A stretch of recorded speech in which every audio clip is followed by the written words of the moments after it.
Watch your back, there's a spiritual food at your back. Go. Nice.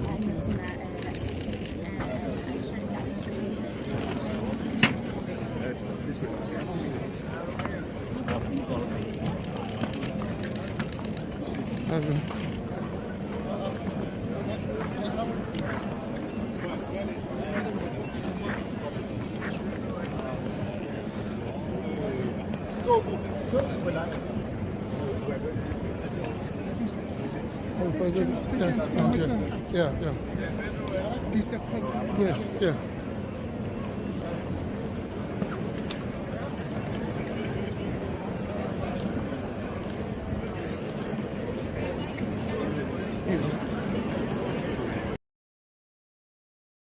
Bank, and I met the exchange rate at about 138 naira.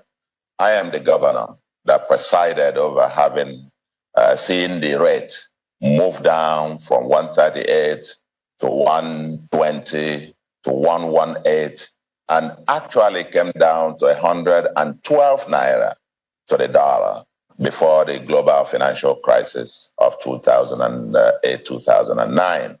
And I met $10 billion as external reserves and built it to the all-time almost 63 billion that we had. And even in spite of payment of the 12 billion in external debt, and then going through the worst financial crisis in history, I still left behind about 45 billion the day I left office. Now, I've seen this myself. I've seen it up, I've seen it down. And I know quite a few things, but there's something, a note I will leave with you. And that is that we must realize where we're coming from. That we sat here in this country and saw the monetary authorities literally printing money, literally illegally, and I must say, printing money. Because I superintended the development or the drafting of the 2007 Central Bank Act.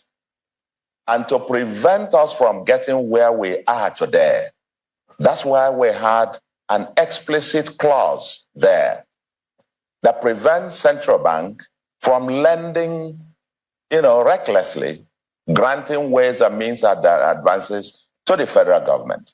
And we explicitly put in the law that you cannot grant more than to federal government more than 5% of the previous year's actual revenue as ways and means advances to the federal government. And that so granted must be retired by the end of the year in which it is granted.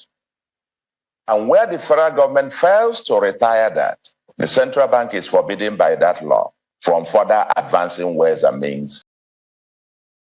The full press interview. I've heard all kinds of things going on, all kinds of brickbats in the social media. But I cannot preempt my president. I cannot. All the documents, all the reports, everything we have forwarded to Mr. President. The issues we met on the ground. But just to say that it would have been irresponsible of me as minister to take over office, and I feel the pulse of Nigerians. I feel even the National Assembly raised concerns over that. And so many stakeholders. It would have been irresponsible to close my eyes totally to those concerns. So because of that, we suspended it to say, let's just look at all the issues and recommend. Now we have looked at all the issues, and it's before Mr. President. But let me just give one or two snippets because of Nigerians who are, who are quick to judge. In the agreement, you are giving tax waivers to Ethiopian Airlines coming into Nigeria. They asked for tax waivers for 5 years, and you granted them to come and compete with your local airlines who are paying those heavy taxes. How? You want to create a monopoly. That's why when they tell you that, we want to crash price by 70%, it's a lie. It's robbing Peter to pay Paul. Because they have removed all taxes from you, and you granted them to the tax waivers, And initially, they will crash prices. Once you drive every other person out of the market, you now have a monopoly that you can hike it 500%. Nobody there to challenge you. The only thing that brings down prices in the commercial world is competition. It's fair competition. In the agreement, they also made, a proposal that they will appoint everybody, top management, everybody Ethiopian in Nigeria. And we agreed. We agreed.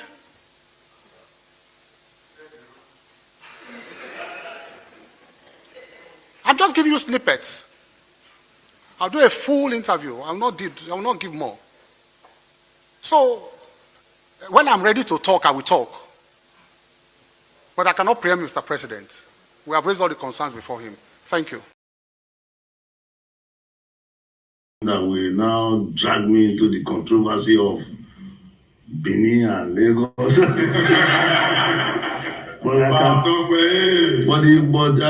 I cannot help but saying that at least it is in history books that Benin founded Lagos.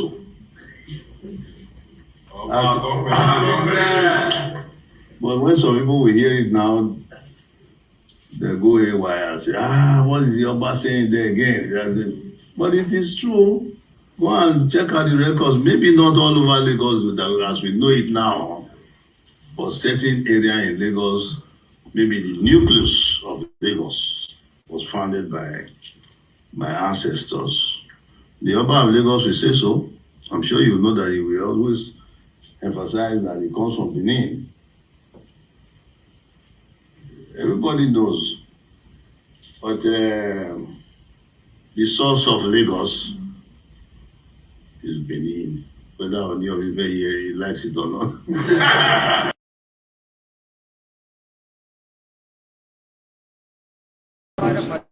But we actually been requested to say something because there are some other people here who are so much interested in what we said. Our topic is the issue of corruption as far as leadership in Nigeria is concerned. I expressed my own understanding. I said corruption does not spare any other country. And the human being, as you see him, as long as you don't implement the rules and the regulations of the country, don't think you can stop him. Human being can turn into anything. Sometimes he can even become animalistic. He even kills in pursuit of his own interest. It's universal, it's all over the world. That is why you find the world in crisis today. In Nigeria, you can really see somebody whose salary is not more than 300 naira a month. You find him having many houses, many cars, and everything. Nobody can believe what recently happened. A former accountant general of the Federation in Nigeria, who is accused and before the court of law for stealing over 109 billion naira, was last 3 weeks turbaned by the Emir of Kanu in Kanu, great celebrations, and the people who were celebrating what actually was not in our character. This is something entirely new to us. You can't believe this. People claim that Nigeria has no money. Nigeria has money, but Nigeria has mismanagement. The leaders are not sensitive. National Assembly is not sensitive at all. And not only that, if care is not taken, future elections will be very, very difficult to be conducted in Nigeria. You queue up, you vote. At the end of the day, the final decision will be taken by a number of few people at the tribunal. You move for appeal, then you move even to the Supreme Court. And for every stage you go, it is expenditure. I assure you, expenditure of the lawyers and the others. And not only that, every part of Nigeria today is soiled. The ordinary voters are affected. People who are conducting elections affected. INEC people affected. You can't believe this. And even our malams are affected. As long as we don't use our laws, we don't take care, we don't punish those who are offenders, then only God knows where Nigeria is moving to. We blame the bandits every day. Why do we blame them? They risk their lives. Then what of these people in government houses well protected, but looting treasury every day? And when we see them, we almost worship them, we praise them, we sing about them, we dance for them, we create drama for them. This was not the culture of Sokoto Caliphate. This was not the culture of Sokoto Caliphate. Somebody came here and they met Muhammad Bello during his own time. He couldn't believe that was the Caliph. He said, I'm looking for the Caliph. He said, this is the Caliph. He said, no, you can't be the Caliph. He said, I'm the Caliph. What we were told is during the government work, they use the government light. Then during their private work, they use their private things. How do we expect Nigeria to move forward? And we don't blame ourselves, including myself, university lecturer, doesn't attend the lectures, is always busy following politicians, becoming the scribe of politicians, waiting for? No, hand out. Something is really wrong. We have to think. I can't believe this. How can somebody justify to me and tell me that 500 cows being moved, nobody will trace their steps, no dust, and they disappear? And you tell me former director, NSO another, former director, NSA another, former NSA another, director of military intelligence, former another. Yet something is wrong. Something.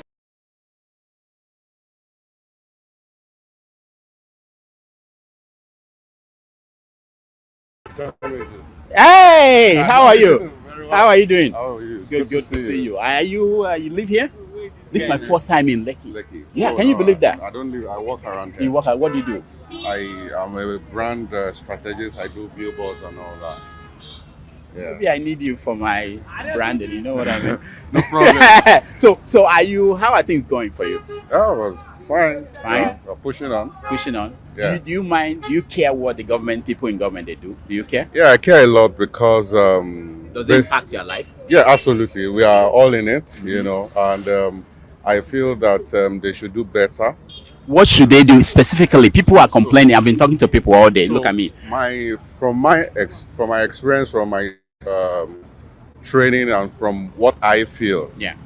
economically, to boost the economy, the only thing that needs to be done now is to actually bring down the cost of governance. Aha, that's a very good point. The Because cost of in the governance. papers today, we are seeing Lagos State government Right. spending This and millions, that. millions. We just need to. Abia State, all these state governors Yeah, spending millions. And Yeah. what do you think about that?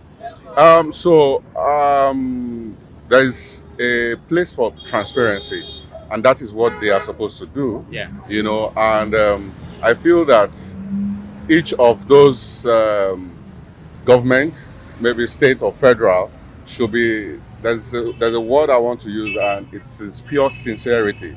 They need to be sincere, you know, to say, okay, this is the cost of this particular thing, and this is what we are spending on it. We are not inflating the prices.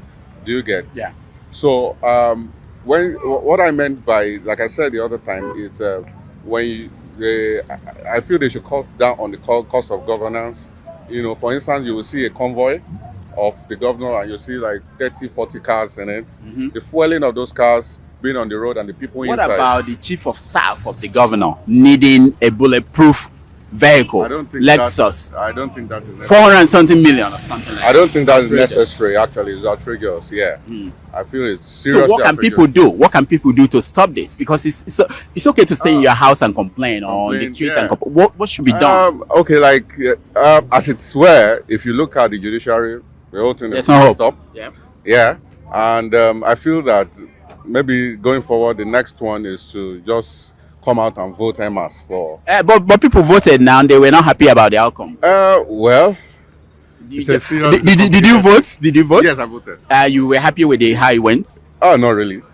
So Not really. some So- people are frustrated about it. No, the point is we keep sensitizing a lot of more people to vote because a lot of people also did not vote. A lot of people were like Adasika that okay, the last one they did wasn't really what they wanted or so people backed out. But also a lot of people came out. So it's just to re-sensitize, reorientate people to be able to do more, you know, come out and vote and then vote the best candidate. Yes. All right. And I Thank am you. ready to die defending Nigeria in whatever way. When it is God's time for us to go, It is And you not took good my for you time to to be on the. talk. You are ready to defend Nigeria. I gave you my time. No, Please, I'm coming. please. I'm coming. I'm coming. Alexi, hold on. Listen You to what already I'm saying. started. What I'm saying, defending Nigerians is this. I gave him my time and he's using it to defend Nigeria. No, sorry. Alexi, I'm sorry. There is Just more let me in ask.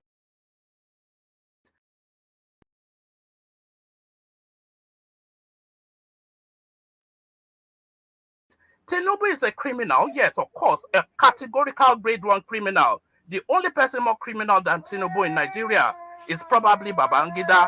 But he's a criminal, and is he fit for purpose? Absolutely not.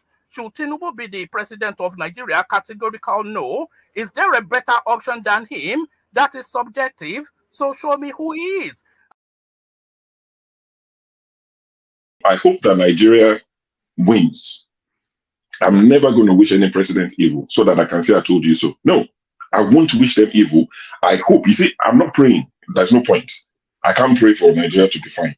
I only hope that Nigeria wins and Nigerians win. Because if you choose a dodgy doctor who has a dodgy record, who has, all sort of accusations leveled against him, to say this doctor, we think he's done this, or this doctor, this surgeon, yes, he's a senior surgeon, he's the most whatever surgeon, but there are a lot of accusations leveled against him. If you choose him to operate on you, and you tell me to pray for you that it doesn't kill you surgery, what's the point? I can't pray. You might make it, you might not make it. My prayer won't change anything. So I hope Nigeria and Nigerians win during Tinubu's 4 years. Thank you. Thank you, sure. This is where I believe, solution going forward. Like I always say that, look, the eastern part of Nigeria, just imagine, you turn that eastern part of Nigeria to Dubai, and a lot of money were coming in.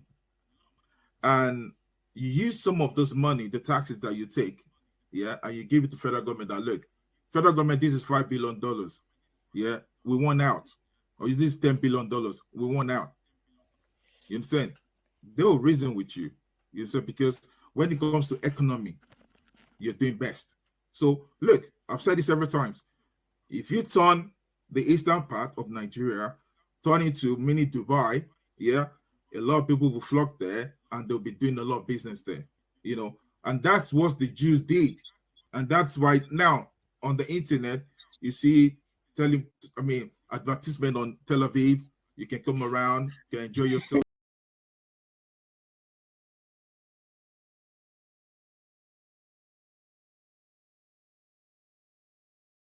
And this interior, don't feel like you are making a mistake. And I've actually had this is exhausting. Our people, my God, this is exhausting. Don't I think I'm going to leave this place because people are exhausting. And I've had this conversation with CM. And he pretended as if he doesn't know the context you are talking from. This is scary. This is just scary. Our people, because you are so dishonest. You see videos, you know what? What do you sorry, forefather. You should come and take over. You are too dishonest. Let me see. I'm tired of you people. It's unbelievable. Show can come and take over. Show you can come and take over, please. Forefather. People are just full of dishonesty. Please.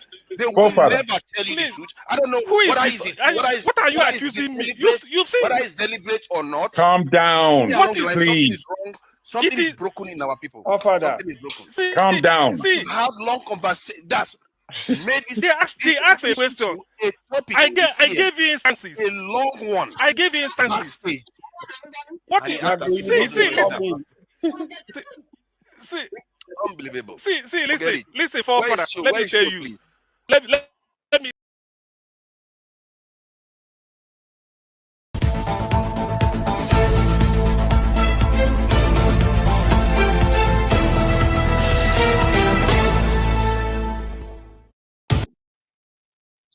All right. Welcome, everybody. Welcome to the show. My name is Rudolph Okonkwo. It's December the 2nd, 2023.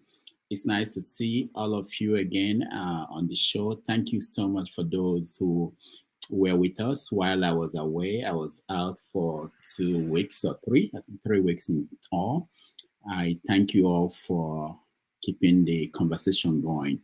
especially at times the moderators who ran the show when I was away, people like Show, Forefathers, Scribe, Electricity, all the people who helped out behind the scene, people like Alexander Gomez. I thank you all. I went to Nigeria for about 2.5 weeks, and I saw the country. It's very interesting. During the show today, I will talk about some of the things that I saw in Nigeria. And I will also give you a chance if you have questions for me. And maybe that will help me to bring out some of the things I may not remember. It's quite interesting. I spent a day or two in Lagos, and I spoke to people. I essentially went on the streets and spoke to people about how they felt the country was going.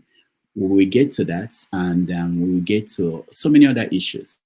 On the show today, we are talking about, there are indications that one is that Nnamdi Kanu is going to court again on the 15th of this month.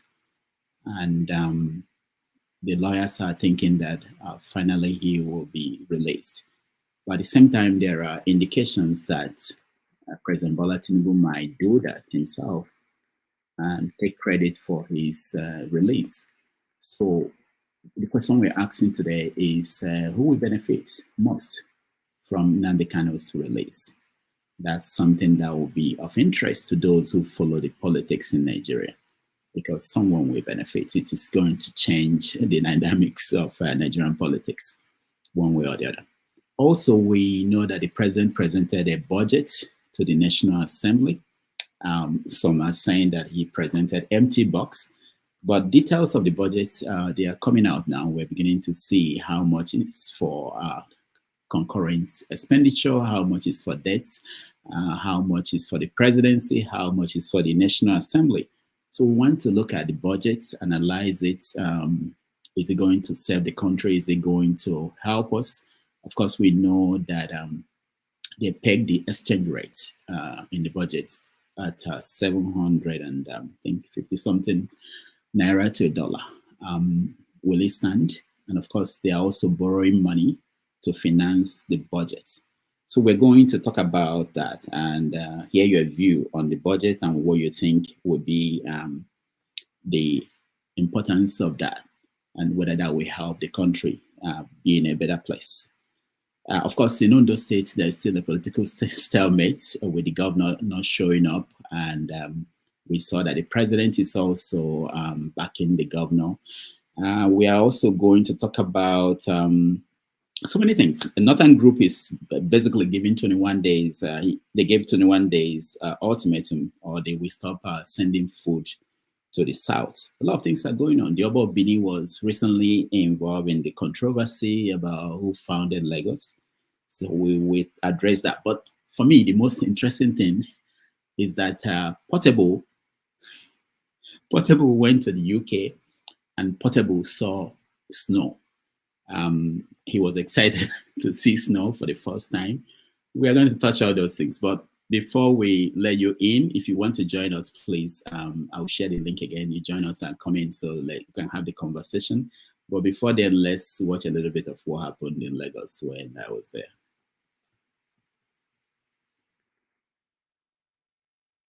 Hi. Hey, how are you? How are you doing? How are you? Good to see you. Are you live here? This is my first time in Lekki. Yeah, can you believe that? I don't live. I walk around here. You walk. What do you do? I am a brand strategist. I do billboards and all that.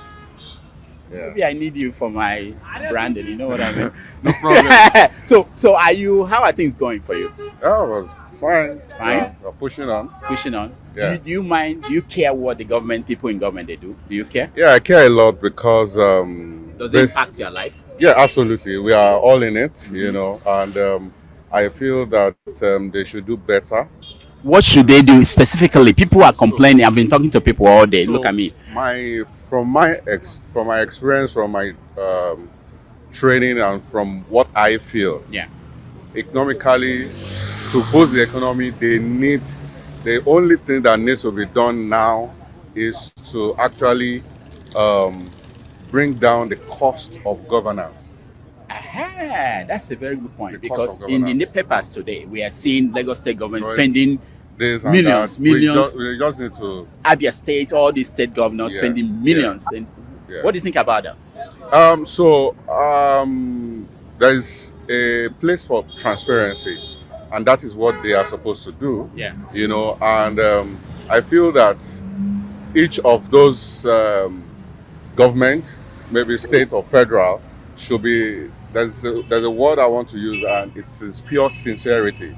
They need to be sincere, you know, to say, okay, this is the cost of this particular thing, and this is what we are spending on it. We are not inflating the prices. Do you get? Yeah. So what I meant by, like I said the other time, it's I feel they should cut down on the cost of governance. You know, for instance, you will see a convoy of the governor and you see like 30, 40 cars in it. The fueling of those cars being on the road and the people inside. What about the chief of staff of the governor needing a bulletproof vehicle, Lexus? I don't think that is necessary. 400 and something million or something like that. I don't think that is necessary, actually. It's outrageous, yeah. I feel it's seriously So what can people do? What can people do to stop this? Because it's okay to stay in your house and complain on the street. And what should be done? Okay, like, as it were, if you look at the judiciary, the whole thing is stop. Yeah. Yeah. And I feel that maybe going forward, the next one is to just come out and vote en masse for. But people voted now and they were not happy about the outcome. Well, it's a serious. Did you vote? Did you vote? Yes, I voted. You were happy with how it went? Oh, not really. So really. Some people are frustrated about it. No, the point is we keep sensitizing a lot of more people to vote, because a lot of people also did not vote. A lot of people were like Adasika, that okay, the last one they did wasn't really what they wanted or so people backed out. But also a lot of people came out. So it's just to re-sensitize, reorientate people to be able to do more, you know, come out and vote and then vote the best candidate. Yes. All right. Thank you, man. Thank you, Dr. Thank you. Damages. Nice I to see you. appreciate All right. Hi. Damages. Hey, how are you? Very well. How are you doing? How are you? Good to see you. Are you live here? This is my first time in Lekki. Yeah, can you believe that? I don't live, I walk around here. You walk out, what do you do? I am a National Assembly was a song of allegiance. On your mandate, we shall stand, which was used to usher in President Bola Tinubu before he presented the budget. Well, let's take a listen before we come back for a discussion. So, distinguished colleagues and honorable members, let us at this point welcome the President, a man with track record, an alumnus of the National Assembly, to present his budget estimates. Can we give him a resounding applause?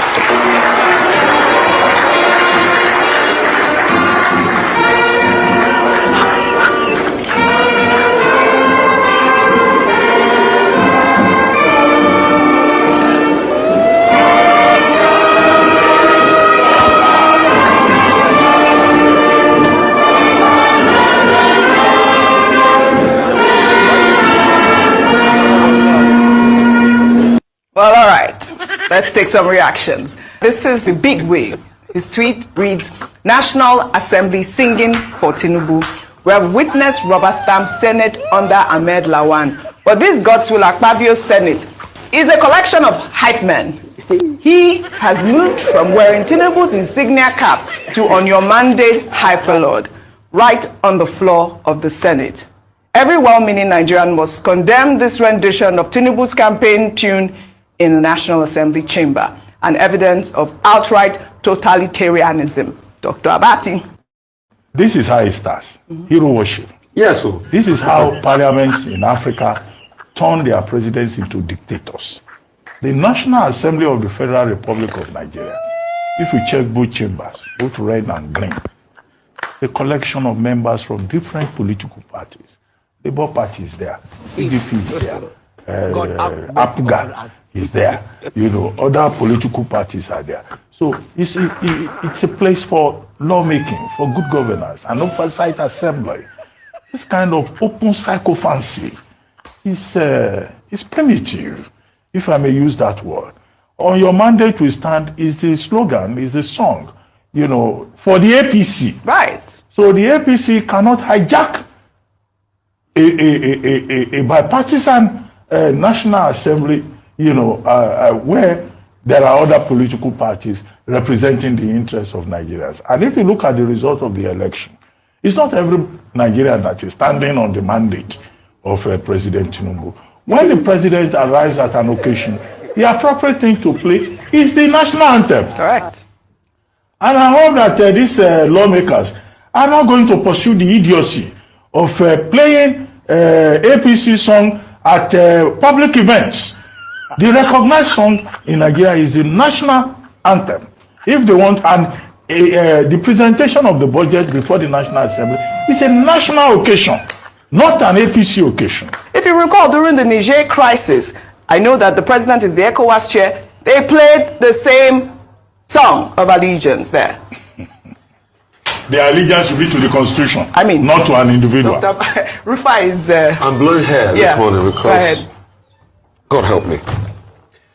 At first, shame on all our National Assembly members that were seated there where another song of allegiance was played. Shame. And if we truly had a country, if we truly had a republic, by now, those in their constituency should be sending them letters to show how disgruntled they are, and if possible, recalling them. It is that bad. We're losing a country with sycophants. What level of madness have we got into in this country?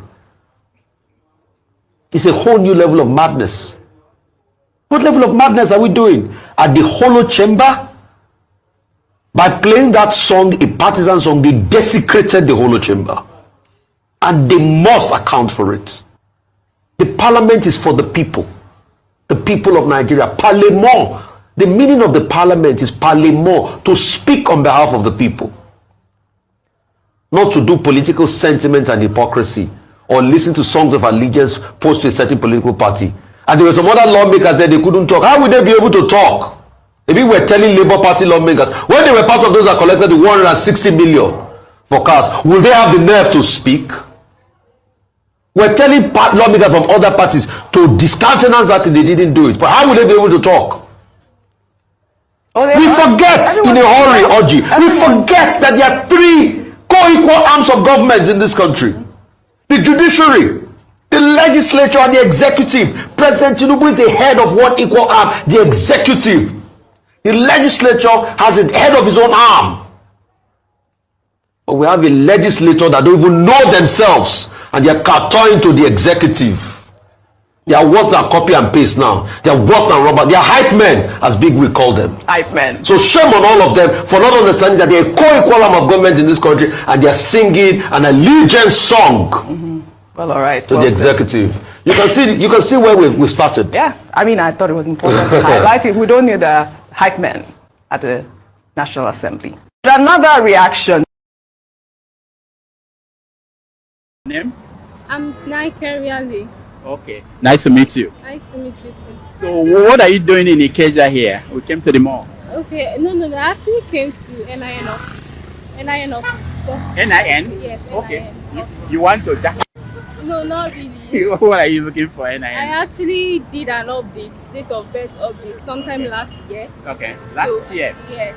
So I noticed that as of last year, the date of birth was reflected, was updated. Okay. But recently, I tried to verify my NIN. I noticed that it's still showing the old details instead of the new details. And I actually paid for it, so I was now wondering why it has not been reflected on NIN portal.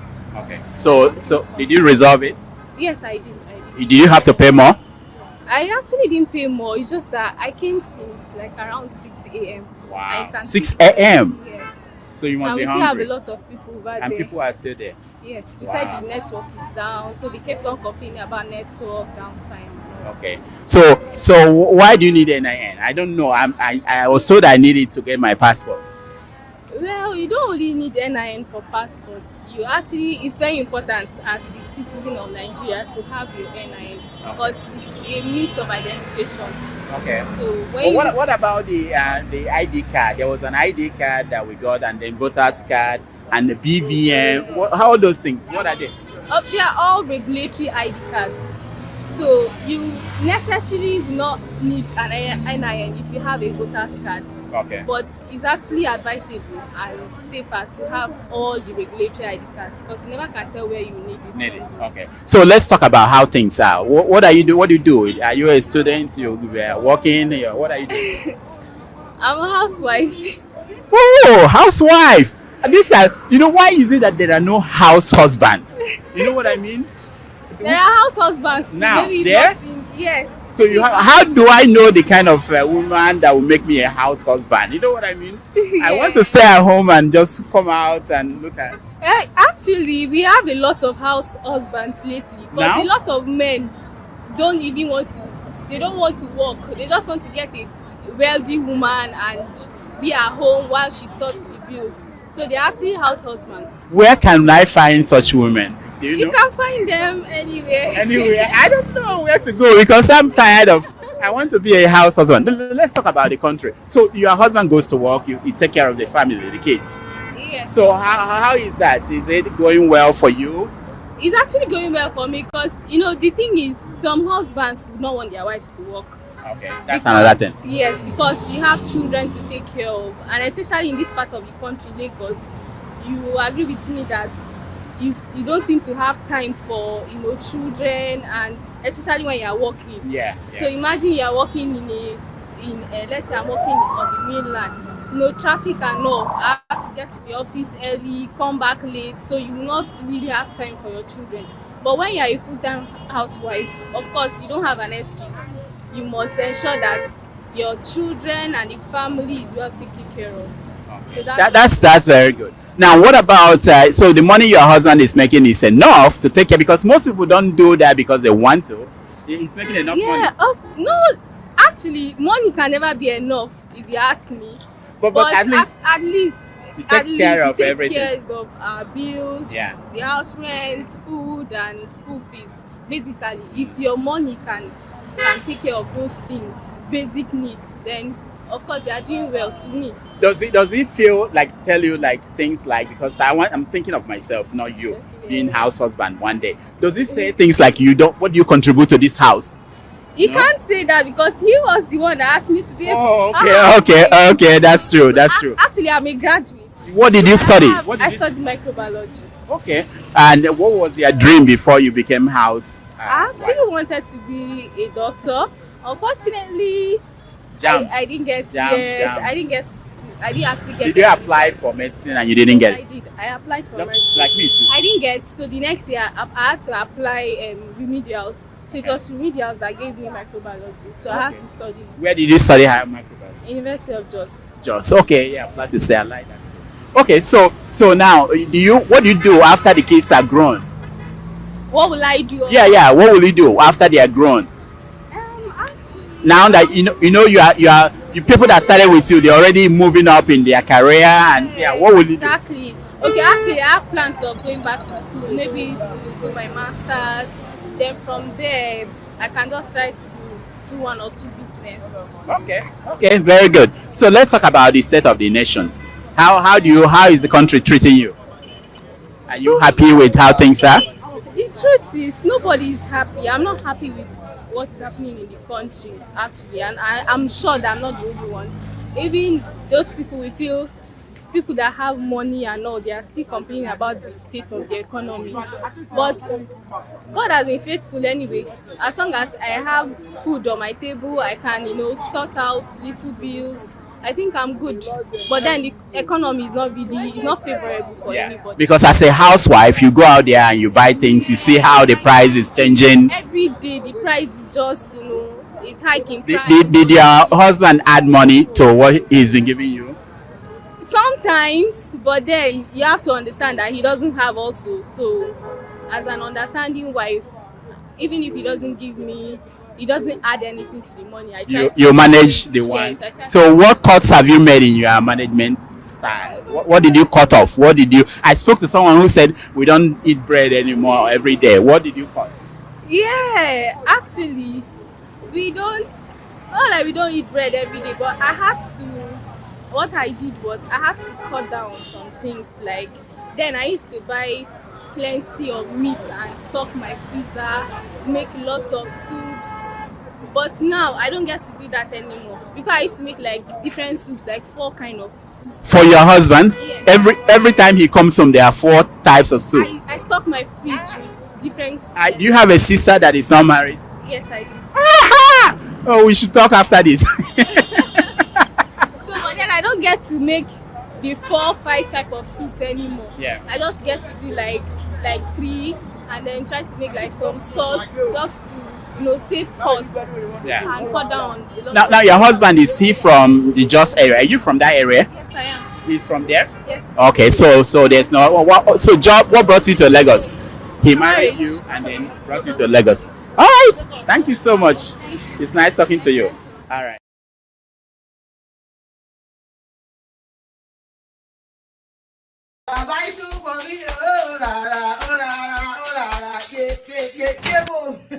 Hello, my dear. You know, Christmas is already coming there, and I know you want to buy a few things for your parents, but because Boti jackpot, hello, my dear, even though you are not jackpot, you're not wondering who will help mommy Beji to, buy all this remaining tomato, beans, egg, yam, rice, noodles, and cocoa.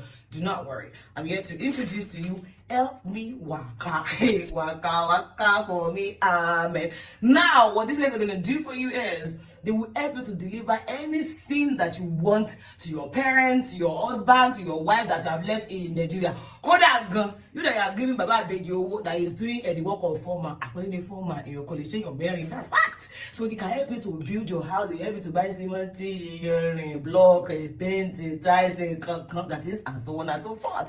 They also do personalized gifts. Look at this. For example, Ray has my name on it, and it has exciting and personal items. I love class. You already know that. They're going to put clock. Remind me, I should not be using another person's clock to run. You understand me now? So anything that you want whatsoever, they are in Nigeria, they are in Ghana, and Cameroon. Don't worry, don't go to their website. I'm going to put a link in my bio. Follow them on Instagram.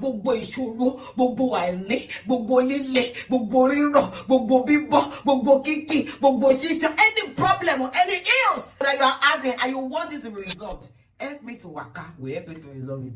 You want to joke and think I will cut and I will not pack all these things. I will pack it. I will wash me eyeball to eyeball, so you can come to my house and come and take it.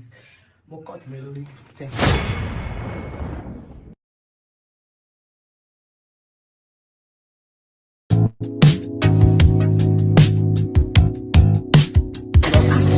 You're welcome. I'm not welcome. Yes, I got your call. Who sent this to me? Your brother from America. Wow! So excited! Hurry up! I'm so excited! Ta-da! Surprise! Surprise! How are you guys? Nice to see you. With Help Me Waka, I came to your house from your brother in America. Wow! Are you happy? Help Me Waka, the people who do what?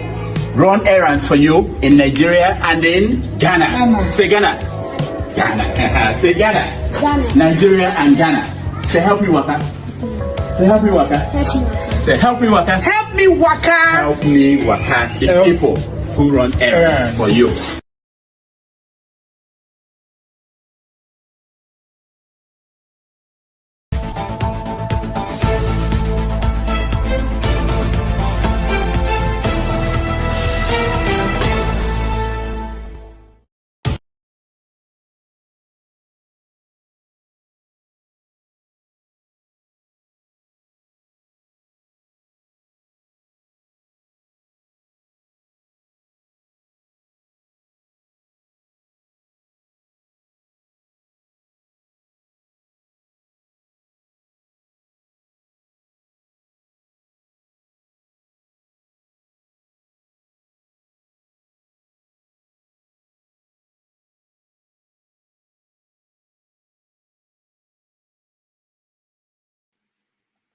Thank you, everyone. Thank you so much for joining us again. And we want to start the show properly. And for those who want to join us, that's the link to click on, and you can join us.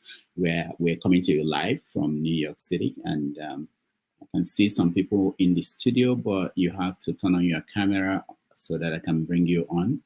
And again, This is the link.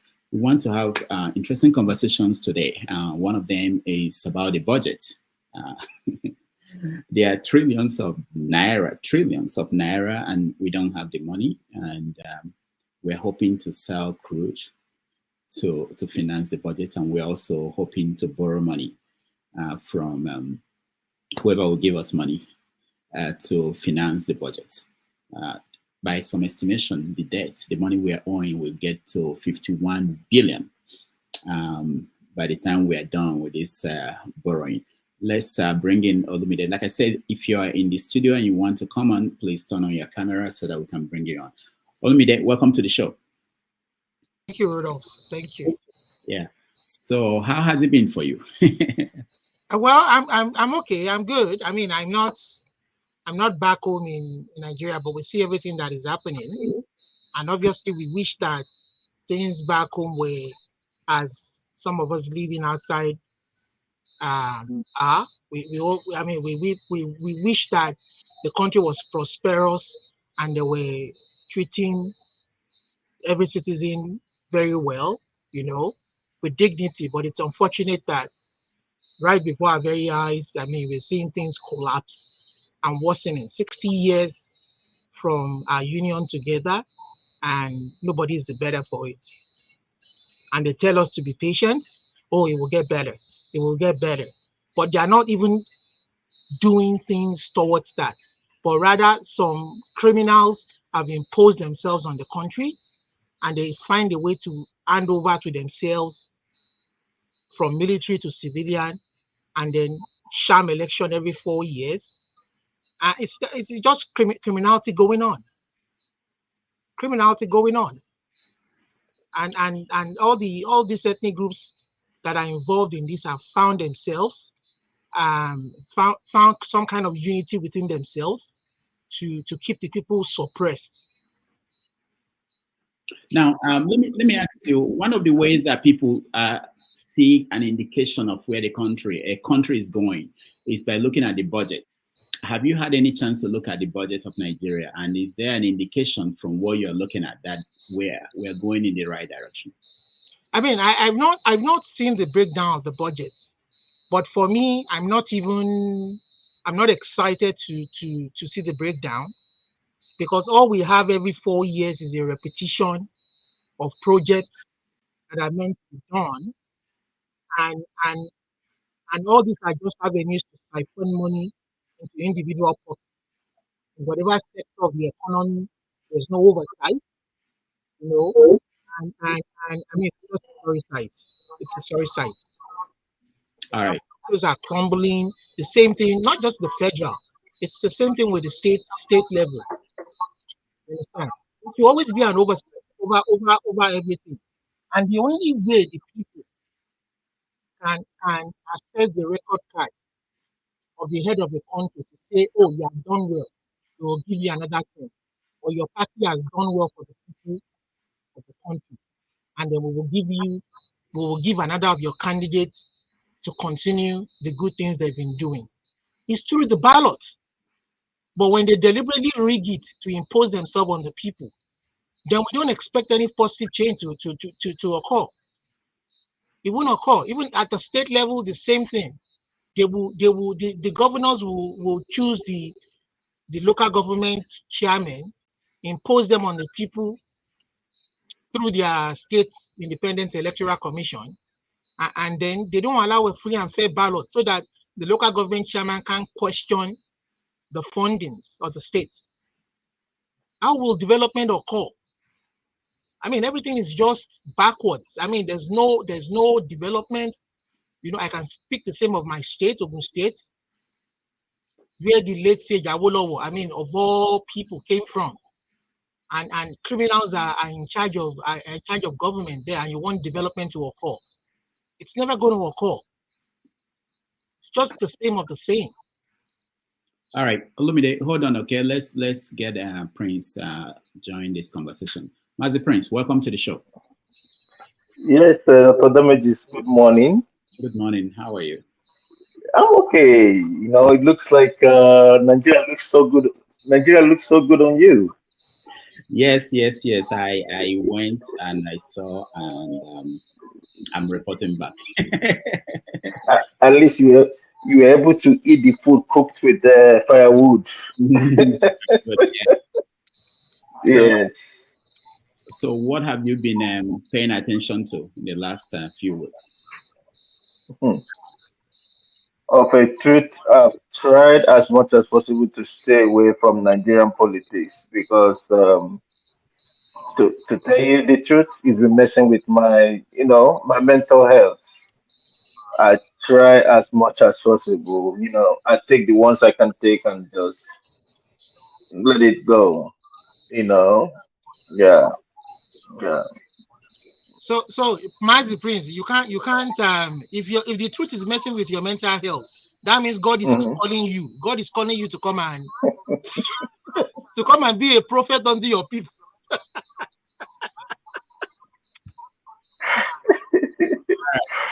Let's hear KJ. KJ, welcome to the show.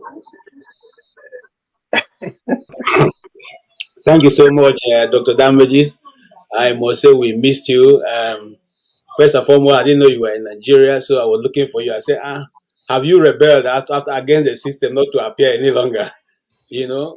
But seeing you this morning, I see you're having your journalistic jacket on. That means today is going to be fire. It's good to see you.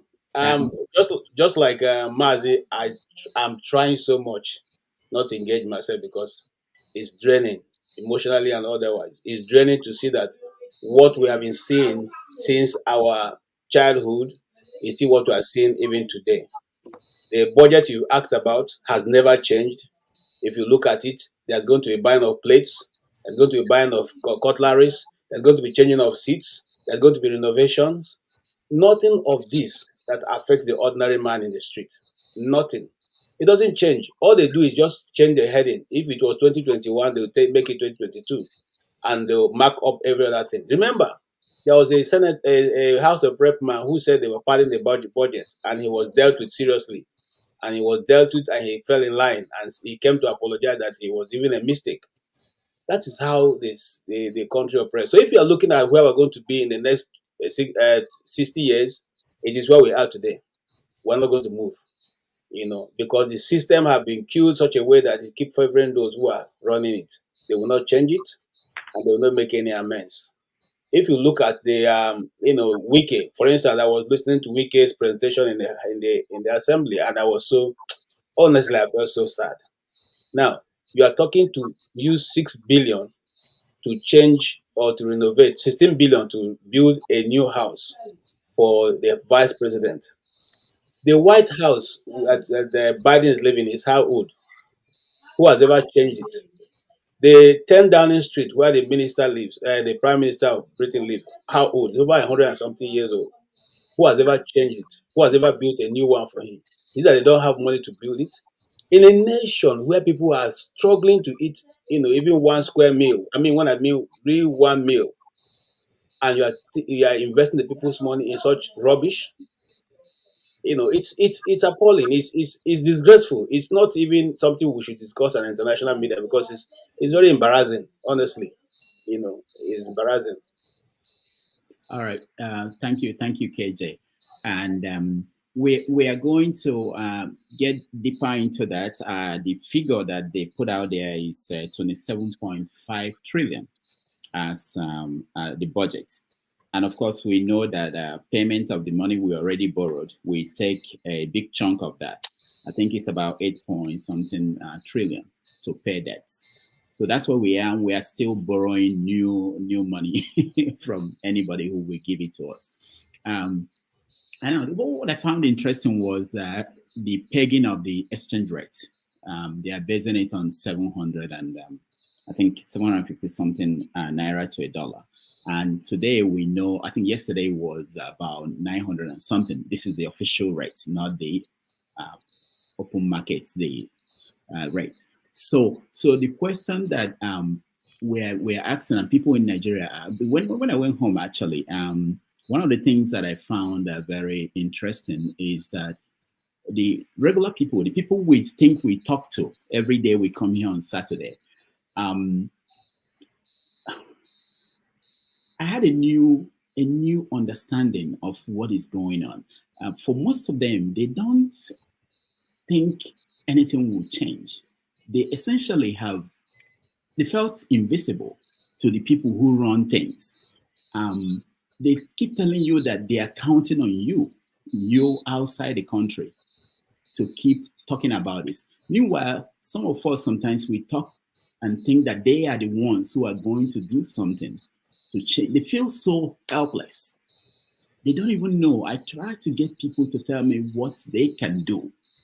They are waiting for a savior to come from somewhere, a messiah to come from somewhere. It was very, very, very shocking to me, and to see the reality of things on the ground. I'll have more time to reflect on it, but it's not something I expected. They look at people who came from outside, like from the airport. They look at you like you are the lucky one. You escaped. That they are trapped, and they are hoping that you can do something to help them. So, not that I didn't know that, but I didn't know it's to that extent where they don't actually think they can do anything to help their situation. Yeah, Olumide. Yes. So, sorry, Rudolph, can you come again with the question? Sorry. No, it's not a question. I'm just saying this is my reflection, and I wanted to know what do you think about that disconnect between people who are outside and people who are inside the country. When we hear people talk on this show and other shows, people say things like, we're expecting these people at home to do something, to protest that, to complain about. They feel so helpless. Yeah. So Rodolph, so what you're saying now kind of aligns with what I've always said. Some of the things I said in your absence. I mean, particularly last weekend, when Righteous Man was asking a question about does prayer really help, or something that has to do with religion. Well, I've always said that this, if we were going to kind of analyze what happened during this election cycle in February, early this year, the people, I mean, right from 1999 till date, the people have played their part. They've collected their PVCs. They've encouraged the government by funding the reforms in INEC. I mean, it was taxpayers' money. It was people's money, revenue, that funded the election at the tune of about 300 billion naira or thereabout. So the people have done everything that they needed to do. They've stayed. I mean, they've had agents supervise each party, supervise the election, done everything that needed. But in the Nigerian institution at all levels, the executive leading that failed the people. They failed to allow the people's mandate vote count. They made sure the beavers didn't work. The House of Assembly or the Senate and the House of Representatives, they've never failed to fail the people since 1999. The judiciary, it came to a crescendo with the election tribunals, presidential election tribunals, where they gave judgments at odds to the constitution, and to the surprise of the people, I mean, they didn't make the right decision, and it was very glaring. And then we would have thought that fine, with the presidential election, we would have thought that the new president would try to appease the people by making sure that these things that didn't work worked in the three off-cycle election that occurred in the 3 states. But it was even worse than what happened in the presidential election. They ignored the beavers. They ignored the technology. There were evidences shown online that they were rewriting, they were manipulating numbers, and they did everything to rig in their candidates. How do you want change? How will change? And these people will not be beholden to the people. And when they come in, they won't do what the people expect them to do. They will start sharing money among themselves, owe people in the States 3, 4, 5, 6 months, 8 months salary. I don't know how people survive in that kind of environment. You know, my employers don't pay me my wage for the month. I mean, it's going to affect so many things. They've never skipped my wage for the last 10 years that I've been in this country. There are people survive in Nigeria when they skip their wage for up to 6, 7, 8, 9 months. I don't know. It baffles me a lot. So the institutions in Nigeria have failed us. The institutions in Nigeria are not. It doesn't matter whether the president appoints anybody to head an institution. Once you appoint that person, that institution should be able to work independent of anybody, or should not be dependent on the president to act. That is what we call competence. If a president of your United States that we copy in the presidential election appoints a head of the government, a head of FBI, it doesn't mean that the guy will kowtow to the president when the president starts to act outside of the constitution. He won't do that.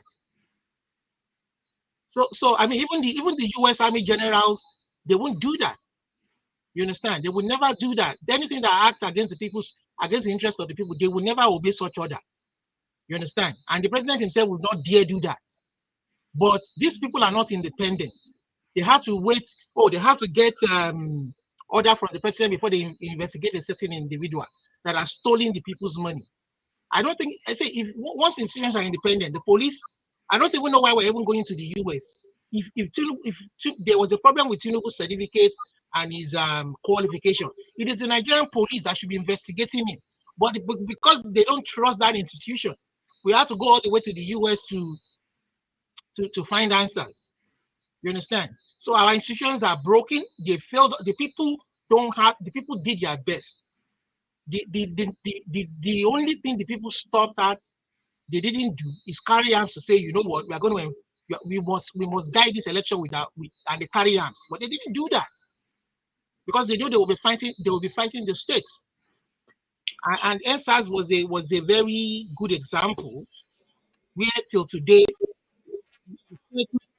hasn't accounted for the people that lost their lives, and they are still increasing in different states of the federation. We heard they are still incarcerated because of that protest. All right, Olumide. They're captured. I don't know what else they're going to do, Rodolph. Olumide, thank you so much. Let's get other people involved in the conversation. The Blackstone, welcome to the show. Thank you, Doctor. I saw your video there when we were in Lagos, when you were damaging them over there. That's good. Yeah, I think it's important to every now and then to touch base. I have not been home in 4 years, more than 4 years. So sometimes we talk in abstract abroad, and when you go back home, you remember, you are reminded of the reality of people who are there and the people you are supposedly talking to, and how far away they are. So what do you think about how things have turned out, especially now that we have a budget that should be an indication of how this government is going to solve the numerous problems facing the country? What is your take on that? Thank you, Doctor. My take on this is that I don't see anything positive coming out of that budget. Right? Why do I say so? If you look at the previous budget, it's all still the same thing. Because I can't imagine a country whereby we budget for the old thing over and over again, right? What they budgeted for last year, let me say the assets that were budgeted for last year, this year again, they're also budgeting for the same thing. So it is a repetition of the old system, right? And while they are doing those things, they know that if you don't do those things, they're not going to have money in their pocket, because those things are not going to be bought. You cannot be budgeting for computers in your office every year, because computers last for more than 5 years, 10 years. You can use one computer, right? So if you are budgeting if you are repeating the same thing in every new budget, it is a method of corruption. It is a way of trying to blind the people, taking money from them. So I'm not expecting anything, even from what happened when Tinubu was presenting the budget in the House. It is a clear indication that Nigeria has been adjusted. Nigeria has become a one-state country. While we don't no longer sing the national item, Tinubu now has a national item for the country. It is very funny. I've never seen that happen in any country. So it is like this government is not serious. I said it before. If you know Lagos, how Tinubu hijacked Lagos, I said the same thing we're going to do in the national level. It's going to hijack Nigeria and try to make it its own property. So what he decided, that's what is going to happen. That was why he was able to put his people that are loyal to him as the leaders of the National Assembly, and so that he can be able to have his own will, his own decision, without argument, without debate, going through the House. So you can see since May last year, Tinubu took over, you can see that everything he presented to the House go free without no objection, right? Because he has his people there. He has bought every other one's over. Even the so-called opposition parties, PDP, Labour, all this, they are all in the same basket because they are doing what Tinubu wants them to do. So I don't see anything, but the situation of Nigeria is just sympathetic.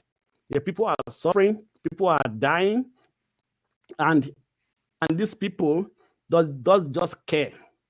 They don't just care. If they care, at least they will have done something different. And I don't expect that Tinubu is going to do anything positive. Nothing is going to come out of that budget. 27% something is nothing to solve Nigeria problem at this time. And look at what the naira rate or the oil price they peg it. If oil price fall tomorrow, what's going to happen? That budget goes to zero. All right. So I don't expect anything positive. Thank you. Thank you. Thank you so much. Let me, I'll go back. I'll come back to you, KJ. Let me just touch on Oti. Oti, welcome to the show. Evening, everyone. Yeah. Nice to see you. Don't you say welcome? Yes, I think I saw you were at a node as well. Yes, somebody said that I wasn't in the East. That's not true. I went to the East. I will show videos to prove that. Right. Anyway, yeah, welcome back. Yeah, thank you. Well, I think is really what you said the last time you spoke. Talked about the sense you're getting from Nigerians about the sense of impotence, really, not being able to. It doesn't surprise me too much, And again, much of the discussion we've had here is essentially Nigerians in the main. Mostly Nigerians abroad, kind of agonizing. What are we gonna do? How do we solve this problem? And there's a problem. There's no doubt about it. For me, I always like to go to the basics. So is in my reading is the major problem we have is that of legitimacy. And if we don't solve it, everything else we're talking about is really kind of whistling in the wind. Legitimacy in the sense that the politics, the political order, once there's been, you might say, corrupted or hijacked, those that have seized the power, you can't expect them to do anything good with it. They're not there to serve the people. So it's and so the question becomes, what is to be done? Those in Nigeria, those that are suffering, we are suffering as well, but of course, perhaps not directly. They are demoralized. They can't do anything.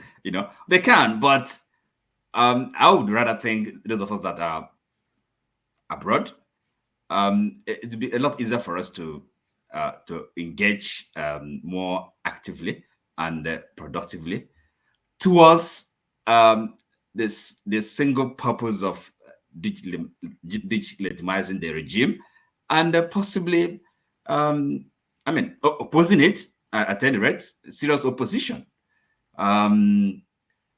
That's what is required.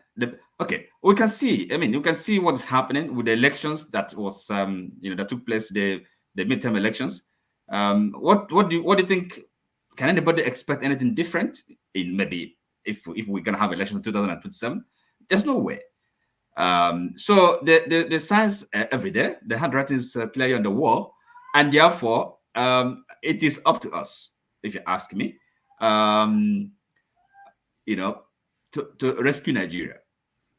So the Nigerians in Nigeria feeling looking up to us, I wouldn't blame them. I wouldn't blame them. So of course there's an element of fear, and of course element of the nationalisms in Nigeria. It is there, tribalism, if you like.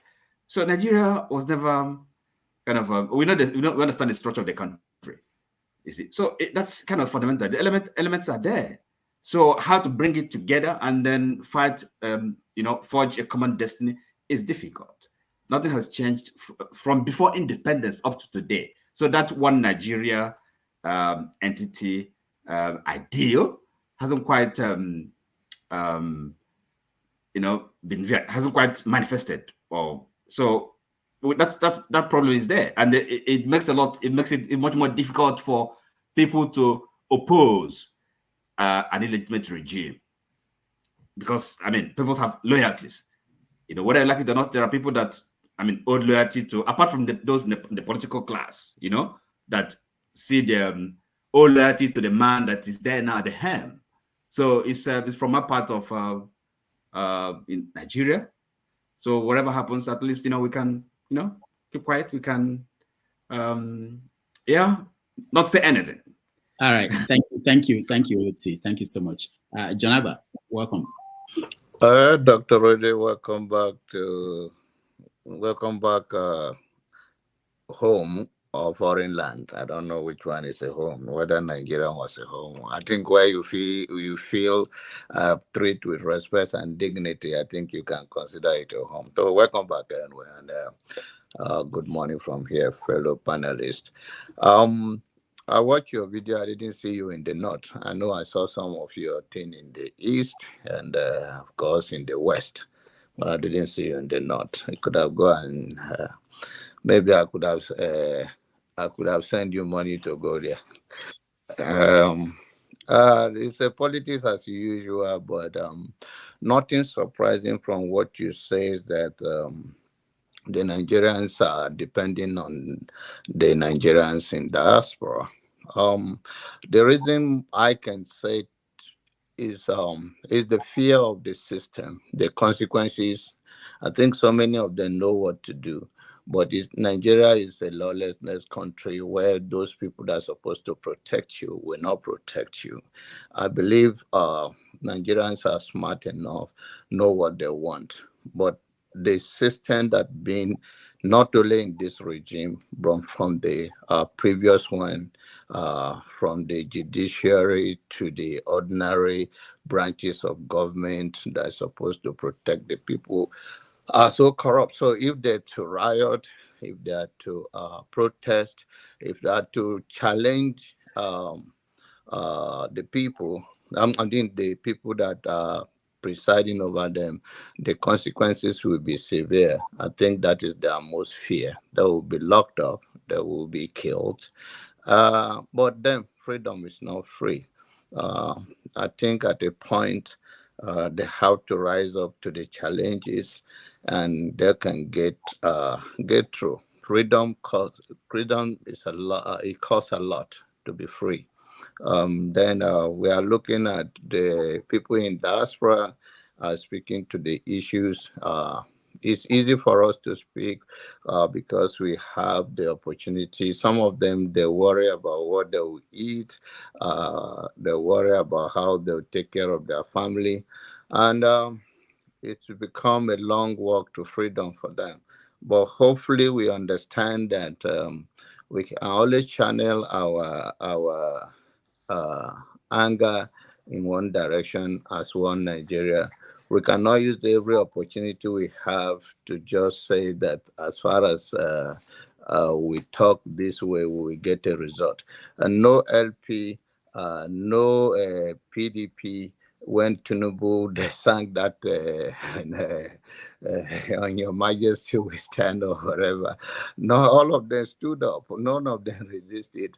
None of them refused and say, no, I'm not going for this nonsense. This is not our national item. So this is not just one person. It's a compromised society. And I think the people have to turn mirror on themselves, all of us. And when we have opportunity to speak to issue, we can be brave and be straight. And I also applaud so many people like Rufai, and I may not accept all what he says or what he stands for, but his braveness to speak, and so many of the journalists, it's not easy in Nigeria to speak directly to issues like that. And that is what we are lacking. We do not back those people who suffer consequences for our pain and for our freedom. We easily cave in. And if we cannot have one person that champions the cause, then it is going to be more difficult to make any progress. Let's support those who speak, who they jail them, kill them for the sake of our freedom. And that is how we're going to fight together and overcome it. But the morale of Nigeria is low, and it has been like that. And it just is what it is until we all continue to speak and to push and to support them in any way and champion a good cause as a unit, as a united country, not divided. All right. Thank you, John Abba. Let me bring if Niger go better, did you pull back, are you packed? Okay. So I'll give you the chance to speak so that you continue, Johnny. I know you wanted to say something. Go ahead. Yeah, can you hear me clearly? Yes. Okay, good morning, everybody. And Doctor, are you back or you're still in Nigeria? Oh, no, I'm back. Oh, did you bring something for us? Oh, yeah. I'll give you kulikuli and other things very soon. I'll bring what I brought. Okay, maybe I will just go ahead and book my flight and come to New York. Yeah, is that okay? Go ahead. I don't have much to say, but before I go ahead, I need to say something. Doctor, are you sure Rudolph will allow me to say this one? Go ahead. Okay. But Rudolph is driving now. Let him pull up if he wants to talk. Is he still driving? I thought he pulled up. Yeah, I'm okay. I'm not holding the phone, so I can speak. Just like me talking, like receiving a call. So I don't think my life is not in danger. Okay, go ahead. Something that baffled me, I don't know whether it's one of the list of things that you guys want to talk about today. The cost of feeding for government and some of this. I think it was during FIRE that they said they should start publicizing the spendings of the governors. I wish the federal government also will start doing the same thing. But one interesting one there, I saw Iroko TV in the list. Doctor, do you know anything about that? No, Iroko TV is different from Iroko Post TV. So I'm not Iroko TV. So I know people confuse that. I have nothing to do with Iroko TV. Yeah, I'm just asking. When the list came out, incidentally, I started seeing Rudolph's pictures in Lagos. But no, I have nothing to do with that. Okay. Maybe I won't ask you how's the Lagos State governor doing? I wanted to ask you before. No, I actually asked a lot of people about the governor of the state, how he's doing. Most people were reluctant to criticize him, although that was the week that they published the amount of money he spent buying perfume, buying fan, buying rechargeable battery, millions and millions. And for the chief of staff, spent 600 million to buy a bulletproof vehicle. And they were wondering, why do they need to spend that amount of money when basic things are still lacking for people in the states? So they also could see that Doctor, it's not Nigeria's situation. It's not like basic things are lacking. Everything are lacking in Nigeria. Every goddamn thing that the country is supposed to have. And if you look at it, what I'm saying is that the so-called leaders living the best life ever possible that anybody in a position of authority can live. Even more than what a governor or even the president in the United States will enjoy. I think the most luxurious one is the US president because of the motorcade and all of that. But you don't see a governor moving around that much, going around with a car of like a worth of 400 million naira. That's a lot. And incidentally, when you talk to some Nigerians also, the way they kind of call money sometimes, it surprises you, like, are they all this rich? Or Nigerians are just like poor people, but they don't have any problem calling figures. Kind of crazy. But one other thing that I want to that baffles me also, that I always think about most of these people ruling currently right now, like Tinubu and the likes, when they were fighting the government of the day during their own time, they don't have enough resources as we do currently. We have more access to information or to disseminate information these days. But I think we are not that effective. I keep wondering, like, what exactly were they able to do those days that makes them to be able to topple government, for government to be able to be on its heels, despite that they are military government? Because if you look at it, the way things are going, the Nigerian system is set up such that the people in power are the ones that are enjoying the resources. So the only way for you to enjoy Nigeria or to enjoy the resources of Nigeria is either you're in power or you need somebody in power to just become all this contractor or whatever they do in Nigeria, that they get the contract, but they will never pay for it and all of that. So it's kind of confusing. Like, is there a way out of this problem? And another thing I would like to add into the mix, I saw in the description that you talk about Nnamdi Kanu relates and all of that. Are we going to talk about what's it called, Sunday also? When is he also going to be free? I know he escaped, he's in Germany, but most of his boys that were arrested, they are still in prison right now. Nobody is talking about them. They are also human beings. So those are things I would like to. Thank you, Niger Go Better. Thank you so much. Let's go back. Rudolph, rule now rule. The law is the law. I don't know why you will permit Niger Go Better to break the rules just because he wants to make that comment. And it was very important for you to have his view, so you had to break the law. I don't feel comfortable with that, but it's okay. Having said that, I want to go ahead and make my comment. One of the things that Olumide said, I agree with largely what he said, but I differ a little bit. You see, nobody who is, and I totally agree with John Abba, nobody who is under slavery that expect that one day you wake up and your slave master will say, okay, it is time for you to be free. Here, I hand you over the authority. And that is what I see.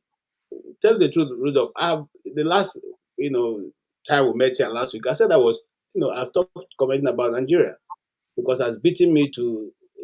I'll be lying to myself because some of the things I've said here, what has just played out. So if I continue to comment, it makes me look like a mad person, because I'm expecting a change where there's nothing to indicate that change is coming soon. Now, why do I disagree? Some of the political leaders also are people who help to keep the system in place. You see, we were talking about Shore here. We were saying, look, these are the people who, nobody who makes a change in a nation that thinks, that has, don't have some level of madness. Because that's the only way you need to push out certain individuals from office. They are never going to hand off this thing clearly. Atiku said, I'm following the law, everybody remain calm. Obi said, I'm following the law, everybody remain calm. Now the law has come to, become an ask. What do we do? You didn't tell the people what you want them to do. Okay? Tomorrow we'll form another NGO. Let the people remain in peace NGO. And that will be their campaign. And you see, they'll be funded by the same government to make sure we continue to remain in that position of not doing anything. And like I said, if we, the people of Nigeria, refuse to take our destiny into our hands, That is how we will die and go away, and our children and our children's children will suffer the same fate. No nation, go and look, mark it. We just sit, and these guys come into office and begin to appropriate our money to themselves. Nobody says anything. Rudolph, you saw how Lagos was. It was normal. Everybody was going about their normal business. You even talk to them, it's like everybody in them. Let them be. God will help.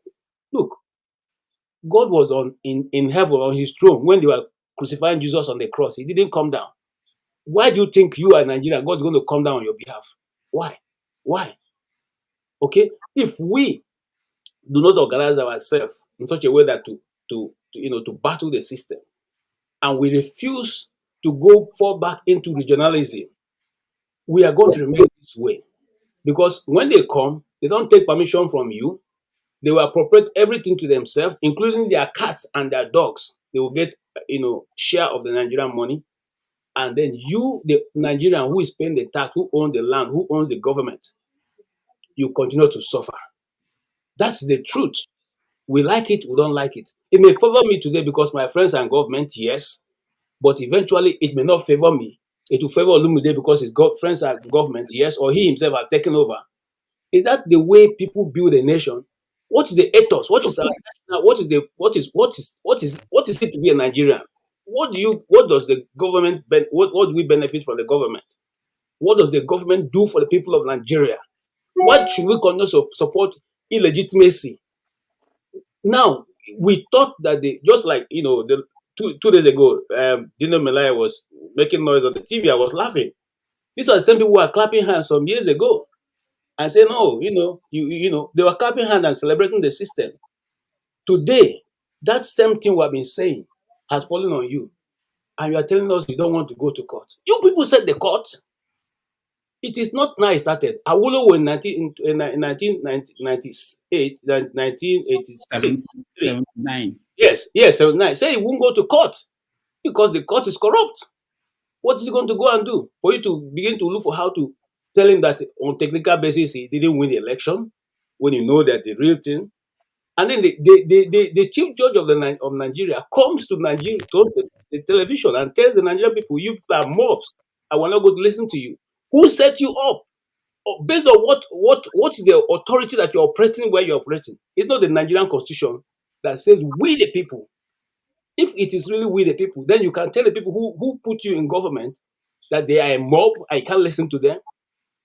Is the law made for animals or for the Nigerian people? A British judge said, in consideration of the people, the plight of the Nigerian people, I cannot in good conscience award this judgment to this company because I know how the ordinary people in Nigeria will suffer. You, the Nigerian judge, says you cannot listen. Do you see I don't know what to call it. You see the difference? Discrepancy. I don't know. Thank you, sir. All right, thank you. Let me play a little bit of this before we continue. A conversation I had with just a regular guy on the streets. Hi. Hey, how are you? How are you doing? How are you? Good to see you. Are you? I'm so sorry. I played that before. I'm trying to play another one, but let's go to CM. I'll find the video. CM, welcome to the show. CM, can you hear me? Yes, let me unmute first. Thank you. Thank you, Rudolph. Good afternoon. Is it? Yes, it's afternoon here. Good afternoon and welcome back from Nigeria. In fact, I purposely came in to say welcome back. Thank you. I envy that you Faku with Inchuanwu and all the rishi about the shake, all those things you put in. So welcome back. It's good to visit home and then have a taste of what the atmosphere is like there. So welcome back.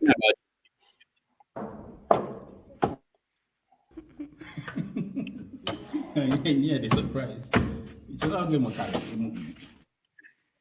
All right, go ahead, CM. Okay. Oh yeah. You see, I I will tell her what I want to say to this focus of a thing. The thing is that for those that do not know, you don't need to wear spectacles to pound nuts. So that is the first adjustment you have to make. Now, looking at this thing, the mortar, either that they get you a lower stool, or they will give you the pestle that is taller, a bit taller, so that you do not just for posture, so that you do not need to injure your spinal cord. that type of thing. So at least I did all this, sieved it, prepared it, and they run the errands associated with doing it. So, but from the look of things, the mortar has seen a better days. This shows an evidence of the mortar is as old as the woman, the aged woman who must have been using it. So the mortar is old. Look at the damage by the right hand side. So it's okay. It's a typical village life. We all pass through it. So welcome back, Rudolph. If we are saying something about the budget, in a simple terms, a budget is a financial statement of what you expect to earn revenue and what you expect to spend. The only thing Nigeria expects is what to spend on. What do we earn? Where is the money coming from? We are not industrially based. Even if they budget 10 trillion naira, it will still be borrowed. If you budget 27 trillion, more than 50% will be borrowed. So, and when you borrow, you are not impressing anybody. They spend it on useless things again, expensive cars, buying, building 15 billion naira house for a vice president. I remember, I don't know who was saying whether the White House in America, since 18th century or 17th century, it's been there. 1801 or something like that, when Abraham Lincoln lived there. So, 1864 anyway. So all those things. 10 Downing Street is a street. It's just a terrace house along the street in Downing in UK. That is where the Prime Minister lives. Even if the Prime Minister is a billionaire before becoming a Prime Minister, you have to downsize and live there. I don't see anything wrong with a typical 3-story building in Nigeria being the official house of the vice president. I don't see anything. But Nigerians want to waste money. Why? 15 billion for what? For what? Is he Lord? And then all the other nonsense. Until Nigerians do what Obasanjo told them positively, the man is now talking. I mean, you protest. It's a normal thing. You don't need to be violent. You don't need to burn things down. You don't need to destroy anybody. Just carry placard. Sit down somewhere, stand by the street, show your placard that you do not agree. The world will capture it. If you do it consecutively, frequently, the government will sit up, knowing that, look, we're not in our name. But everybody keep quiet. Now they are singing on your mandate. APC song, campaign song is what they are now singing at the National and House of Parliament, a hallowed chamber like that. That tells you that Nigeria is captured. To be honest with you, this is a big shame. How can people be singing? For what?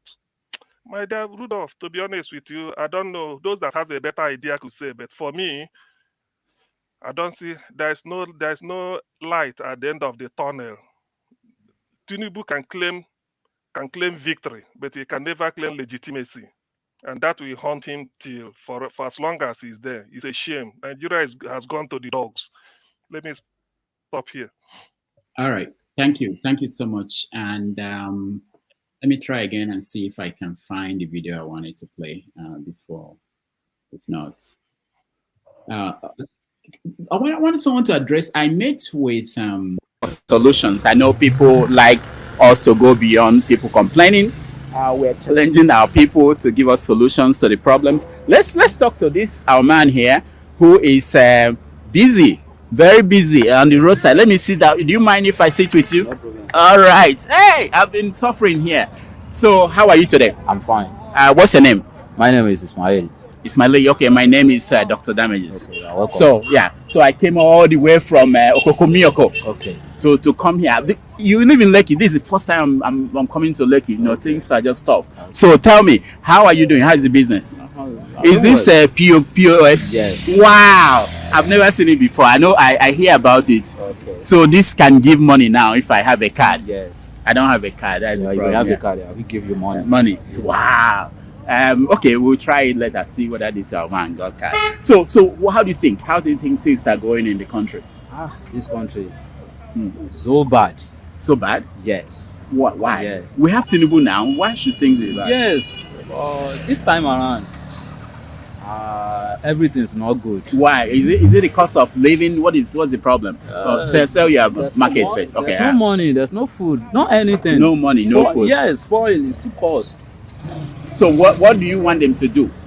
Because they said they are just starting. Yes. Yes. But the starting of our president now. Yeah.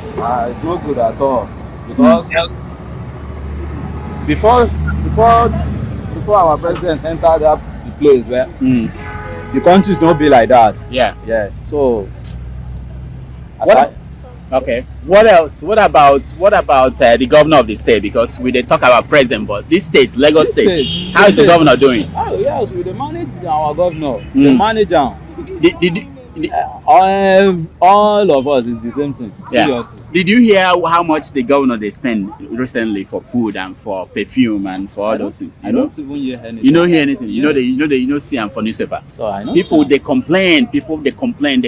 Say the thing too much. See.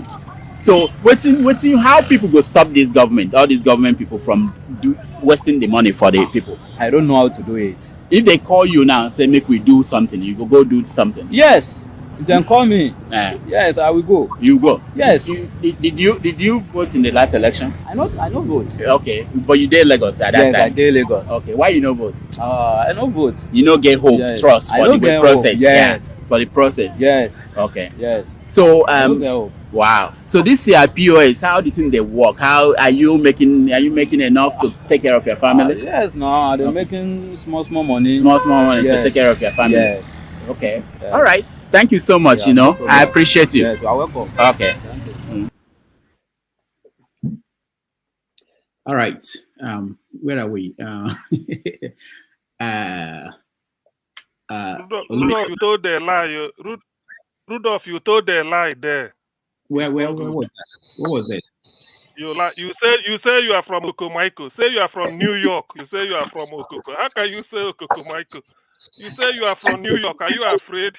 CM. Because of your CM. Because of your kidnapping. Yes, of the kidnapping value. Yes, kidnapping value. CM. Yes. Yeah. If the kidnapper, will you pay the ransom? Actually, there was a point. There was a point where an area boy came to me and said we must pay for doing what we're doing on the streets. That he was in charge of the streets, and I said I just came to Lagos, from the rural part of Nigeria. He looked at my shoe and said, "No, you are." You were lucky if you didn't have any of them to be at your side. If they allow you to go free. No. He actually wanted to insist. He insists that I should pay him some money.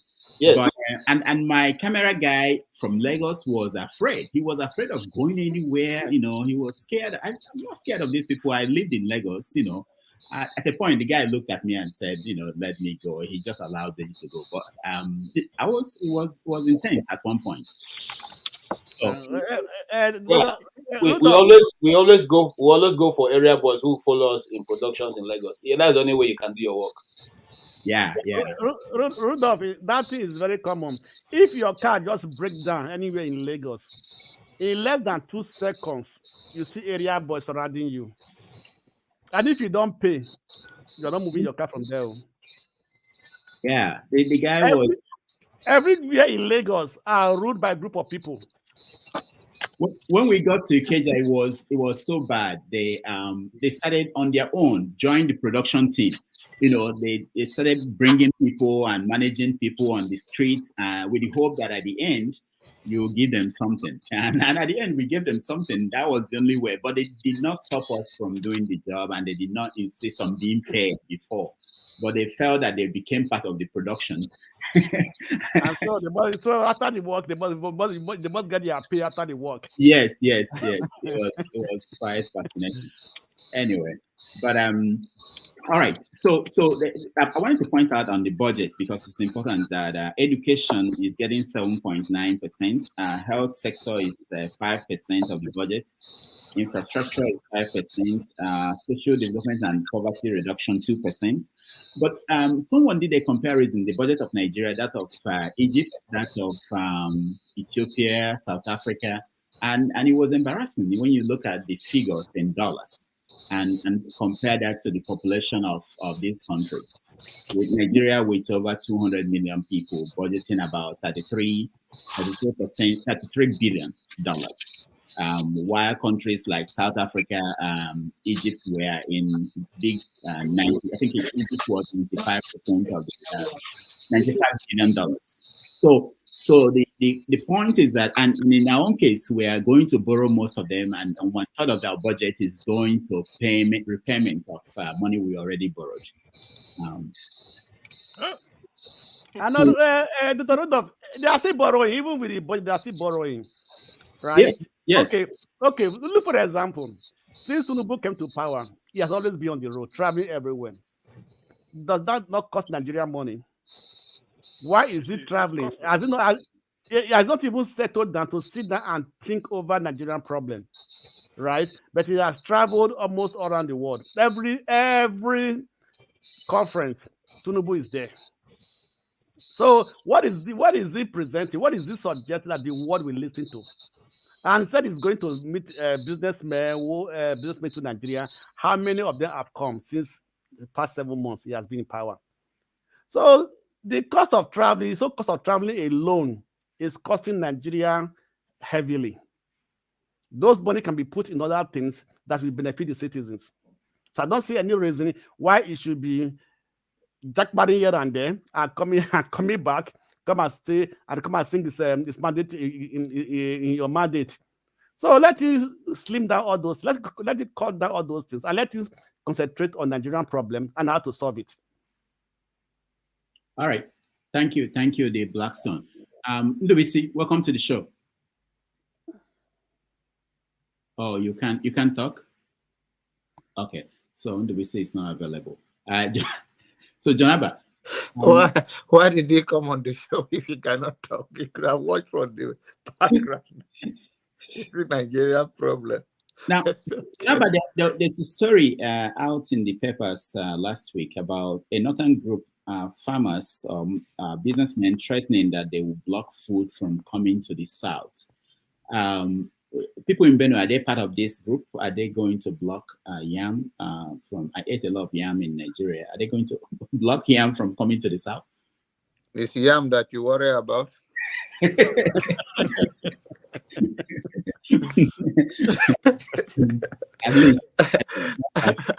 What is the reason why they say they're going to block the yam from all the food stuff? They gave actually 21 days. I say, what is the reason? Yeah, can I speak to that? Go ahead, KJ. I know Jonaba have not eaten pounded yam for a while, so he will not remember. Now this same group have different names. They choose the one that fits the occasion. So in this occasion, they've chosen a different name. Before now, they were Arewa, Congress, Arewa Youth, and all that. So this time they've chosen a different name. And their reason is that they were in agreement, or they had an agreement with Buhari's government to be paid. I can't remember the exact figure now, because the food blockade they did against the East, their food wasted, and so that food they were supposed to pay the compensation, and that Buhari's government entered into, I think it's 3 billion that they accepted to pay them. 3 billion. Buhari's government accepted to pay 3 billion for them refusing to take the food to the east or to the south, and the food got wasted.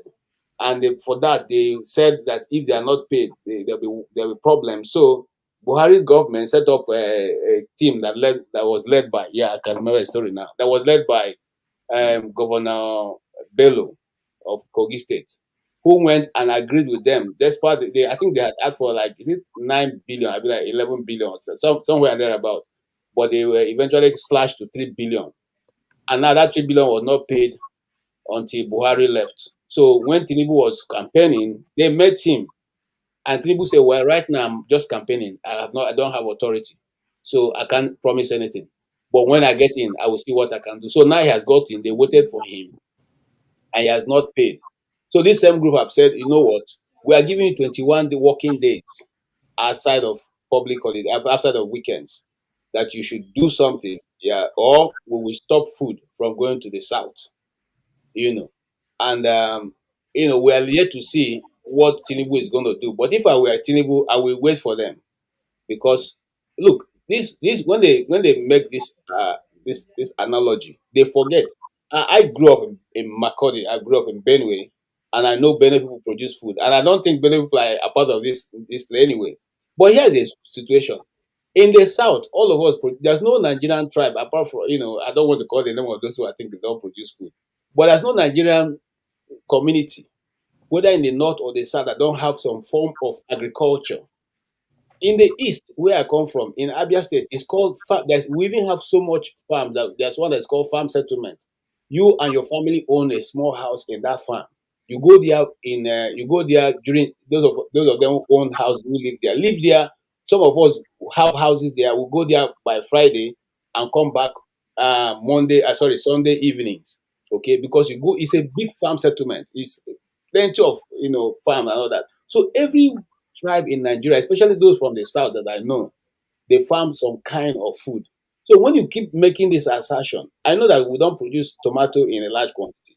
I know we don't produce carrot in a large quantity. I know we don't produce cabbage in a large quantity, or even cucumber in a large quantity in the south. But aside that, we produce yam, we farm cassava, which is the basic food for the people from the south.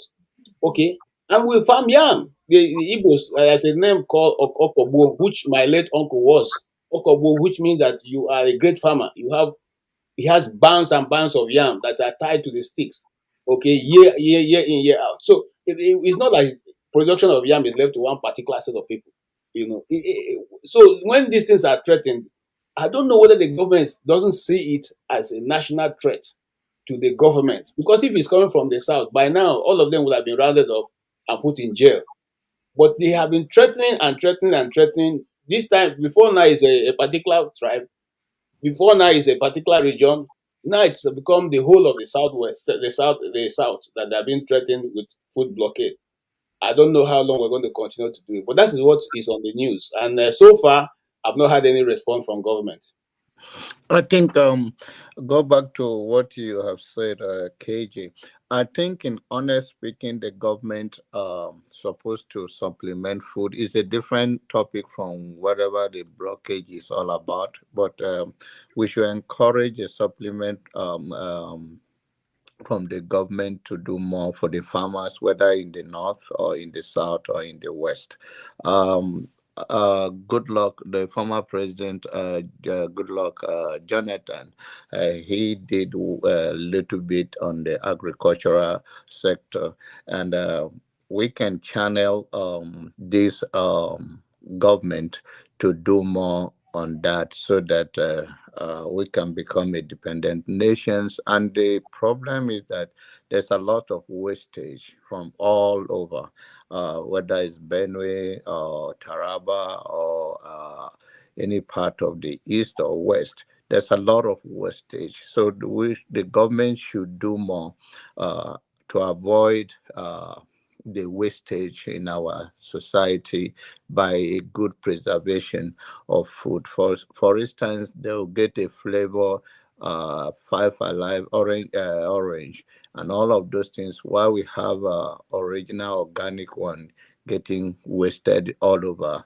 I think if we will be a real survive and change so much, and that will bring a change to our society, because the common man problem is food.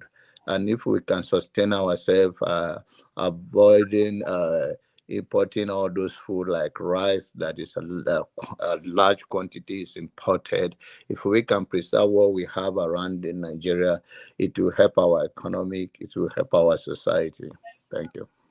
Thank you. Can I just respond 1 minute, Rodolphe? Jonaba, I like your this thing, and I want to invite you. The Benue governor has he has a meeting that's coming up sometime this month. So please liaise with your people to know how you can participate, because he's looking for ideas of how to do things. Because we are tired of giving ideas. What you said is totally true. I was part of that Jonathan's team that with the former Minister of Agri. They did a lot of silos around Nigeria.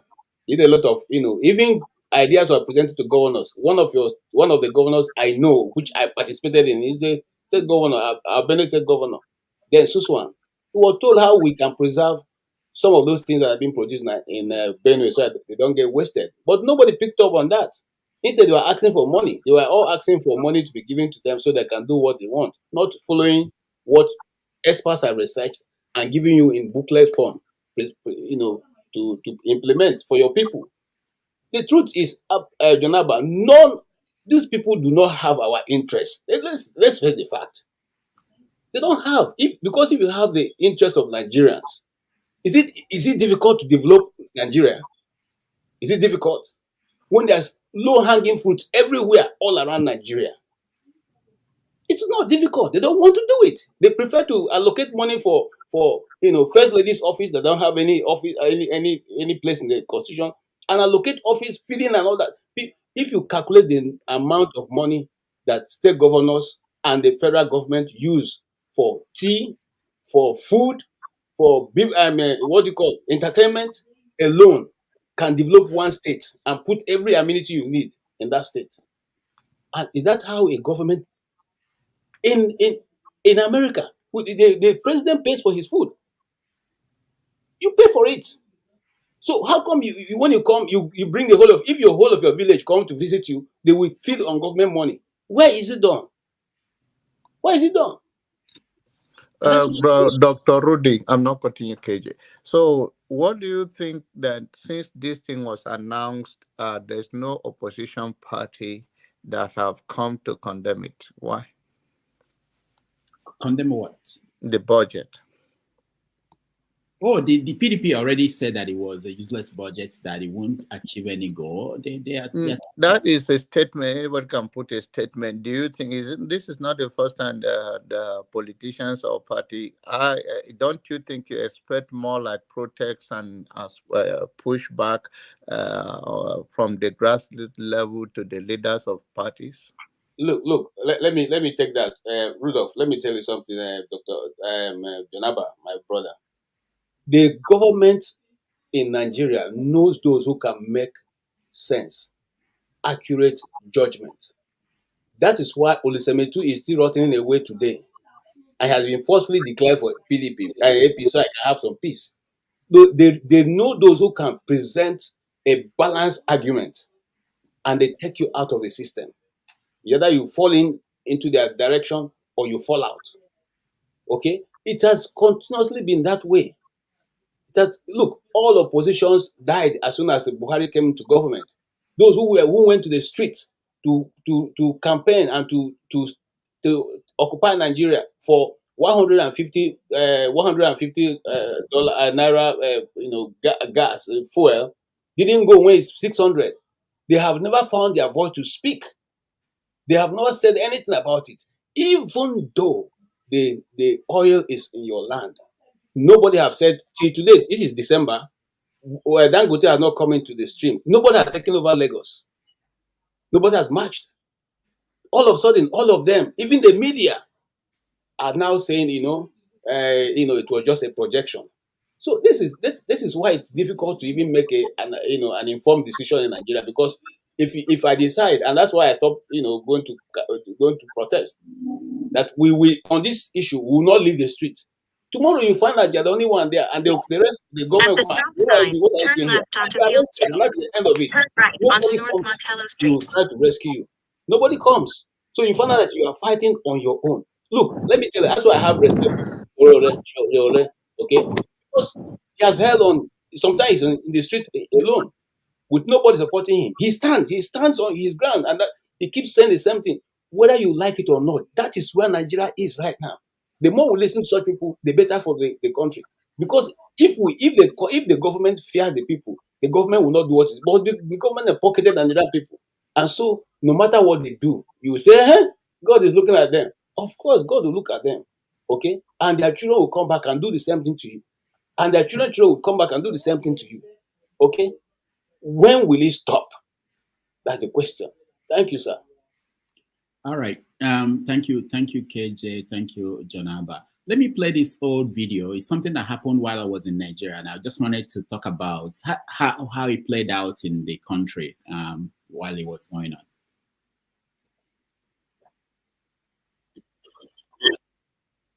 Drag me into the controversy of Benin and Lagos.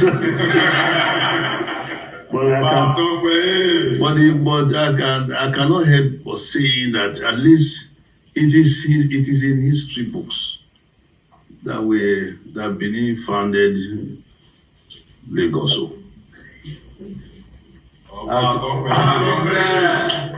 But when some people will hear it now, they go haywire and say, what is the Oba saying there again? But it is true. Go and check out the records. Maybe not all over Lagos as we know it now, but certain area in Lagos, maybe the nucleus of Lagos was founded by my ancestors. The Oba of Lagos will say so. I'm sure you know that he will always emphasize that it comes from Benin. Everybody knows. But the source of Lagos is Benin, whether on your he likes it or not. All right, that was the Oba of Benin getting into the mix about Lagos.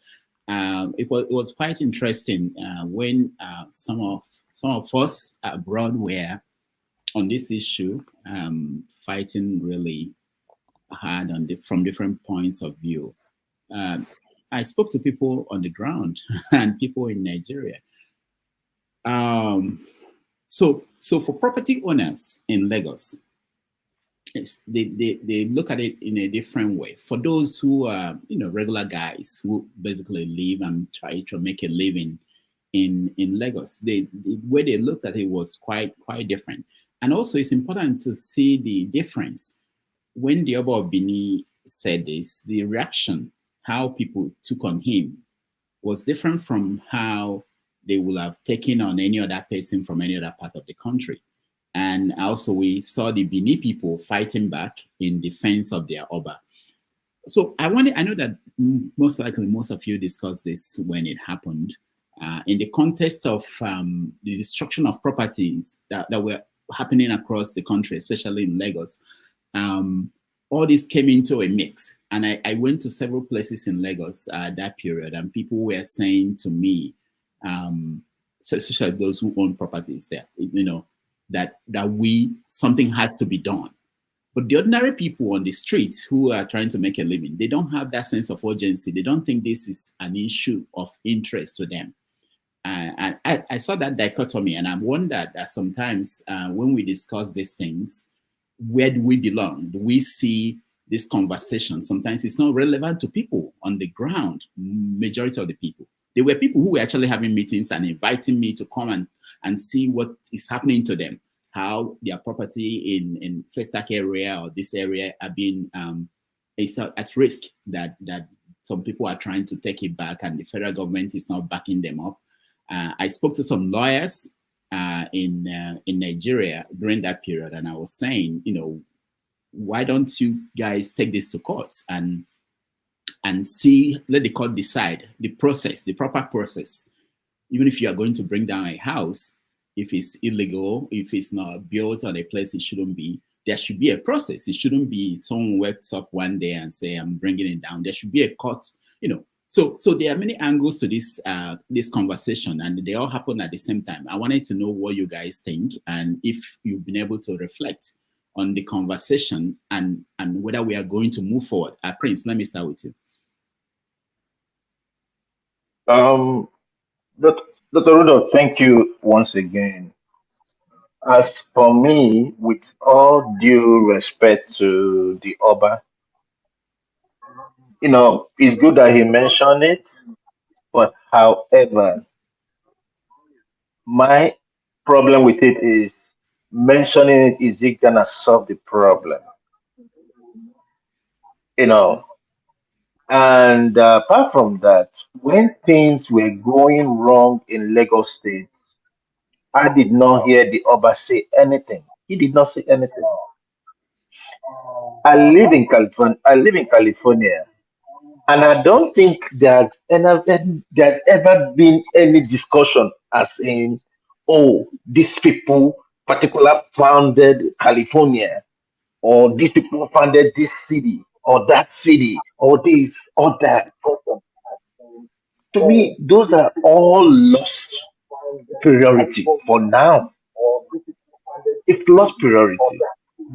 And as for the properties that they're breaking, you know, in as much as I don't want to tribalize it, because if they say, okay, people were building on canals, you can rechannel the canal. You can rechannel the canal, and you just have them pay some money, because this is actually victimizing more people despite the economy at this time. Imagine somebody whose house, about 300 million, was destroyed. How is it going to start? How is it going to start?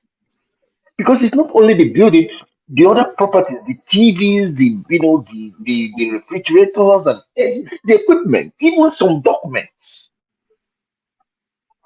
To me, it's not right. Whoever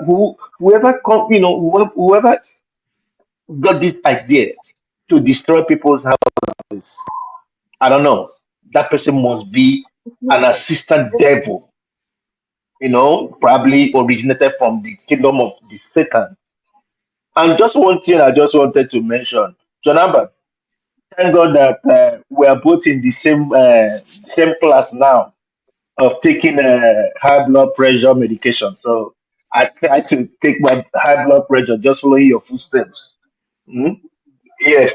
All right, thank you, Prince. Olumide, what is your take on this? So for me, I think I said this before on some other platform during the week that for me, I think the optics for what the state government is doing is very bad. So even if the government has the authority to do whatever they want, or use those lands for whatever purpose, the optics are very bad. If people feel that they've been targeted, largely from the eastern part of the country, they should have allowed them to exhaust every opportunity available within the law. Like you rightly said, let the courts decide. You understand? And again, why the optics look so bad again, especially on the government, is the fact that APC has been in power since 1999. What were they doing when these people were building those houses on those lands? So I mean, when they did the investigation, was any government official culpable in that act? Did they indict any government official? Did they punish them? Are they going to prosecute them? I mean, it's just a one-way traffic. It's just the people who built, and some of these people are alleging that they have proper documentation for these houses. So are they going to be compensated? Even if government will forcefully take their land away from them by force, are they going to be compensated for the monies they've spent? I mean, this is just, it's terrible, it's barbaric. That's why I say that is not civilized behavior. When you treat people with disrespect, and we are saying all this, and then some people are saying that then go back to your part of the country, blah blah blah. Is that how you integrate the country? Is that how you integrate the whole nation? Is integration not to make people feel at home and make people belong? And then we are treating ourselves this way. Then how do you treat a foreigner? You understand? That it's all hypocrisy. And then the Oba of Benin, I mean, for me, the only evidence for me, I wasn't born at that period when what he was talking about. The only evidence for me to see if what he's saying is true or not is to go back to unbiased resource. And my unbiased resource from the British Encyclopedia says that the indigenous people to Lagos State were the Aworis, the Yorubas. And at the point in time, the Benin colonized a particular part of Lagos, the Eko, they named it Eko, and they were paying taxes to the Benin Oba. So I mean that's all I read from history. I haven't, whatever it's saying is just trying to rewrite history. So colonization is different from being indigenous to a particular area. So there are so many facts. So but he went there for a purpose too. So for me, that's his own personal opinion. I'm not going to argue with that. He went there for a particular purpose to stop and plead on behalf of the people whose properties were being destroyed. And I think it kind of worked. So we should look at the message that he brought with him, not forget the messenger. And him saying that God ordained Tinubu doesn't change anything. It's his own opinion. You understand? It doesn't change anything. The fact that the elections were rigged, it doesn't change the fact that it's just one man. He didn't give legality to Tinubu's presidency. It was the courts that gave legality to his presidency. And the man went there for a particular purpose. He was only trying to massage Tinubu's ego. He's only trying to be smart.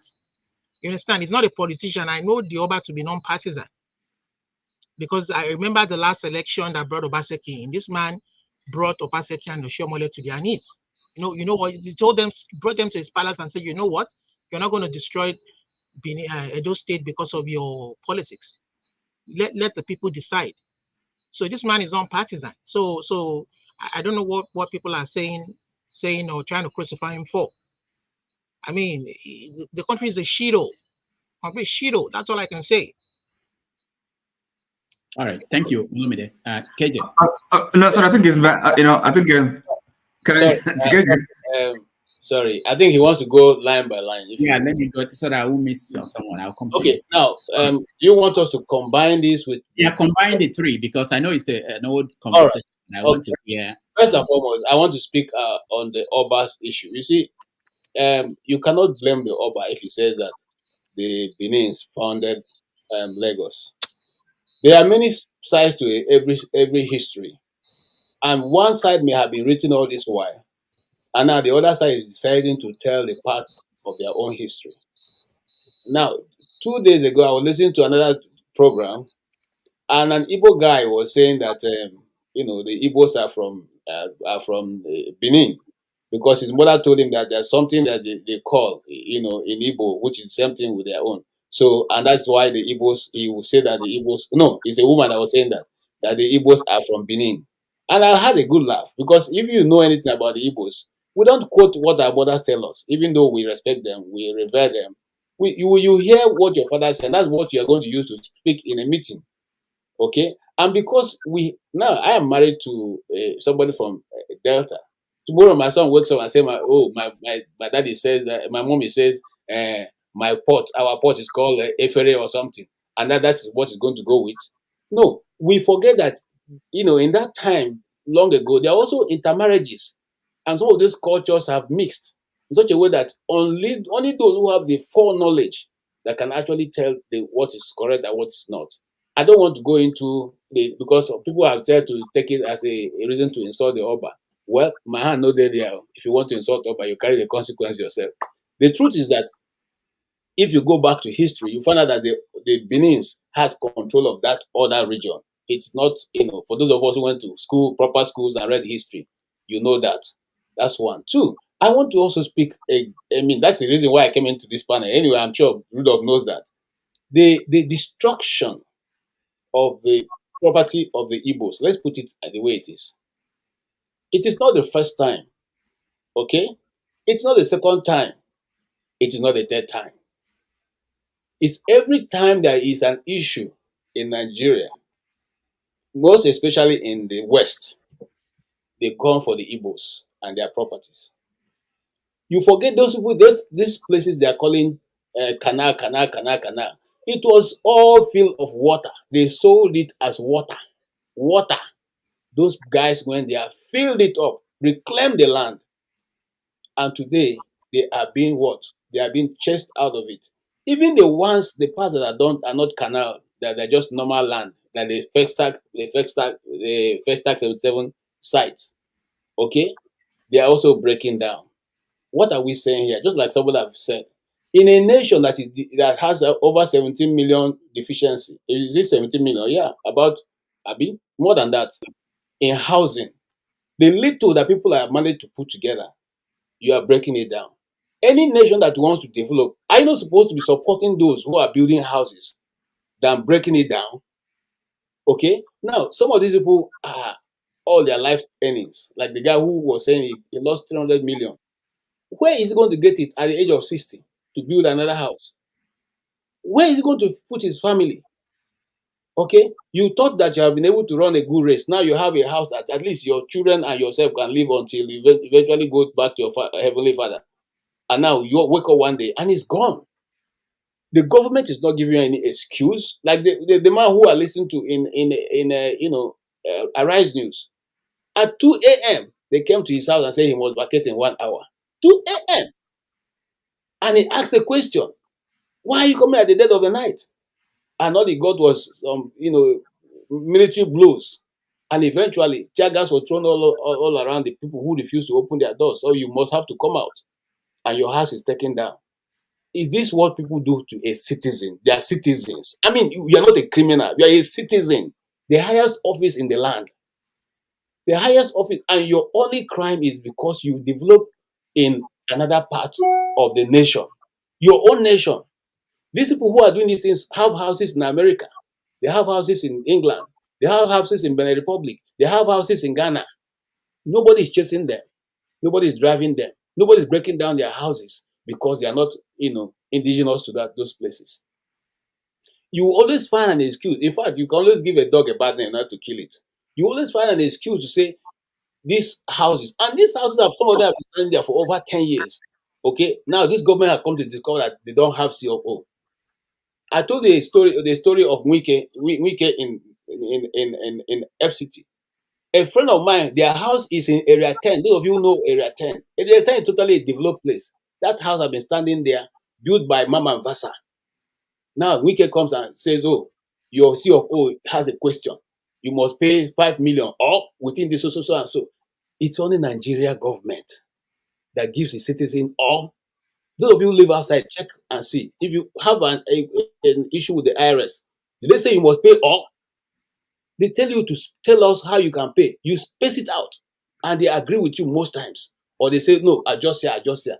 And that is it. Gentlemen, when shall we recognize our people as human beings? Because if we cannot treat our own people as human beings, how do we expect other people to treat us? These things are on international media. If you are one of those people who follow news around, check and see. It's playing in Al Jazeera how Nigerians their houses are being brought down. It's playing. I mean, people can see it. And tomorrow you say Nigerians are being deported from Saudi Arabia everywhere. Why wouldn't they? Because your government don't consider you as human beings. They don't consider you. Okay, you're right. Very, very uncivilized set of people. The same places where your house have been broken, you pay tax. It is only in Nigeria where you go to a place and help to develop that place, you become an enemy.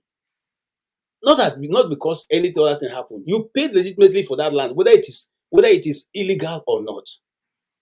Okay, you brought some form of development to that place. You brought some form of employment to that place. You brought some form of commerce to that place. But if any time there is an issue, you go first. And you want to tell me as an Igbo person not to be worried? You see, that's where we, the younger generation, you see, one of the things that Nigeria forget that we didn't fight the war. Look at me. I'm not part of those who fought the war. Okay? So you are fighting the wrong people. And so let's upgrade our mentality. If the war has ended with those people who fought it. My father is going to be with the Lord. Okay? All my uncles who fought are going to be with the Lord. Are you transferring the fight to me now so that I can get ready for it? Or are you saying that we're not wanted just like Nnamdi Kanu, and I still stand by it? What he said. If you don't want Igbos to be part of Nigeria, allow them go. You cannot continue to after almost like every 10 years or 5 years, our things are destroyed around Nigeria. Okay? If it's not the Igbo person, are you looking for his head to make as a sacrifice? It is his property you're burning down. And you still want us to be part and parcel of the system? And you don't want us to talk? You see, let's face fact. You see, we'll not be saying with a fear. Just listen to me. Igbos are not afraid. That is how we cure the people in Kanu. Stop burning the Igbo people's business. Because each time the same thing was happening in Kanu, they burn it down until Juku went there and said, "Look, you are running. They say you should be part of Nigeria. So why are you running? Deal with the issue." It's not as if they are afraid. And you see, some people have come to the national TV and say, "Oh, why the hue and cry about Igbos? It's not only the Igbos." Can you have asked them, my friends who are there, please go around, look for people who are not Igbo speaking people, whose houses have been brought down. Let us get the numbers and also play it up. So far, nobody has sent anything to me. So what am I saying? Am I saying that we should be preferentially treated? No. I'm saying that if the Igbo man has built on a sewage, knowingly didn't have a certificate for that land, you want to break it, it's okay. But can you tell him, please, this is December. December next year, we're coming to break down this house because it's not. That's how people behave. That's how you treat people with consideration, whether they're your tribe or not. I don't care whether it is Steve, Hausa, or Yoruba. Okay? But give the people notice. Treat them like human beings. Let there be respect. Because the highest office in the land is the citizen, the office of the citizen. Okay? And so if we continue to treat our people like goats, like cows, like just nobody will treat us better outside of Nigeria. Okay? And there have been some secret, audio going around, and I want to end with that.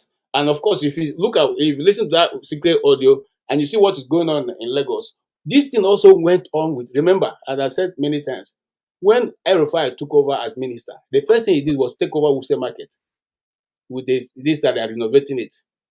And when they took it over, after that they gave it to other people. I'm calling places now. The building material market have changed 3 places. Any land they cannot develop, they push Igbos there. You go develop it. After 3 years, come and tell you, oh, we're moving it to somewhere else. The Apo Mechanic Village was first in Area 1, where Dunamis Church used to be. Okay? They move it to there, to where the legislative quarters is now. They move it there. They move it to behind the legislative quarters, to where they are right now. And I see plans to move them. Because when you develop a place, when you go there and make the road, when you go there, kill all the evil spirit there, they come take it over and give out the land because they have made it habitable. It cannot continue. We know these things. We have seen over the years. Let's stop it. Thank you so much. The Blackstone. Thank you, Rudolph. Okay, first of all, about the Oba of Benin statement regarding Lagos.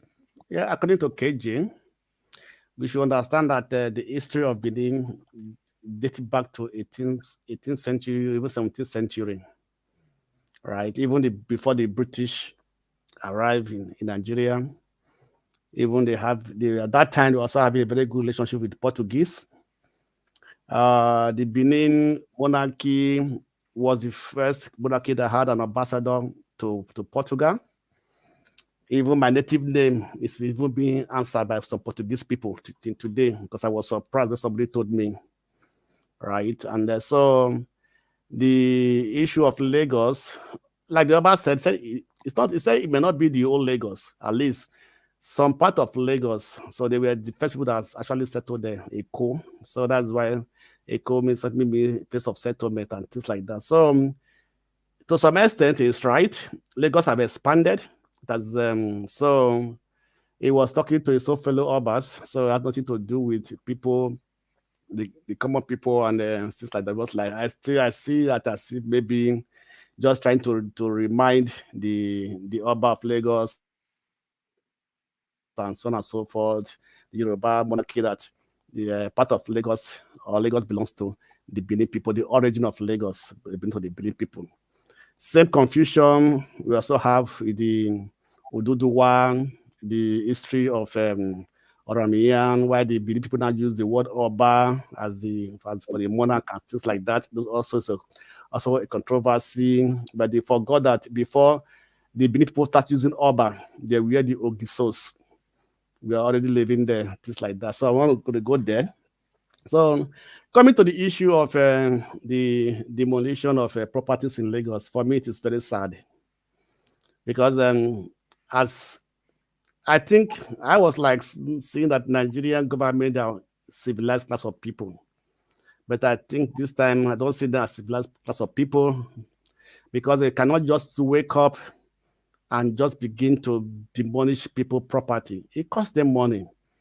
These are not government properties. These are not state property. These are personal properties. And you cannot come out and say they didn't have any documentation or approval from the state. If you say the approvals were fake and things like that, why can't you trace it back to who approved it? Who are the government officials? Who are the workers that approved those buildings, those locations for them? Right? They come up and say, yeah, it is of the master plan, like we said, the master plan of Festac. Can the Lagos state government come out and show to the people what is the initial master plan of Festac? Because one time I studied in Festac, I know a little bit about Festac. Let them come out and give the initial master plan of Festac, how these people and how these buildings are destroying now is frustrating or against the Festac master plan. So I guess that there's some issue of targeting some class of people. I don't like these people. What they are doing is that, and so on and so forth. I think at least we should be more responsible. We should be more, at least there should be a way that at least this thing should be done. You can tell the people, okay, this properties is located in the wrong place. You have to pay for it. You have to pay fine for it, or give them time for them to move out. Or no, so even like for example, when they took over the community where Dangote today located is Oyefi Refinery. They never paid those people. They just went there and gave it to Dangote, and Dangote started developing that. All the people were driven out. So this is the nature of Nigerian politicians, Nigerian people in government, because when they are there, they think they are all powerful, but they forgot that tomorrow it will come to an end. And once they're out of power, and that's when you see them talking like as responsible people. This is what Nigerian politicians, this is what they are. So let them stop all this demolition of properties. People spend money, it costs them money. It's even creating a lot of problem for them. But I don't expect somebody can lose 300 million house building, and the people that are destroyed will be happy that they have done something good. This never happens in a normal society. It doesn't happen. So let's face the fact that this thing should be stopped, and everybody should rise up and fight against this demolition in Lagos. And let them bring out those people who approve it. People approve these things. They just wake up and start building. And where were the government when they were building it? That's on that question. All right. Thank you. Thank you, the Blackstone. Oti, you're next. Right. So I think one of the issues about the Oba really, I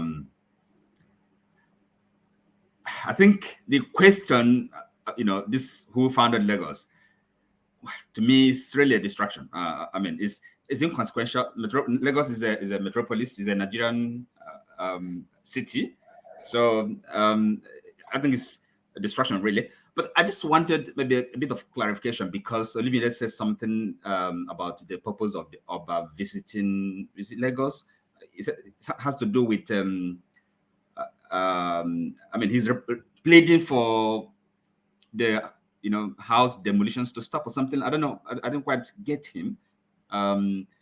Did somebody I mean, make sense of what he was saying in that connection, that Oba was speaking on behalf of any you know? He was trying to assert that he was speaking on behalf of the Igbos. I don't think that is true. So, I mean, I don't know. I just wanted some clarification. But anyway, so yes, I think his comment, you know, is it may be of historical interest, but you know, what does it matter? It's inconsequential. So now the question of house demolitions. I think any way you look at it, is a tragedy, right? That such callousness can, you know, can be happening, and nothing. The country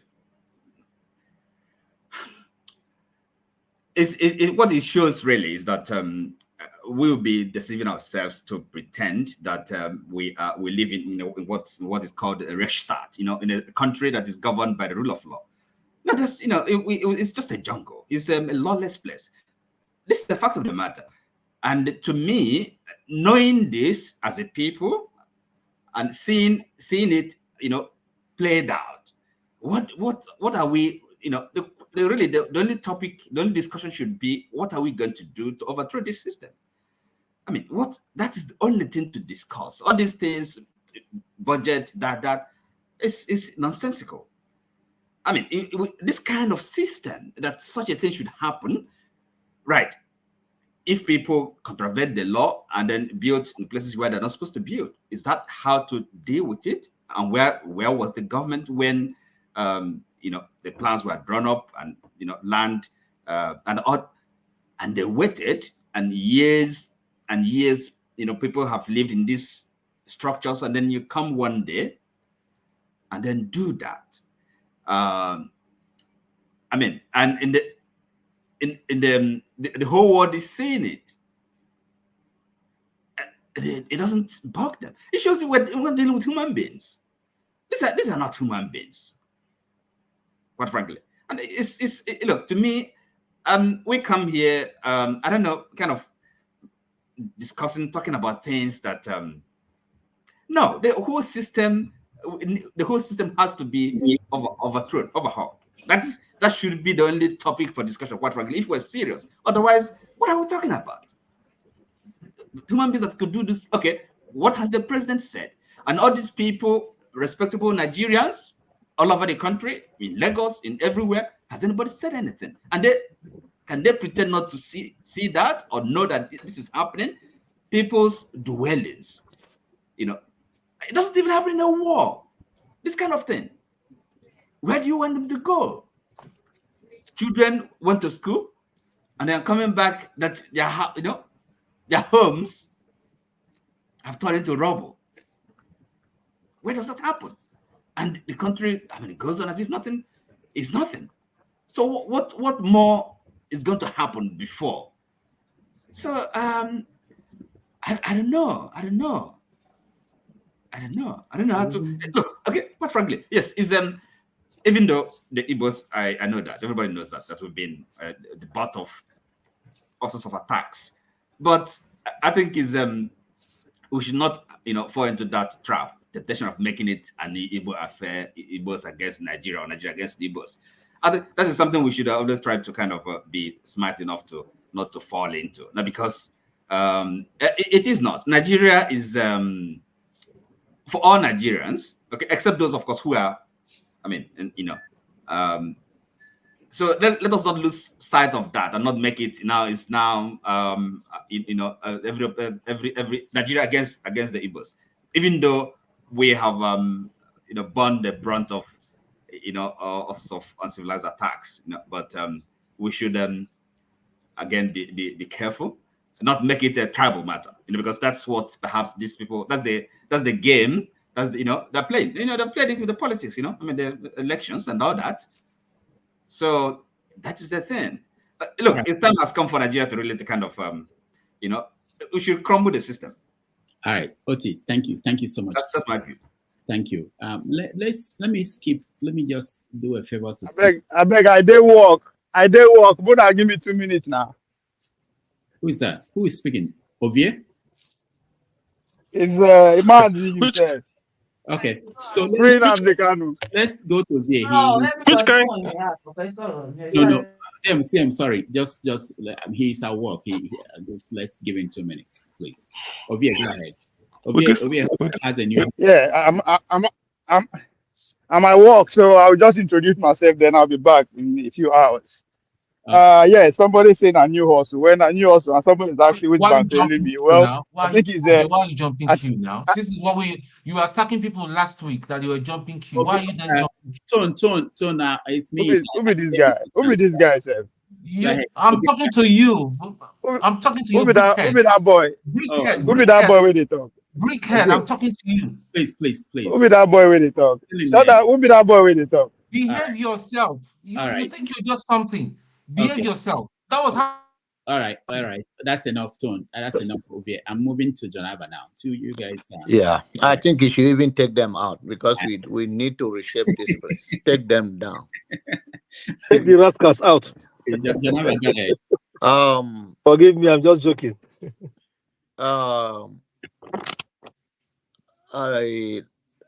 I cannot agree more with OT in the summary of his word that we should not make this in a tribal issue.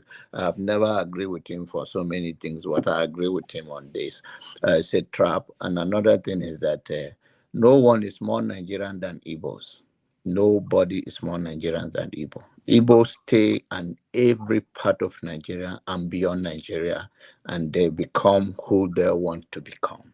So, and we are not, I'm not taking the side out of it that, yes, it may be happening, maybe majority or all of it, but we should not fall into the trap.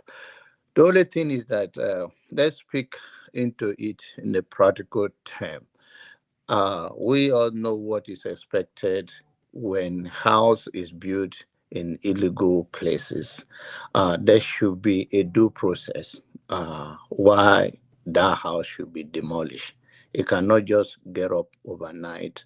There should be a notice, serve the people, and there should be a court process giving time and date. Yeah. But beyond that, I don't want to speak to the Oba issue. Those are speaking for his own word and is entitled to whatever and who is addressing. Beyond that is that Nigerian, whosoever is doing it, the motive matters, but what goes around comes around. There was a time Nigeria asked Ghana to go. Today, many Nigerians go to Ghana to settle. So, end of the day is that it is all good that we see beyond this time that migration and all of that is part of life. Life changes and generation move around and raise and all of that. But we cannot allow those short-sighted individuals simply because they grip into a power and use it for what it's not supposed to be. There is, whatever religious or your belief system, whatever you sow, you're going to reap. Focus on building the future of the next generation with a neutral mind. And I appreciate those who invested in your area or your community and to the development of the world. So on that issue, I want to leave it for that now, that it should be a due process. And once the due process is not followed, it should be condemned. Thank you. All right. Thank you, Janaba. CM, Ernest. Yeah. Am I? Yeah, thank you. Thank you, Rudolph. Thank you. Actually, what I need to add, most people think this issue has been topical for since 1 week or 2 weeks. Actually, what I need to say is this. On the Oba of Benin issue, I respect the opinion of the Oba and the institution he represents. I so much revere and respect him. But do I accept his verdict? No, I do not. He's entitled to his opinion. I'm entitled to mine. That's where I will leave it. I respect his opinion. Also, he's a first-class traditional ruler, a kingdom, and the institution he represents. So I respect that. But I do not accept the verdict. That is the only thing I could say that. Then on the demolition, sometimes I think it was Chido Donkalo that said, Professor Donkalo said, it's always good to listen to what is not said than what is said. What is not said, listen to that. You know, part of what is not said, go home, take your investment home. And we're one country. But Chinese will bring their own. Nobody will tell them to take it to Chinese. So you now ask yourself, who actually hold the same path with you? Is it the Chinese or the person you are sending to the East? You know, sometimes that's why I said what is not said. Iwanyamu, as chairman of Ohanes Ndi, President General, he addressed a press conference, and I agree from beginning to the end. In summary, he said, sort of a committee or an office, oh dear, to handle. Oh, Jesus Christ, why is this thing?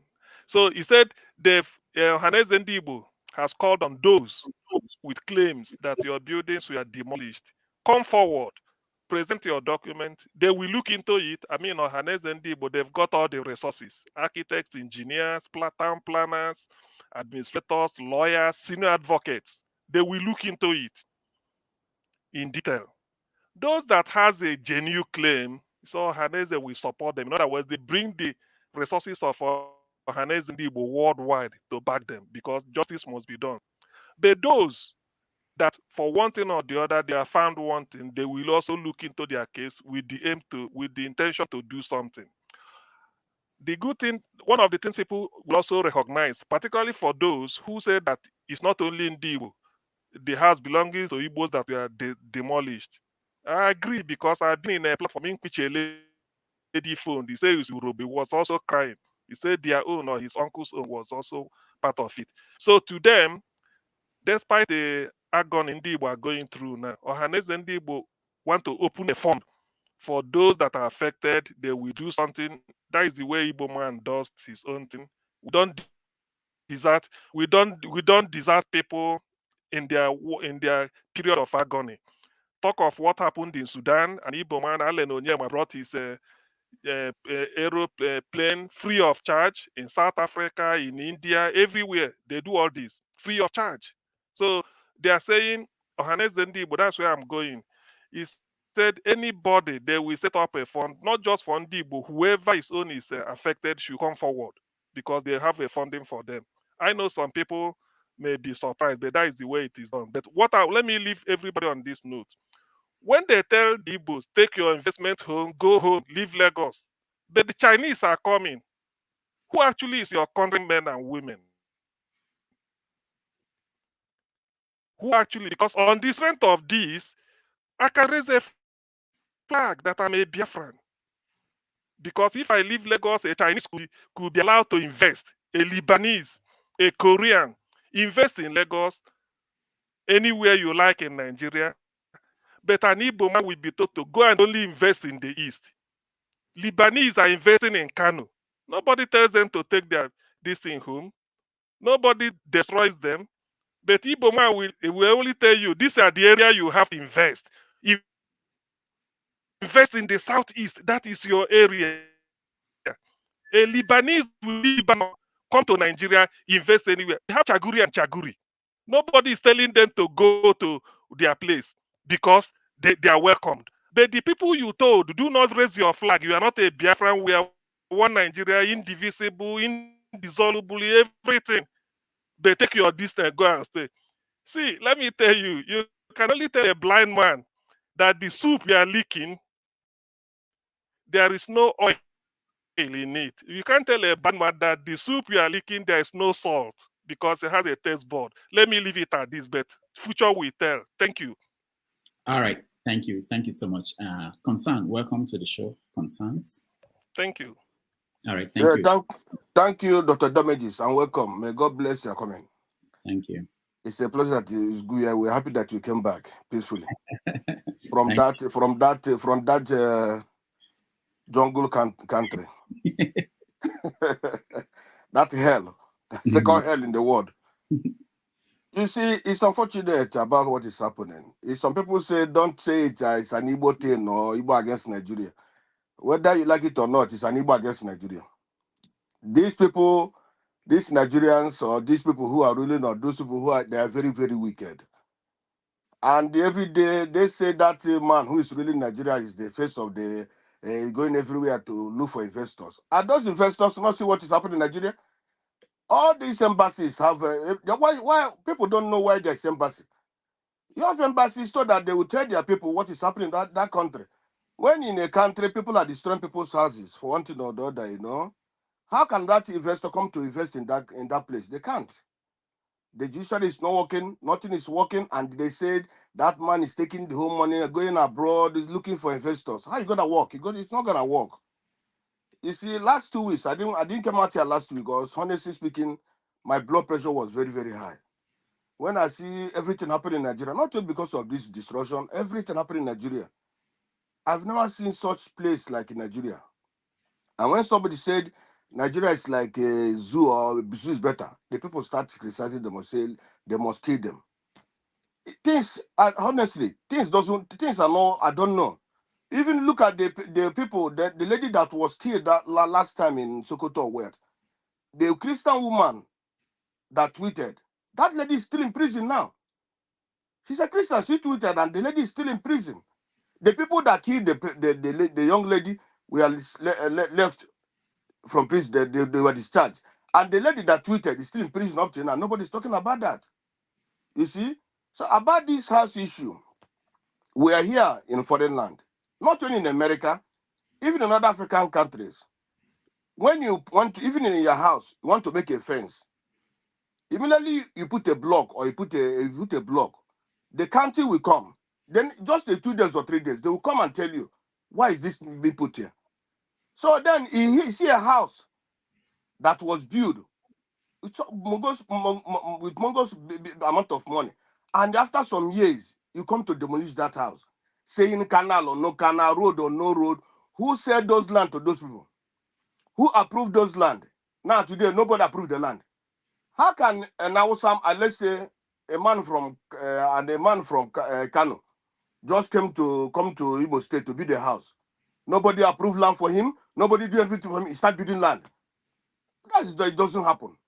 It's only the municipality, the council who approve that place for him before he can start building. So whatever is happening. One, the election came. Igbo markets were born. Two, they intimidated Igbos. They even stabbed Igbos. They did everything. Three, now that one is not enough for them. They went for their houses. And now somebody is talking about canal or no canal, or this or no this or no this. Why these things are not happening before? Why they are not doing this thing before? Just now. My brother, how much is the bag of cement? How much is the bag of cement? You send money to build a house for you. After building that house for you, millions and people come to demolish it. I believe that for me, the devil is now living in Nigeria. And when you put somebody like these people ruling, not only Tinubu, all those people ruling, Akpabio and all those useless idiots, you will see that's what you'll be getting. These are not human beings. And the citizens just keep quiet. Well, even people say go and protest or no go and protest. But for all I know, the people in abroad cannot do much. What the people in abroad can do is to send money to them. If they want to stand up, let them stand up. Without me, as I'm here now, even 100 years I cannot go to that country. I may have investment, I may build a house, I may build even 20 houses if I have the money, but I cannot stay there because that place is not a country. I have been in many countries, I live in many countries. I have lived in about 7 good countries in the world. I've never seen what is happening in Nigeria to happen. Look at the National Assembly. How can those urchins read keep quiet and such a song is being read for mandate? Who mandated Tinubu? Those people we voted for, many people voted for them. They just kept quiet, and those useless song is being sung there. At least they're supposed to walk out. If they don't want to be part of, they're supposed to walk out. They just say that we are mandated for Tinubu. They know who's Tinubu. Tinubu is just supposed to live in a village in the whole world. such a man, and now there's my mandate will stand. I'm very confused about Nigeria and all of us are talking here. Thank you. Some countries, please, some countries develop even with 7,000 people, even with 7 million people, 2 million people. Botswana is how many people? 2 million people. Namibia is how many people? 2 million people. Go there, they have social security, they have everything that America have, they have everything that Europe have. The justice system, you can't. It's it's something in America. So, but in Nigeria, man, I don't see. Please, Damages, I rest for now. Thank you so much. Dan, welcome. To everyone. Yeah. Greetings to everybody, and I know it's a very hot topic, and I can see anger and everything, frustration, and what can we do? It's our country. I've always been calling for revolution. Some people tell me because they never shoot me gun for leg before. That's why I still talk.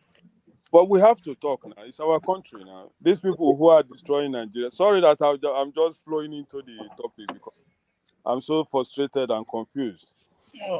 My country, Nigeria. I've tried, and you can see where I'm in one of my corners somewhere in West Africa. That's where I'm connecting from. I was a little bit tired, and I said, "Let me just disappear."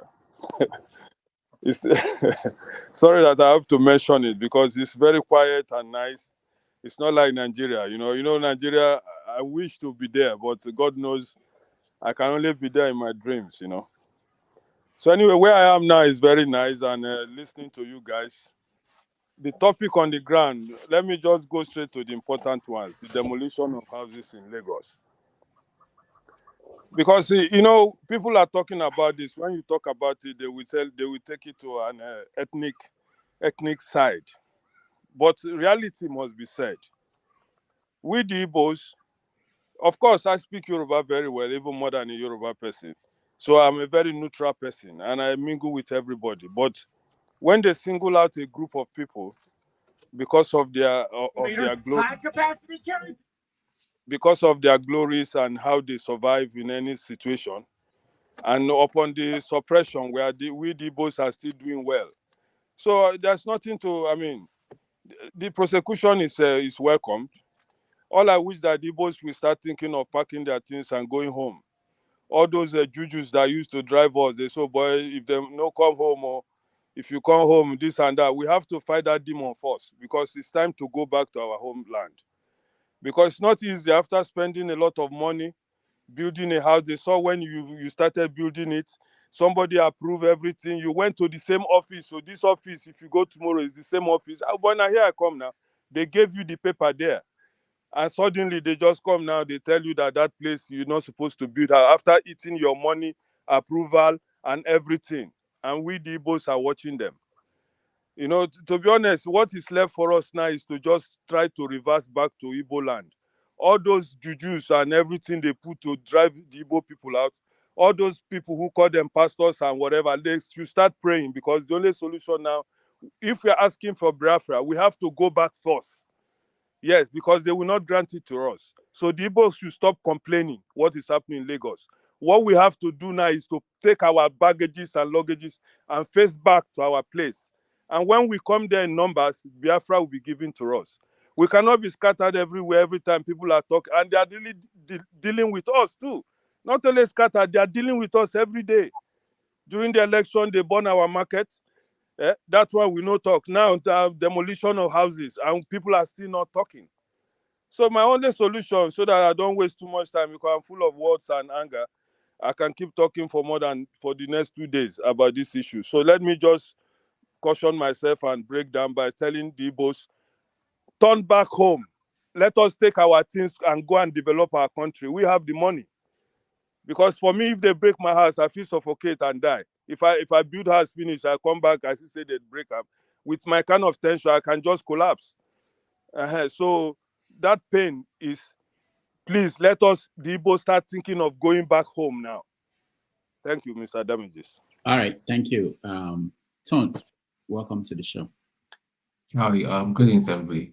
My take, I'm just going to comment with the Oba of Benin. Again, that's his opinion. He knows what he's talking about. He said it boldly, not in his palace. He said it in Yoruba land. So that's between him and Yoruba people. Let them keep bantering about that. But my main concern is about the demolition of properties. Now, everybody just seems to be drawn into emotions. Yoruba people are emotional about it. Igbo people are emotional about it. Listen, none of us here or anybody that has been commenting about this have the actual statistics and the figures or who those properties belong to. Some of them may be non-Igbos. Let's just be factual about that. Some of those properties even may be Yoruba people properties. See, listen, when you come to a land, when you come to a land, you need to obey the laws of the land. It's not just in Lagos State that these illegal structures happen and all that. Even in Onitsha, you have people that build anyhow. In my own town, you have people, even in Aba, they have people that build anyhow. If they start enforcing it, maybe the governor of, for instance, of Anambra State will start enforcing it and it touches one or two Yoruba people will take it and run with it and say, you see, these Igbo people are destroying our property. That is what we see. Listen, most times, I know that even my house in Sulere, I know that I know of one or two illegal properties, I know that, because people know the right thing to do. I think on this platform, I've said it. There was a time I wanted to buy a property in Abuja. I know that. I found that the thing was not straight up. The guy was telling me, oh God, don't worry. I know that we'll just pay money, nothing's going to happen. I said, listen, by the time I spend millions and all that, and they come from my property and all that, your organ, don't worry, will not save me and all that. I'm going to, so I told him, sorry, I'm out. Let us speak the truth where truth exists. These people have a master plan for Lagos State. You have built illegally. If you're built illegally, your property will go down. It's just as simple as that. It's just as simple as that. Now, another thing is compensation. If your property has been brought down and all that, do you have the right to be compensated? That is another thing. Go to your lawyer and all that. But unfortunately, we don't have a judiciary again that would legislate on this. The judiciary is corrupt. So it's terrible. It's just a terrible situation we found ourselves. Go find out about most of those houses and all that. They knew, the owners of those properties knew what they were doing before, because they think they can get away with it. They knew actually what they were doing, and they went into those places and bought. So it's not just Igbo people. There are Yoruba people that have properties. Because I know one or two people that know somebody personally that their properties. So let us stop playing this race card and all that. It's not going to help us. Let us stop being silly and all that. You know, you are built in a place that Lagos State has said the master plan. Now, after all what happened in the election, do you think you're going to escape? Oh, it's a political thing and all that. I know.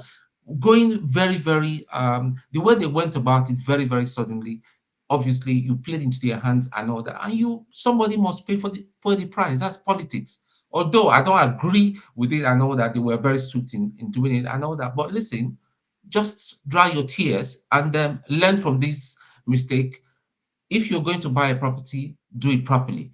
And if you want to go back to the East and invest, if you say the idols of your village is pursuing you, get a very strong pastor to cast out that idol and go and build. It's just as simple as that. So I don't want to be drawn into all these it's Igbo. They are trying to they are looking for Igbos and all that.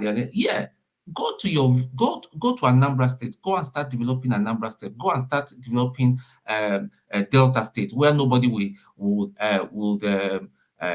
this thing. And that is one of the reasons, I know that I'll come to IPOB. That is one of the reasons why I don't support IPOB. It's not about talking about rocket launchers and you want to go to war with the ragtag army. Make yourself an economic giant. So when you talk, the government will listen to you. This is what Nnamdi Kanu is supposed to be preaching. This is what Simon Ekpa is supposed to be preaching, that Igbos will need to be a force to reckon economically. When you are a force to reckon economically, nobody can mess you about. Onyema can move his operation, all his operations from Lagos completely to the east right now and all that. They can't mess up people like Onyema, you know. So let's just be let's just be sensible about this and all that. I don't want to be drawn into all these this thing. Most of those properties were built contrary to the master plan of Lagos. So that's it for me. Thank you. All right, thank you, Ton. Thank you so much. And we'll see you next. Good afternoon, everybody. Can you hear me? Yes. Oh, welcome back, Doctor. Thank you. I hope my own of is in the deep freezer. We'll talk about that later. Anytime. All right. Let me skip the Oba of Benin versus the Echo people. They know what they are saying. They can settle themselves about that.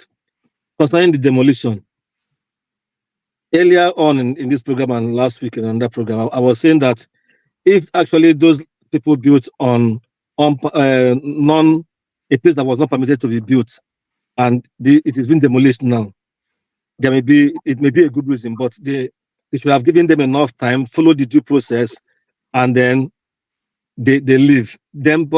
And then they compensate them because they bought it from Lagos, even if they bought it from some owners who are Lagosians, but they went and they formalized the papers and all that at the Lagos State government offices that takes care of all those stuff.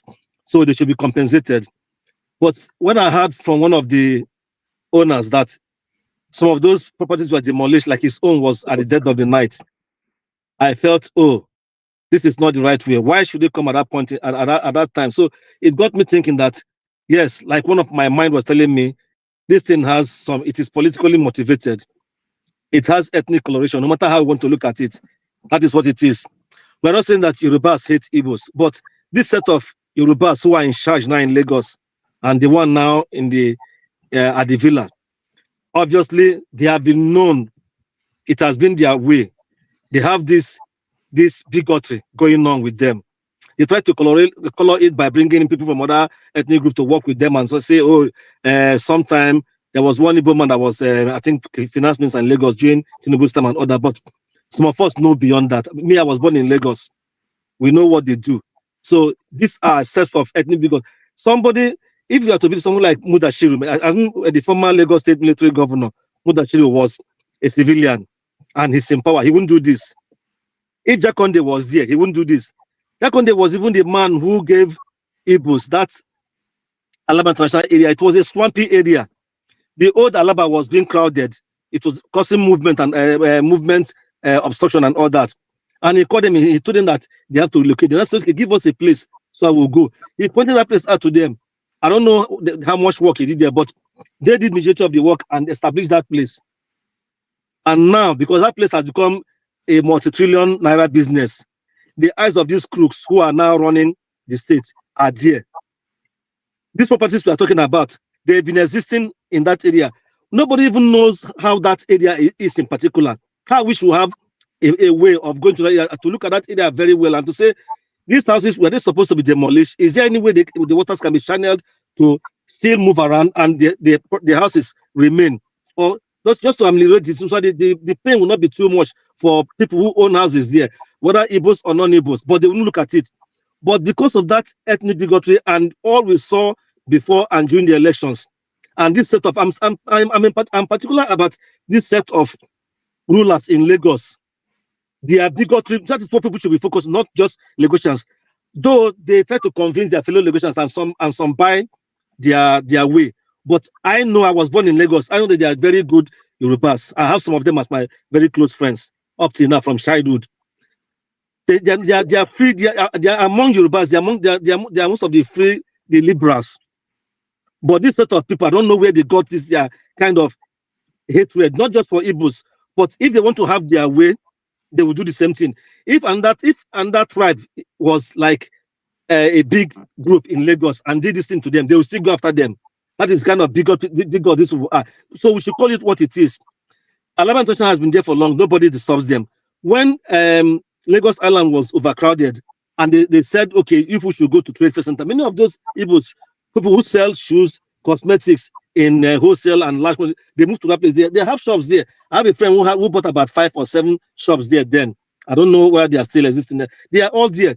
So Lagos State has always have that thing of if there is if a place is crowded, they will say we are relocated, and they do it formally. They give people time and order, and they say we don't have money to develop, but we are going to give you land. Come and buy and then develop. And people do that. But this set of people, because of what happened in the elections, which they know the man is not popular, but they're not. It's a way of trying to punish people who voted against them. And who did they target? The Igbos, because the Igbos, if you take away the Yorubas, Igbos are perhaps not even perhaps they are the second largest population in Lagos. So we should call it what it is. And the man in power is keeping quiet because it is a premeditated plan. He's aware of it. Probably he's the one who even gave the order. The man that spoke on China, on AIT, on Arise, was talking about FHA. Even if it's FHA that is doing it, it's still in Lagos. If the Lagos governor wants to stop it, he has a way of calling them down. They can all come and sit and discuss. But going to just demolish people's property just like that, 300 million or so properties, it's a terrible thing. We should call it what it is. And they say we are one Nigeria. At every junction, they remind us that we fought a war against them, that we are not one Nigeria, that we are different from them. They remind us of that. And some of us who are able, who can't keep quiet, I can't overlook it. I want one Nigeria, but I want a fair one Nigeria. That's why I'm saying, like, I don't know who said, maybe Oti said earlier, the system is broken. The system has to collapse, and we have to renegotiate how we are going to live as one country, and the kind of rules that will be just for everybody, not one rule for one people, one rule for others, one rule for others. Or maybe when it is time to take a decision, they'll say, okay, these people are like this, let's keep them this way. And some of our people are talking as if they are begging to be accepted. No. Every ethnic group in Nigeria has the capacity to survive on its own. We're in a modern world.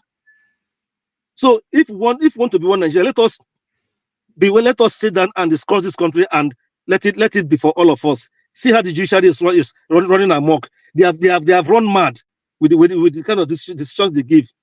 That is not, and other countries are laughing at us. Even small countries that we are looking up to us, they are not saying that this country, they are not serious. What are they using their large population for, their large landmass for? Some areas in our country now, people cannot go there and live in peace. Rural areas used to be the quiet place when, after working for a long time throughout the whole year, you go home and rest in your village for 1 week or 2 weeks or a month. But now, everybody's in the city, in the north, in the east, in the south, in the some parts of the southwest, because of insecurity everywhere. I have a friend in Niger State who works with the then NEPA. He says those inner rural areas in Niger, those bandits or renegade terrorists, they have taken over those places. And then the government come and they sit down and tell us that everything is fine. Sorry, Ludo, before I go, I don't know if you saw when an army spokesperson or an army senior officer was talking at the National Assembly, that this time on ECPA issue is giving them headache, that it should not be solved diplomatically. That Nigerians, that the country should explore diplomatic interaction with the Finnish government. Whereas these ragtag boys in the east, they're just very few. If the army is coming to send them away, they can organize themselves and take care of them. There's no, you are Igbo myself, like myself. There's no part of the east where you cannot use intelligence to clear these people out. No part of Igbo land is uninhabited. People are always there. It can be taken, and they are all penetrable. Then he talked about the north, that when they get these Boko Haram boys after intelligence and all that, they take them to court to release them. You can see what they are saying, as if their hands are tied. Why can't they do their job? I don't know a military. If they don't have that kind of information, let them ask some foreign powers how they do these things. Right. They are just giving excuse at every point. Let me stop so far. Thank you so much. Ed, welcome to the show. All right, welcome, Rudolph from Nigeria. Hope you had a great time.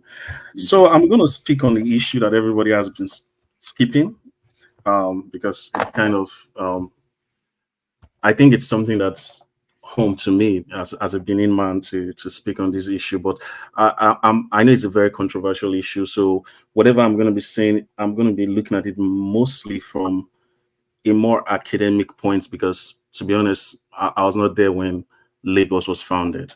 So I'm just going to be putting forth two lines of arguments for us to probably reflect on these issues. So the Oba of Benin said the Benins founded Lagos, and it was also very specific to say that it wasn't generalizing the entire Lagos to be under to be founded by Benin. So let's look at the things that are not controversial. First, there's some level of Benin influence in Lagos, right? The name of the place or the name it's called is Eko, which is a Benin word, which means camp, because it, according to Benin history, a Benin king, Oba Orogba, actually who was a sailor king, the son of Oba Esige. He traveled all the way to the western parts of the country, and as a part of his military conquest towards that side, and his army actually camped in a place, and they named it Eko, right? So in terms of the name of the place, you can draw some Benin influence there. You look at the leadership of the place, the Oba, the monarchy of that place draws its origin from the Benin kingdom, starting from the first Oba, Ashipa.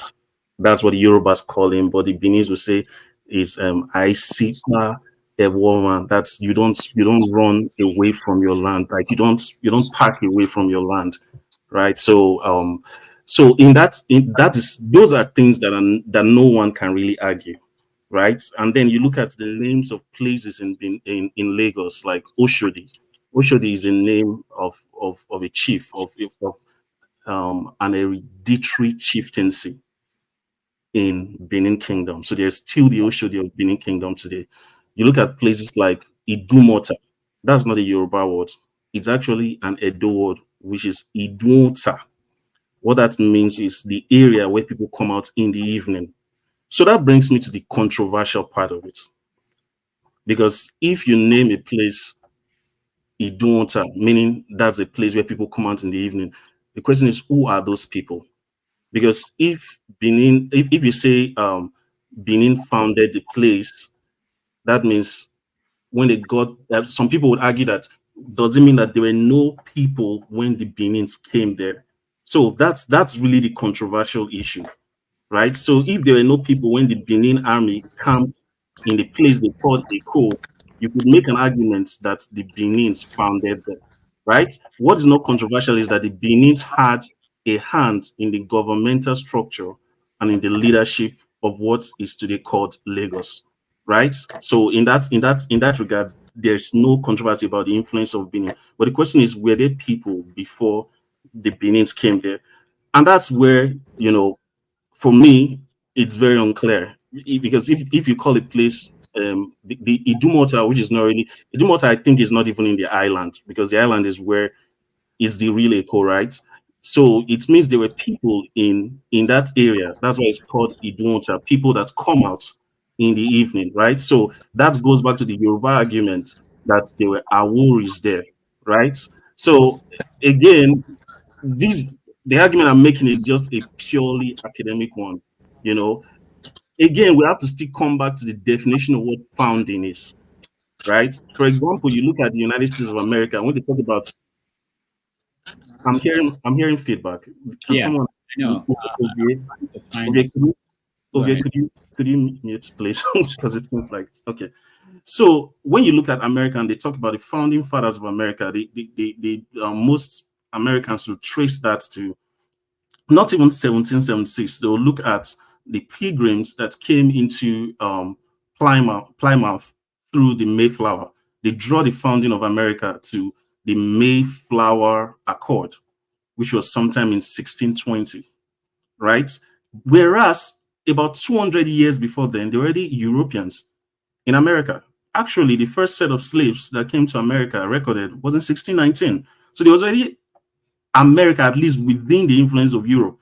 Let's not even talk about the America within the influence of the indigenous people, which is the Native Americans.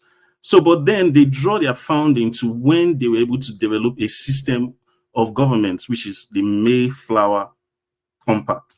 So it depends on how you define founding. If founding is about giving structure to Lagos and, providing leadership to the people, it's incontrovertible that you could make an argument for Benin.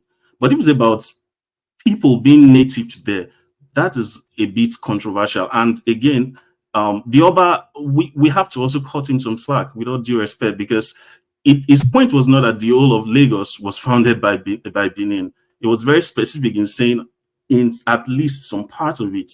So again, he's our revered king. I was not there. He knows more about the history than I do. I only just put out a sort of academic argument based on some things that I know are not controvertible and some things that I know are controvertible. So I want to talk a little bit about what's the topics that we've looked at before, which is the issue of the budget, right? We talked about it earlier. I'm sorry, I'm bringing us back. So we're looking at the budget, and our current budget is about 27 trillion naira. I think some time ago we spoke, we were discussing on this panel, and we found that Nigeria's annual revenue is about 10 trillion naira. That's what we produce as a country, at least at the federal level. That's what we gather. So there's already a deficit of about 17 trillion, right? And then we look at the current government. Let's just use the scenario of what is going on now in, is it in the Middle East? The COP, is it COP 28? Right? That conference. Nigeria is sending about 8,440 delegates to COP 28. And if we, just probably we say that each person is going to cost the Nigerian state about 1 million naira to sponsor to that, and we know it's way more than that. So we are looking at 1 billion naira already spent, right, for that conference, and all we produce in a year is 10 trillion naira. Out of that 10 trillion naira, we are servicing debt with about 90%. So that brings us to just 1 trillion naira is what we have as our net revenue at the end of the year. So out of 1 trillion naira, 1 billion naira is already spent on just one conference. We've not talked about the yacht that was bought. We've not talked about a lot of other things, the new SUVs for the senators and all of that. It just tells you that we're not serious, right? We're not serious, because this is like 1,000th of what we produce as our net revenue is spent on one trip. So are we really serious people? Where is the room for optimism as to whether this government is going to do anything? Is there any other thing that we are to talk about that I've not pitched on? Okay, the demolition. Again, that's a very sad thing. I kind of take the side of people who say this is not really a matter of lawlessness on the side of the people as much as it is the delinquency on the side of governments not to keep laws. Because those people were actually assigned those lands by government actors, state actors, right? They have documents that are signed by state actors. Nothing is being done about that. So it again, when we look at the sort of narrative pre-election, where the current first lady was saying something specific to an ethnic group, it's hard for us to just, I mean, it's like they say the witch cried at night and then the child died in the morning. So like it's hard for you not to blame the witch for the death of the child. So I think we should not try to sugarcoat issues. Of course, people should do what is right. You don't want to build where you should not. But then again, when we have a system that promotes that kind of encourages people to cut corners and is not punished, right? That's a problem. It's just a matter of retrogression. In 1980, is it 1986, when let me just quickly make this point. When Anini was sentenced to the firing squad, guess who else went? So the senior police officer, because he gave backing to Anini, even though you could not trace like maybe a direct crime to the police officer, but the fact that he gave backing at some point You know, that was a way of warning people in authority not to ally with criminals. So you can't just punish the criminals and not punish the state structure that supports them. That's my point. Thank you. All right, thank you, Ed. Rodolph, can I quickly weigh on what Ed and Tone just said? 2-3 minutes. 2 minutes, because I want to go to forefathers and then. Okay, so I want to weigh on the fact that Ed, see, I understand what you're trying to say. Nigeria is not a civilized society. It's a complete shido, you know. For instance, I'll give you an example. There's this ongoing issue between Palestine and Israel. In the state of I think it was in the state of Connecticut. A white guy shot 3 Palestinian boys, 3 boys. You understand? Luckily for them, they didn't die, but they are seriously injured. They are in intensive care right now. One of them may not even be able to walk again because of the ongoing war. You know, immediately the police swung into action. The following day, they arrested this guy. This guy is from New York, and this guy is in front of the judge facing prosecution, and they might likely prosecute him for a crime, and he might spend the rest of his life in jail. This is a country where people have died in their farms, and they tell you stories. Farmer said that's class. No one person has been prosecuted in any part of that country. You understand? This is a country where people who are supposed to be a part and belong to a country, you know, are told to go back to their home. People like Tone. Tone is a one Nigeria proponent. You understand? I'm going to call him out now. I don't freaking care. I'm going to call anybody out once I see you speaking contrary to what is supposed to be. Anybody can feel free to call me out too. Tone is a one Nigeria proponent, and Tone is here saying that they should go back. They should go back and go and develop East. They should go and go. Do you know how many millions some of these Igbo people have invested in Lagos? How do they move it back? You understand? And if they even if they move it back, do they have the kind of market that they have there in Lagos? You understand? These are people who, after the war, are trying very hard to integrate themselves to be part of Nigeria, and Nigeria is still behaving like they are a conquered people. You understand? We saw the way the election went, and this guy is obviously Tone. Your belief from Nnamdi Kanu's beliefs are very different. So leave the guy alone. If this guy wanted to be out of jail today, he will be out. All he needed to do was sign the papers, the Nigerian conditions they gave to him, and go home quietly and keep quiet. Like the other guy before him did. What's his name? Ralph. So this guy is a prisoner of conscience. He has refused to, and then you guys are here telling people different stories. I don't know if that is your strategy, your plan to reclaim the country on lies. I'm not going to follow that kind of people. To come and write the story. Oh, it should have been strategic. It should have been this. It should have been that. He has a rap tag on him. He has a this. This guy saved lives. This guy is a hero. I wish I had anybody in Yoruba land as bold as this man. The people that are as bold as him, people like Showore, unfortunately, Showore, this guy in Labour Party, this Yoruba lawyer, Farotimi, these guys are pro one Nigeria. If they see what we are seeing, we want these people to come out and lead our new Yoruba nation. These are the kind of people we want. But I'm telling you, this guy is a hero. A state governor collecting 250 million naira monthly cannot provide security for his people. But yeah, this man defended his people against foreign invaders, saved lives. And then you are here talking rubbish. Instead of looking for ways to get him out, you are talking rubbish and saying, strategize what? Did you strategize more than Peter Obi? What happened at the end of the day was still rigged out. All right. Still people coming here to talk nonsense. Thank you, Olumide. Thank you.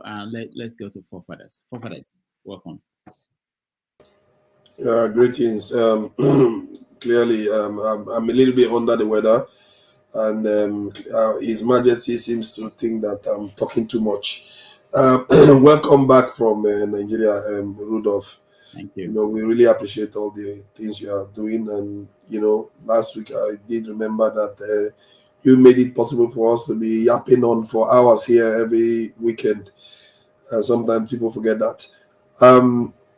Regarding the matter, I will start with the demolition one. I tend to have a different opinion from most people on this because I feel like the people are not reading it right. If you have your Lagos document showing that you actually got permission to build there, the state will compensate you. I don't think the state will be able to run away from that responsibility. Because when I was reading online, I saw that the guy wrote, if anybody has a document, they should present it. That's what they said. So they will be willing to compensate. And there was a video that was shared showing that people were blocking the the drainage system. And properties get flooded when you block the drainage system. Nobody's crying for those people. And their properties get flooded. And I think we always have to keep an eye on the greater good. That's why I said in public life, the only morality there is for the greater good. When you allow a few people to block the drainage system and thousands of houses get flooded, and then some of us will say Nigeria is not functional, but now the country. And then when somebody wants to do the right thing and refuses to take bribe to do the right thing, no matter his true intention, maybe his tribal instincts, whatever, in the end, what he's doing is the right thing. He's not saying he's going to clear those people there and put Yoruba people on top of the location. That is what he's not doing. This thing, and it's not only Yoruba Igbo people's property that was destroyed, and this is another area I want to explain again. Most parts of Nigeria, Igbos are the most traveled people. They are present everywhere, and they are the largest population. If they demolish a property in one location in Lagos, they hit one Igbo man and they hit one Benin man. They go to another area, they destroy property, they hit one Igbo man, one Rivers man. They go to another area, they meet one Igbo man and destroy one. They get one Igbo man and get Akwa Ibom man. What is common among all of them? Igbo. So it's going to come across as if it's Igbo. That phenomenon is something that is true of even Nigerians overseas. That's why Nigerians are seen as criminals amongst black people, because we are present everywhere too. You have to understand these phenomenon when it's happening, and when we keep making everything about Igbo. I see. Last year I heard about the property that was being destroyed in Lagos, and something tells me that area had nothing to do with Igbo because no Igbo were complaining here. That was a big one. They were talking about it for a long time. I don't even know the name. The name was one deep Yoruba name, and they thought it was like a big trouble. They were trying to destroy it for a very long time, and they ended up destroying it. We know they destroy properties in Abuja. They destroy properties everywhere in Nigeria. It's not a new thing. And Nigerians too, we deliberately go, knowing that place is not, you're not supposed to build there. You go and build a house there. If you want, see, we should choose. Do you want the rule of law or you don't? If you want civilization, you have to allow it to flourish. You may not like it. See, just let me give an example. Something that frustrates people. If a country is like Nigeria now, you have a lot of corrupt people. Then one person decides that, okay, this lady left her handbag inside a car and there was a lot of money in it. And he did the right thing and brought the money back to the police. What is wrong? Why would you condemn that person for bringing the money back to the police? You will not condemn the person because he's one of the few that has done the right thing. Just like this one, if somebody is trying to clear the drainage system so that water can flow, people's property don't get destroyed, we are worrying about the people's property that got destroyed now. We're not talking about the people that their properties got flooded. I don't understand how we don't think the flip side. And the flip side, you have to always flip on the side of the majority and on the side of development. So you can't sit here and say Tinubu breaks the law and we just sympathize with law breaking at the same time. You have to be consistent. If you want to fix something, you have to be consistent about these things. So I will leave it at that. Yeah, that's just one topic. Yeah, I know. Most people go with feelings about these things, but if you start deep inside yourself, you're going to find that it's not true. What you are saying is not really true. and maybe those people are happy. I will consider that some of all those people that are coming to do those things, they don't like Igbo people. We saw that in the election. Some of them will be happy to do it. It doesn't mean it's not the right thing to be done. If those people got documents from Lagos authorities, they will be compensated. If they are not compensated, that is discrimination. Let's say they don't compensate the Igbo man, but they compensate the Yoruba man. That is pure discrimination. And I tell you that if that happened in Nigeria, Lagos will burn. No, I tell you, if that happened in Nigeria, let's say they destroy an Igbo man property, they destroy a Yoruba man property, both of them have the same document. They compensate the Yoruba man and they didn't come on, you know that's not possible in Nigeria. That's one anyway. And regarding what the what was the other topic again? The Oba of Benin, what he said. I don't know why people were having a go at him, because everything he said was basic stuff like, Tinubu is the head of state and he's ordained, basically. That's the Bible says something like that about kings, isn't it? Kings the will of God. And sometimes we always attribute only bad thing to Satan and good thing to God, as if God is not responsible for creating Satan in the first place. God created everything and he makes everything manifest. Maybe we are not ready. Clearly, maybe that's why we got Tinubu. Maybe we are not ready because we are here siding with lawbreakers because he affects us. Because he affects you, that's why you are siding with lawbreakers. People, are you crying for the people's property that are getting flooded? Last year, when there was flooding in Nigeria, when we were saying that people are not doing the right thing, we are not dredging, we are not doing all those things, it's because people blocked the leaders were coming out saying that people were building on this in the drainage pathways. They were even in Abuja, it was like that too. Nigerians are very, very delinquent. They don't want to obey law, and I don't blame them because they've not had a very, very strong hand that actually don't care and make sure things are done properly. Nations that things get done like this, they often have a strong leader that comes along and say, you know what, enough is enough. We have to fix this stuff, and the majority go on to support them. That's how Lee Kuan Yew came in. That's how that Philippine leader came in, and that one is more recently the Philippine leader that came in and did so many changes in his country. You have to push people. Sometimes they will not want to move. So I don't blame people that are just. I blame the people that are just saying, "Oh, this is all tribal." How about holding the people that are building on those land accountable? Did you even bother to say why are you building on those land in the first place? And so then when you go to the what do you call it, the Oba statement, oh, they want to have a go at the Oba. How dare you speak? Even when he said what he said is not common sense. It's not even big deal. He didn't even say that they created the whole Lagos and all the rest of it. And what Ed said here was actually very, very interesting because the way he approached it, I really enjoyed the way he was explaining it. Because in reality, when you go into society, what you see on the outside is not necessarily what the society is on the inside. Like, just because you founded Lagos doesn't mean there were no people there. Just because some people speak certain language doesn't mean they are of the same genetic lineage as another people that speak the same language. History is complicated and messy like that. And this is when we have this debate about, oh, the Kwere say they are not Igbo people. Maybe there's a reason why they are saying it. You just understand it. If some people say they are not the same as, even some people in the South say they are not the same as other people in the Southeast, there is a reason why they are saying it. You have to hear them out. People should be allowed to self-identify on that front.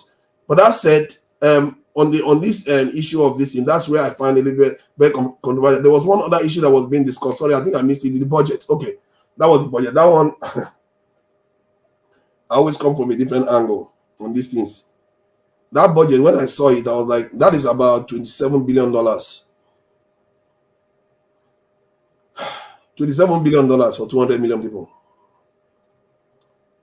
In the UK, they spent 400 billion pounds, not dollars, pounds on their healthcare system. Just imagine the scale of difference. We are not living as a people. We are not living as a nation. And we end up fighting over 27 billion. When we should be wondering, where is all the money in the world? Why has everyone else got it? That is the stuff that should be driving you crazy. While everybody else has got all the money, we are here fighting for scraps. If we carry on like this, our future is going to be, we are not going to exist. How can you live on $27 billion while other people are living? The UK budget is 1.4 to 5 trillion in pounds. You are not living in the same world. You are not living in the same world. You have to compete. And some people are complaining that, I think Rufai Husseini was saying, oh, look at how much they spend on security. That do we have enemies? See, somebody, his forefathers and his country was colonized. He doesn't understand the world still. And that tells you, if Rufai Husseini thinks like that, we have a deep problem within our people. That is like we have been conditioned to think small. We have been conditioned to think so small that we let the whole world get away with everything. They steal everything, develop beyond us. We don't even have anything to complain about. Personally, if I look at the budget, it's not a non-starter. I can't even start because it's nothing. There's nothing there. You can't run a nation on that kind of money. So hold on. Let me now get involved in this conversation. So what do you want them to do? Where would they find? They don't even have the money to fund the one they budgeted. What do you want them to do? Exactly. First of all, Nigeria's GDP, we are losing $50 billion because we are not secure. Our farmers cannot go to farm and all the rest of it. And the reason why Rufai Husseini said what he said, that we don't have any security needs. Why does Tinubu have to extend the budget limit? Then the man told him that farmers can't go to farm. People are paying this in tax to bandits and all the rest of it. The country is complete. We are hemorrhaging money all over the place. We don't have money, is not coming into the coffers. Our GDP is depressed by 10%. If it's a 500 billion pounds GDP, that's $50 billion lost. That $50 billion is greater than our national budget. It's actually higher than our national budget. So why are they not fixing those things and competing? We have West Africa. West Africa is supposed to be our own region, but other people are fleecing all our next door neighbors. This is our sphere of influence. They allow everything to just fester. This is why we are living on $27 billion. We are emaciated. And the people they are running to, they just send over 1,000 of our people to, are the ones that are killing us. They are sucking us dry. Do you know this that they went to now? They promise that they're going to be giving the world $100 billion every year or so for this renewable stuff. They don't give anything. They give a few million here, 1 billion here. From $100 billion, they don't give anything to the developing countries. We keep embracing them and they are sucking us dry, and we keep embracing them more. It's like hugging a transformer. We keep running there. You don't see these our leaders going to countries that are not Western. They are always there. They don't want to go and search for another option out there. The Chinese are known as some of the greatest builders in this world. I'm sure they are the greatest builders. But these are our leaders there. So the Indians they are rising very fast. These are our leaders going to India. Okay, he went to G20. That's the reason why he ended up there. Otherwise, he wouldn't go there. Do you see him going there? They never go anywhere. All they run to is these people, and they come home and say our national budget is $27 billion. That is awful. Singapore owes $1.something trillion, and their country is buoyant. $1.4 trillion is what Singapore, of about less than 10 million people, owes, and their economy is functional. These people have run us to the ground, and our people have become conditioned to live like paupers in this world. This is an unacceptable way to survive. It's a terrible way to run a nation. You can't run a nation like this. At least our budget should be in excess of $200 billion by right. What kind of life is this? This is not a country, and you expect things to work in this country. It's not going to work. If your wife is using if your wife is using 5,000 naira, you're gonna let him talk this long. Let's push back at him then. You said you're gonna get into the conversation, but it's him that's getting into the conversation. I want to ask me a question, right? Let me ask you a question. Go ahead. Allow me to ask me a question. Look, good to see you back, by the way, Rudolph, and everybody who's here. Rudolph, I wanted to say something. Yeah, I'm taking a minute here. Look, Look at the forefathers, back what I want to page. do. Let me. Let's give Ansat a minute and then CM a minute and then forefathers will respond and then we go to man of prestige. Right. First of all, when you keep talking us, you know, I don't know. Is there an us? In Nigeria, you keep talking about how we're underperforming. Why are we underperforming? Right? Every time you take the side of the government, when it comes to a disagreement between civil society, the citizens, and government, you take the side of the government. But then you start ranting about how the government is not doing well. You know, the goonishness and just the hypocrisy is annoying. And you're metastasizing on this platform because now a good kid that was here, Tone, he was here. He's not behaving like you. If the government is fighting over 20-something woeful billion dollars at the budget, and you say 200 and something billion will be more in order, then why don't you, whenever you're on this platform or anywhere, because you're ubiquitous on the internet, why don't you hop on that at least? Why don't you make them raise that revenue or whatever it is to 200 and something billion? Have you plotted a graph before and say, okay, look, when during Obasanjo and others, when Igbos, women, educated people who actually have a certificate were in government, what was the performance and what was the projection? And then when Buhari came in and cut off the Igbos from being in government, have you just plot the graph? It's very straightforward. It goes diving down right there.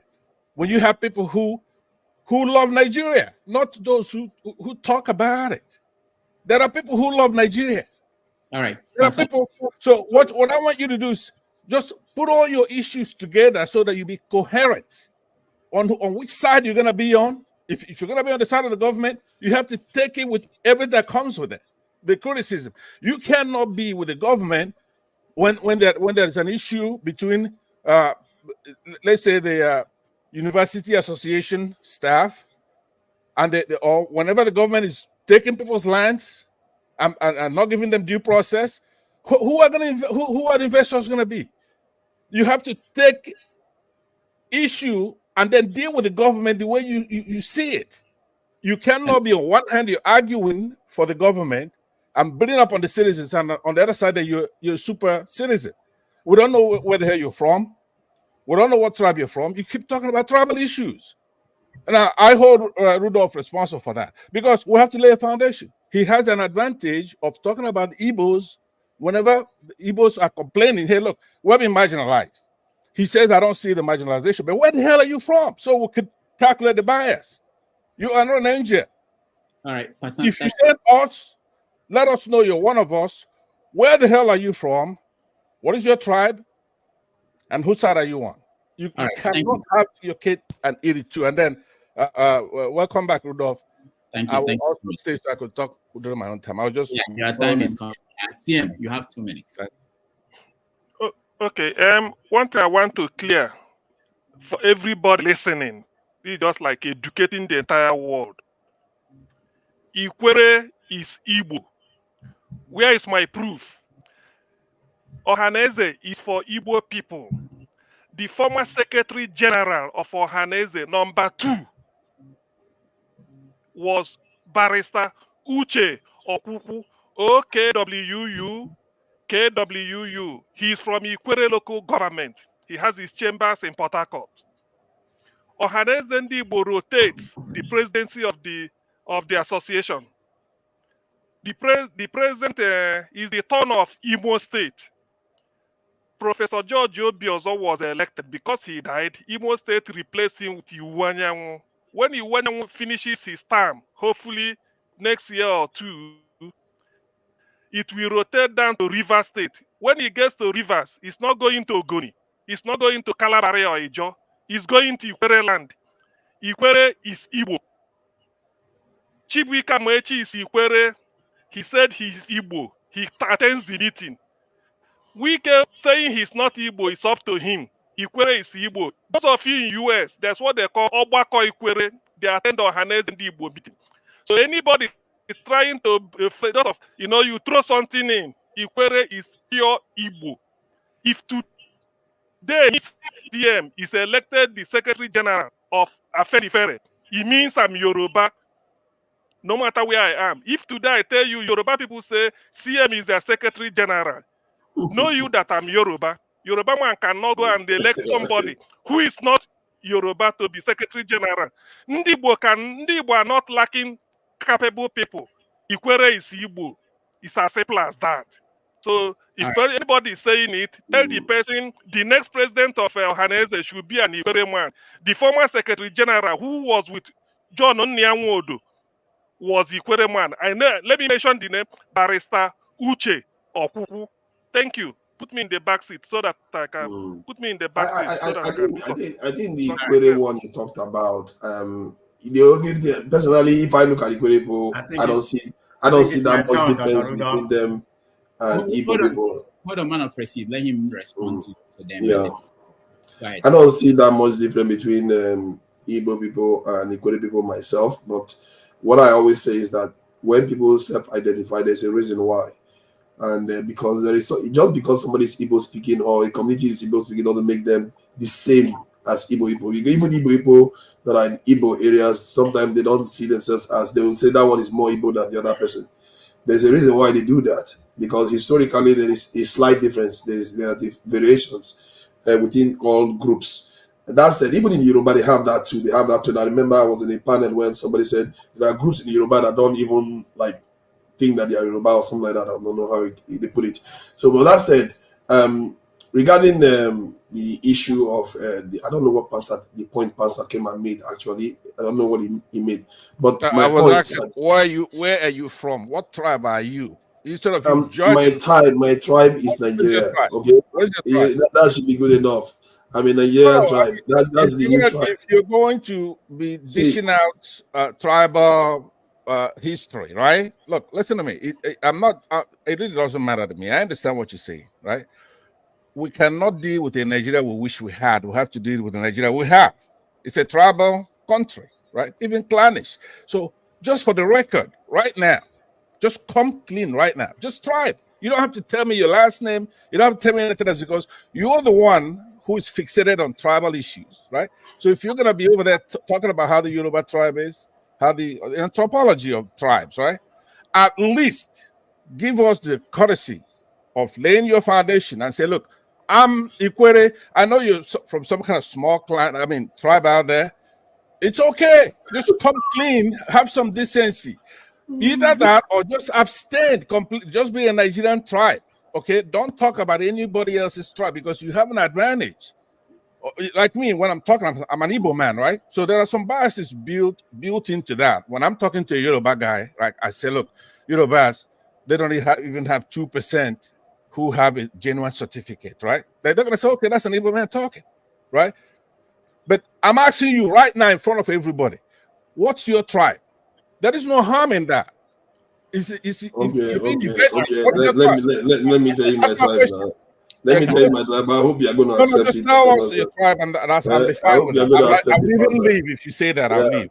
My tribe is the Nigerian tribe. It's a new one. It's just about 60 to 70 years now. That's it. Move on.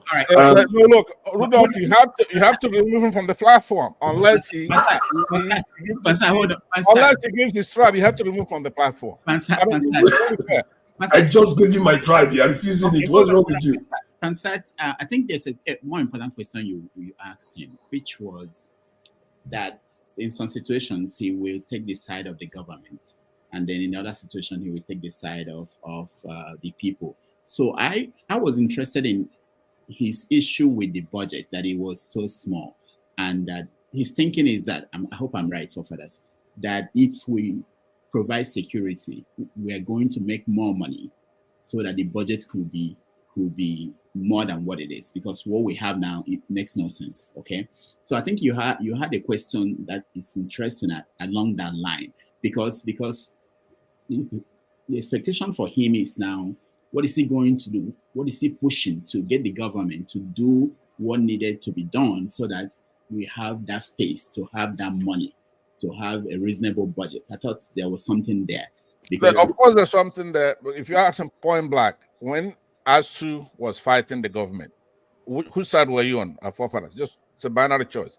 Government Oh or yeah. you were on the I said plague on both of their houses. They are both con men. No. You were on the side of government. Clean See, cut. you have to know when you're getting conned. I don't know how you can tell that. For Nigerians that have 419, you don't know when you're getting conned. Both of them are playing stupid games with the Nigerian people. Okay, please, The people are the ones losing out. You're being dishonest, right? I mean, if Okay. I'm on the side of government, I'll say I'm on the side of government, right? You on the side, not on one shoe, I'm maybe side of the people. I don't care about the government or ASU. Okay, then I yield back. If he's gonna be disingenuous and lie like that, right? I mean, the first time I saw this kid is about when ASU was fighting the government, and he was making idiotic statements about ASU, the staff who haven't been paid, right? So now they didn't go to work. Okay, so now what I'm saying to you, look, Rudolph, it's not even about this about forefathers. It's not about him. It's us Nigerians, right? What can we stomach? This is your show. ASU goes on strike for 9 months. Poor people's children don't go to school, and rich people's children go to private schools. And you think, who do you think is paying the price? Ordinary people are paying the price. The rich people's children go to private schools, while the poor people's children are sitting at home. And some of those poor people's children are soldiers that are fighting to save Nigeria, dying for Nigeria. And while the ASU lecturers, because they want to posture for the government, they sit at home. No, I don't subscribe to that. 9 month strike is damaging the nation. I don't subscribe to that. Then you make your case like that. That's fine. I disagree with you because what you do on virtually every issue, okay, because there's nothing that is 100%, right? That on every issue, you there's a math involved. Some of them are 50% or more. Then that's where you have to hang your hat. Some of them is 80%, 90%. In the case of Nigeria, things are usually extreme, right? But the point, what you do on every single issue is to pick out one little darkness on one side that mathematically is overcome by the overwhelming advantage of the other, and then you keep harping on that little. You are over analyzing it. Just look at where I'm pointing at. It's the people I'm going for. If you just put the people first, you will understand exactly where I'm coming from. All right. Hold on, two of you. Let's go to Man of Prestige. I know he's been patient enough, and I see you over here. Maybe after Man of Prestige, I'll come to you. I'm sorry, you were in and out. Man of Prestige, go ahead. Man of Prestige, let me buy your time. Na business, under business this time around. Na $5. All right. Thank you, everybody. I greet everybody. Wait, can you hear me, Dr. Damage? Yes, go ahead. Yeah, welcome, Dr. Damage. You have gone to Nigeria to lay the foundation for some people going home during the Christmas. So, what do I expect when I land at the airport? Well, that's a good question, but let's talk about that tomorrow. Really, I want to talk more about the trip tomorrow. So, okay. Yeah, thank you very much. Okay. Good. Thank you very much. I'm going to start with where the conversation ended. I think Ed and the forefather, about the budget. I'm not going to go in detail because I'm not an economist like Ed, who went in detail to enumerate, But in my own opinion, people are looking at the budget differently because the budget is actually 27 trillion naira, but it's lower than last year's budget. They just presented it because of the naira differences right now. It's actually smaller than last year's budget if you compare it in dollars. That's what people don't understand. So when they present this budget, everybody thinking maybe it's too big. I mean, that's what's going on in Nigeria. They said Tinubu has presented the biggest budget in Nigeria, but that's not true. It's lower than last year's budget because of the naira. Because naira right now is not in the foreign exchange market. I'm not talking about black market. It's about 700. So if actually look at like Tuna just said, it's small. So that's quite true. And I look at the budget because I'm not going to go in detail. It seems like they portion a lot of money on military. So that should be able to satisfy further than that. Military took most of the budget, regardless of these too small, like Mother State. They still get most of the. Yeah, I look at the budget as deceived, and I don't know if there's a mechanism for economic recovery the way he presented it. So we see what happened. I don't know how that's going to work in this present Nigeria. Of course, they're going to borrow money. I don't know where they're going to. Of course, they're going to borrow most of the money. The budget is presented on the theory that we'll be able to sustain the present oil price I think right now oil price is about 73, 73, 73 per, 73 per, per barrel or something like that. So it's pretty high right now, but it may not stand, in the future. So we don't know what's going to happen. As always, Nigeria is always a problem when it comes to budget. So we see how that happens. Let me go back to what we are talking about what's going on in Lagos. I'm very conflicted on somehow. I may see maybe there's some ethnic connotation to that, but I'm somebody who don't believe in tribalism. The reason why I'm saying it, why is it just only Igbo people crying in Lagos? Is it not other people their house is being demolished?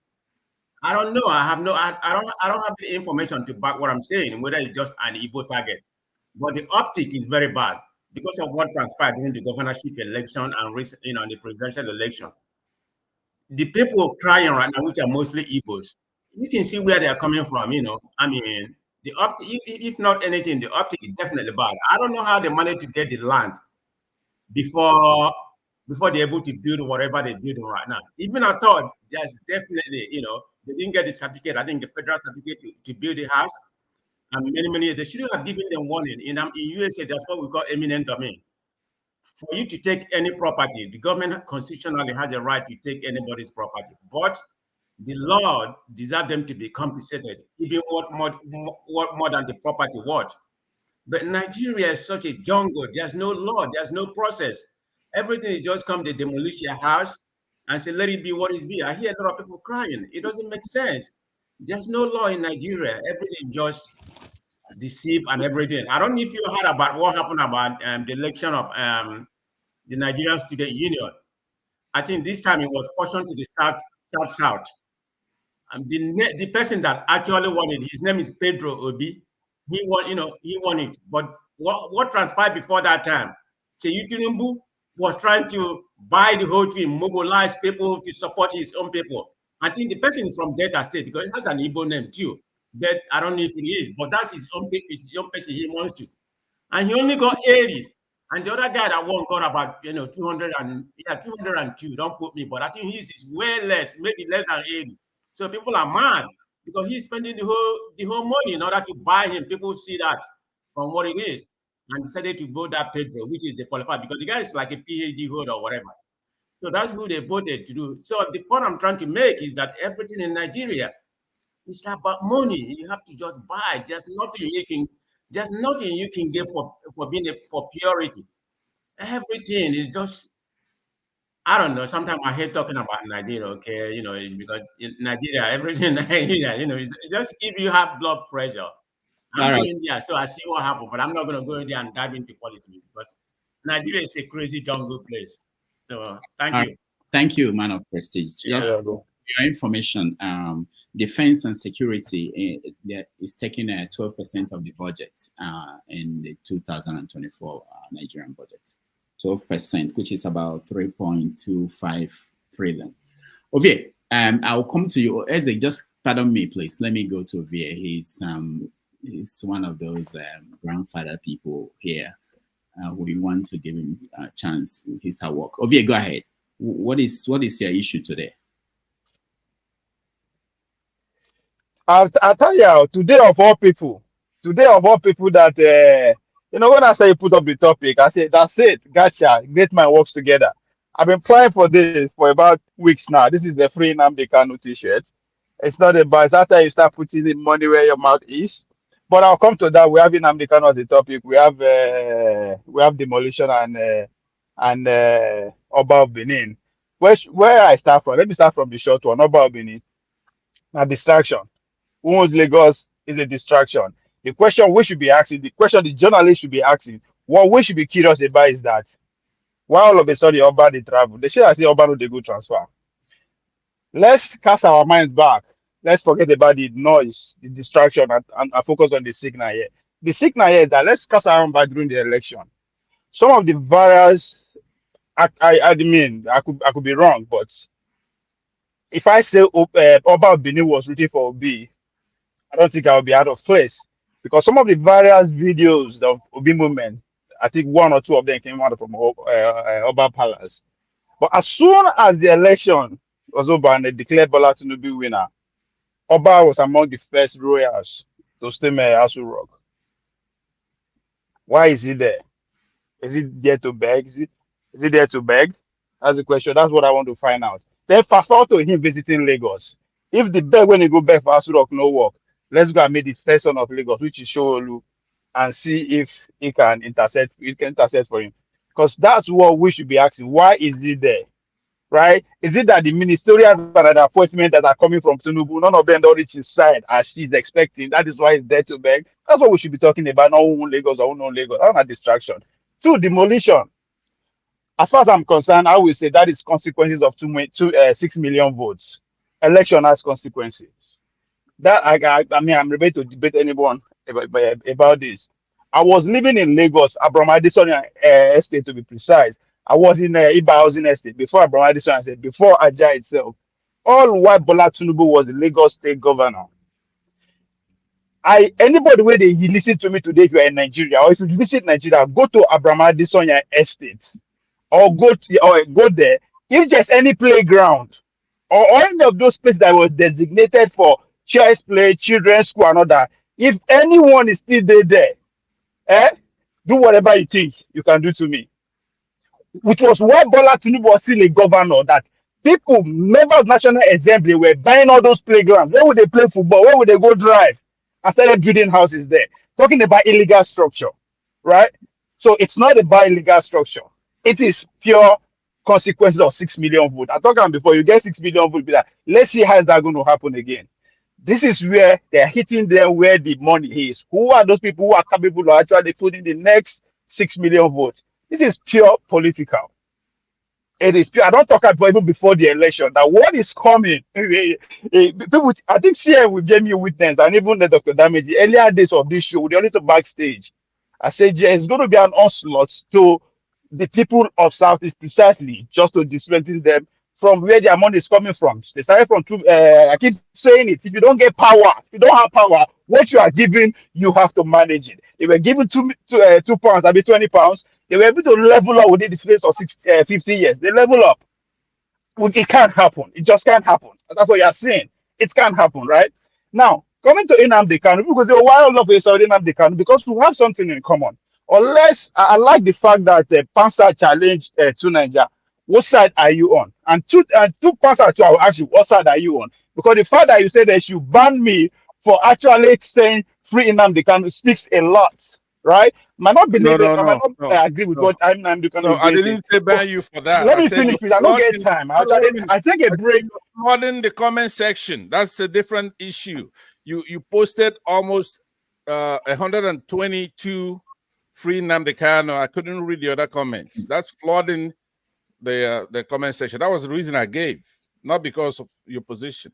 So I am flooding it for a reason. Today, can I finish? I am flooding it for a reason. I'm not stupid. Today's topic is about Nnamdi Kanu. If I am flooding the timeline with porn site, with every other thing, then you can say something. I'm actually reinforcing the topic of discussion. If you pay attention, I think we should, Dr. should introduce it. Anytime we are talking of something very important, we should be able to be commenting with an hashtag so that you reach more people. Dr. Dami started by introducing the show, his experience in Lagos, how there's a disconnect between people on ground and we in diaspora. And the most important thing there is that when we were younger, we were complaining. Now we don't become adult, we see they complain. When we then Nigeria, we they complain. We come abroad, we see they complain. What the people are expecting from us, because in a way they are caged, is for us to start strategizing, start planning how to meet them halfway to liberate them. That is where the disconnect is. They are complaining, we are complaining. Then who's going to bring out the solution? The difference between us and them is that we don't worry about some simple things that we have to keep us in one place. Don't worry about electricity. We don't worry about job. We don't worry about the next meal. So what are we doing with our time if we cannot plan and see how to rescue those people? That is the disconnect between here. That's why I'm always hungry. When we come here, all we do is how you complain. For how long are we going to be complaining? For how long? So this is where I meet Nnamdi Kanu. Okay. As we speak today, we're talking about the budget. Which budget?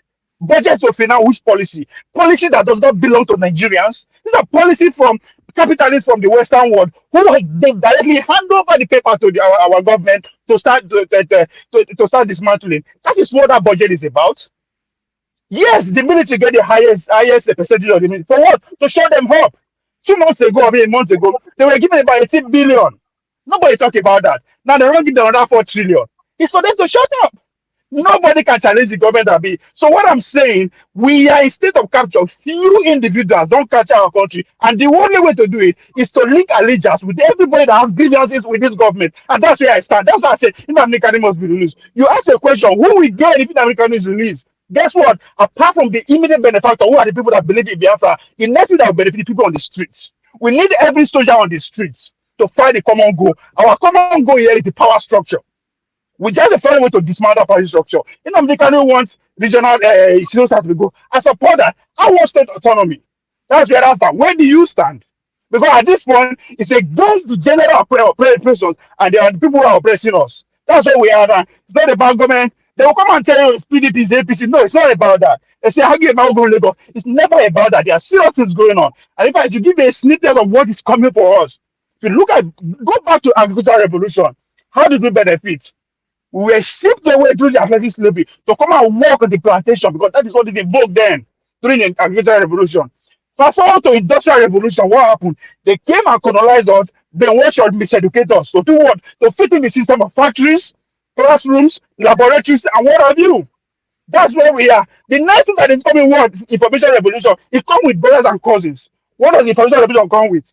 It comes with AI, it comes with robots, it comes with biotechnology that will rival us. By the year 2050, they say Nigeria will be 500. Third most populous nation in the world. What they are not telling is that what will come with that? The useless generation. The generation of people whereby it's not that they are unemployable, so that they cannot be employed. I beg. We are going to. Yes. I beg. Make I just speak, make I come out. I know you are doing your righteous indignation, whatever. let me just this is not about righteous indignation. This is what I'm telling you where we are. No, it's fine. I want me finish now. It's have your say. When you have your say. When you get your turn, have your say, one man. You have a pending question. Follow the instruction. You asked me where do I stand, right? You asked me where do I stand. Do you want me to tell you where I stand? Or it was a rhetorical Yes, where do you stand? Are you with the oppressor or the oppressed? Let me tell you, please. Now, Ovie, to be honest with you, I think you're changing positions right here. We who have been in the trenches and we've condemned the lack of due process according to our freedom fighters in Nigeria in general, but especially Nnamdi Kanu, who's already been through the trial. I've been here on many occasions and I've supported Nnamdi Kanu. I've supported the street. I was against Tinubu. I'm pro-business. I'm a Democrat. Now, these are my stance. And it's consistent the whole time. You're the one who's, thank God, you begin to see the light a little bit, right? But everything has consequences. You have to do the right thing all the time. You have to be a patriot for the people, not for the country, for the government. I'm somebody who cares about our people. I'm a Pan-Africanist. That's me. That's been my position. That's why I don't even know where the hell you get the gumption to challenge me. I've been here trying to teach you every single day. The first day I saw you on One Man Show, and he's here, you were like Sadeko, you were laying on the side. You weren't serious. There was no energy. I ordered you to sit up as an elder, right? No, if you remember, I said, hold on, let me land. In the book of Ecclesiastes, the book of Ecclesiastes says there's time for everything. There's time to laugh, there's time to analyze, there's time to quality, there's time to organize, and there's time to fight. So when you meet me then, that was the time that I was trying to tell you that it's not politics.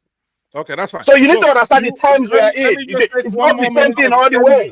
Let me land 1 minute of your time. I know that 1 minute is about to have to go. I have to. 1 minute. Yeah, what I'm trying to do is I've seen your progression. Obviously, today it's not like you're not a forwarder. You've been making some good points, right? But the first day I saw you, I said as your elder, I told you to sit up, and I asked one man to remove you if you're not going to sit up because you're just lying down. I said, on CNN, have you ever seen anybody lying down talking? So don't come asking me where do I stand. When we were here at the heat of the campaign, and we told you, look, we have an opportunity to build a new Nigeria, that Peter Obi is the one with Baba Ahmed Dati to set the country going. All of you were oblivious to that particular fact. When we said that it's time for people to take the country back. Now, how could you, let me tell you something. If you are a human being on this planet and you have a choice between Peter Obi and Tinubu and the rest of them, and you didn't pick Peter Obi, shame on you. You have nothing to say because it's beyond wickedness. It's not your regular ignorance, because there's no human being who will see the choices we had this year. Okay. And they'll be going for somebody else. How are you going to do that? Because that's the whole basis. Obi is not even himself. Obi is not even his own man. Why will I follow a man who is not even his own man? He's not even his own man, so why should I follow him? Are you stupid? Okay, Ovie. Okay, let's move on. Eze, please bear with me. Okay, I'm coming to you. But let me. I see. You said I'd go after Ovie, so can I go after Ovie? I'll take barely 4 minutes and I'll just leave. No, 2 minutes. 1 man. Then what do you mean 2 minutes? No, Rudolph, why are you promoting injustice? It's not good though. This man just came in now and you're allowing him. I want to hear you. No, not now. Even Ovie, they've been coming in and out. I'll give you enough time. So why am I getting 2 minutes when? Okay, all right, 3 minutes. Sorry, is what I have to say of less importance than no, what? No, it's not that. It's not that. If you want to wait, Eze came before you. I was just trying to help out so that you can speak. I know. All right. Okay. So so long as I'm not heckled at, because you did promise that the usual wildlings, all those sorts of abusive. So yeah, I hope you've continued. Honestly, I don't know why Rudolph is jumping Eze. I mean, to give Can you be quiet, my guy? I my friend. Platform. This is it now. You are less than what? Can you mute what rubbish? Who do you think you are? One man. I've been waiting for you for long. One man. I can do this. What's the problem? Can you on this panel? All right. Eze, welcome to the show. Okay, thank you, Rudolph, and welcome back. Yeah, thank you. I hope you survived the whole thing about Nigeria. It's not as bad as it looks when you're outside. Okay, that's good. Good news. Mm-hmm. Good news. Rudolph, I want to ask you questions, please. This issue of this Oba of Benin, because I've been hearing all the Obas talking about Benin, founding Lagos. Is it that the Benin Oba founded or discovered Lagos, just like Mungo Park discovered some of the things we have in Nigeria today? So I don't know whether you'll be able to explain a little bit between the founder and the discover, whether he discovered it or whether he founded it. No, I prefer not to air my view, because even if I do that, you'll be surprised that I believe that Mungo Park actually did something unlike what people think. Before Mungo Park, I don't think there was anybody that tried to draw the map of where the Niger started and where it ended. It's something that he did. Most people use the Niger wherever they were, but they did not figure out where it started and where it ended. So that's what he did. That is unique. So, but let's leave that. I don't want my opinion. I want to hear what you think about what's going on. Okay, so it's not the same as Lagos. Yeah, no, it's a different thing. Yeah, but I'm not weighing in on that. Go ahead with your Okay, let me don't go that side, because if the three Obas have confirmed that the Benin Empire founded Lagos, I don't think if I have to say something else concerning that. Let me talk about demolition in Lagos. And I would also like to ask a question: whether does it mean that there are no procedures on revoking properties that are built in a wrong place in Lagos? And if someone commit an offense, according to the Nigerian law, is it to damage the person's property? Because the property is meant to be protected by government, which is their number one assignment, is to protect life and property. And another question I want to know: if I commit an offense, is it not on the best interest of the government to arrest me first and ask me to provide all the documents, because I'm claiming ownership of a house and it was built in a wrong place according to them. And you still, instead of you to arrest me for committing an offense, then you decided to demolish a land that you should be the one protecting, So I don't really understand that. Then again, I don't think, as big as Lagos, I don't think if there is any village in Lagos where you can even in my own village, if you want to build a house, there are people they called Obone Chag or something like that. They will come after you. So a whole Lagos, somebody will just build a house, and the Ministry of Land, they don't know about it.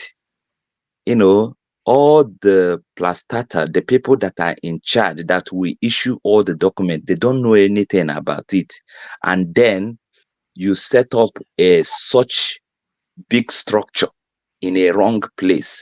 They are just watching you, and you did all that. And then now they come back and say, now you finished. I think it's our turn to demolish it. I don't want to waste too much of time, because some people are very intelligent in defending what is indefensible. For me, someone targeted somebody's money and they knocked it down, and you're here claiming that it's not about ethnicity, or I don't know. You guys might know better, especially you, Rudolph. You do research. You should tell us, the law that is guiding property in Lagos. But I don't think someone can just put up a structure without government knowing that the person is putting a structure. And and is it hard for them to fish out the people that are giving those documents, like C of O and all that, which come directly from government? Are they not the one that's supposed to be punished? All right. So, thank you. Let me just, I think we should end this conversation in a way that is good. KJ, what do you want to say? Yeah, sorry. I just want to add a little bit to what I said and go on to speak and then run off. Sorry for the small listening with me and this other guy. You see, I hate it when someone comes to try to play over the rest, and he does that all the time. He tries to give himself more important than any other person. Who say everybody is spending their time here, and nobody's time is more important than the other person, irrespective of what you think about yourself. I just want to leave it at that. What I wanted to, come against is the fact that some people use this last example as the only thing that happened while we are crying, or why the Igbos are seem to be shouting. It's not just this one. I gave a history of, houses that have been brought down in as far as I'm concerned in Nigeria, and I started from El-Rufai's government. When El-Rufai came, we heard from the grapevine that he was going to take over the markets in Abuja and give it to other people. And he did exactly that. He came to Wuse Market. He shut it down, just like they do, and said, oh, they are doing innovation, that things are not properly done, blah, blah, blah, blah, blah. And they shut it down for some time. And after they said, give it back to people, it went to different people other than those who own the stores. If you live in Abuja, if you notice, most people don't go to shop in Wuse Market because it's one of the most expensive market, because those traders have to rebuy it from those that the stores were giving to. And so their prices have to go up. Okay? So if you feel to shop in a comfortable place and you want to go to Wuse Market, you get things probably much higher than you will get gotten in other places. Now, The same thing happened with the Igbo mechanics in Area 1. Before it used to be in Area 1, just immediately after the Bega over flyover bridge. I'm taking this time to explain for those who come and jump on the Lagos issue. They were moved from that Area 1 to where Dunamis International Church used to be now. And when that place it was a swampy place, they arranged it and everything was now moving. It became a land that was, quite close to Area 1, and they were moved from there to Apo Mechanic, to the place where the legislative quarter is now. That place was where the mechanic village was until eventually they were moved to a place near where they are now, where I served my NYSC. That was when I was serving, that's where I stayed. Okay, that place was dusty. You can't wear a white shirt there. And they developed that place. They made it habitable. Then they were moved from there to where they are now. And as I hear from the grapevine, that land has been sold to politicians, and they're going to be soon moved further away into the bush for them to continuously to develop the place. This is a practical thing that have been done over and over and over. Okay, they are used to develop a place, and when that development is complete, they are now giving one excuse: land was not properly acquired, blah blah blah, and they move. So what am I trying to say? It's not about crying that it is affecting us. No, if we want to be a nation, people who are concerned about development, just like Fofather was saying, they're talking about budget. You who are talking about budget, I see the same person bringing down the commercial activities going on in a particular place. If those people who are living in Lagos are not there, will you be will you be making the kind of money I'm making from Lagos? You are making that money there because of the population that is there. And those population are there because there's a business going on there. If those businesses are being brought down, the people move to there too. And then some people come and say, the Igbos move to if we're not one country, let us know. We're not afraid of going to live in the East. But you can't tell us that we want to say every day, why are they not developing the East? What the development in the East, is it by government? It's the same people that built it. It's the same Igbos that built their place. There's no Igbo state where you go and you find federal structures there. Please go and check if you have anyone, apart from University of Nigeria and Suka. Let me know which other one that you put there that was not the Igbos that put it in. Okay? And maybe probably the international airport in Enugu. Where else? Come on, guys. So when people come and begin to say these things, it gets under my skin because you don't know the truth, or you refuse to know the truth. Okay? We're not afraid of fighting against the system, but we're saying if the system wants to fight, let us know. So we also can gear up. We're not afraid. I didn't fight the war. My father told me about it. But if you want me to become a part of the war, let me know so I can also prepare my mind and get to it. All right, thank you, KJ. Let me say something here before we continue. I think I enjoy listening to people after going home and seeing what I saw. I think I'm close to understanding something. I don't know what it is, but that's why I went back to some of these conversations that you guys had when I was not here. I like listening to this, and I think it's something. There's a minor adjustment. What I'm feeling is that all of us are touching on the same thing, but we're not touching on the whole thing. What was going on in my head as I listened was that when the Anambra State government started destroying homes of kidnappers or suspected kidnappers, I was worried. I felt that even if you saw somebody kidnapped, kept inside the home of somebody, that there should be a due process. There should be a court process that we say, okay, the law says this house should be destroyed, and then it's destroyed. You don't just the next day moving caterpillar to bring down a house. I was worried about that. I was worried about what they did with Bakassi. I was thinking that it's not right. But I think one of the things I'm getting at is that I think most of us, until something gets to us, we see the need to have that due process. We don't see that need when it's far away. When, at every point. And if we do that, talking to ordinary people on the street, they don't care about this, our big politics. They want to survive. And I think anybody who will ever grab that in Nigeria will become the hero. Anybody who will grab that, the basic, forget about all the divisions, the basic. If you can push the basic, they said, people used to say that when the premise of an argument is wrong, the conclusion is also wrong.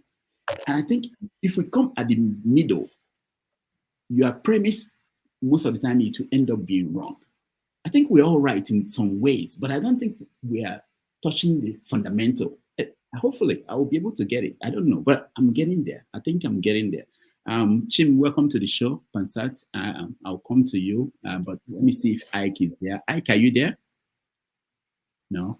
Okay. Pansat, let me go to Chim. I'll come back to you. Think about, I'll come back to you. Chim, welcome to the show.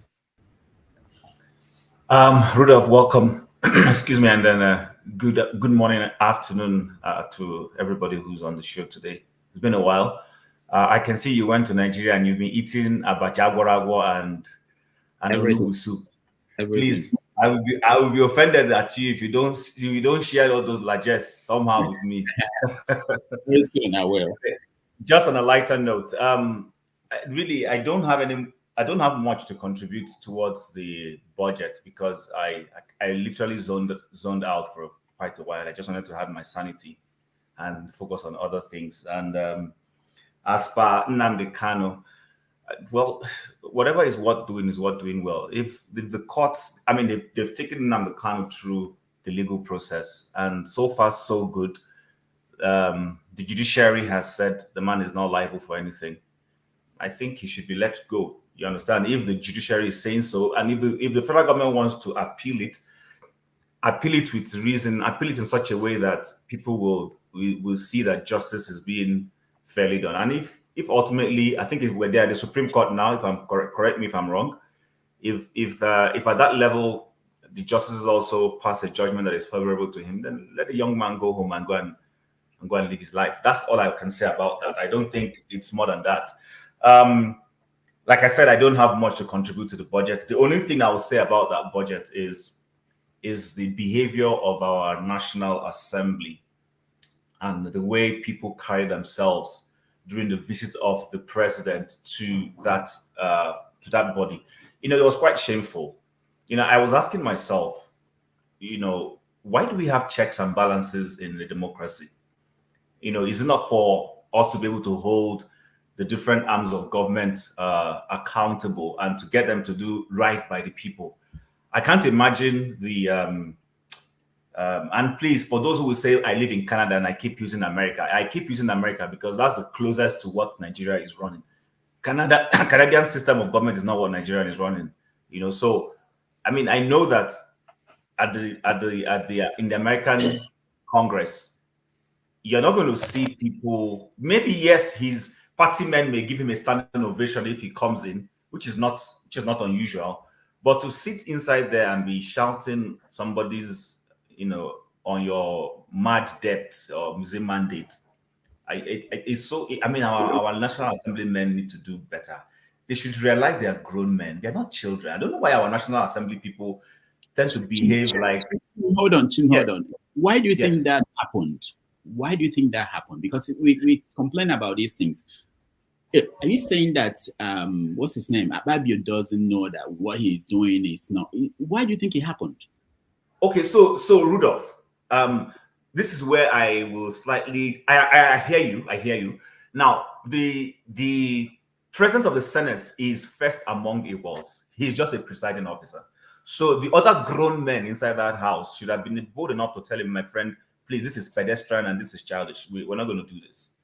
And I also expect the opposition, PDP, Labour Party, NMPP, as many as the other oppositions are in that house, who have staged a walkout.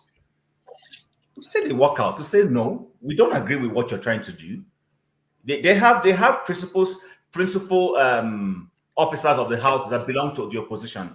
So if the man single-handedly went on a tangent, they should have reason to call their members and left the chamber and tell the president it's not about you, sorry, but we don't agree with what this man is trying to do. This is psychophancy. So, but you know, I won't belabor that issue. I think Nigerians need to start learning, like I keep repeating here, that power belongs to them.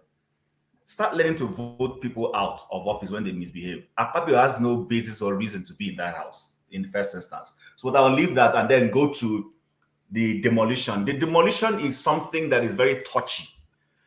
I'm an Igbo man, touchy in the sense that no matter how I try to be rational, I might get misunderstood. Misunderstood by those who are heavily pro-Igbo, misunderstood by those who think Igbos are crying foul and crying at the slightest behavior. But the truth is, like KG rightly said, are we a nation? If we're a nation, it presupposes that these Nigerians who just happen to be Igbos bought property in a place they call where they live, they call it home. They bought land. And I'm not suggesting that if they bought land in a place that should not be developed, that they should be let off the hook. No. What I'm saying is they probably bought those lands and there was a government gazette. There was a government procedure that, sort of conferred legitimacy of that property on them. If that land was sold wrongfully and was sold in a place that was ecologically wrong to build a property, what I expect the government of Lagos State to do is to institute an inquiry, penalize everybody in the process, penalize the people who sold the land, penalize, even go as far as if it was under a certain state commissioner, penalize that person, because I don't think that when you buy property, it ends just in that office. There are a lot of things that there are sea of O's and all sorts of things that go with it. So how has the government of Lagos State dealt with that matter to be able to, show that there is transparency? Because I keep saying to Nigerians, let's even assume Sanwo-Olu's government is being honest, and without conceding, let's say they're being honest. They put themselves in a situation where they get to be accused of pursuing, pecuniary and, bigoted policies. I don't know why Nigerian leadership keeps doing this. People have built homes on a canal. They've built homes on the wrong place. Come out and follow it in the right way so that the justice will be seen to have been done. In that instance, when anybody is accusing you of pursuing an ethnic agenda, then you can say, no, please, this is not right. Can you see what I have done? But you haven't done any of those things. So people have paid money. The state has benefited from that. Are you refunding the fees these people paid? You understand? So like I rightly said, I'm not trying to argue in favor of people who have bought land wrongly. If you have bought land wrongly, built where you shouldn't be built, you should face the music. But what I'm just saying is the Lagos State government cannot be absolved. Sorry to interject you, Chim. You don't need to even apologetic. Somebody came here to say that he's happy, and the person is looking at me. He said he's happy those houses were destroyed. Somebody said it here. Bello here said it last week. He said, because when people now come and start talking, so he said he's so happy that, yes, the house was, you can go and look at it on this, it's recorded, that's why I don't say, you can go and look at last week or last 2 weeks, this thing. Say he's so happy that the thing was demolished. And this don't worry, see, so I'm going to end on this note, like Rudolph rightly said, what we don't seem to understand is injustice today can become a parameter for injustice tomorrow. And that's why personally, when sometimes I stand and I say I try to speak the truth, it's not necessarily because I can't be biased. I always use this strange perspective. Please pardon me, my mind sometimes goes wild. I say, listen, nobody has the monopoly of anything. The young woman who chooses not to, sell her body is not because she can't sell her body like her friends who are selling her body. She has just made a choice to follow the pathway that is better. So those who want to, when I speak and I say, let's do things right, it's not because I can't do for myself. It's not because I can't bribe. It's not because I can't do any of those things. But sometimes I just believe in a higher perspective to life. That, you know what, we can do better. And it keeps my sanity because I can go to bed sleeping and know that I have spoken the truth. So that is the essence I would say. And all I can now say is, if the Igbos, I keep hearing, go home. Yeah, maybe it's time to take that advice a bit more seriously. Go home and go and build. Go home and go and build this market. Go home and go and develop Nnewi. Go home and go and develop Aba. Go home and go and develop those places. Please do. And if genuinely, if it's your business is needed by other Nigerians, they will come there and come and patronize you. But this whole, we must, in trying to be, I'm for one Nigeria. I have nephews from Kwara State. When I mean nephews, I'm not using the word loosely. I mean nephews in the right sense of the word, who are from Kwara State, who are from Ondo State. So I asked myself, how would their father feel if he sees me, disparaging his ethnic group, and he's married to my sister? or is married to my in-law, whatever, how would they feel? So sometimes we need to be very careful, how we go about some of the things we say as Nigerians. What is not right is not right. We can call out genuinely those who sold land to these people and say this was wrong. You shouldn't have sold land to people in the wrong place. And at the same time, ask the state government to do right. You can, the government has, like I said, the government cannot say they did not collect money from these people. It's not possible. So how is it possible you took money and then you are coming out today now, how many years after, to say these things? But like I rightly said, I don't want to be misunderstood, because it's a very naughty issue. It's something that people get easily misunderstood. Somebody say, oh, my emotions. I'm emotionally detached from this. I don't have land in Lagos. I resisted buying one for all the years. I resisted. In fact, the one I even managed to buy, somebody scammed me out of it. So I've moved on with my life when it comes to that. So I'm building something in my village. Let me finish it. So that the day I come to Lagos, I stay in a hotel and I go to my village. But you know what? If we're really pursuing one Nigeria, let's start doing right. These things, life is a very funny thing. Life is not always straightforward. Today, you may think your ethnic group is benefiting. Tomorrow, the tide will change. So I just want to leave that at that. Welcome, Rudolph. I'm not going to be here for long because I have other things I'm going to do later on in the day. Thanks. All right. Thank you so much.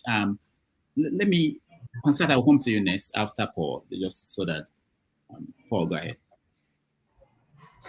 Yeah, thank you, Doctor. So, Doctor, I want to talk first about the Lagos and the Edo, over Lagos and Edo. It makes me laugh. I know we have very rich culture and tradition, but sometimes our culture bastardizes us. That's why sometimes when we stay here, we're almost so ashamed of our kids talking to our siblings back home sometimes. Because the type of questions our kids will ask, maybe sometimes they ask, even though we are ashamed, like we didn't raise these kids well. Say, why is he talking like this? Why ain't they do like this? Why ain't they do like that? Because they train us not to question order. I listened Eddie, when Eddie talked. Eddie said the Edo people, they move soldiers to Lagos. When they move soldiers to Lagos, you know how the same British people find themselves in Nigeria. The British people now own Nigeria. They move people there. They conquer the place. They started collecting tax in the place. You understand? They did as they would do. Over time, probably they leave. And people don't really understand that in Lagos family, Lagos have 13 family. When you see an Oba die, that's when you know that Lagos is not like the so-called Edo, that is only one family and only first son. No, it's not like that in Lagos. So many families will be coming. And you conquer one aspect of Lagos. Even though when you conquer that aspect, that does not make it yours. You understand? You may enjoy that dynasty, that power for many years. Over time, you lose it. That is not yours. But I can even see the way some of us are panicked. Oh, I don't want to talk about this thing because we don't want to offend the king. But guess what? All of us here were quick to criticize Queen Elizabeth. It's okay. And we see the British people criticize the Queen. And it's okay. You understand? We see they do this, but we don't want to do. And when we don't want to do these things, we make these people feel like they have that knowledge that we don't have. What they can see when they sit down, will climb a Iroko tree, we can see it. These are the funny things. And I don't think it's right. I don't think it's right for us to say our truth the way it is. You conquer. As we learn, we made to understand. They say Christopher Columbus discovered America. But the proper English say Christopher Columbus discovered America for Europeans. Tell his fellow Europeans that, oh, I've seen a place in the other side of the world. There are human beings there. Say he discovered it for his people because he met human beings there. So you can't discover something that is already existing. I'll leave that one. Doctor, when they are developing places in America that we are, in the Europe, in the UK, even in Nigeria that I grew up in Lagos many years ago, Doctor, you think that maybe they found gold there, or maybe they found crude oil there. To start digging. They do all the landscaping, how to run cable, telephone cables, or run electric, They'll do the seaway, to channel everything. They'll take their time to do all these things. After they finish what we call proper landscaping, before they start building. Doctor, is that not what we see? If government did not fail, you understand? So, doctor, sometimes allow us to curse, but let's curse more. Allow us to curse. I can tell you one of your moderator called Forefather. He is very, very ignorant. He may be an expert when it comes to security. After security, after security, Forefather is an educated illiterate when it comes to summary issues. Let's put the word the way the thing is. If government did not do all their landscaping, government did not channel everything. If government have done everything finished, will a human being go there, see gutter, see this thing, see this property, see everything, and go build there? So, doctor, if you want me, I'll do video, I'll show you. In my small avenue that I'm living, the front of my avenue, I have a park. The end of my avenue, I have a park. You understand why they are developing that area? The park is the first thing that first come. Before any other thing, before they will start there building the house to a certain extent, they started planting trees. Doctor, you and I see these things. Oh, doctor, you did New York. Nah, Jigule, you did. Nah, no get land. No tree there. Nah, Jigule, they did not get land. Doctor, you see these things. So if Lagos State have done their own, you just allow people to take land, you collect money from people, you do all these things from people, and you did not do your own due diligence. Then you come out, criminal justice will tell you what we practice in Nigeria. It's different from what they practice in Mexico. You are innocent before proven guilty. It is Mexico that you are guilty before proven innocent. You did not take these people to court. You did not let the court find them wanting, that they put this structure in the wrong place. You destroy it an ungodly hour. This is wrong, and Lagos State don't have any blame. There is a city in my place called Glendale, Arizona. Government want to expand that road. Do you know what they did? They compensate everybody. Tenant that is living there, everybody went home with $7,000. Tenant. They compensate everybody because they know it's going to affect people. People move to places. They structure different things. They like the school district. It's close to the grocery store. It's close to their place of work. You're going to affect them. They find a way of compensating them. If government did not do their own part before they started allocating land for people to build, that is wrong. Then I'll tell you another thing, doctor. 2012, when Fashola came back 2011 for a second time, Fashola introduced something about this land use charge. That is when we started hearing the word land use charge. Fashola said you cannot buy land for 1 million, sit down in America, sit down in Port Harcourt, sit down in Abuja, and keep that land there for another 5-10 years. Snake will be disturbing the next neighbor. Then the next 5-10 years, the land that you bought 1 million, you sell the land for 90 million. It doesn't work like that. So Fashola started charging you for land use charge. So if you bought land after 1 year, you did not develop the land, you started paying charge because it's considered also investment. Because if you buy it for 1 million and it takes you 5-10 years, you can sell it for SY amount, then it's an investment. So Fashola started charging you for land use charge. When you build your house, you rent it to people, it's called tenement rate. You pay tenement rate. So when you look at these things, then when you buy a land, you build house, you are paying tenement rate. You are paying for these things, and government is collecting money. And it did not flash in government system that, why am I collecting money in this lot? That's supposed to be a park. That's supposed to be a this. It is wrong. Where are all the parks? Where are race courses? Doctor, I school in Apapa. Apapa, what you people might know as Apapa. When we're growing up in Lagos, maybe Chim might know that. It's called European Quarter. That is the junior staff of the British colonial masters. They live. The senior staff live in GRO Ikeja. Those properties, 99% of those properties are owned by the British till Awolowo chased them out there. These are the people that moved to Jos. These are the people that moved to Jos. Our government come back one day and said, those land, you people are illegal owners. Let us ask ourselves these questions. We've never heard that. Makoko is the major slum in the whole, if not in the whole of Africa. Have government done anything there? I'm asking you, doctor, these things, it is crystal clear. My brother, look my face where the age why I did. My mama no go carry me go find man. They'll come, they give me ice cream. They lick my mama juice. I don't pass that age now. I can do it with my 2 years. My wife can do it with my 2 years old child. Not me. Government have failed in their own part. Why did you allocate something that you did not make provision? You did not do your own due diligence. Then I end my case here. The 10 of us here, the 9 of us that plus myself, if I ask every one of you to give me your Nigerian bank account number, I'm in America. Guess what? I'll send you money and you all will tell me that you received it.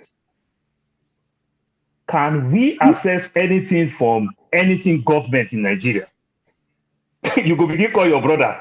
Your brother will be tell you, I'll go today, I will go tomorrow, I will go today.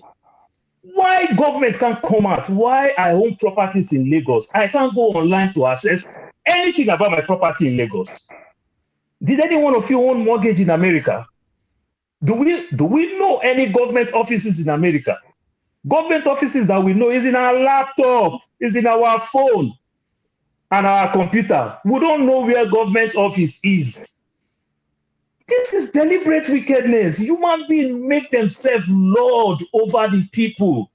And they try to gag you like the Fox News do. They try to tell you the subject and people will start blaming ourselves. Government fail. People might fail, but government encourage them to fail. You understand? Look at it. Ministry of Land and Urban Development. It's not even destroying house. It is Commissioner of Water Resources that is destroying house. Is this not funny? Commissioner of Water Resources and nobody have tap in Lagos. You build house, you do borehole. And Commissioner of Water Resources is destroying Lagos. Doctor, let's say I don't hide. If like say I don't hide, let's say I'm wrong. Something is mad with me. This is funny. This is stupid. This is the height of wickedness. We cannot live like this as a people. Then people will tell you go to your village. They tell you go to your village. Then the same we tell our family back home that, oh, we bought a house in America. They will be so happy. Even the person that don't want to give anybody, my family that don't want to give anybody my phone number in Nigeria, but will still tell their friends and other people that my brother don't buy a house for America. Is this not funny? We can buy a house in America, we can buy a house in Europe and UK, but an able man cannot buy property in Lagos. Where is common sense? Let us try to make common sense a little bit common. This is barbaric. This is wickedness. The people that I respect very well growing up are the Yoruba people. Gani fought for everybody. Gani went for jail. Fela, Olukoye Ransom Kuti, Beko Ransom Kuti. These guys did well. These are Yoruba men. These are Yoruba men. They fought for everybody. They went to jail. They do everything. I don't know where we get it all wrong. Let us follow Gani path than follow Wole Soyinka path. Please. Please. This is not just good. How can you explain it with this land issue? That I can send 9 of you money, but none of us can access anything about government. Doctor, I renew my US passport. And when I get my first US passport, I did it in the library. US passport, you just go apply for your passport in the library. Post office. Renewal, same process. But I will renew my Nigerian passport. I must find doctor come New York. Why? I must find doctor. And I will start the process online. Then I will find doctor come New York. To come do what? To come take my biometric. Like this, my biometric changed. Like this, my face, it changed. No, the face will be like a Greek before. Today, don't become native fowl. After all of them, I like native chicken pass a Greek. No one of them eat American chicken. But my brother, let's tell ourselves the truth. Let's stop this sentiment. Let's not feed the cancer because we are Yorubas, because we are Igbos, because we are Urobo. This is too stupid. Doctor, I will tell you about Cecilia Ebru before I round up. Cecilia Ebru is an Urobo woman. She is from my place. My people hate Cecilia Ebru so well that Cecilia Ebru is then Oceanic Bank. They own aero contractors. They own so many things. Cecilia Ebru did not help Urobo people. These are the things that they say. But let me tell you the funny thing. I come from an oil region. And I went back home to go look for a job. They say I'm not part of the struggle because I'm born in Lagos. They say anybody that didn't go to primary school or secondary school yet will not benefit. My mother and my father is from that place. Doctor, that is the question you asked. But today now, making money now, they say I save money go give Yoruba people. I know they help my people for home. And they go build, and they go support my primary school for Lagos, my secondary school for Lagos, and I know they go develop school for Warri. Una way tell me that I am not part of the struggle. A true son of that land, father and mother. I'll not be like the Lagos Labour Party, you know, Mama na Igbo, Papa na Yoruba. Me, I'll be confirmed, both sides. They said I am not part of the struggle, but when I make the money, people will give me the opportunity. They say I'm a foolish person, I'm a bastard son. Why will I be developing Yoruba land, leave my own people? So why our Yoruba people, they do like that? You see how it is? Now I'm doing well, they are cursing me. But when I need them, they throw me out. They play local politics. They throw me out. I'm not part of the struggle. Doctor, we cannot continue. My brother, you Yoruba man that think like this. You Igbo man that think like this. You and Urobo man that think like this. It's just a matter of time. Now snake and ladder. One ladder go carry you go 84. And another ladder, another snake go carry you come number 3. Thank you and good afternoon. All right. Thank you, Paul. Thank you so much. I will come to you, Bello, but let's go to Pansat. Pansat, over to you. Thank you very much. And Paul has displayed his intelligence, and we all know that, and with humor. So I didn't mind him going on and on. I was beginning to enjoy it. This time he was balanced in the tribal discussion, which is the way it should be. What I want to, I'm not going to go into some of the commentary on the Oba of Benin. I want a little peace on earth, so I'm not going to set the world on fire by talking about that. I also think that the panelists have handled the Lagos thing, the land thing going on. It's not isolated, right? A lot of these issues are all bottled up. Look, if I wasn't an Igbo man, I would be so jealous of people talking about the Igbos all the time and trying to pull them down. It's like, what about us? Don't we exist, right? I mean, say hello to the panelists. Hello to people on the chat section, especially Dr. Alexander Gomez, my friend. Now, let me remind every one of us that we do have issues back home, right? In Nigeria, we have a problem. We have an illegitimate government. We have not tackled that issue. The provocations have been piling on. I mean, we actually have a geriatric patient taking over our government, and it's talking nonsense every day. And ruling our country and doing it with impunity. And of course, in Nigeria, that's very easy to do. It's very easy. If you have an appearance as somebody who's against the Igbos, the northern people will put you in power.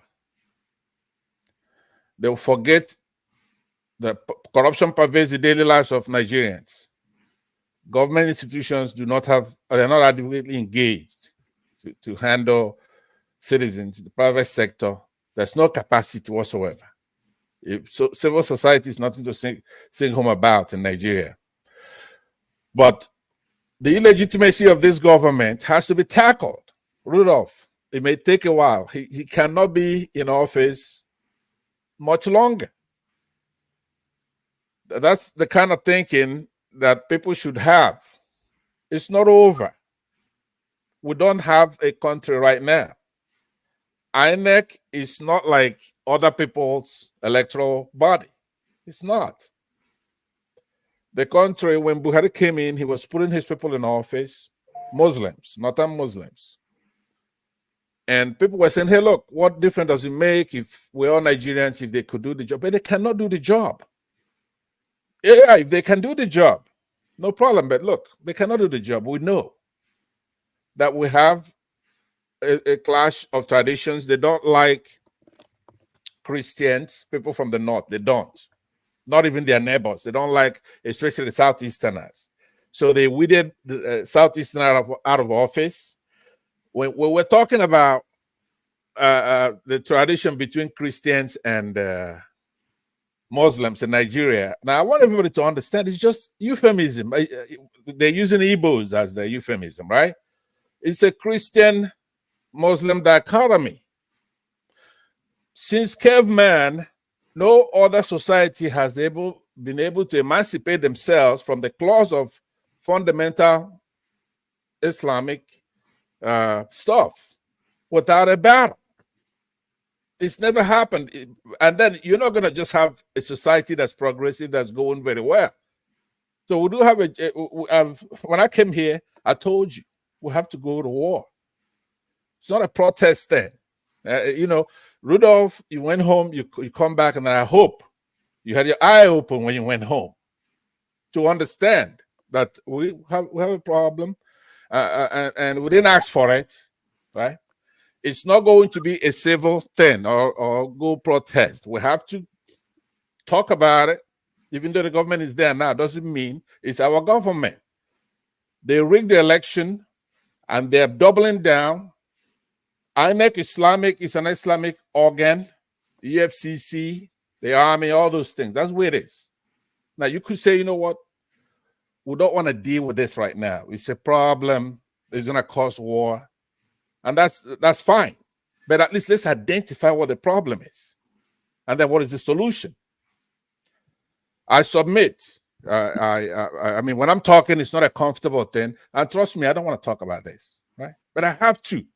I'm not here to talk about people's houses getting demolished in Lagos. I think it's a very local, small issue. And a lot of people who are in Lagos, Igbos, Southeasterners who are in Lagos, you keep thinking that the world revolves around you, but it doesn't. You are a very insignificant percentage of the Igbos. When it jumps off, you decide what you're going to do. But we're not going to have the Yorubas insulting us, collaborating with our enemies, arch enemies from the north, and we're going to just take it easy on them because you're in Lagos. It's not going to be a consideration. You're there. You're a Lagosian. I've never been in Lagos. I don't want to be in Lagos. It's none of my business what's happening in Lagos. That's your thing. But you're like 2% of our people, if that much. So don't go always making us have arguments with Yorubas about something that doesn't matter. If they knock your house down, knock their house down. That's our country. Until the country is divided, you're entitled to be exactly where you are. But get ready. Have your kids. If you have anybody older than 10 years old, a son and a daughter, take him to a shooting range. Let him learn how to use the weapon. You cannot do without that. It's a very cogent advice I'm giving you now. Pansat, are you talking about shooting range in Nigeria? Or... Yes. Okay, I just want to make sure. And everywhere, really, no matter where you are. Because I went there the other day. Okay, yeah, because it's a very, very important thing. Whether you're in the United States, in London, or you are in Nigeria, if you're an Igbo man, now I would say that for anybody, but for Igbos in particular, train your kids, train your grandmother how to use a weapon for self-defense, for whatever. Try to do it. It's not violent to do that. All right. Thank you. But let me conclude. Allow me to conclude what I was saying. I'm just trying to address the Lagos population who are Southeasterners. The world doesn't revolve around you. You built Lagos, right? You did. The Igbos built Lagos, the way you see it right there. Now, did other people do it too? Yes, but I'm trying to tell you that you're the backbone, right? In Nigeria, like I see Forefather is not here, who I wanted to address with my time and yield him some of my time, is that when economy doesn't get good in the abstract. Somebody makes the economy good. You have to produce things. We have an auto manufacturer in Nigeria who could manufacture vehicles enough for the entire West African belt, if not the whole Africa. How's it being treated? We have a lot of industrial people back home who could add value. What do? They use Dangote, who has no value. I bet you if I go to his cement factory and I watch it at night, I'm gonna see him importing it. bringing it in from somewhere, right? So he takes our $8 billion, $8 billion, not naira, I'm not misspeaking, right? The government gave him $8 billion in 2021 to deliver a refinery that will render ours, the ones in other states, useless, so that he be a monopolist in that line as well, vertical. And he takes $8 billion. He doesn't deliver the refinery. So they run and they go arrest Emefiele, who is a minority, but the minorities in the south, who they separate from the Igbos, nobody's going to talk for him. They actually jealousing him because they're a bunch of clans. Not only do they take their oil, they come in there, they arm them, they armed against the Igbos. And they take their oil and they use it to menace us. So that's what I'm saying, that Ojukwu's first mistake was not going in there, taking that oil. Shouldn't everybody see as you're going over there? Because the cause of all the problem we have is these Southerners, right? You could see them here come and talk about the Igbos, Hausas, Yorubas, but they never admit that without them, that these Fulanese will be taking a shower, cow dung somewhere in the desert or the forest, right? They come all the way from the north and come and take their oil. You're gonna see somebody like Wike making noise, talking nonsense, right? They give him a little bit and he's talking nonsense. They come there and take that oil. They when Jonathan comes in, they remove him disgracefully because he's from the South, minority, small group. If it's just Chief Justice Onegin, they remove him illegally without the required supermajority in the Senate. They don't say anything, right? If it's Emefiele, right, who he may do the wrong thing, but he has independence as a chief banker of the country. It's an independent agency. He could do the wrong thing, but they arrested him, disgracing him. But these minorities, right? Do you see them say, "Hey, look, it's equal justice for everybody. If you're gonna treat Emefiele that way, we need to capture Dangote and do exactly the same thing. Shake him down and get that $8 billion from him, among other things." But they're not gonna say it, right? When we complain, they say, "Oh, Igbos always complain." Yeah, we're complaining because there's something. Not only are we complaining, we went to war to correct injustice. You can't even march. You can't even march for injustice. We went to war to correct injustice, and then we're going back again, right? We're going back. So right. I'm saying to you, those who are concluding again, but reminding those in Lagos, you're sitting there looking stupid, they're knocking down your buildings, right? And every time you're complaining, crying, and they think it's holy boys crying all the time. If they knock down your buildings, you have to find a way to knock down their buildings. It's our country. Until they give us Biafra, it's our country, but we're not going to stop what we have to do, which is to get the respect back from the Yorubas, because they're all over the place now. They have no respect for the Igbos. They're talking nonsense because they think all of us are from Lagos. I've never been to Lagos, and if any of you stand from me, I'm gonna slap you down because I don't care about Lagos. It's none of my business. Pastor, let me ask you. Just maybe this is a mistake, but let me just try it. How did you leave Nigeria? Did you leave from Abuja or from Kanu or from Port Harcourt? It's a secret. Do I have to tell you everything? You won't even get forefathers tribe. Get his tribe for me, right? And but I'll tell you. I'll call you and I'll tell you. Okay. All right. Thank you. Thank you, Pansa. Right. Thank you, panelists. Thank you. All right. Thank you, Bello. You're next. Welcome back, Doctor. Well, me to start. I'll first say something like, as a Yoruba person, growing up, Yorubas they don't teach their children how to hate other people, growing up. And, for some of, people who really knows about the Yoruba people, we learn respect from when we're growing up, and we learn to respect other people, and we learn to respect ourselves. So, but that's on the side, because like many people that are talking over here, about many people don't even know the Yorubas. Many people haven't even been to Lagos State before. Now, let me in the early 2000s, my father bought like an acre of land, somewhere around like Abraham Adesanya Estate, you know. So he bought from Omonile. So that 1 acre of land eventually it turned to 3 plots. I mean, just the way Omonile people do, when you buy something, 1 plot turns to 3 plots, that he paid, that he already, paid him for. So some years ago, before my father passed away, I'm like, he was talking to me about, okay, maybe if I'm interested in one of those, 3 plots that, he still have left from the other guy that he bought in life. And I was like, okay, fine, maybe I might be interested in one of the plots. So, but I was like, okay, if I have to do anything on this plot, I have to at least do some due diligence, do some investigation before I can start anything on this land. So eventually I contacted one of my friends, who is into the real estate business in Lagos. So I talked to him, about the land. Okay, do a little bit of investigation about this land. But you know what? When this guy came back, this guy told me this 3 plots of land that was allocated to your father happens to be on this new coastal road that is coming.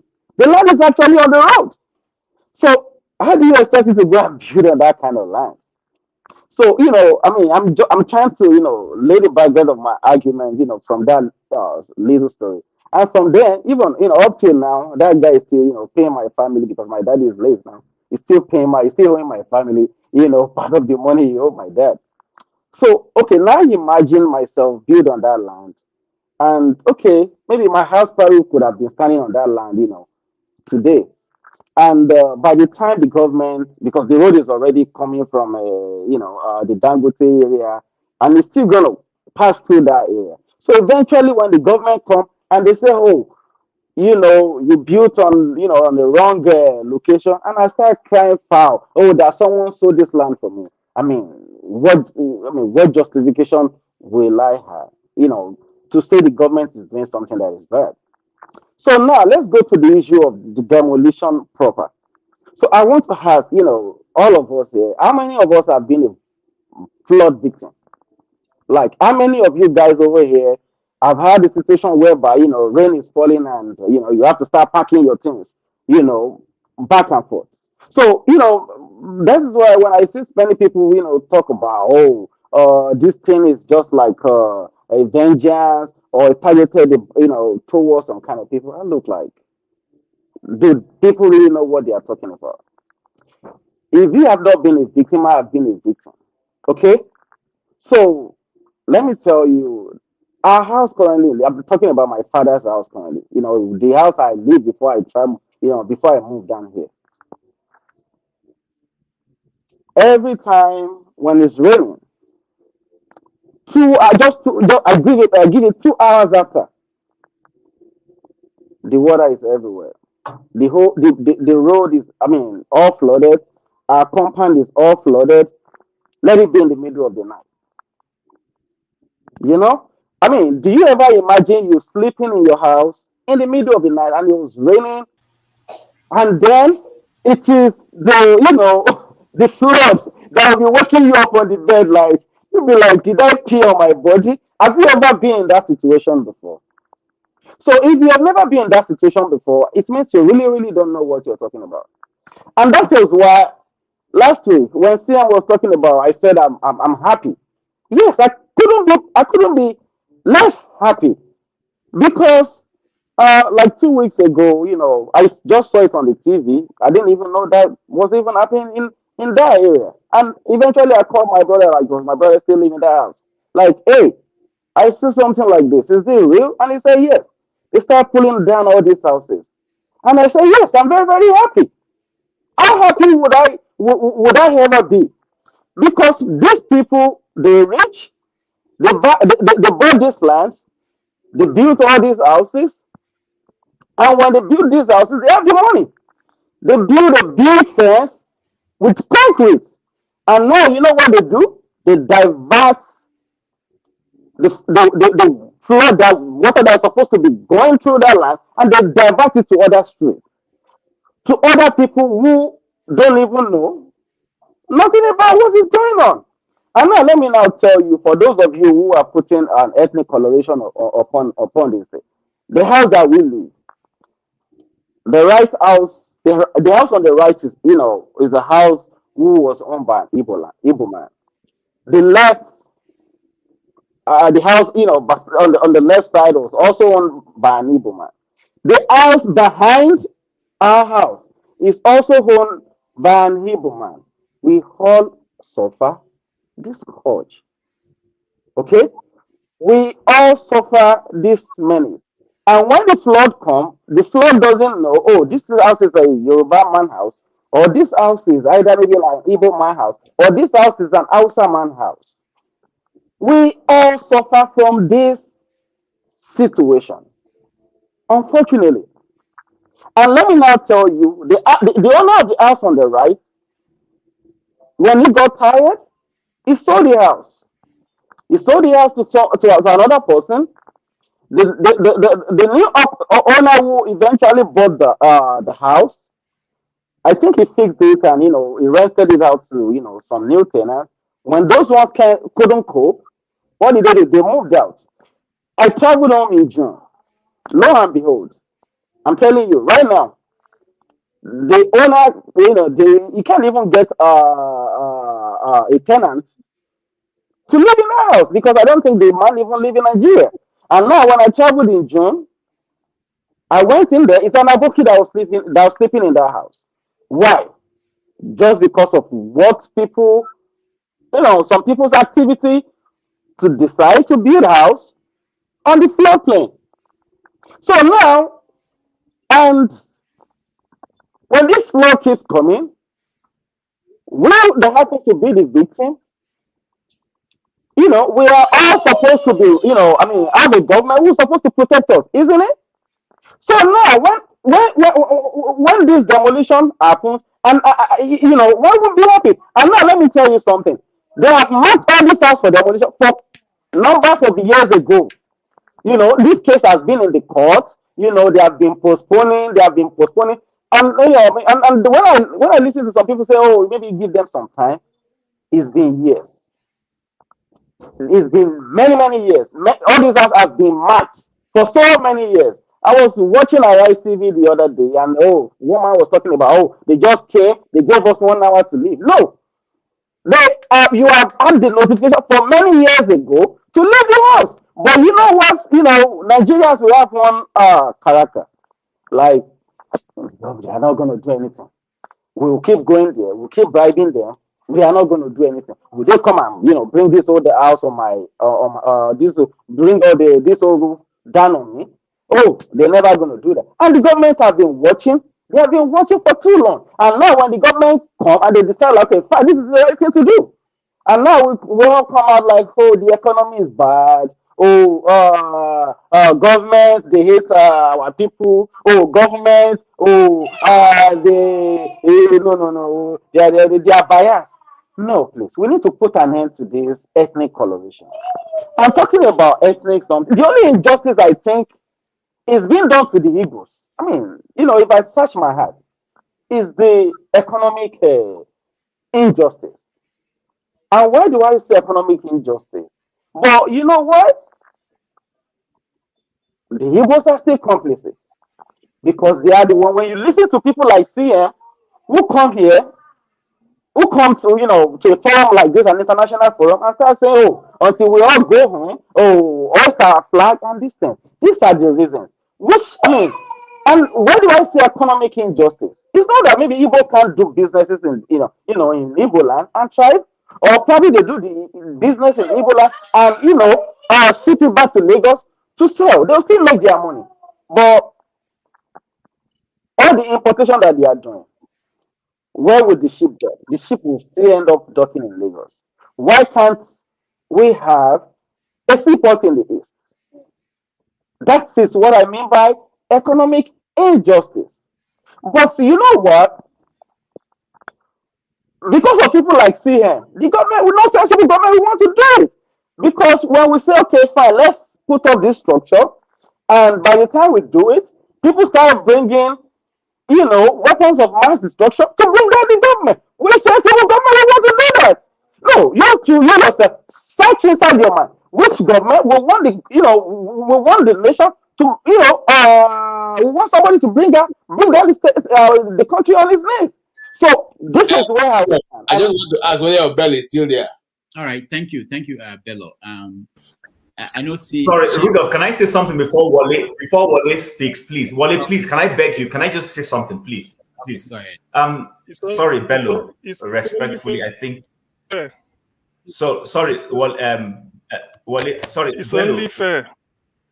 Bello, respectfully, I think you're very ignorant. I use the word respectfully because I usually try to be, civil with people. You're very ignorant. Number one, when you listen to Paul, tell me in which part of the world human beings walk into any parcel of land that government has a control over and start building properties. It doesn't happen anywhere.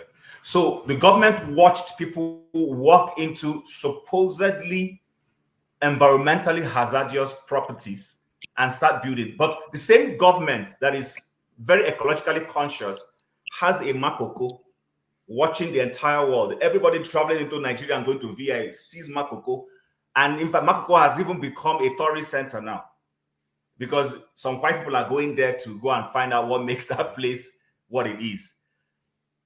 My point is simple. I'm not here to support anybody building on illegal structures or illegal positions. It's very clear. If we have a responsible government, people will not need. I own a property where I live. I bought the land and they built. It was a designated place. In fact, it is you pay the builder and they build and deliver and hand over the keys of that property to you. You are not going to see any developer building property on a place the city council. It's not even, everything in Nigeria is done upside down. It's not even the province, which is the equivalent of a state in Nigeria, that is responsible for properties. It is the council, what you refer to as local government in Nigeria, that is responsible for those things. So they approve sites for new developers. They go there, the developers will sell to people and build houses for them to specification. It is to tell you how bad it is. If my house is supposed to be brown, it cannot be green. If that house has to be brown, it has to be brown. That's how it is. So the point I want to make, sorry, please. I want to so that Wale can say his views. The pushback I want to make to you is this: there is nothing like it is good this is happening. It is bad that it even started in the first place. Like I rightly said in my original submissions, the government shouldn't have been watching people build property, billions, millions. Who are you doing? You're doing your economy at the same time. Yes, it might be an individual loss. You're also passing signals to international community that you are begging to come and invest, and there's no rule of law, that you can do things in a jungle justice manner. How can you say people have built wrongly, but you have not followed the process, take them to court, indict them, indict the person who sold the land to them, indict all the officials involved in the entire chain? There was a chain of process that this thing went through. And you just go straight for the individuals that you feel you can deal with because you're the government, and you do it and nothing will happen. Please, I think I need you to sit down and review. You really don't know, like I said. I just take maybe 1 minute to just say this, and I'm happy. Unfortunately, you really, really don't know Lagos. And like I said, you say you've not been to Lagos or anything. And part of the mistake that Paul made, because I forgot to, excuse me, because, and you and maybe some other persons, you kept comparing the situation in probably the Western world, like US, like the UK, to Nigeria. These countries that have been existing for like God knows when. You are as if you guys are not from Nigeria. As if people who could build in all these things, they kept they kept taking the advantage of the corrupt fellows in the government.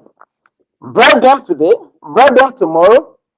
And the Commissioner for Environment in Lagos has said something. Whoever felt they have been unjustly, their house has been unjustly demolished, who has the right documentation should come out. And nobody has been able to come outside. So what I'm just going to say to people like you, who are ignorant or who really, really don't know, the substance of the situation is, you got to be quiet because you don't know what other people are facing. Because if you face that one night and you will never, say what you're saying. All right, thank you. I beg Rudolph, let me make a pushback because he addressed let me. Wale talk. That's Let why Wale talk. CM, hold on. You'll talk after Wale. But let me. I just got some seaports just to correct impression that is out there. There are seaports in the south that are open and are functioning in the south. So I just got information on that. But Hello is not here anymore. Wale, go ahead. Good evening, everyone. All protocol duly observed, without mentioning name. Mr. Chim, you're welcome back. I've been asking of you for quite a while. Mr. Rudolph, welcome back, and I greet everyone else. I don't know where to start, and I don't want to throw stone or pebbles. But if we all say we love Nigeria, sometimes I do ask the question, who actually love that country called Nigeria? Is it me? Is it Dr. Damages? Is it Chief? Is it Mr. Bello? Or is it Godfather? When we say we even love that country, what kind of love do we have for that country? Is it a kind of chicken love that when it grows up to a point, we just use it to cook pepper soup?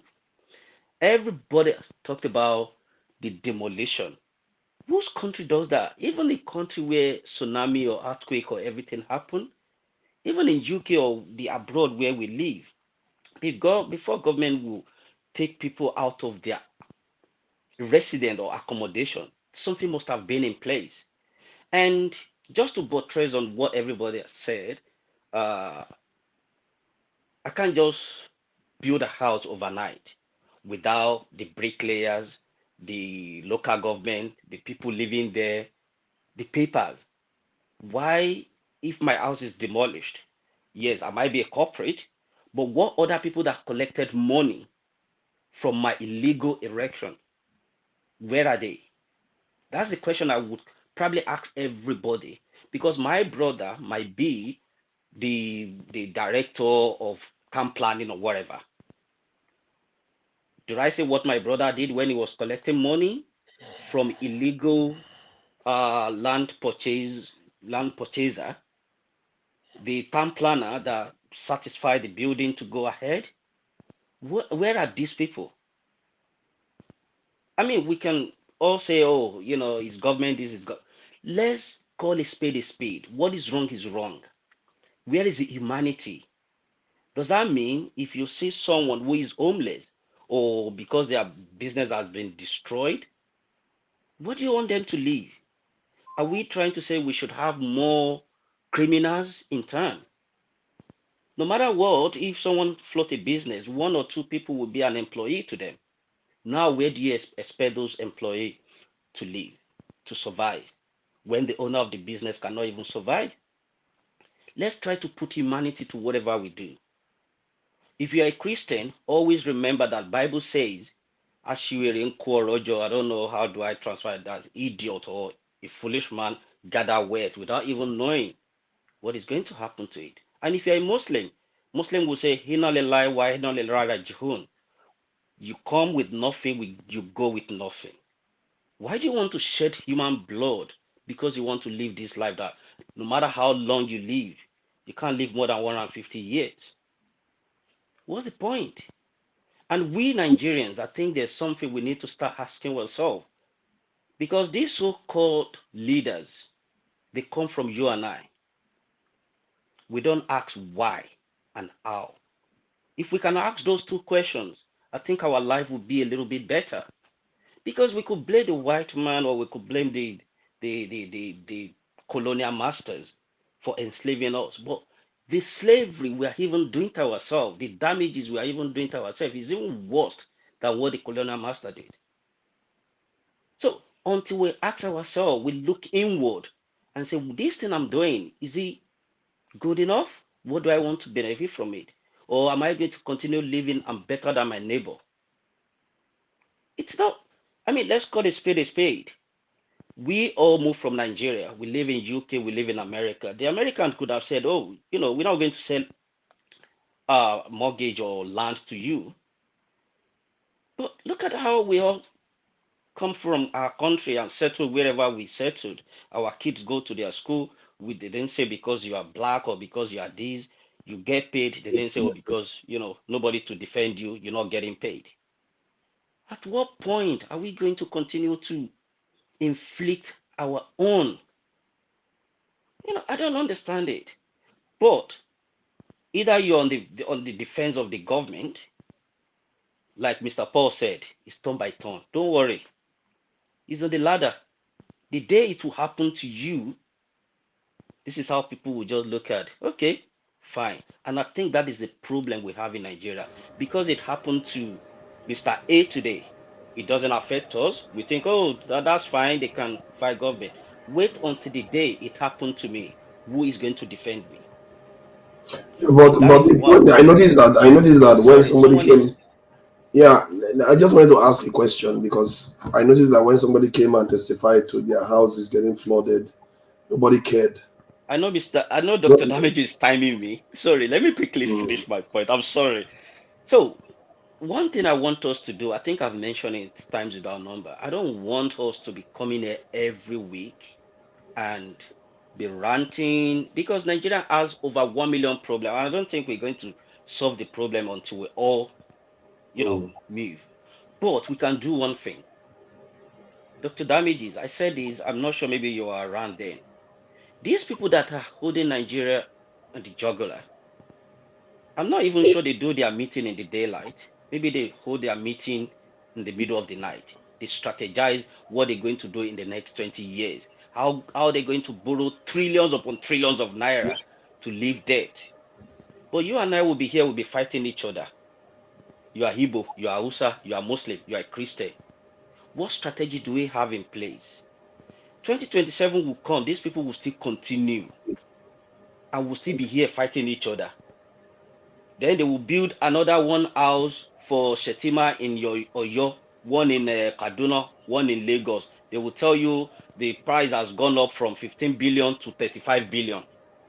And you and I will be ATM here, sending money to mama, uncle, sister, out of our own little earn money here. Come on, we need to think better. If we can bring people who are sensible, who can strategize, because I believe people are intelligent in this group and in other platform as well. Let's look people who can coordinate and strategize. It doesn't need to be on a platform. It doesn't need to be an open platform. People should come together and see what can we do to make sure that even if our senator or honorable that we elect or select from our local government or our district, how can we call them back if they are not representing us very well? I don't have a business with the president. I have business with my own people that come from my own district, the local government in my area that's supposed to collect the refuse, but it's not collecting it. It moved from our local government, moved to an eyebrow GRA, and no development in my local government again. I don't have business with someone in Abuja. I have business with him. If he's not doing well, let's gather the youth in our area. When we stoned him with eggs, well, eggs is expensive. By the time we stoned his car with stone or pebbles, it will lend its sense. Anybody who wants to go there next time will know that this youth, they get score for head. Until we start to do things from grassroots, forget about these things. These people we send to Abuja, they don't care about us. Somebody will tell you they want to buy a Jeep of 160 million because road is not good. Doesn't even make sense. And that is my father. If you are out to know, that's my father. Those money you people are thinking that he's using it to spend to send me to Harvard University. And I'm sitting down here talking to you people. Are you not supposed to even come and, first of all, see how you go to cut off my head? So those are the things. But I'm a very good friend to Dr. Damages. He won't do anything to me now. Wale is a good guy. But where is Wale getting his money from? His father is in the Senate. The money that belongs to you and I, our nephews and nieces, someone is using it to. Come on. Until we tell ourselves the truth, nothing will change. Mr. Bello, I'm sorry, I don't know if you're still in the platform. If you go to church, what is our pastor preaching to you? If you're a Muslim, what is your imam preaching to you? Is he preaching to you that you don't care in as much your own butter is bread, in as much, well, no anybody else can be spoiled? If that is the kind of preaching I'm listening to, trust me, I'm not going to that church again. I want to hear the preaching that will say, Our Father who art in heaven, hallowed be thy name, thy kingdom come. That will be done on earth as it in heaven. Give us this day, not next week or not next month, today. Because I don't know what is going to happen tomorrow. But now we are living in the world of I simply prosperity. don't understand what you are talking about. The guy you're mentioning, Bello, came here to testify that his property was flooded. His next door neighbor's property was flooded. Nobody is talking about those victims. They're worrying about the ones somebody sold their property because they couldn't. Wale, I'm even surprised. The flooded properties. The flooded properties. Don't you What know? I'm saying is, You know I what know. people lose Surprised that every year. Hold on now. Hold on. I know Dr. Damages will ring the Why bell. do people only see only one side? No, the properties no. keep getting damaged every year. You know, flooding happens every year.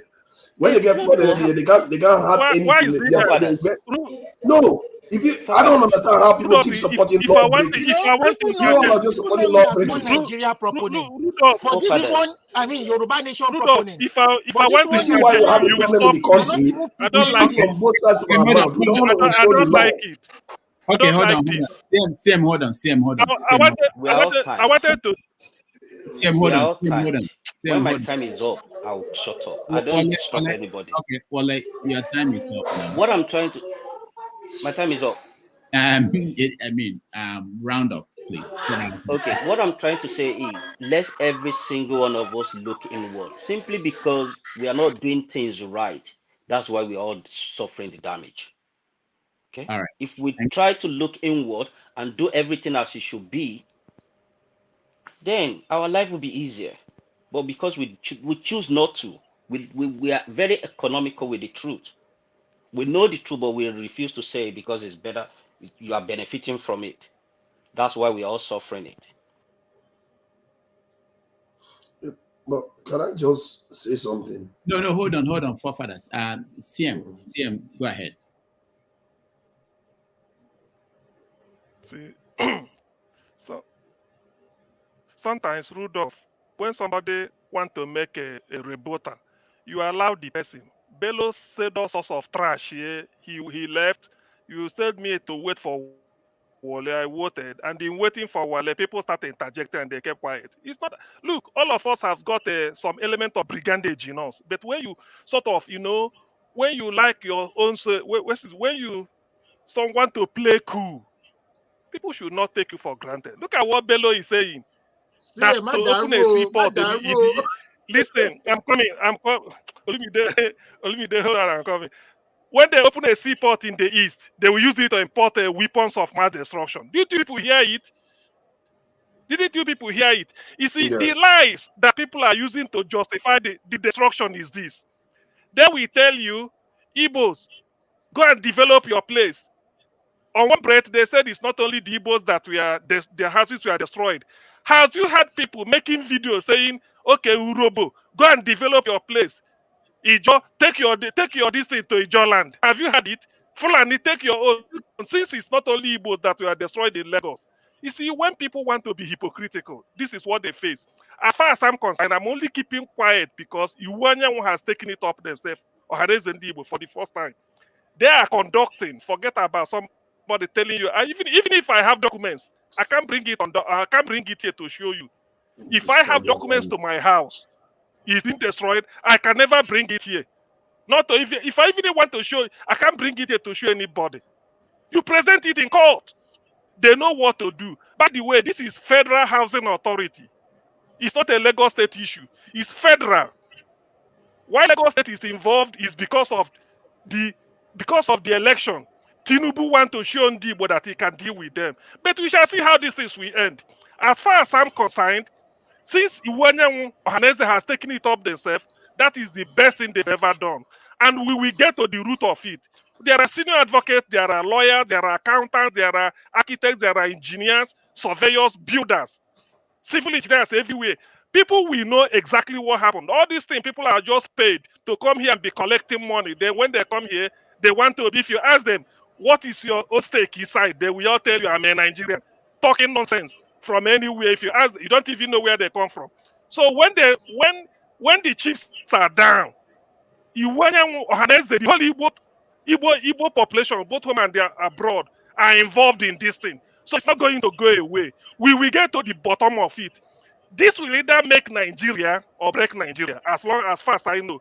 You can't demolish people's houses and then start to come and pay people to come on damage show one type of video clip to justify it. They break law. You don't know who break law until the law says, until the court says so. I can never say Olumide break law until the court condemns Olumide. That is when I will know Olumide break the law. So for somebody to come and then start to be a letter day, nonsense. When he talks, he just start to waffle, bamboozle people. You can't try it with us. People, I know, ever since you spoke, Ohaneze, that is when I started having feeling that, yes, this thing is no longer a one-man show. It's no longer the people you demolish. All those people, you told them, bring your documents to us. So they are looking into it, they are compiling it. Within a month or two, people will hear, and we get to the bottom of it. What led to this thing? We either make or more Nigeria. You cannot tell me that I should be a Nigerian, and you tell me where to only to step on and where not to step on. It can never happen. Chinese are building in Lagos. Have people told Chinese to go back and develop China? Lebanese are building in Lagos. Have people told Lebanese to go and build and develop Lebanese? What nonsense are people talking about? What nonsense are people talking about? Is it because of when it gets on the Igbo, everybody will now have an opinion to lord it over them and feel this thing? Just for the records, nobody can destroy the Igbos. We survive with 20 pounds. The hand of the giver must always be on top of the receiver. Today, Igbos are building industries in China to bring in goods to Nigeria. You can't. Just like the moon. The way the moon is, you can't cover the moon with your palm. There's no force on earth that can destroy the Igbo, at least in Nigeria. Nobody. If you try all that, you can't try. The Igbo are everywhere. For people like Bello that are condemning in the Igbo, let me tell Bello that an Igbo man donated $1 million to College of Medicine, University of Ibadan. No human being has ever done it in Nigeria. An Igbo man donated $1 million. So I'm coming. So it's for them to know, so that when they come here and be making noise, talk all this and talk with all their paid agents. When they come here, maybe they go and reinforce and they come and talk nonsense. You don't push Igbo man aside. Iwena has taken it upon himself, and we shall see where this thing will end and where it will lead us. It's not going to go away. So whoever is taking money to come and be a satellite, better go and reinforce. This is a long drawn battle. It's a marathon, not a sprint. I thank you very much. All right. Making noise. I'm not. How long has the show been? 5 minutes, 5 hours. This is second time I've heard this spoken. Yeah, there are people who are yet to speak at all. But I will. There's something you were getting at, and I think I wanted you to say that, because there is something that I think should be discussed. Go ahead. I really think people really need to start. We need a greater insight into what is happening. And I really regret the way everything is ethnicized in Nigeria. Everything is tribalized. No matter whether it is or not. The moment it affects our people, we turn it to tribalism. But when it affects the other people, we want the rule of law. This thing has to stop. It really has to stop. It has to stop when we decide that it stops. I've said it before. If something is affecting my own people today, and it's because of the law breaking or something that needs to be straightened out, I will support for the law to be straightened out. You know why? Not because I hate my people, because I know it's better for them. It's better. You think you can worry about court case later, but when that canal is opened up, water is going to be flowing, people's houses are not going to get flooded. Let them go and have the argument in court. Focus on the people. People want us to just go to court and argue while houses get flooded every year, and then the businesses cannot stay in that area. You want something to build, but you want to destroy at the same time. I don't get this madness that we have. Hold on, let me finish my point. It's a form of madness. Hold on, tear let me gas, finish. when you throw tear gas, Forefathers, the problem 1 is you're a.m. not in the night, balancing the situation. you throw tear gas. Yeah, not Which, it's not No, for you. You government throw tear gas agent in hold somebody's on. house approved at the 1 building a.m. over the canal? You are not Why balancing the a.m.? situation. Why You are not. You Does are not. government have I a don't know 1 why conscience? a.m. you you throw lack tear gas in to see the somebody's bigger house? picture. And I let beg, me so share this you now. see, the thing is that Just wait CM, for CM, the CM, silence. control for the yourself, first time. CM. Can you mute Control from yourself, CM. Control yourself, CM. CM, control yourself, please. Control yourself. When people are talking, control yourself. Just control yourself, please. Control yourself. You are going to go backstage if you don't stop. Control yourself. In the last three weeks, I missed this. No, for CM, what? CM, you're going to end up backstage if you don't control yourself, please. Control yourself. I allow you to talk. CM, hold on. The moderator is Rudolph. The moderator is Rudolph, not you. I beg, get out. What do you think you are? Rudolph is the moderator until he goes. You are not. I let What you are talk. you talking about? I respected you enough to let Hold on, sorry, guys. sorry. Can I just put in a word, please? I want Chim to speak first before you. I wanted to share evidence.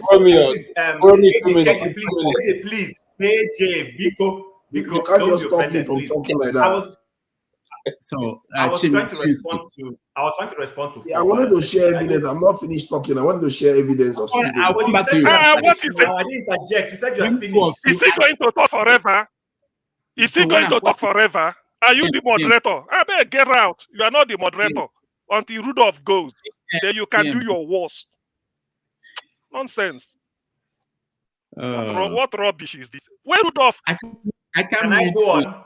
Okay, all right. Okay, good. Chim, go ahead. Okay, unfortunately, I think the forefathers has gone away, which is the thing so I struggle now to make a comment in his back. No, he's here. He can hear you. He can hear you.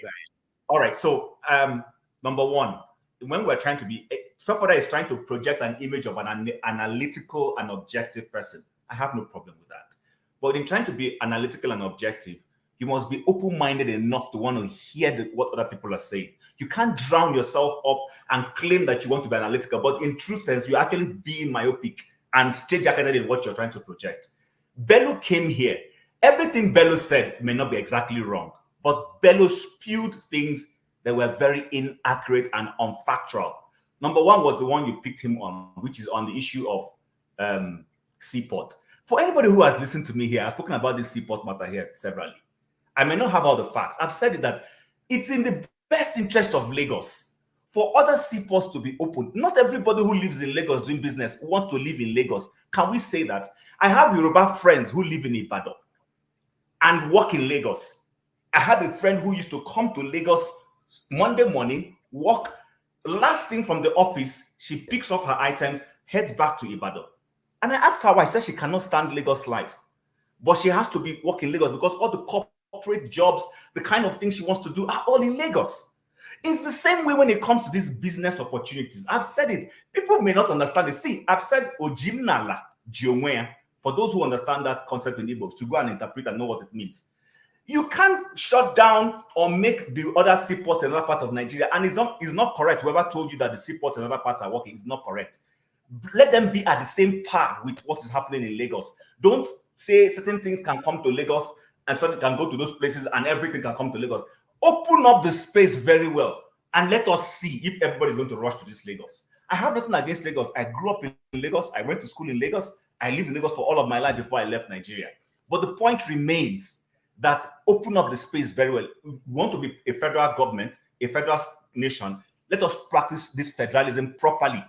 Give the other seaports the same leverage you have given Lagos. And let the person who wants to come and do his business in Lagos come and do it. The person who prefers to go and live in Warri, let him go and live in Warri. The one who wants to go and live in Port Harcourt, let him go and live in Port Harcourt. The one who feels Calabar is okay for him to do his business, same thing. And let us see. It will be healthy for Lagos. And then lastly, on this flooding thing that forefather was trying to bring. So Lagos State government, all the flooding issues that happened as a result of Makoko have gone. We cannot clear that slum. Or should I go and mention the ones that happened because of the people who live inside Isaleko? Have you gone to Isaleko to go and see how people are living in a very dangerous way? And it is those places that caused it. I'm not saying if those places are ecologically hazardous, those properties shouldn't go. That's not what I'm saying. My point, and the point many people who have come here to make, is simple. Rubbish. There is a chain process. It's an ecosystem. Somebody sold the land, somebody took money, somebody did an approval. How could you have ignored all of these processes and you went straight only for those who built the property and destroyed it? I don't understand it. There is no, I don't think even in that UK where you live, that is where the British government is going. The British government will not come and just pull down in an illegal structure. There will be an inquiry. They will follow a process. And I can bet you, if the director, in fact, if the secretary, which is like the minister, is responsible for any of those failings, the person is going to go in for it. Because you cannot infract the law and then you just excuse all the people who have done it, and the government has been benefiting. Somebody rightly said here, how could you have approved you're collecting tenement rate, collecting revenue from it, and it didn't occur to you to say, hold on. This money coming in is coming in from a land that where nobody should have built any property. Why are we collecting money for that? Nobody has asked that question. You're declaring revenue, budget, based on the money you're collecting from those places, and nobody's seen anything wrong in it. Listen, we need to be, let's be this, you say you want to be objective, be thoroughly objective. Let your objectivity be so seen by everybody that nobody can fault you. But right now, forefathers, you're not being objective. It seems as if sometimes you just pick here, and then you just throw. No. You can't do that. And I disagree with you. That's not the way life works. If you want to be objective, let it be so clear that nobody can even say forefathers went wrong in this matter. So this is so flooding thing the guy brought here, as far as I'm concerned, is a ruse. It was just a convenient throw in. He threw in to make it look as if he was trying to be objective. I have lived in a flooded property. I can't start telling my entire history. I have lived in a wire. If you know, I have lived very close to that Makoko. I have lived in a one room where it was flooded. Many of us didn't fall from heaven. We know what is going on. Has Lagos State government taking time to clear some of the things that it needs to clear to make Lagos safe for people? Listen, like I said, it's a very touchy matter. I would have avoided coming into it because there is no win-win in this matter. I can't say anything and my Igbo-ness will not be found guilty in it. That's the truth. But like I keep saying, for me, I'm looking at the process. If the government does the right thing, nobody's going to fault them. You can't keep putting yourself in a tough, difficult situation to explain yourself. You do the wrong thing and then you come to try. People will read meanings. We are human beings. We are going to read meanings rightfully or wrongly. But the point is, have you done the right thing?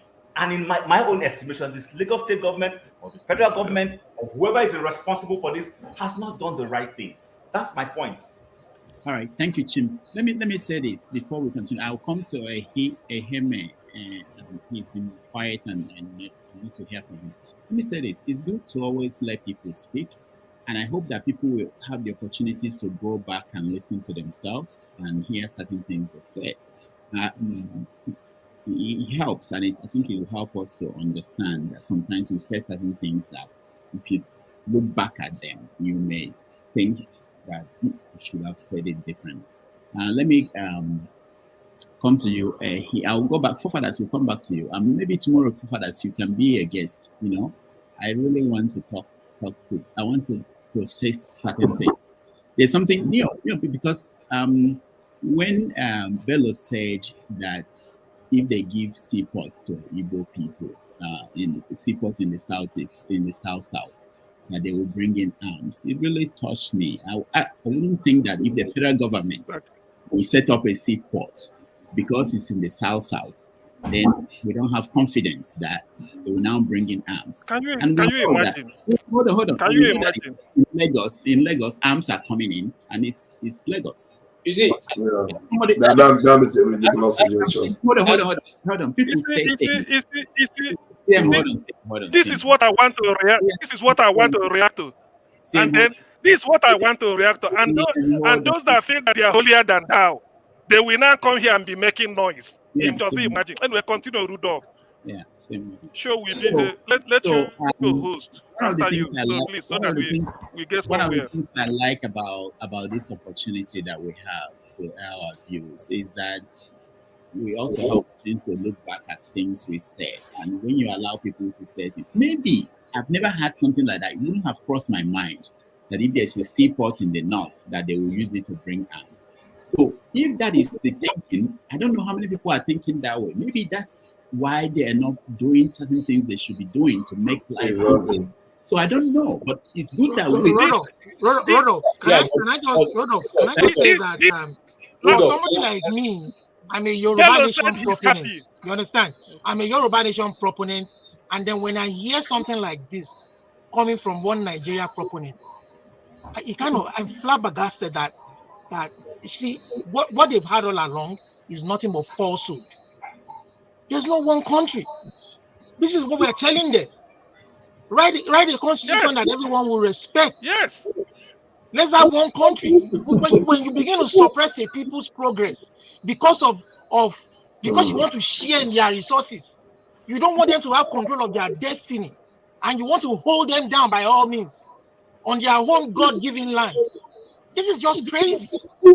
I mean, I'm disgusted by what Bello just said. Can I make my comment? Sorry, hold on, sir.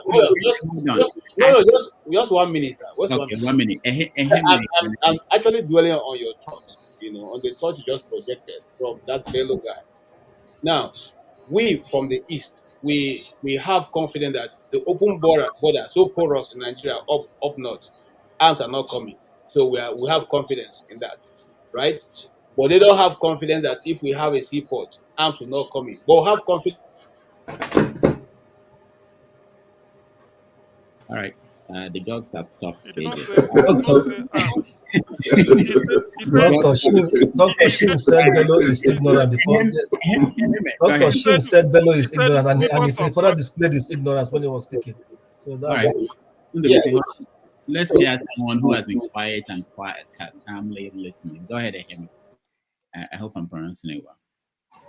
Yeah, Amy. That's Amy. Good everybody, and it's nice again to come to the platform to discuss and deliberate on national issues. But I think something's really piqued my curiosity, and that's why I had to join, because and I think I would like to start on the issue of this Lagos house demolition, everything. I think maybe people have not been, they've not shown empathy enough for this set of people who lost properties. And I guess that is where a lot of people are aggrieved on. And I understand this grievance from the Igbo ethnic group, that if you are aggrieved, yes, you have the right to be. Have you been cheated? Maybe as a collective, I won't say no, but perhaps that is how life is. Life is not even fair. But I believe that as a collective, one way or the other, you as a group, you have been playing the game well. And that is why you've been prospering even within the system. So for those whose properties have been demolished, I empathize with this set of people. And I blame the government for what they've done. No matter how right they are still wrong. The fact is that before these buildings were, even before a single stone was set in place, they wouldn't have said they didn't know that was going to happen. So for that, I blame them 100%, because it shows that they don't care about the prosperity of their citizens and residents of that state. That's just it. And maybe there are also some nuanced decision in between. Perhaps they want to also, because when I try to look at it critically, I want to ask the question, okay, is it because they don't care? That could be one of the reasons. Another reason could also be that perhaps they just want to have a hold on certain set of people, so that if there is a need to punish, perhaps for political gains, they can, as well do that. Maybe that's also part of the reasons. But still, as a government, they must fight for their citizens. They must look for the prosperity of their citizens. And that also means that if they say don't build here, then they should make sure that nobody sets a stone on that particular place. Not that you fold your hands, you know that some people are within the system conniving with others to illegally allow these properties to stand. And then you even profit from these properties, and eventually you now say that, oh, there's a reason to politically make a score point, then you punish this set of people. That I do not agree with, and I will never agree with that. So, to the government, I said no. But let me now come to the Igbos as well, because you two, you're not, don't think I will leave you. You're also guilty in this game. That's the truth. And one of this is that if you want, it's easy to be the victim and to play the victim card. But try and switch your position also in order to understand other people's views. There was this guy that came. You might say, oh, he didn't have a point or something, but he gave a personal reason why he was happy. He might have chosen his words wrongly, but I won't blame him anyway. As humans, we can as well do that. But we should try and see behind, we should try and see deeper than what he said. He made this valid case that there are certain times that flood have also affected certain set of people. And with this, I don't think we should also just wave it as if, oh, it doesn't matter. I expected you, at least this set of intelligent people on this platform, to also show a level of empathy, to understand where it's coming from, before you now have to make your points clear that, oh, yes, in fact, truly, properties could have also been damaged because of flooding, and we all know that is true. So some people could have, they have valid reasons to feel like, these things have to be done. And you can imagine if you have one person with such a mind, then you know that we have a lot of people with such a mind. So I expect you to also understand and not just blame him as if he is not sympathetic to your situation. So that is it. That is just one aspect of it. Then secondly, please, I know this one Nigeria, we all believe. I used to also believe it. But as I continue to grow up, I understand that just like water, water has 3 states. Water can be solid, it can be liquid, or it can be gas. It is the condition that will determine what water will be at a particular point in time. So is it with the oneness of this nation. At a point, we are one. When we are playing football, nobody cares if it is Mikel Obi that scores the goal, or it is Umaru Musa, or it is Tigani Babangida, or it is Taye Taiwo, or it is Victor Osimhen. Nobody cares who scores. It is one Nigeria that scores at that point.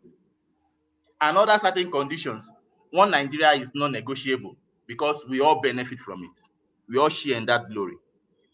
And also under certain conditions as well, there is nothing like one Nigeria. We must say the fact. And it will be imprudent upon us. It will be imprudent upon us to think one Nigeria has to stand one Nigeria all the time.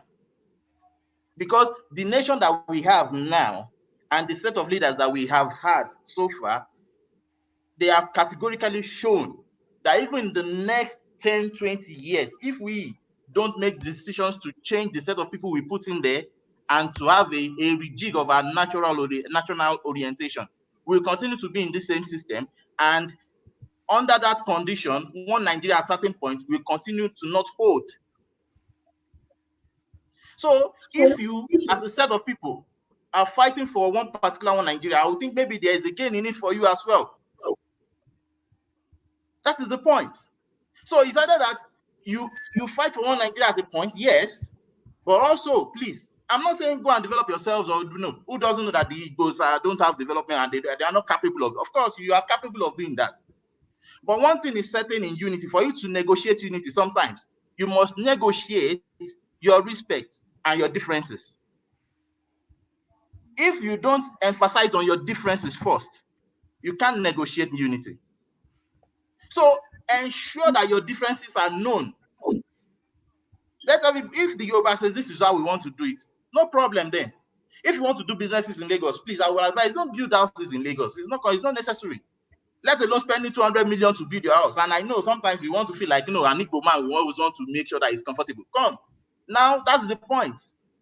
You just have to readjust as well and follow the climb. If this climb says this is how they want it, no problem, so be it. Do your business and go your way. That is the point, because in that situation, there's nothing like one Nigeria. Even as a Yoruba man, there's nothing like one Yoruba man. Under certain conditions, you are one. Under another condition, I can tell you, an Ogun man will tell you, no, you are not sufficient. An Ekiti man will tell you, no. You get the point. Even Lagosians are suffering from what is happening in Lagos sometimes. So this is not unique to Lagos. But you don't understand. You see, one Nigeria is fake. One Nigeria is not real. What is between Igbos and Nigeria is not real. I'm saying it too. One Nigeria is not real. What is between Igbos? Who is speaking? Me. Igbo, no, that's not how we work now. You can't just come in and start speaking. We don't. Welcome, but no. Okay. Go ahead. To ask the last speaker, much as you have made a lot of good points. I once lodged in a hotel in Lagos called Waterfront, by the glass building that belongs to a bank. Water Edge. I don't know if you remember, any of you remember it. And in the morning, the Atlantic had come to the edge of that hotel. We woke up seeing that whole place flooded. I was so afraid because, you see, I'm an Igbo man. I don't have anything to do with water. That's an Ahmad Bello way. Thank you. Now, have those places been demolished because it keeps flooding? In fact, the receptionist told us, "Oh God, don't worry. Why are you panicking? This will happen every time." I had to check out, and when I woke up, I carried my things. I quickly ran away because I don't know where the water come back and carry the whole house. She was showing me, look at that mighty bank. It's standing there. Water not going to carry it. Have those places been demolished? Sorry, KJ, I'm not interrupting you. Why is not? No, apologies. Rudolph, I dropped a couple of links in the private chat, which is evidence. So I want to leave now, but if you want to show people the evidence of what is really going on, you can show it. But I'll take my leave. Apologies, KJ. All right, thank you. KJ, you continue. Let me just say why one man is here. Okay, he's gone. But the point, what he sent links, one is YouTube. I have to watch it before I show that. And the other one is Twitter link. And it was about, the first one was saying that demolition was taking place also in other places where Yoruba people live. I think that point has been made. Then there's another point that the second was the data that explains what is truly going on. I don't know what it is, but I'll find it and show. The point I think we are all missing is that it's not about. I think it's due process. It's not even about who is involved. It's not about, but from beginning to the end. I think we have to get to the point. But why is it that it's only one tribe that keeps complaining about due process? Other people are getting affected too. 80% of the properties that were destroyed are Yorubas. Why is it only one tribe can complain about this constantly? Forefathers. There's an answer. That's not correct. That's what they said. Professionals went and gathered the landlord's details. Not correct. You said you bounded a figure now. You said 80%. That's Let me show you. It's in Punch. It's in Punch. The question people should ask is, why are they not saying, Urobo, go and develop your place after they demolish your house in Lagos? Why is it only Igbo? Go home, go and develop your place. Why are they not saying Ijo? Since there are other people, why are they not saying Who said that? I think I actually know what the problem is. Maybe I'm getting it now. Okay, this is the problem. Because people are picking, it's something that in the danger with a single story, Chimamanda says something about where you start the story is very important. So what CM is saying now, just let's pick up on what he's saying now and what forefathers is saying. CM is saying that because Igbo people are complaining, some people are saying to Igbo people, go back home if you are not happy with what's happening to you in Lagos. Okay? That's speaking the story from one end. And forefathers is saying, why is it only Igbo people that are complaining? They're speaking it from another end. The truth is that this should not be happening. At all. To anybody. Simple. Or it should be happening and we should, because flooding is happening. Forefathers, hold on. It shouldn't be happening. And where do you start the story? You start the story from the fundamental, which is what? The government. It's not, people don't go and start building houses anywhere. You start with the government. So you want to start with the government? Why houses get flooded and we keep criticizing the government? Hold on. Why?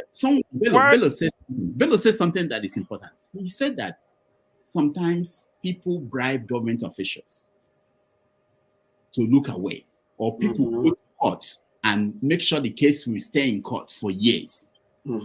Exactly. It's possible. It's possible. But you want government to be doing that. Why houses get flooded? Forefathers, hold on. So if you are government, forefather, you are the government of Lagos State. And this is what is going on. People are holding up the case in court. People are bribing your people to keep the building on these places. Yes. What do? Do you go to destroy the houses? Remove the houses, yes. No. Because that's what you do. Because people's houses will get flooded. Is that the first place to start? Nobody cares about the victims. All you care about the people that are corrupt. No, forefathers, that's what you do. Because you're not following I care about the innocent people that are doing the right thing. You are supporting the ones that are the criminals. And you want us to spend more time on criminals when people that are doing the right thing, the houses are getting flooded. It is you that is supporting the criminals, not me. That the houses are getting flooded. It is you that support the criminals, not me. Rudolph, this is my point. No, Rudolph, this is my point. No, I need to be heard. I need to be heard. People say that not only Igbo people's houses are destroyed. I agree. Every ethnic group is destroyed. My question is, why is it that only Igbos are told, even all over the Twitter, go home, go and develop your place? If Ijoman's house is demolished, why is Ijos not being told, go and develop Ijo land? Why is Urobo not being told, go and develop Urobo land? Why is Igbira not being told? Since everybody is destroyed. That's what I'm saying. That's what I'm saying. CM, I have a question for you. Why is that it is the Igbos that are, because go and look at the majority of the complaints, they are Igbos removed. And it has been taken like but you have to do this thing. Hold many rounding noises. I want to hear what Ihima is saying. I can't hear. What I want to say is this. You see, like let's take example of the man who was the leader of those who built house in Festac, who was on TV. His house is actually about 2-story building. And if I still remember how houses are built in Nigeria, if you are going to build more than 1 story or going to build at least a story building, it takes you almost the equivalent of 1 to 3 months for your decking to solidify before you start adding up. Now, through that process, from the beginning of the building to the roofing to the putting every other thing that is, the dressing and all, completion of everything, no time did the government remember that place was not supposed to be habitable and go and bring it down at that time, or tell him that you are building on the wrong, or take him to court. What we are trying to say is there is due process for everything. If you consider your people in Nigeria citizens, a citizen has a right. A citizen is the one who puts you in the government office in which you are working. You don't become master over that citizen. Once a citizen elects you, you don't become master. You are supposed to be serving the people of Nigeria. You're not now Lord and Master over them so that you wake up one day, just make a statement, and then the things just start happening because you are in authority. You see, I mean, and I had to say, long time ago when we were talking about this during the days of PDP, where Binaya was a civil rights activist. That's how it started.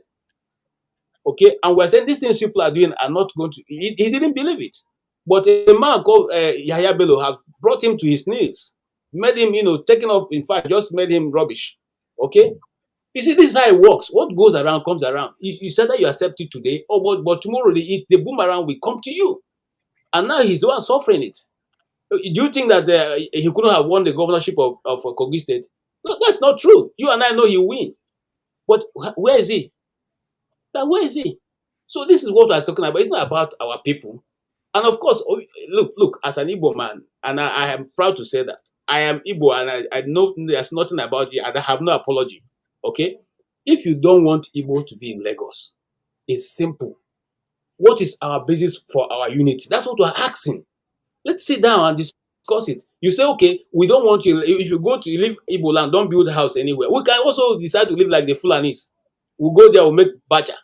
Okay, those people now condemning and talking about the Igbo, if not because of the commerce the Igbos brought to Lagos, will Lagos be the way it is? Let us face fact. Let us face fact. Okay, the first millionaire that would in Lagos is an Igbo man.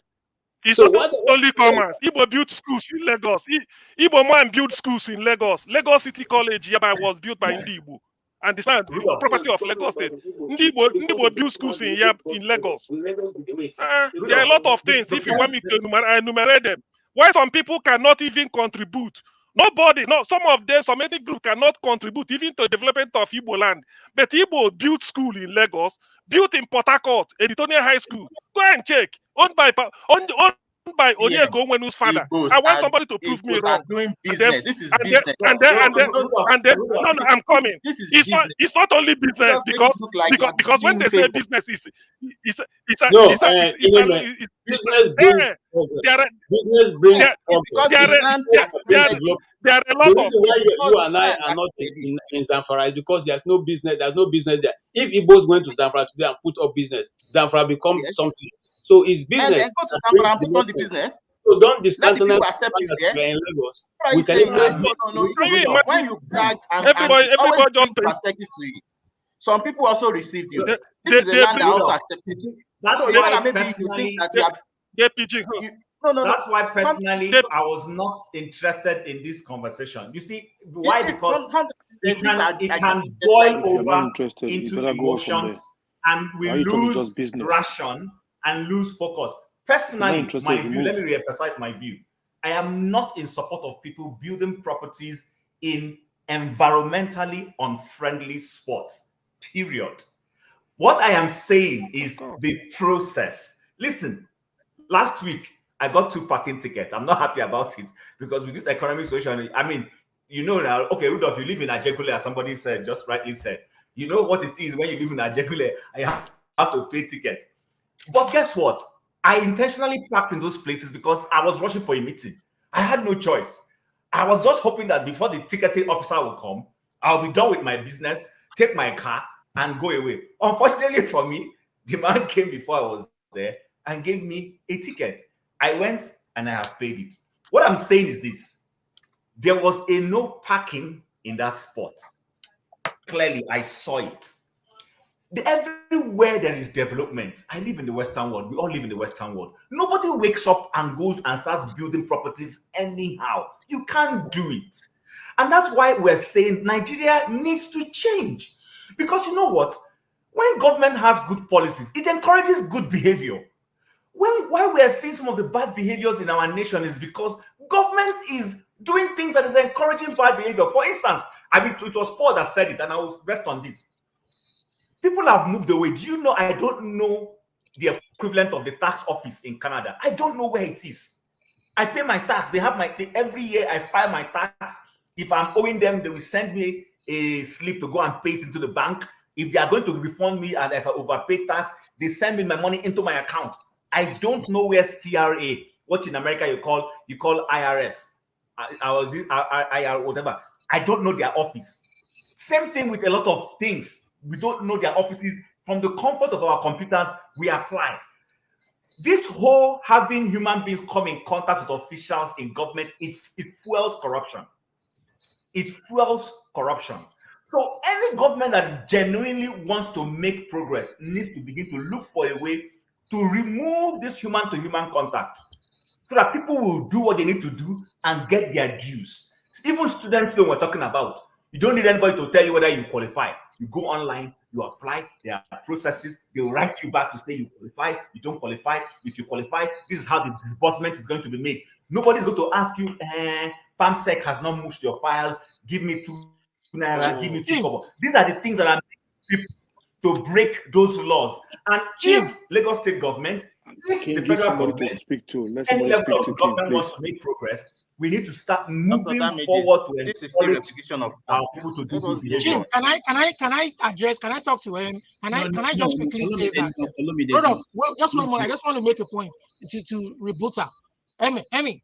So I'm what we are listening to saying, you. what we are saying is that the optics, Olumide, borrow me the your time, optics, please. You know, the I've optics, been on and no, off just a rebuttal. because of the The network. optics Please, looks very bad. at You least, understand? please. If today one government official lost their job or they were sanctioned because somebody granted approval, everybody will keep quiet. You know, but this, some people feel they are being targeted. And Chin, because you are here, you're a fellow Canadian. In the GTA, when the mayor of Toronto was forced to resign because she had an affair with a member, a lady in the office. Did you know that after this guy resigned, they brought it out into the open. This guy resigned as per Oyibo Palava. Do you know what they did? There's an office of ethics back there in Toronto. They investigate. It wasn't done. Oh, they said they investigated the mayor's office to making sure that during the period that this guy was there and was working with this lady, she didn't enjoy any benefits. She didn't get any government money from the relationship, or she didn't get any favors. They cleared him, they investigated it, everything before they cleared him and said, okay, fine. Otherwise, if this guy had, as the way they do in our own world, had given favor or influence to that lady because of that office, this guy would have been prosecuted for fraud. You guys are just jokers back home, all of you. Jokers. Shino country. All right, thank you, Olumide. And let me go to Ton. Ton, welcome.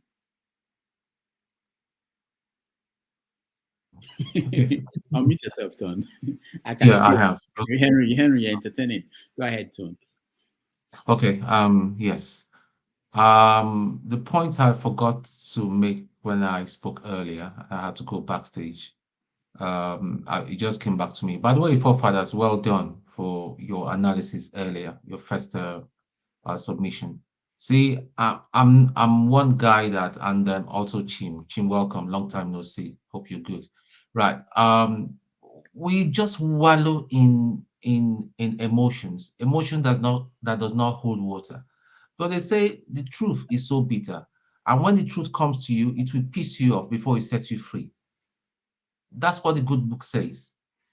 And if you can allow the truth to come through to you and all that, it will piss you off. Nobody likes the truth. Nobody likes to be told the truth. We have our egos and all that. And my brother CM, calm down, man. Just calm down. I know where you're coming from, but this is not just about an Igbo issue. This is about the Lagos state government. Now, have they done the right thing? I would say absolutely 150% yes. Have they gone about it the right way? I would say no. Let me give you an example. I've got a place in Lagos off Body Thomas, just less than 10 minutes walk to Fashola's house. Now, there's a house between my house and Fashola's house. The space between the boys' quarter and the main house is less than 6 feet. Who signed for it? Who approved that? Surely money have exchanged hands. And all this Igbo thing that we are ranting and ranting and ranting, a lot of Igbo people have houses in Aguda, in Sulere. Have they gone there to pull it down? And we are ranting about Igbos and Igbos. It's not just Igbo property. Let us start doing the right thing. Yes, if we're criticizing the government that there should have been a due process in going about this demolition, yes, maybe it's something that we have a discussion. We can discuss about that. But it's not. Listen, let's be factual. It's not Igbo, or it's not anything about Igbo. People bribe. Listen, I know my people. Wait. Let me finish, please. I'll lose my thoughts. I know my people. My Igbo people, they will bribe for anything because they believe that money talks most of the time. They will bribe to make illegality. Don't try to be sellout here. I'm not being a sellout. I'm talking from my experience. I don't care who's all is God in this place. I don't care. You can call me fake Igbo, whatever you want to call me. That is your bloody business. But what I'm trying to say is, if you've done the right thing and you built your place that is not. And I'm surprised. Somebody here was saying that he lives in the United States of America and saying shouldn't the government have found a way of diverting the water? What kind of ignorance? What kind of school did you go to? That they should divert the water and all that just because. See, listen, Nigeria is one place. If you have to rule Nigeria, you have to be punitive. You have to have iron hands.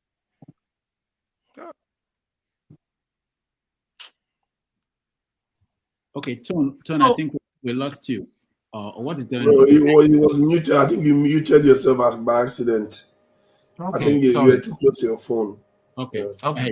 Okay.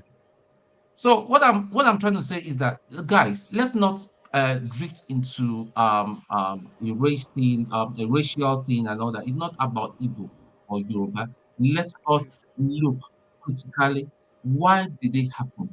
Who are the people that signed the papers? How did they come about signing the papers? This is the people that we should be attacking, not ourselves, not telling ourselves shut up or where are you from, whether that is an Ijo or whether is from anywhere and all that. That is not relevant in this issue. Please, that's just my please. And it touches my heart that people lost money. I mean, it's not a joke that you erected a structure for about 100 million, 200 million, 300 million, and they come in the night or whenever or whatever time of the day and they put it down. It's not easy. But if this sort of punitive measures, in fact, my town, my own ancestral town, Onitsha, I believe a lot of property needs to be pulled down as well. Because there's no Tone, let me ask you. If you were to be the local government chairman in Onitsha and you have that power and that right, how will you proceed? How will you do that to pull down? I will investigate who signed those papers that gave the green light, and they're going to jail. They are going to go to jail, and they will lose What their about job. Lagos? That's why I will stand with. What if they don't do that in Lagos? All right, thank you. That's what I'm saying, Henry. That's what I'm saying. That we should not be attacking ourselves. The people we should be attacking is Sonolu and his lieutenants and all that. I just cited an example of a place near Fashola's house, so the ex-governor of Lagos State. I'm sure he passes through that place and all that, and I'll just throw away their eyes. So that's the thing. There's a lot of illegality going on. Thank you, Tom. Because I always want to expand the conversation. Today it might be about land, it might be about but the other issue, it's all the same thing. Until we decide that we have to follow due process everywhere, on everything, irrespective of where, then we will have this problem. We keep discussing the aspect, but not the whole and not from the but the due process is to remove the obstructing structure first. My right to that's what they will do here. My right to rebut now. Let me talk. My right to reply, please. My right to reply because somebody came and then take on me. Please, my right to reply. Please, that is how you should Dr. Rudolph, I've been here for a long time now. That is my right to reply. Dr. Rudolph, it's not fair. Please. I've been here for a Somebody long came time. in and then take on me. Okay, CM, you will speak, but not now. Just give us 1 minute. Let me CM, you see when I forgot what the person said. Oh God. It must not be that important then. Yeah, write it down. You remember. We'll get to you because there are people who have not said anything. And let me speak now. Not you, Henry. You just came. People came in to bash me. That's how people come in here. Evening. They came in with me just to bash me. And then I won't reply.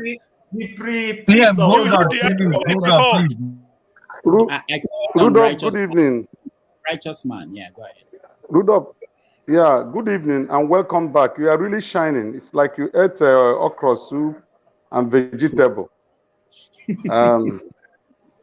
I was wishing to host you so that you can pass some of these bad roads that we have been passing and you see how we are sweating. I've been in traffic for more than 3 hours. I was following you guys, while I was driving until I came back home. It's not easy. Thank God for Johnny Mercies. We really miss you. Welcome back. Okay. But I'm happy that you are shining. You can see the fresh African oil on your face. Yeah. Chim, I asked of you last time, and I really miss you. How is Canada and how is the code there? My Oga went on leave, so I decided to go and rest before he comes back. Okay. Tone, Forefather, Olumide, AY, everybody, I greet you. And see the other guy on Barrett. Good evening from here, Lagos. You see, this issue, why I want to contribute my quota towards what we're discussing is because I am involved. And virtually all of you that are speaking, you are not in this industry. You may have been a house owner, but you're not a professional in building development or the management of real estate in Lagos, which I am into for almost 20 years. So when I listen to you guys speak, I just laugh. Some speaks out of emotion, some speaks out of concern, some speaks out of to score a political point, some speaks so that they will be heard that they have spoken. But you cannot defend what you have said. Whatever Lagos State is dishing out is an information to save face, and that is not real. I'm into real estate business for 18 years, going to 20. I am an estate developer. I construct, I build, I manage houses in Lagos and outside Lagos. Then I am in a better position to tell the panelists what is actually going on in Lagos State, so that we will not become unnecessary enemies. And let's know the truth and face it as it is. Because if you don't know the truth, you'll be beating about the bush. Okay? Now, let's start this way. The history of Lagos. Lagos was a colony. Lagos was the Federal Capital Territory, which means it was immediately Abuja, the military shifted the seat of power to Abuja, that Lagos becomes what we call a Yoruba land. Abuja now you cannot say is Hausa land. That is the Federal Capital Territory of Nigeria, which houses every citizen and indigenous of this country and foreigners alike. We have to get that correct. Prior to this time, that place that is being destroyed now, listen, 600 buildings, 600 buildings. Out of this 600, 597 is owned by the Igbos. 597 is owned by the Igbos. The other 3 is owned by Edos. Quote me. Quote me. Now, God so much helped me that I did not fall to that trap, because one of my friends, I nearly bought 2 plots of land for him there. In fact, we succeeded in buying it, and later on he resold it and made his money and left. You know, that is the place that is being destroyed now. That place is a land that federal government took during Gowon regime. It is not owned by the Lagos State. And Lagos State has no right to destroy any building on federal properties or federal land unless they receive the go-ahead from the federal government. And the reason why those places have not been touched since is because the man who is now the president of Nigeria had no say at that time. Now that he has say, he has every power to ask for the destruction of those properties. Now, if anybody tells you, quote me, put me online so that everybody will hear me. If anybody tells you that a property developer in Lagos did not get documents before you begin to build, that person is a liar and he is an agent of the devil. You can't dig a foundation in Lagos without obtaining local government and state government approval. Never. Not this time we are in. not this time. And every land in Lagos have been numbered since 1999 when Asuwaju was the governor of Lagos State. There is no land in Lagos, whether habited or uninhabited, that is not computerized. And every year you pay tenement rate for that house or for the empty land. In fact, it will get to a stage, as they wrote us, if you did not develop your land, the government will take over it because it's a waste of economy. It is not yielding any profit to the government. So if any person is telling you that they didn't get paper, if you have paper, bring it. That person is mischievous. Now, somebody have gone to court. That guy that they destroy his building that worth 200 million, he has gone to court. There is court injunction now, stopping Lagos State from carrying further destruction of those properties. Which document did they tender to the court that enabled the court to stop the destruction of those properties? Do you think that somebody will go to court and file an injunction without evidences? They have evidences. They tendered document. Court looked at it and said, no, this cannot continue. And they stopped the destruction. Now, in every street in Lagos, there is government informant. That informant reports to the local government. When the local government is briefed with the information of development, they write Alausa. While you are building, no matter how remote the area is, reduce this thing. No matter how remote the area is, you will see you will get a letter from Alausa. They will serve you from Alausa. Number one, the material you use in building, you must have paid and it had been tested and proved okay. The cement, the block, the sand, the iron. I am telling you, you pay. So somebody cannot spend 200 million to erect a building and he will not pay maybe 500,000 to get this document. Who told you that? Is this something that logically you can phantom somebody to spend 200 million, then he cannot pay 500,000 for a test of material? This is righteous man. Are you getting Yeah. I just want to add something now. You are not the one. Let me finish. Let him finish, man. Let him finish.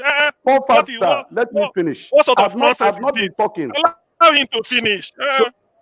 So this is what is happening. Should stop being useless. The last politics, the last election, February 25 election, is the problem we are facing now. Now, as a developer, as a builder, if I use my name to pursue governor's consent in Lagos, my file will be there for donkey years and nobody will respond to it. So what do? I have to use a Yoruba colleague who is into the same business for him to push my document. And in 2 months, 3 months' time, I've gotten my governor's consent. But if you go with your Igbo name, it will not be given to you. You will pay all the necessary fees. Your file will dump there. When you go to the secretariat to ask, they tell you, Oga that will sign it is not around. He traveled abroad. He went on vacation. Will you fight anybody in the office? That is the injustice we are fighting and we are facing in Lagos. If you want us to be called Nigerians, give us that right of citizenship. You can't tell me I'm a citizen of Nigeria and you deny me my right as a citizen. An Igbo man is a theoretical Nigerian. He's not a practical Nigerian. He's not Nigeria in practice because what gives him the right to be called a Nigerian, he doesn't have it and he can never get it. Those who are Nigerians are the Yorubas and the Hausas and Fulanis. Even the South, they treat them as Igbos if you don't know. If you don't know, they treat you as Igbos. And when it comes to documents, they don't know you as Ovie. They know you as Omoibo. That's what we're facing in Lagos. My house was destroyed. I think I've shared it here. My house was sharing a fence with one of the elders of Afenifere. I don't want to mention his name. When they came to construct a drainage, The surveyor told me that my land is about 20 feet outside where the construction will. That this man's land and house fell into the place. But because it's a Yoruba man and it's a Afenifere chieftain, they avoided his house, shifted the goalpost, and got my building. I mean, my own house destroyed. And somebody is telling me that he built on canal. In fact, before you buy land, you have to go to Alausa to verify if it is government acquired or not. So this is the industry we are in. We are being cheated. I am not happy. It's my brother's properties that are destroyed. Billions of naira destroyed. Billions of naira destroyed. Government of Nigeria have never helped us before. After the war, how much did they give us? And today, what we labored and sweated to build, my sweat, I never made kobo. The house I built there, I didn't get the money from Nigeria. And after I must have built it, you went and pulled it down because I'm an Igbo man. And you think I will be happy? If you want us to go, allow us to go. There is no bad thing of going. Even if we are only one state, we can form our own country. I have told people, I'm a proud. Listen to me. I have said it in this platform. Okay, I am an Igbo man. I'm a proud Igbo man. When I die, I reincarnate again. I will be an Igbo man. Very proud, because I know if I'm not an Igbo man, I will not be alive to do what I'm doing today. I'm just telling you. Because the war, my father told me before he died, he said, don't invest outside Igbo land, because he lost 2 buildings in Port Harcourt called abandoned property. Okay? But I have to get a place for me to live. And that was why I bought that land, invested there, and it was destroyed. Today, I live in a rented house. I live in a rented house. But this is a guy that I've sweated and have his own, just because I'm an Igbo. The another person's land was spared for my own to go. Look at billions of nairas being destroyed in Alaba International. We are talking of the first stack extension. How about Alaba International? How about satellite? Do you know that Igbos have lost all the whole properties they have in satellite? Government have taken over. They have first Alaba now. Now it's first stack. So they don't want us. And they early will realize this, that the rest of the Nigerian people that are politicians don't want Igbo man to be part of this country. They're better for us. Have you heard them say the robots should go and develop their land, or the Fulani should go and develop their area? Why must they tell Igbo man, hey, you can leave Lagos? Leave Lagos for who? Lagos was Federal Capital Territory. We developed Lagos. My money partly developed Lagos. My uncle's money developed Lagos. My brothers developed Lagos. Do you know how much I pay as tax in Lagos State? And you're telling me I can leave and go to the east and develop? That's rubbish. That's uncivilized way of telling me I am sorry for what you have done. Thank you. Thank you. Our people are mad. Our people are just mad. Hold on. Let me see where we're going. Henry, I'll come to you, but not yet. The priest of peace. I'm going to bed now. It's getting late here. Thank you, Nado, everybody, forefathers, MC. I've had all your postulations, everything. You see, I have always said it in this platform, and anytime I come to this platform, I will continue to say it. Every abnormality is normal in Nigeria. Nobody gets sense. Everybody now colo mental for Nigeria, as far as I'm concerned. Going by what is going on, see, my people say, if you're an Igbo man, you will understand. It is only when it happens to an Igbo man they will tell us to go home. But the politician will not allow the Igbos to go home.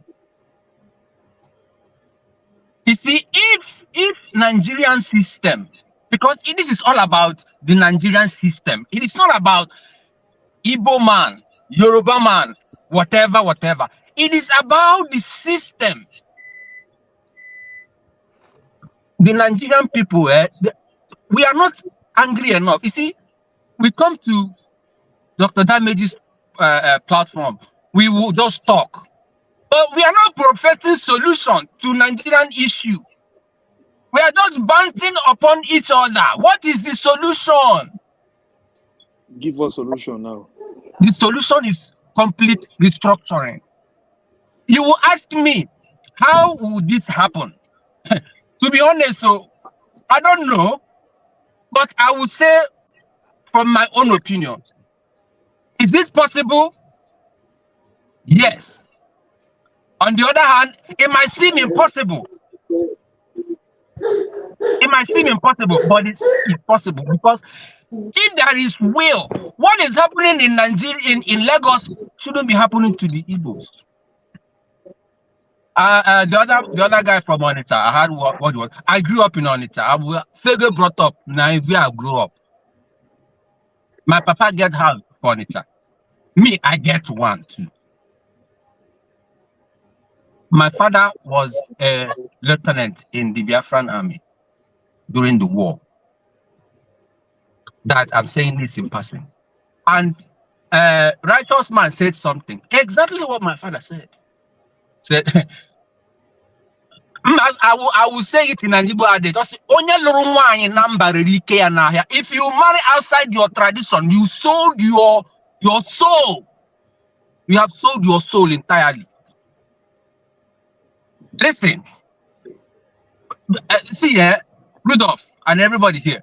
Make we begin to talk to ginger people back home to stand up and take back their country. That is my own. Oh, we need to take that country back and make it what it should be for our posterity, for our children and great grandchildren, for next generation. If we are here and we are ranting, talking, see, I'm talking about Ohaneze. Forget Ohaneze. If Ohaneze is what they're doing what they're supposed to do, Alibo should not be on fire. If Ohaneze is up to the after the war, what happened? They say, Ibri Bendu, Ebisanda, Mariha Gemechi. That is the problem of an Igbo man. It is time, not only Igbos, every ethnic nationality. The last time, before the death of Obadiah Malafia, we were talking about how to make Nigeria great. I was in that platform. Every meaningful Nigerian were there. We were talking, and we said, well, let's shut this country down for a minute. We can shut this country down, no. We can shut Nigeria down so that the politicians will stand up a little bit. They are just, look at what they are doing now. 150 million for a car. Oh my God.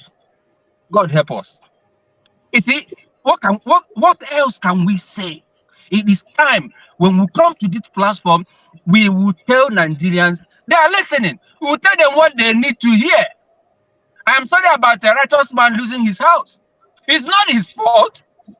But because you know somebody that knows somebody, then you pass. It is time that bias should go. Everything needs to be on merit. If I merit them, good. If I don't merit them, throw me to the dustbin of history. We need, Rudolph, posterity will remember you. If we begin to come to this platform and say, Nigerians, let us rise up. It is time to take back our country, and this crooked politician that the people love, this crooked politician in a different way, it should stop. And these things happening completely be thrown away. Thank you so much. I'm angry, but you know, let's have it that way. Thank you so much. All right. So let me say something about righteous man and the comments I'm seeing from different people. I don't think that righteous man will make up a story and come out and tell that story. And it doesn't matter to me. I believe there will be there must be somebody who had his papers that would be a victim of this process. Okay, I don't know how many it will be, but I don't think all these people didn't have any documents to support that. So sometimes it bothers me that people will just stay where they are and think that, you know, somebody just, all these things are stories by people that if you understand how Nigeria works, you know that all these things are possible. Anybody can be a victim of that system. But I will leave it to righteous man. If you want, because I really want to make sure that if you have documents about your house and the incident, if you can send it to me, I'm not sharing it with public. I can talk about that. But I'm just saying, despite the fact that I said Dr. this, Rudolph. Hold on. Dr. Rudolph. Hold on. My lawyer. Okay. My lawyer wrote to Lagos State government. I personally went with my lawyer to Alausa to deliver the letter to the Directorate of Drainages in Lagos State during Fashola regime. Are you getting me? And they said nothing will be done, that the government have decided that that is where the drainage will pass. And they have the house, it has to go down. But they have to compensate you. Will I fight the government? Did you get any compensation? If you want the photograph, I can send it to you. About compensation. Compensation next? There was nothing. A dime was not given to me. A dime was not given to me. They destroyed the land. You mean you built your house legally? You mean you built your house legally? What year was this? You say what? What year was this? During Fashola time, Fashola regime. Okay. Forefather say you didn't build it legally. Did you build it legally? I was asking whether he built it question. legally. That's the question I asked him now. He's telling you legally. You are still asking him that question. Stop, let me speak for myself, please. I was asking, you built your house legally and the government came, destroyed it, they didn't compensate you. Forefather. Yes. The houses they are destroying now, they claim that they built it on the wrong site, isn't it? No, I'm talking about the one you are referring to. You built it legally. Am I correct? And they came and destroyed it. They didn't compensate you. It's a very straightforward. Hold on. Wait, hold on. My house was legally built. It's a question. Answer him. Before I bought the land, listen to me. Before I bought the land, I personally went to Alausa, then pay money, and they brought the chart. I want to be sure that that land is not government acquired and there is no future infrastructure that will pass through that place. I mean myself. I didn't say I sent somebody. I went to Alausa, and that time the director that was in charge, his name is Shangowawa. You can Google it, Shangowawa. I met him in person and pay. They charted it and showed me that land was not government acquired and there is no future government infrastructure in that area. So it was free. And then I have to pay.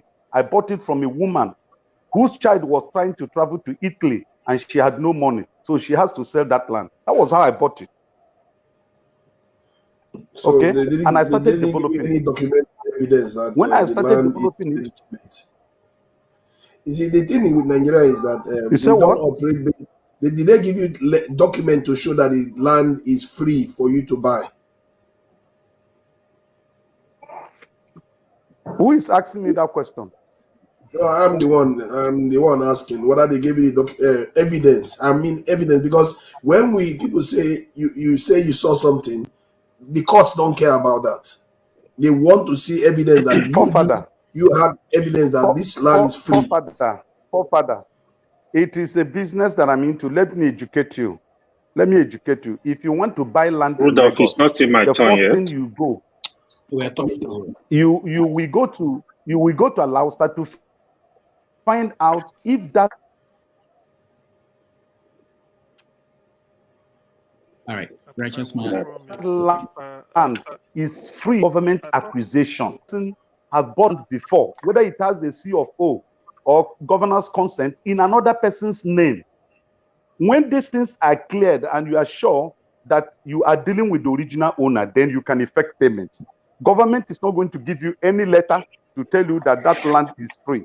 You have to go to Alausa to find it out yourself. Okay. If that's the normal process and you bought it legally, they destroy the property, they are meant to compensate you, period. That's how it's supposed to be. All right. So why For example, if you are buying a land from through me today, the first thing I will do is to find out if that land you are buying is free from government acquisition.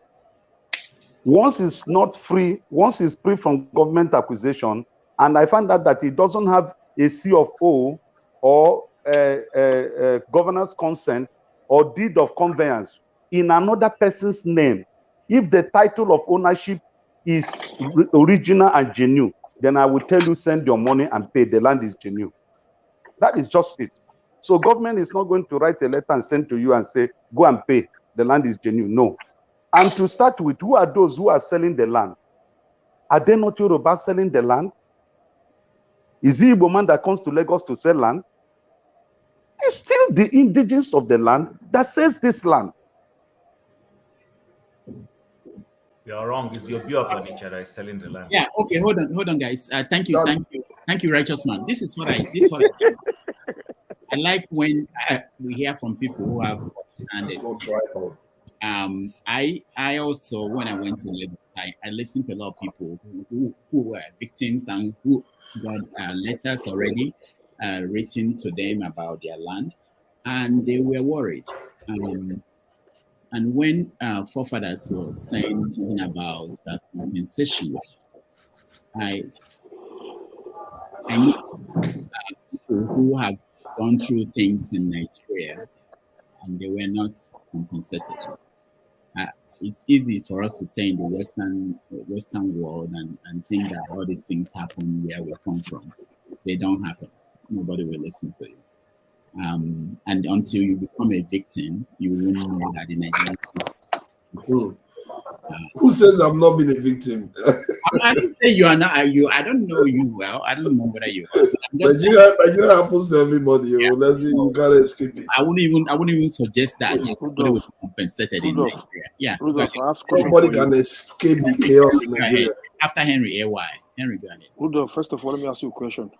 Okay. One of your hosts there, what they call the forefathers, where is he from Nigeria? Where is he from?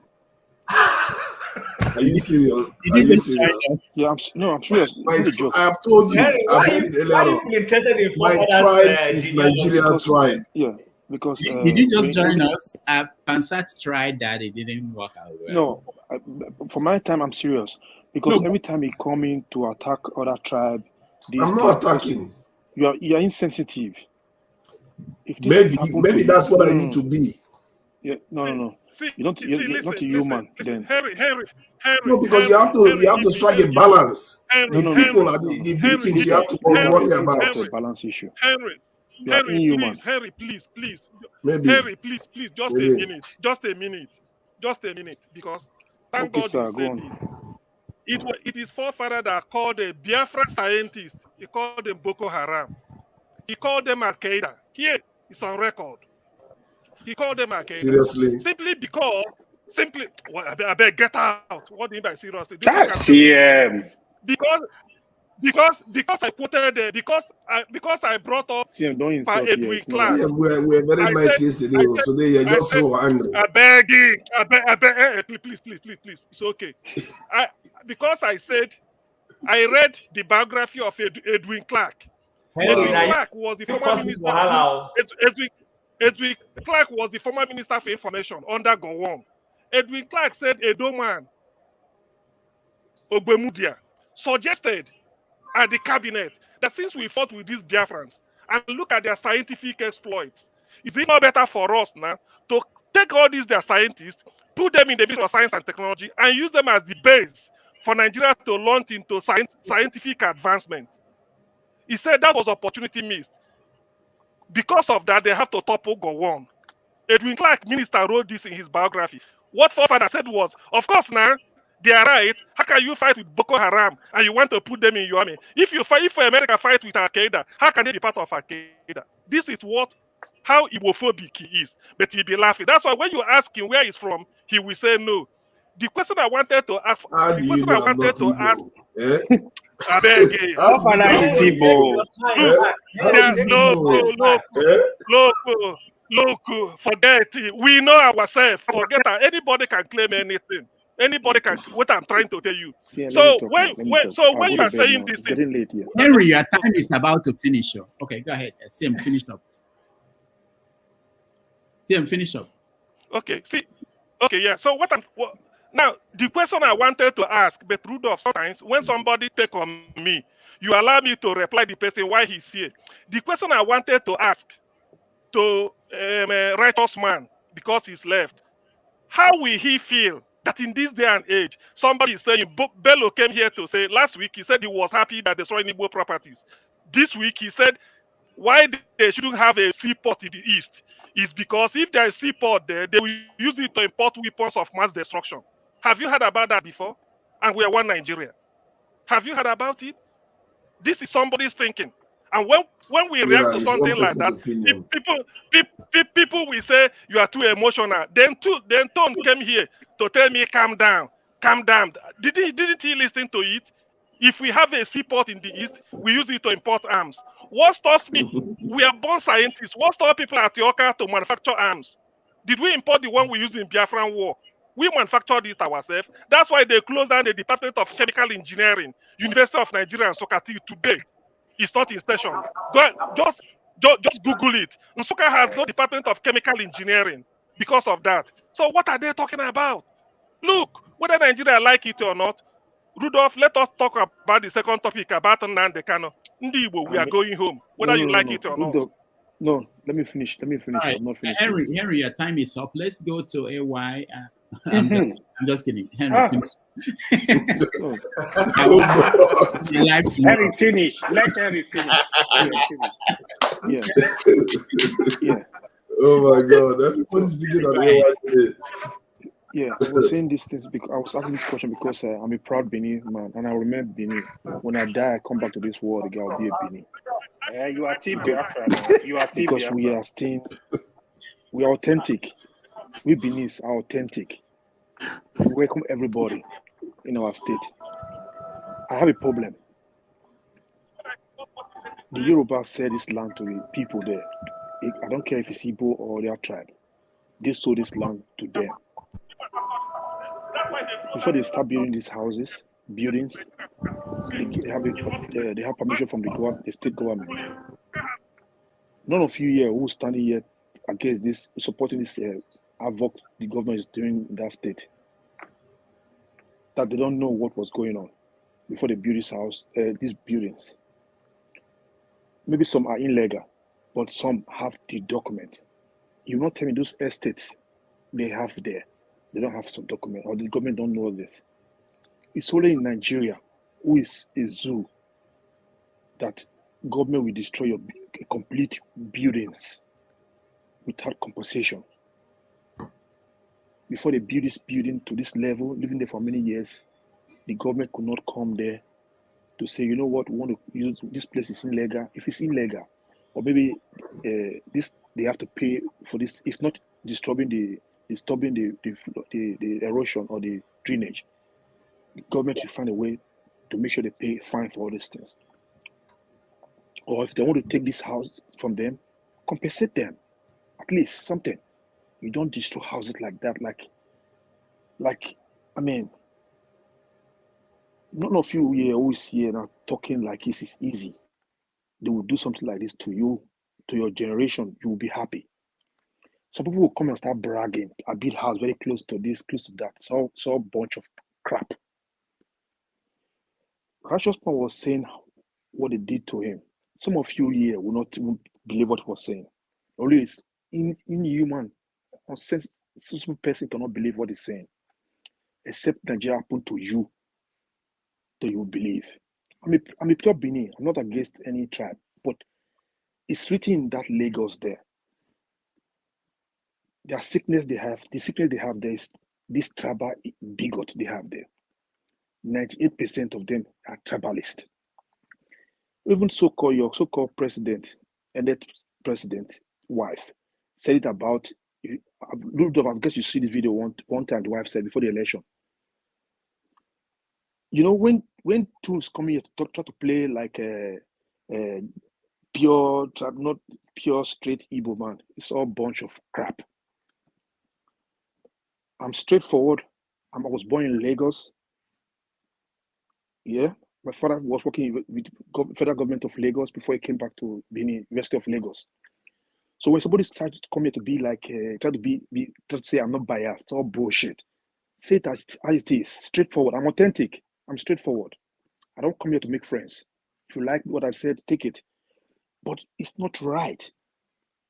It's not right. They destroy people's property. People died. They sweat for this money to build the houses, buildings. They destroy it. And some people will say it's all illegal. You cannot tell me all of them are illegal. We should be sensitive enough. We should be human enough. It's only a beast on heartless people who say what the government is doing is right. If they did something wrong, fine. Destroy the building. Say this building they are using. They do it in Germany too. Some parts where they say they have erosion. They destroy the building. They compensate them. They have to compensate these people. They are human. For God's sake, don't come here and start behaving like this. You're not the Igbo. But they hate the Igbos. The Yorubas, they hate the Igbos. Period. Don't try to come here and start playing this. I'm a pure Igbo. You're not Igbo. You're a sellout Igbo. Some of you who's talking like if you are Igbo. You're not. I'm a pure Benin. And I stand for the truth. If you don't like me, I'm transformer. All right. Thank you. Thank you, Henry. We go to AY. AY, welcome to the show. Hey, thank you, Rudolph, for my 20 minutes start now. So, good evening, everyone. Interesting topic. Controversial too. So, the thing is, I think it's just unfortunate, like every topic we're discussing now, we reduce it to tribe. This is really a serious problem. It is a serious problem. Rudolph, you are a journalist. People like you can actually help us out. Because for me, I'm very concerned about the information I consume. I know you are not in Lagos, you're not in Nigeria. Hopefully you can get like what's it called? A reliable journalist that can give us some information, clarification on this issue. For example, Forefather said 80% are not Igbo. CM, another person said something. No, Righteous Man said 90-something% are Igbos. Let's confirm this information before we kind of like make our conclusion. And the other thing is, I have two rhetorical questions. The first one is, you see, government have destroyed houses, good, but who sold the land? Who gave permit and approval for these buildings? So if government want to be fair to everybody, as I'm speaking, I don't care who this is affecting. If the building are held by Igbo, Hausa, Yoruba, that's not my issue right now. But no matter who holds the building, who holds the property that was destroyed, if they bought the land legally, that's the first thing. House building is a process. Who gave permit and approval? So if government want to do justice, the people need to see the government going after these people, not only destroy people's land, houses. Government should go after them, bring them to book. Let people see you are doing something about this thing. Now, those people that are saying, if you build a house and they can allow the house to stay, no. If the house is illegal, you build it on the canal, it is better for the safety of everybody for that house to go down. But now, if that person actually passed through the right channel to get approval for all this stuff, the government should pay for those buildings. It doesn't matter who is involved. This issue we discuss, like, I don't know the details. That's why I'm just speaking on the surface. Because to be honest, you can't tell any Nigerian not to build anywhere. It doesn't matter where you're from. It doesn't matter. In Nigeria, it's in Nigeria. We can build anywhere in Nigeria as long as it pass through the right channel. Of course, even if we want to build in our state, we still have to pass through the right channel. But I think the focus is we need to see the government doing what is right.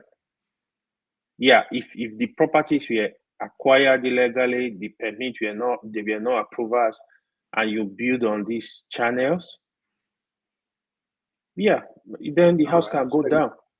But if actually they have approvals, the government must pay for it. The civil society, anybody, any pressure group can put pressure on the government to make sure they pay for this property. This is, I don't want to talk too much. This is my own position. Thank you. All right. Thank you so much. Did anybody here, I was thinking, do you think if the government has been paying compensation for certain things, that they will be eager to destroy things, or that they will ignore when people are doing something wrong? You see, that's part of the things we have not thought about. Yeah, I think Chim said something. When this structure, when they started building this, taking the foundation, there are people that monitor these buildings. At that point, you can easily say, no, what you do is wrong. You can't build here. Who gave you permit? You can stop the building immediately. So you can't allow somebody to spend millions of naira to erect a building. Is then you will come back and say, you know what? This house is on the wrong way. It's going down. That's a problem. I mean, it's still people work hard for this money, right? You know, some of them, maybe that's the only property they have. Look, AY, but sometimes both sides are aware. The one person will come and say, don't build this property here. Then the other one will say, let me settle you. They will settle each other. You know how Nigerians roll. They're both aware that what they are doing is not acceptable. And when the time comes for somebody to do the right thing, they will try to bribe that person until one person decides to follow through. And when that person decides to follow through, you get this type of situation. I personally, it's a very, very straightforward matter. You said it yourself.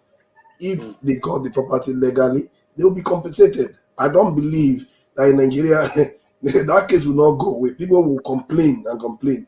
And remember, if you're talking about compensation, how about people that are getting flooded? You can also argue that they too should be compensated, because those people that build those houses there cause them damage annually. Lives, some of them, they actually lose lives. But nobody seems to be talking about victims here. All they talk about is the one that lost their property doing illegal things. In general, to be honest, building on a canal, on a wrong way, is very dangerous.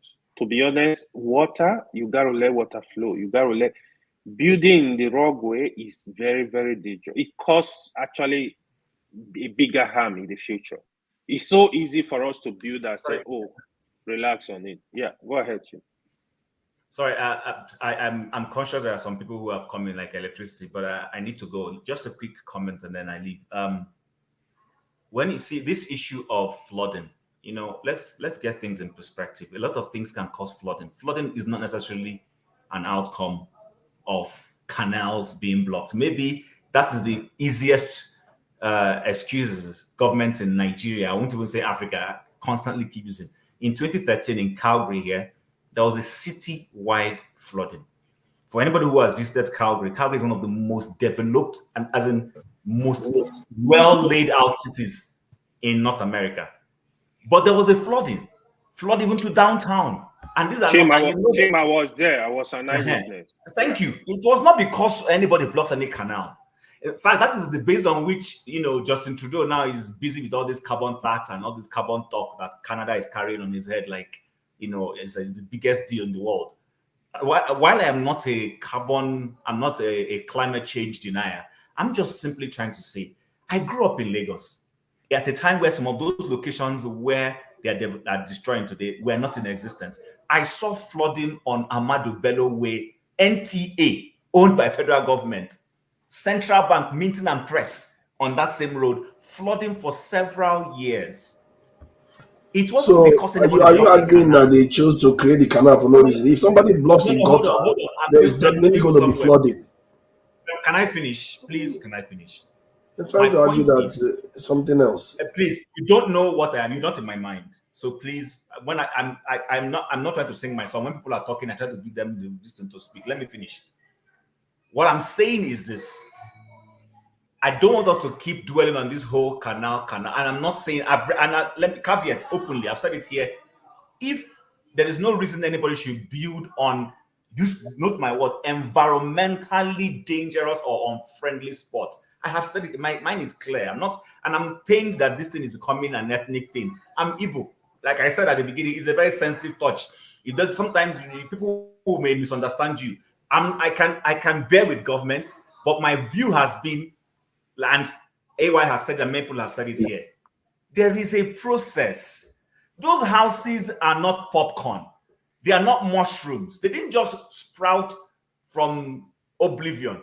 Somebody said that land was okay. And you see, this whole trying to tell me that, our people, please, that's lame. Government is not one man. Government is not even the person who signs that document. There are many people. And like Righteous Man rightly said, government has their eyes and ears. Omonile, some of the Omonile people are even government agents. So if government says don't build in a place, and somebody has gone through the back channels, which I do not deny happens, and gets a permit, the moment that thing starts rising up, many people in that department will get to hear it. And 2 or 3 people should be able to call a meeting and say, come, why is so-and-so person building in so-and-so place? What has happened? But that tells you that it's a systemic thing. It's not a one-man thing. The government has been collecting official rates and official taxes and official whatever you want to call them for those places. I've been saying this. Nobody seems to be wearing. Government has been making revenue from that place. So if the government is germane and genuine and says, oh, let's even give government the benefit of doubt, and I want to give them the benefit of that, and says, you know what, we didn't know before that place was a dangerous place to build, and we permitted it. We will need to bring down those buildings. Because we have collected money. Listen, there are moral issues involved. I'm a spiritual person. I don't want to start raising this into a spiritual. Nigeria is covered in spiritual illegality. Maybe that's what is making Nigeria drunk and running around in circles. People are denied every day with impunity. Government officially denies people, and we think Nigeria will work. People are crying, and I'm a spiritual person. People's cries are going to heaven, and you think you want to progress. How are you going to do that? How are you going to accomplish that? So Nigeria is bedeviled with a lot of things. We need to start correcting a lot of mistakes. And I will end by saying, if government was germane and genuine, you would say to yourself, okay, maybe we've collected taxes illegally. We didn't know, we didn't do our ecological. People make mistakes. Even here in the Western world, governments pass decisions and rescind them. Nobody's above the law. Say, oh, we didn't know, our scientists or our whatever you call them made a wrong judgment. There should be no properties built in that place. We're going to refund all of you your money. We may not be able to negotiate with them if you cannot give them the right value for that. But you let it be seen that you are being human enough to say, okay, your house is worth 600 million, but what we can give you is 300, what we can give you is 400, whatever it is, and let people move on. But to just wake up, as if people just woke from nowhere, march from nowhere, enter the parcel of land and build properties and live there for 7 years, 6 years, and you just woke up and realized there were illegalities. Please, this is 2023. Nobody is dumb. It doesn't happen anywhere in the world. In fact, I hate saying this word, only in Nigeria will that kind of thing happen. Only in that place called Nigeria. That will somebody wake up and say, oh, no department is one man. There are several people who work in that place. So even if somebody is bribing, how many people is he going to bribe? What it means is that the government is even the governor got his own bribe too. Is that it? Because tell me, how will somebody build a property and we just wake up in 2023 and say, oh, there's an illegality, I'm just pull it down. So all I wanted to end is saying, we keep going on and on. Maybe I'm also guilty, but we need to start realizing that it is the law that makes any society work. How to strengthen that law is part of this whole demolition thing. Let's start thinking of doing things properly. I said earlier on, human-to-human contact has been reduced in a lot of government interactions all over the world. It's only in Nigeria we're still having that 100% human-to-human contact, and it fuels corruption. It fuels corruption. Thank you, Dr. Rudolph. All right. Thank you so much. And let's hear from electricity. KJ, I see you, but let's go ahead. Electricity, you're next. Yeah, thank you. Let me say good evening to everyone, the panelists and those in the comment section. I'm going to pick up from what AY said. I'm also going to touch on slightly on what Chim said. I'll start with Chim. He said it's how to strengthen the law, which I agree with you on that. But starting it with demolition of the houses, that's where I disagree with you. No. I didn't say demolition. I'm not in support of demolition. Maybe you got me wrong. Please. Okay, maybe I got you wrong there. So I stand to be corrected. Also, I'll go to AY. AY said something very important, which I'm going to buttress. We criticize our leaders for using tribe to play on us, and we dance around it. And we equally come here also and do the same thing. And I think it made a special appeal to Rudolph to see how that can be addressed or eradicated, because people are watching, and we are supposed to be an example or educate and enlighten people who are watching. But when we start to play tribe with certain things, it hasn't gotten us anywhere. Now, I think in my own view, what the word we are looking for is matters should be investigated.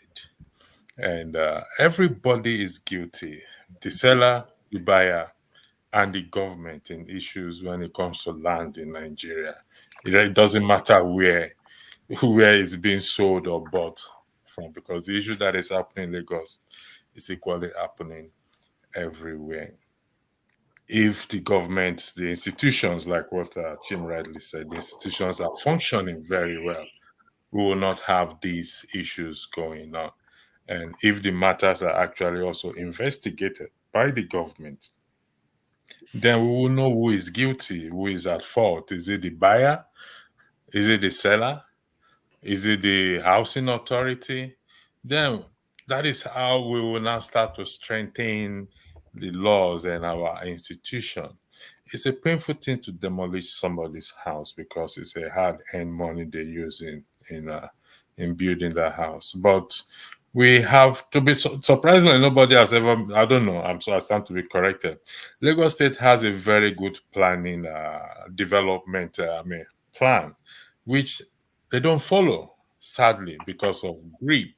And because of, if you go to some part of, I grew up in Lagos State, so if you go to some part of Victoria Land, the way it was, even mainland, the way it was planned, but unfortunately, because of greed, we went veer off that plan, and everybody started to build everywhere, and we now build on where waters are supposed to pass naturally, and we also don't. Our drainage system is also very, very bad. Out of indiscipline, we throw everything and anything inside the gutter. I don't know if it happens. When it's raining, that's when you see people coming to pour their dirt inside the gutter so that the water will wash it away. To where? Where would the water wash it to? To heaven or to hell? It's going to block somewhere. And once it blocks that place, then it goes nowhere. But we must not reduce pain, anguish, and sufferings to tribe. That should be below us as far as I'm concerned, because we are all here from different tribes. So if something happened to CM today because it's an Igbo man, I will give him the finger to go to hell. Who cares about it? Or because Chim is somebody's. No, it's pain and mystery should not be reduced. We see what is going on in the country today. It's affecting everybody. We can pretend all we want to pretend, but it is affecting every one of us. So let's stop this. I don't know if Rudolph can. When I'm moderating, you dare not come there and come and play tribe. It's a rule set there. Don't play tribe in my broadcasting. I set that rule, And if you don't like it, then you can stay where you are. Because if I'm in pain or KJ is in pain, I'm going to come out to help him regardless of where he's coming from. If his house is demolished, or we have to help each other. So let's stop this tribe thing. It hasn't taken us anywhere. And I think, Rudolph, I mean, I'm going to call on you on that as well, too, to say, listen, let's stop this tribe issue. It hasn't taken us anywhere at all. If not, we ain't going to be here if that's the case. To your turn to you, if that's what it's going to be like. I yield the floor. Thank you. All right. Thank you so much, Electricity. Let's, who hasn't said anything? And do we see? Yes, I've not spoken since over 2-3 hours now. Okay. Yeah, let me weigh in a little about this demolition issue. I'm taking it from the angle of those in charge of Lagos State and the man who is in charge at the federal level, who was once a Lagos State governor.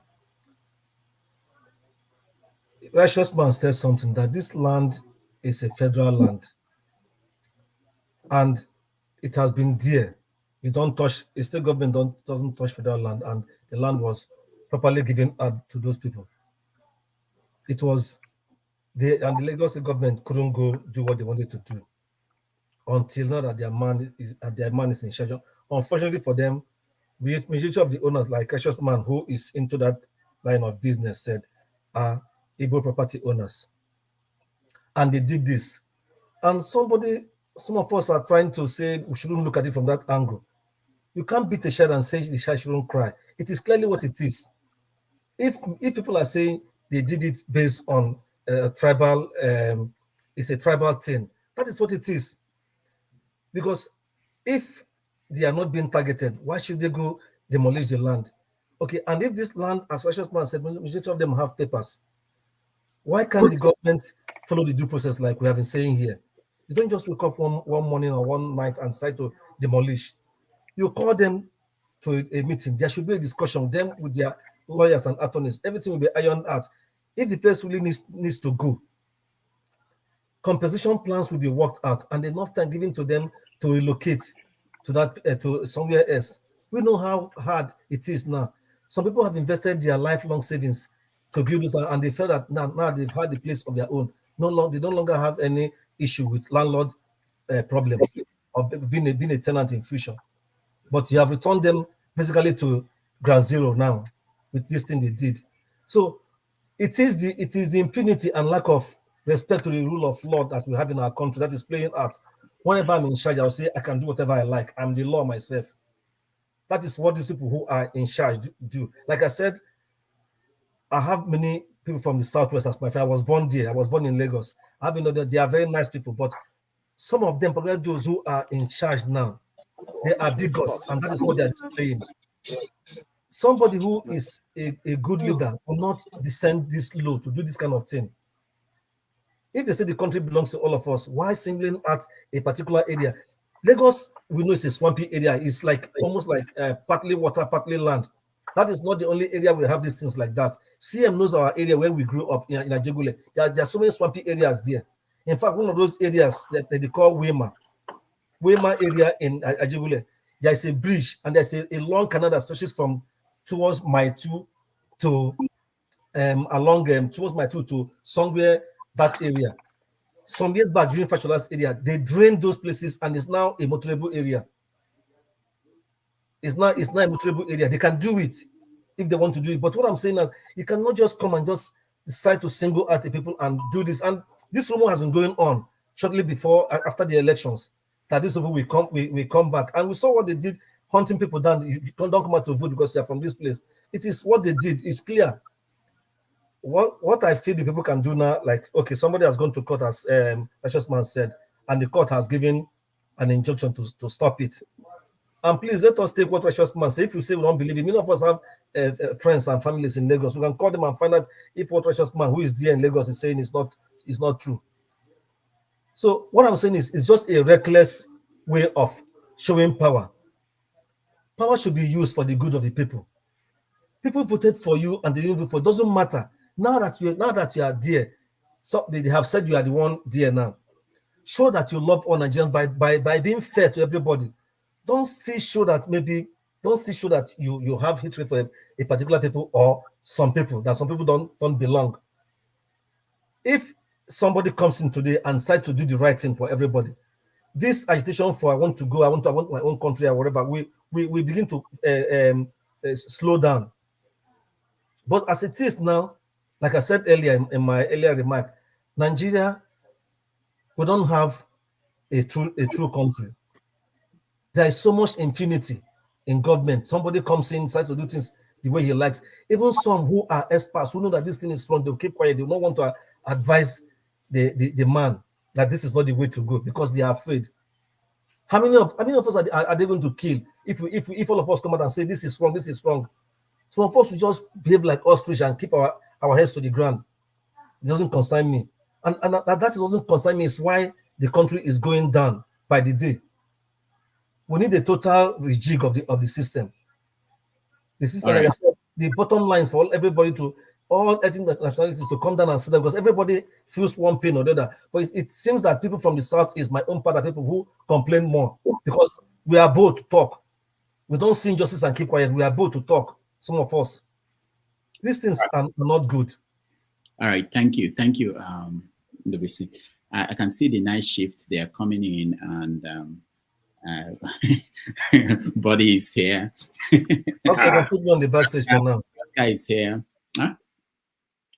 I want to hear from. Let me hear from Tone. Okay, Tone, go ahead.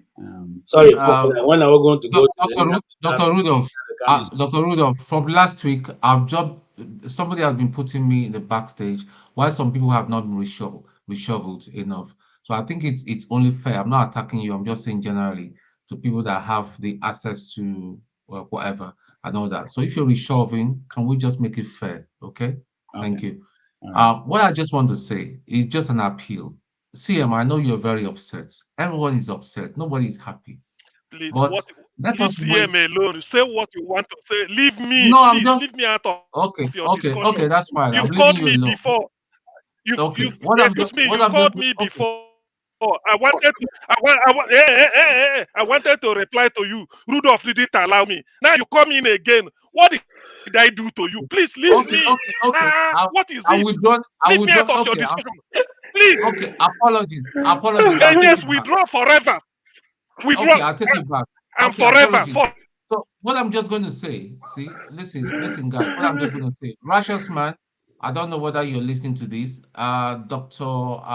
Alexander have offered to look into this matter. I think he knows someone is a Lausa. So if you can endeavor to get his contact and engage with him. So let's get to the bottom of this matter. There's no point us coming here and be spewing abuses and be throwing missiles across here and all that. Well, let's just look for a solution. What I'll still say, and I'll continue saying it, because somebody said I was bragging. If you're upset that I have a place in Lagos, that's your bloody funeral. That's your bloody business. You can go and hawk transformer. That's your business. Even Dr. Gomez even says he knows the building I'm referring to in Body Thomas. So what I'm still saying is there is some. Listen, how can you compensate illegality? That is one thing that people are not talking about. And that is what forefathers is trying to say. When you've broken the law and all that, you will feel and this is not just about Igbos. There are Yoruba people's properties that has gone down. It's not anything about Igbos. Let us just get this out of our mind and we cannot go forward. Yeah? All the time we go on Igbos, Fulani. Not all Fulani people are bad. Let us start calling. After all, the Igbo people that are criminals, that are colluding with the other criminals, are we calling them out? Have we ever abused them and gone into their villages and attacked them? Masker here that is here, my brother Masker here, that is he not a northerner? He comes here. Last week, she made the statement that people should go back to Igbo land and start developing Igbo land. They all attacked her. But I knew where she was coming from. Is it a bad thing for you to say? I've always said this. Igbos go and develop the Eastern economy. Doctor, can I speak, please? Go and No. can I finish, please? Can I finish, please? It's my time. Thank you. So go and develop your own economy and all that. You know, you don't just all this crying will not or saying free Nnamdi Kanu. Nnamdi Kanu cannot be freed just like that. You need listen. You need to be strategic, or rather, we need to be more strategic. Yes, Nnamdi Kanu is being held illegally. See, you can talk from now till tomorrow and all that. They're not going to release the man. They're not releasing the man. So what's the way forward? All right. Thank you, Tone. We didn't even get to that topic. I have to go, but I want to hear some of my people here. Body, yeah, Body is the next. Yeah, Body has a lot of information. Let him speak. You can't go until Masca. I can go until Masca, yeah. Even Aaron. Go ahead, Body. Thank you, Doctor. I've been trying to. For clarity's sake, I think, number one, you don't need chemical engineering department to develop a bomb. So, chemical engineering is all about the process flow and process control. Get that right. You don't need chemical engineering department to develop a bomb. You have a physics department. You have a chemistry department. You have electrical. You have mechanical. So, if you want to develop a bomb, that's good enough for you. So, on the issue of the land, there are a lot of misconceptions, and I've been trying to follow the trend all through the week on Arise TV. I think this morning there's a guy from FHA. The land in particular that was actually causing issue now wasn't owned by Lagos State government. It was being demolished by a federal government agent. And it didn't just start today. It's been on for a while. They've been doing it all around the state. If you could remember, in the build up to 2019, you might laugh, KJ, you are a journalist. You go and verify. I challenge you. So, at the point in time, federal government, a government in Nigeria don't hold the land anywhere. Government don't hold the land in Nigeria. This land was acquired from people. And this particular land they were talking about was acquired by federal government, was taken over from certain families. And this family went to court, challenging the federal government agent, that means federal housing authority. In the process where this case was still pending in court, the family kept on selling the land. And at the point in time when judgment went in favor of the federal government took up their machinery to reclaim their lands. What we have to do more these days that we understand the way our society are because of the economic reason. People sell lands indiscriminately. And almost everybody is a victim in one way or the other, either in Lagos, either anywhere else. Go to Kano. Go to Kaduna. When Erufai was there, was demolition. The present governor of Kano State was demolishing land that was sold out by state government itself. Were they not Kano people? Are they Igbos? Because we have to be very careful the way we paint the narrative here. I remember at the point in time where I issued Apapa, somebody said Igbo containers were being seized. Are they only the Igbo that trade through Apapa? We have to be very careful. If you say you want Nigeria, and at one time, in another breath, you're saying you don't want Nigeria, you want war. You don't know where it's going to hit anybody. That's why we have to be very careful. And we don't know the future. So we have to be very careful with what we pay. We have to be factual as well. We should take our time to investigate issues. If you don't know anything about it, be silent. It's not by force we talk. It's not by force. So, because we just come here, we want to say stuff. Because there are certain people in that housing estate. One thing that took out of the point that the architect was saying this morning, they have almost 600 buildings in there. They were illegally erected. And the guy said they can't go in there and demolish all the building. They have to fight it. They have to work with them. But there are some that they could not allow. They can't close their eyes and allow those buildings to stand. Because there's a violation on the layout. And we want a very strong country, but we don't want the law to be implemented. I bet you here, if you drop a trash on the street, you will pay a fine of $250. That's how primitive it is. You know why? Because they know that people are crazy. The same way our people are crazy too. We know the process, the building process in Nigeria, and then we know how the show goes in Nigeria. Government do not have good number of agents, good number of staff that can start moving from local government to local government to start checking the level of development, whether you are in compliance or the other. Is whenever the government wakes up that they do whatever they want to do. All I want to advise in conclusion is that whatever you are doing, ensure that you are doing the right thing. Ensure that you have the right document. Ensure that you work with the right people. The same thing is going on in Abuja, whereby a lot of the CFO that were issued in the past were fake. And they took this CFO from government agents, from government people. Are they Igbos too? The same thing in other places. So let's be very careful.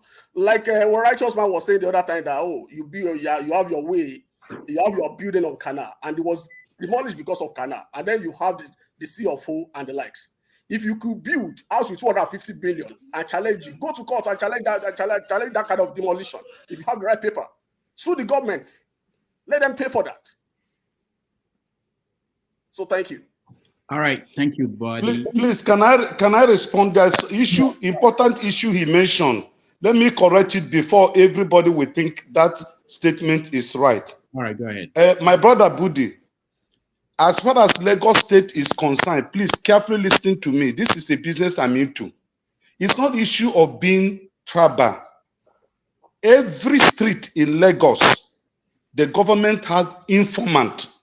Quote me anywhere. You cannot dig a foundation today. By tomorrow, you did not receive paper from the local government or state government. As far as Lagos State is concerned, that's number one. Number two, I did not say my house was on canal.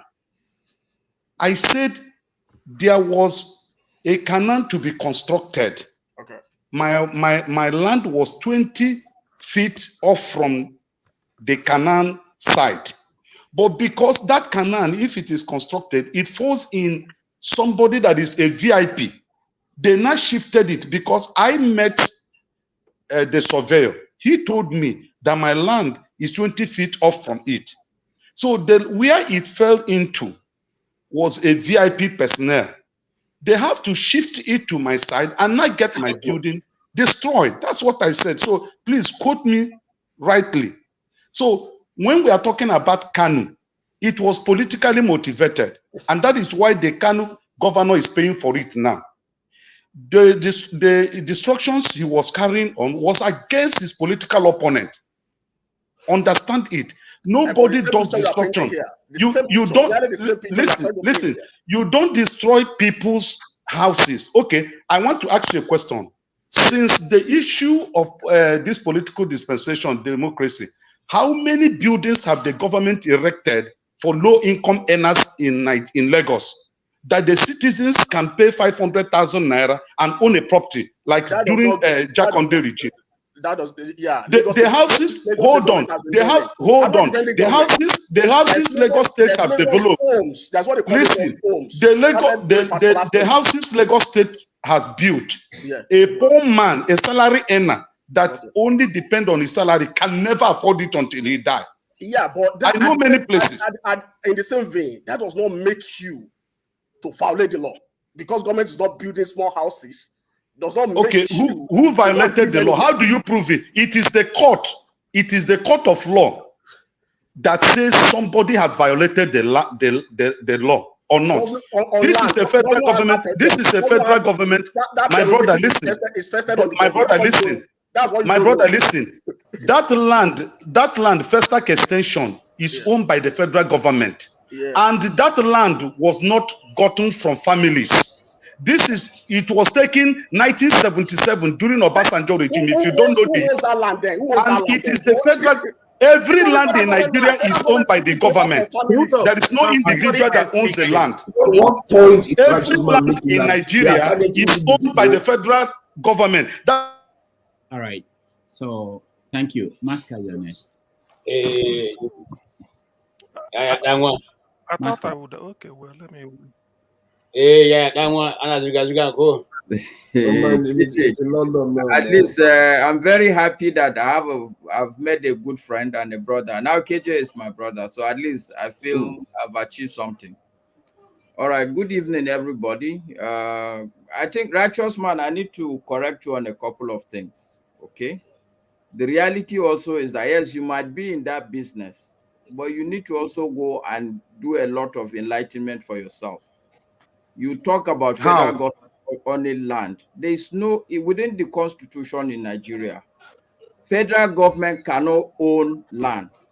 The only land that federal government can own is a land that has been designated as a mineral-rich land. But I don't want to join people on issues. The reality is that we talk about things on emotional basis. I don't know anything about these houses they are destroying, but what I can tell my Igbo brothers is that the reality in Nigeria is that we have a government that I can't find even the word to describe. They will see the wrong thing going. And I'll give you a very simple example. A policeman would himself cover a no U-turn sign. It is when you take the U-turn, the man will remove it and arrest. Exactly. Yes, whether it's a Hausa man or a Yoruba man. Of course, if it's a Hausa man and he arrested me, a Hausa man, chances are that also, given the way the country is, if I speak Hausa to him, he will hiss because his money lost. Because somehow, I mean, there will be some sort of sympathy. And if it's an Igbo man, the arrest an Igbo man, there will be some sort of lenient. So we should no sympathy. They know they give us sympathy. Forget that one. Igbo man can never give Igbo man sympathy. Lie. Exactly. It's so, but I am all I'm saying, all I'm appealing to my brothers, okay, is that let's sit back a little bit, understand what is really going on. First, this is what happens with our government. They do this all the time, and they do it to everybody. The houses that are destroyed in Kano, you may argue that it is political opponent, but was there no government? How come the houses were built first? Is it not the same? Are we saying that it's okay to destroy a political opponent house, but not okay to destroy Igbo people's house? Is that what we're saying on this platform? So let's be a bit more reticent when we speak. Let's not talk from the cuff of our lips. Let it be a little bit, you think about it a little bit before. Yes, I understand that in Nigeria, the truth is that we will not run away from it. We are tribalistic people. But getting deeper into tribalism is not what will solve the problem. Okay? I am a Hausa man. I was born in Plateau State. I grew up in Plateau State. KJ knows I was talking to you about Haipang and other places.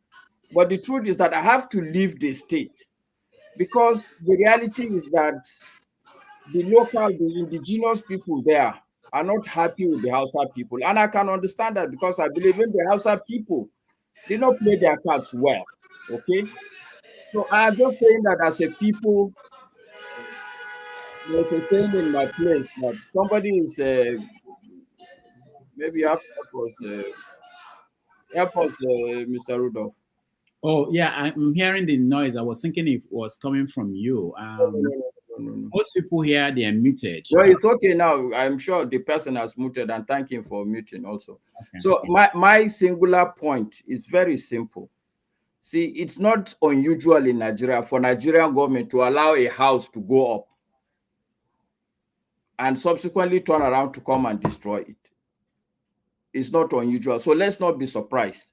What I can tell you is that El-Rufai, when he was FCT minister, he destroyed a building belonged to Federal Ministry of Works and Housing.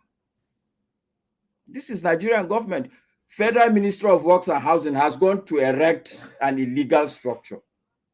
So I want us to be very clear about that. It's not a surprising thing in Nigeria. This is the Nigerian government, actually. And for me, that really is the issue. We live in a place where the person that is supposed to correct you is actually seeing you doing the wrong thing. He will wait until you enter inside before he comes back and do something very, very inhuman.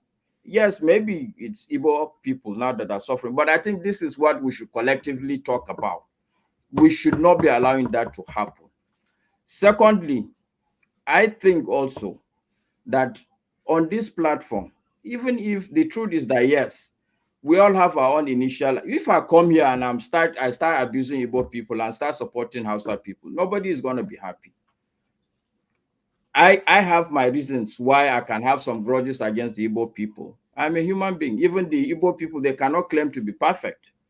But I'm saying that somebody said we are supposed to be examples. And when you are an example, I'll give you a typical example. One day, We were fighting. I think me, my brother, and some cousins. Our father came and started beating us. But the reality is that when we go to home and we start asking, but you know that this thing you are doing is not correct. He said, no, I'm an elder. Okay? I cannot be seen in public. Are you expecting me, your father, to remove shit and start joining you guys in the fight? Does it make sense? It doesn't. We really, whether we like it or not, we are the enlightened people of our society. We must take responsibility. And sometimes that means you have to deny yourself, especially the emotional aspect of your being. That's all I want to say. Thank you, everybody. All right. Thank you so much. And one last, Aaron. Well said, Master. Yeah. Thank you. Even though I didn't want to come on Mr. Rudolph's show, I wanted to come after you are the master, but it's okay. What can we do? Master, I love this your cap or your hat. Yeah, it's nice, isn't it? It's nice. Hello, Rudolph, how many minutes do I have, please? 2 minutes. 2 minutes. I thought it was 5 minutes. Okay, that's okay, fine. 5 minutes. I'm just kidding. Go ahead. Okay, thank you.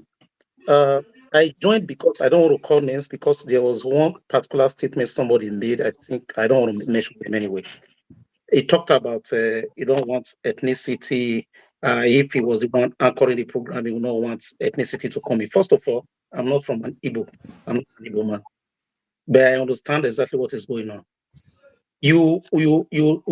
I don't believe in graveyard peace.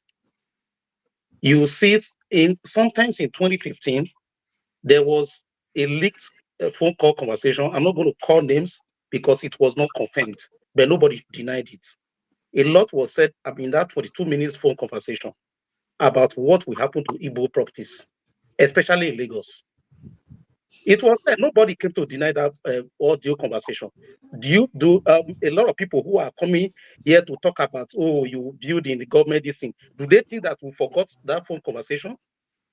Two prominent people in this country were in that phone conversation. What was said in that phone conversation is presently what is manifesting right now.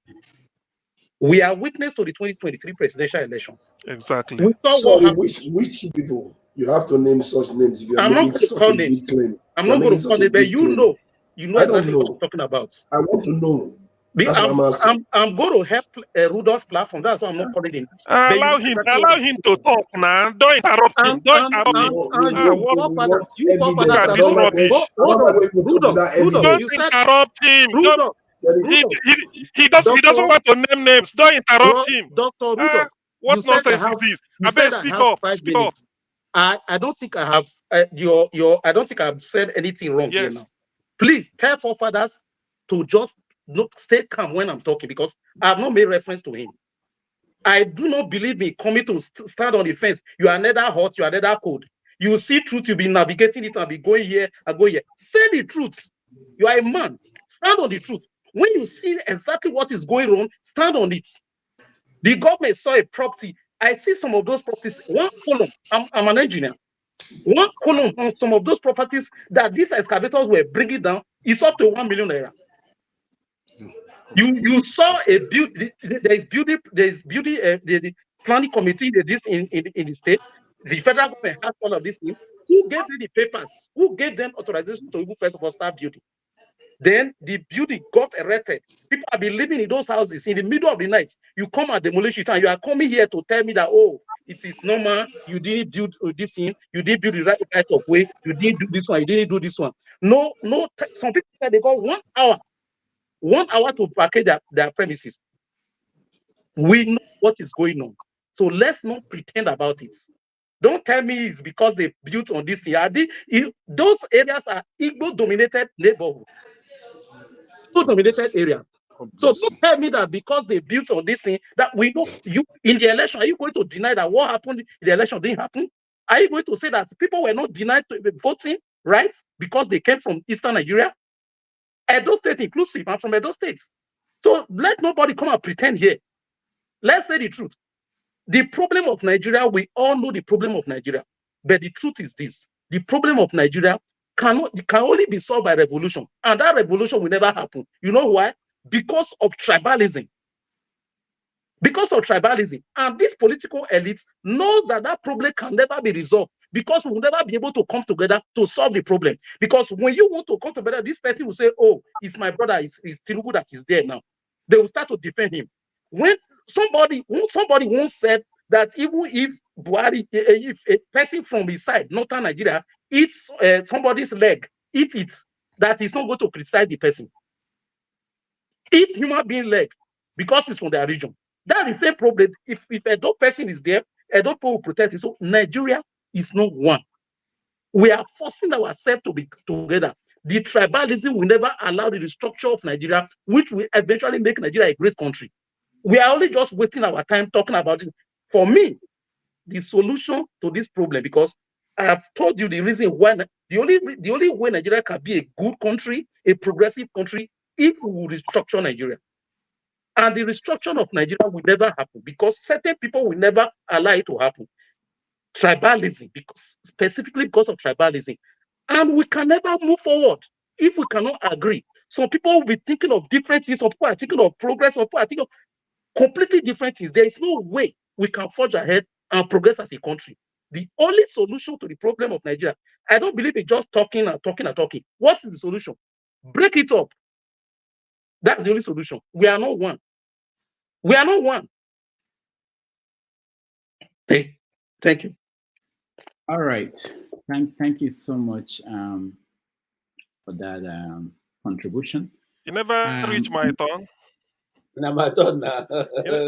My No, turn. you never reach my turn. Let me throw in as a little bit. Sorry. Yeah. You never reach my turn. There have been requests that I should play. Play this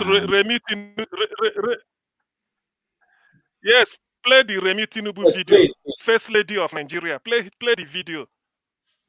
And people will come here and be talking nonsense, evil-minded people. When you look at them, you think they are human beings.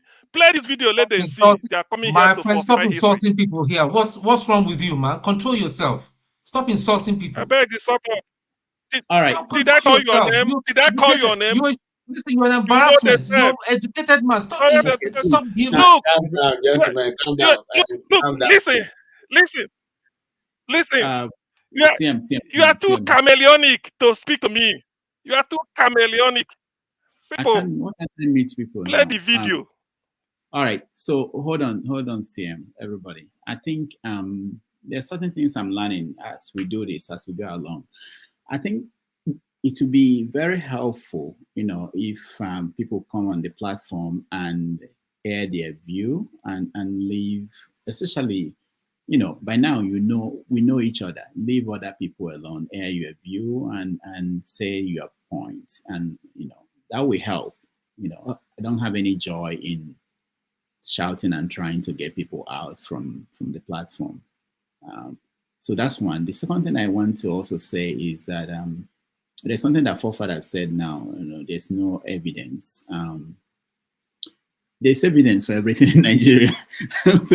But sometimes you can put it out in public for certain reasons. Okay, for instance, I've been getting requests to play the video of the incident, leaked audio between two people about what should happen to Igbo businesses and things like that. Because it wasn't confirmed, but it's not like we can say these are the voices of these people. I can play it here. We have a video of the current First Lady where she was talking about, but that was an old video, but it's there. So you can find evidence to support most things in Nigeria. Nigeria is not a perfect country. There are a lot of things that are not right about that country. And I hope that we'll get to the point where we will have to insist that we do the right thing, irrespective of who and where. That's the only thing that will save us. If we want to wait until it touches us and we want the right thing, the people who will feel that when it was their turn, the right thing was not done, will be watching you and maybe laughing, saying that it's good that this is happening to you, until it turns around and it happens to them. So that's what I hope we will get to, that point where we do things differently and where we don't have to wait until something happens. Okay, look at what happened in the National Assembly. When people are nominated to be ministers, and they walk in and they say, you take a bow and leave. It was acceptable to us. I mean, not all of us, but majority of the country didn't find it abnormal. And now they are singing on your mandate for the president, and people some people still find it right. It's good. It's good. We can do that. What will happen next? This is progress. We are progressively getting worse. A good example that I've mentioned here on this platform, and is, to me, that's when I gave up. When Obasanjo refused to debate his opponents second time, and people thought it was okay. I didn't care about Obasanjo. I guess I was thinking about what will happen later. Who are we going to have that won't debate? You can say Obasanjo is okay, you know, and now we see that. So we have to start from the beginning whenever we see something wrong, irrespective of who is involved. That way we have the moral authority to say it's wrong when it's somebody else. All right, I miss all of you and I'm back. I thank you all for keeping the conversation going while I was away. And I thank especially the moderators, Forefathers Show, Electricity, and all the people who moderated and all the people in the comment section. I've been going back to watch some of the conversations that happened, but it will take me a while to catch up. I thank all of you and I appreciate everybody. And we'll be back tomorrow and we'll get our guests to keep coming back from next week. Thank you all and stay safe. Yeah, Rudolph, I'm still waiting for the phone call that you're supposed to give me. Oh, yeah, I will. It was, I know you're a very busy man. Rudolph, did you bring Okpa? Let me show you guys some things I brought. Oh, no. Thank God, remember. Tomorrow I will show you. It's far You away. didn't bring Okpa.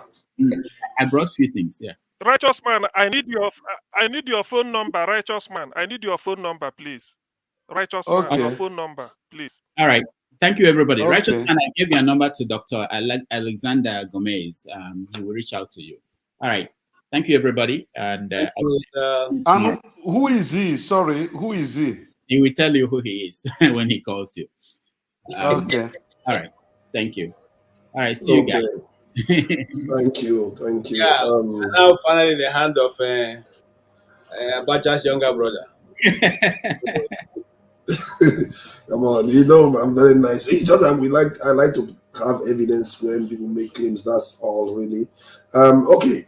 I think it was who's next? I think it was me that was supposed to speak. But the topic I said I wanted to comment. You see, I'm tired of commenting on this thing. And the last speaker, Maska, my brother Dangwana, from haven't come in full regalia. In fact, I'm so blessed to see him in this way. I don't want to comment on this issue any longer because the truth is simple, and every one of us, especially my brother Paul, put it very correctly. You see, the thing is, if we want a nation, let's build a nation. If we don't want a nation, let us simply say we don't want. If we want a confederacy, let's build a confederacy. If we want a regional government, let's build a regional government, and then we'll give parameters on which we will operate. Don't go if you go to Kano, don't build house, just rent and live. If you go to this place, don't do this. I don't have a problem when you define the parameter of my operation. I don't have a problem. I'll keep myself within that. And those of us who have something to do, parameter and all that, know that you can operate with the parameter given to you. It's not a problem. But don't now tell me that I'm overacting when you have not given me a parameter to operate. And it whether we like it or not, no matter whether I like people who are complaining, whether they're Igbos, Hausa, or thieves, where they are complaining, it is not good to destroy somebody's property. I'll give you an example. In Igbo land, if me and forefather were dragging over a piece of land, a piece of farmland, and I have my crops in it, if the elders sit and they decide that, oh, this land actually doesn't belong to me, it belongs to forefathers. But because my crops already on that land for that year, forefather will be told, since his crops already on the land, allow him to harvest this thing, then you take back your land. No Igbo person elder man will say, go to that land and break it and remove those things. It's an abomination. Oh, no, let me just clarify something there. That's a very, very interesting example you gave. You see the decision they made there for people, because the food on that land, they don't want to destroy it. But in the case of blocking a drainage system, they want Now, to prevent flooding. hold on now. You see, you have taken it away. I give an No, example. that's it. Let I'm us just go trying to back to what is like what happening you now said. in Lagos State. Some of those families, not even one, they went to school in the morning, their children, and they came back in the afternoon and they didn't have a house. They didn't have a house. Think about it as a family man. You don't even, in fact, at this point, you are crazy. You don't even know what to do. Because I would be. for you, as a man, okay, let me hang, I can sleep in my car. Then your children comes and everybody is saying, Daddy, what happened? What do you do? What do you do? What do you, God forbid they are female children. Okay? So if we don't look at it this way, we keep looking at it as if it's on fire. You know, it is not a distant thing. It happens to anybody. And if you have blood in your system, you should consider it. I'm not saying people, you see, the essence of having law on ground is because people will disobey the law. But this thing that we have come to be famous about in Nigeria, once I become a local government chairman, whatever I say becomes law. It is not how you should operate. Okay, let me ask you what you would do. Let me ask you what you would do, KJ, because I can actually get somewhere. Rules of allows everybody just talk, and then let me ask you what you would do. Let me ask you now. Yes, this is what I'll flesh something out. Hold on now. Because you are making it look like the people that own the property are the only victims. How about the flooding victims too? Do you take them into account in your evaluation? You know, when I started this thing, I said I lodged in Edgewaters. It's a hotel in Lagos. And I was supposed to do 1 week there because I came to work in Lagos. But the next morning, the lagoon, the Atlantic Ocean was right at the hotel, right at the doorstep. And I was panicking because I thought I was already carried away, And I saw the receptionist saying, Oga, come down. There's nothing happening. This thing happens every year. It happens every year. Can't I see that bank? The bank also is covered with water. And it will reside. That's the right word you say. It will reside after a while. It normally comes to visit. They call it come to visit. I say, me a Bibo man. I don't know how to swim. I don't know how to control this one. I need to, check out now, which is what I did. Okay. But they said to me, when I went, I was talking about it, they said, look, these things happen. We see it. Have they developed those places? Have they built a barricade to stop it? They have not. Those hotels, those things are still there. So what I'm saying in essence is that instead of taking drastic action that will affect another man like yourself, these are individuals. You call them to a meeting. I'll give you another example for further. Why that whenever it has to do with government and individual, let me tell you something. We invested in a company called Pitch and Prime. Those of you who live in Abuja will have known Pitch and Prime. Okay. I invested in that company. The man used our money to go and buy what this called this car, Homer Jeeps, and did all kinds. If you see the building, they rented that Tiku building in 11, the whole building, and you think that the thing was working. Eventually, we discover that this man was just a scam. Okay, I'm calling the name Pitch and Prime. I even know his name. I can call him, because I won't call him, but because I grew up together. I found out that he was one of the guys who grew up in my neighborhood in Makodi. Now, we go to a meeting, called everybody together. Often I'm telling you what happens in Nigeria. Now, we got a meeting, called everybody together. That meeting, there were army colonels who has invested. There were people who are retired from the government who has invested. There are directors who have invested. You know what the man told us? He came in his Hummer vehicle, and with a lorry load of police people, And when people were trying to complain, in fact, the army guy told, he said, Oga, just calm down for a while, just calm down. If you try to do anything, see these people, I didn't bring them for nothing. I'm talking about somebody who has taken your money and telling you right in your face they can do nothing about it. Okay? Until today, as I speak to you, I didn't recover 1 kobo of what I invested. Okay? The courts were involved. Till today, that case never came to trial. Till today, as me and you are speaking. So you are dealing with a system that don't recognize any institution, and nothing happens. But what you said you are going to disregard flooding victims because somehow canals have no use? What I'm simply saying that if they have been doing this over time, then we will now say there's a basis for destroying these people's house. I'm not saying that it's not wrong. It's not wrong. Oh. If they are built on canal, the question we have all asked here since all this while is who gave them the paper, who approved the building plan, who supervised the building to be complete. Majority of these buildings were estates. Some of them eight flats. Some of them high-rise buildings. So, but if it was you, would you not remove it first, then go and start looking for all the people that caused the problem? Removing it first, forefather, is the least of the way to solve that problem. You see, in Nigeria, we're used to this fire brigade approach of things, which never solves anything. Removing the building first and foremost, we're thinking about how to augment water. There are people living in it. So why don't you deal with the system that have brought about? There are 1 people living in it. There are maybe 100 houses that will be flooded. Forefather, this house was not built in this regime. You know why I'm asking you this question? So you see how my own reasoning is. No, I'm thinking about the greater number of people.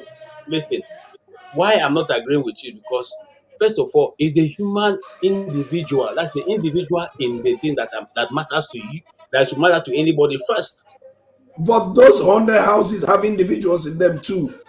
That's what I'm saying. So since the house has been standing there for over 10 years now, okay, over 10 years now, you can take your time to still call these people to a meeting and say, okay, this is what will happen before the next rainy season. I want this and this and this to happen. There's always a better way to do something than just carrying a bulldozer and bringing everybody's house down. Okay, don't you think about the people who have children who are in primary school? How are they going to sleep that night? But there are people in those 500 houses with children in those houses too. Is there flooding going on? Why do you forget 100 and remember only one? Forefather, can I interject? That's what leadership is. You have to think about the greater mass than just one. Forefather, can the I greater interject? mass in this case is those people you are bringing out their house, not the two individuals I've told you who have not been confirmed that they have house, really. Because from what he was explaining, I don't think that guy owns any house around what he was saying. I don't think so. Okay? And I'm not a propagandist. I don't come here to throw things around. We are forgetting something here. You remember that house that went down in Ikui? It was meant to be a residential building, stroke office blocks. Now, if that house has collapsed and killed all the people, we'll be here, we'll be defending, we'll be saying, he should get compensation. But as Kama will have it and all that, he went down with it. He paid dearly. He paid the ultimate price, and some other people that didn't even have a part of it. So it's a system. So it's a system we'll be talking about, and that's what we'll be talking all along on this channel. The system needs to be addressed so that they should start doing the right thing. There's a system that allows all the illegality. It's not about Igbo or Yoruba or Yoruba or So I will say whatever. this. I'll say this before I leave this issue. Let me tell you that I was still in Nigeria when that thing happened. And I followed that story extensively. Okay, there were a lot of backhanding and forward-handing in that building that fell. In the first place, it was supposed to be that tall. Okay, they had to change their mind along the way, and then decided to do all the stuff they did. All right, so it's not easy. It's part of the bribing, KJ. What I'm trying to say is that these people bribe to get their C and O. They knew they were doing wrong. That's what I'm trying to say. 80% of those people it's knew not what they true. were doing. John, let me interject. Look, that building was supposed to be four decades. Okay, the C of O given to the owner of that land or the developer is to build 4-story. Okay, he took it to 7, and that's the owner took it to 7 because the engineer, when he was interviewed, he told him that this land cannot carry 7-story building. Wait, sir. I understand all that. So it's not the fault of the engineer. You mentioned something you mentioned something a while ago, saying that if you have to push something, you have to go through a Yoruba man for it to be signed. Is that act? Is it legal? Is it not? Is it not? Is it not the same illegality? Why should you put it through somebody? But it's illegal. You too are part of it. Righteous man, let That's me what answer. I'm trying to say. We're all part of it. He's saying that. No. Let you're not me gonna get tell you. it Hold from on. the I people. can answer. I can answer, Tom. So you see, in an ideal society where you are now, if you are a British citizen, the right that a white Briton gets is the same right you get. Okay, that is an ideal society. They will not segregate you because you are black. Now, in the case of Nigeria, we are dealing with identity problem. That's just it. And politically, our elite, they have brought over this to use it to divide the ordinary Nigerians. To the extent that it has become official. If you are dealing with the government, you know it's not every Yoruba man is in governance. The few that are in government, the moment they identify you with another identity, they begin to maltreat you. That's what we are saying. I have lived here for 40-something years. Yorubas, I have them, my workers. I told you the other day, 95% of my workers, okay, it was AY I was telling, 75% of my workers are Yorubas. The remaining 2 are from Ondo State. I don't have a single Igbo man except the driver as part of my working force. Okay, so what I'm telling you is that the political elite in Nigeria know that the only way they can bring down an Igbo man is to destroy his business. That is what is going on. This land, like Maska made a mistake and I want to correct him. He quoted me wrongly. I never said the federal government owns land. It was Obasanjo regime that changed the ownership of land. It is not the state that owns land, not individual. So federal government acquires land from the state. That was how First Act 77 came to be. So Trade Fair Complex is owned by federal government, not state, because federal government acquired that land and then now allocated to people. They paid the state for it. So now this is the issue. All right, just man. This is what we are saying to you that the acquisition wasn't completed then. They took the federal government to court.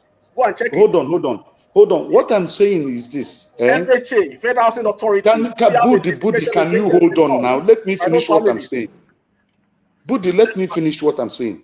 Now, before you start a house that will cost you 200 million, probably if you have a good architect, your architect will charge you nothing less than 500,000 or 400,000 to put up a drawing.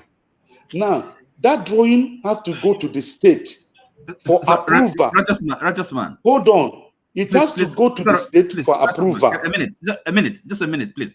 I mean, okay. I think you have I don't know why you're going over it. You've explained yourself, okay? So, sorry, one thing I picked up, okay? It's important. Now, because Body, you said it earlier and you just repeated it.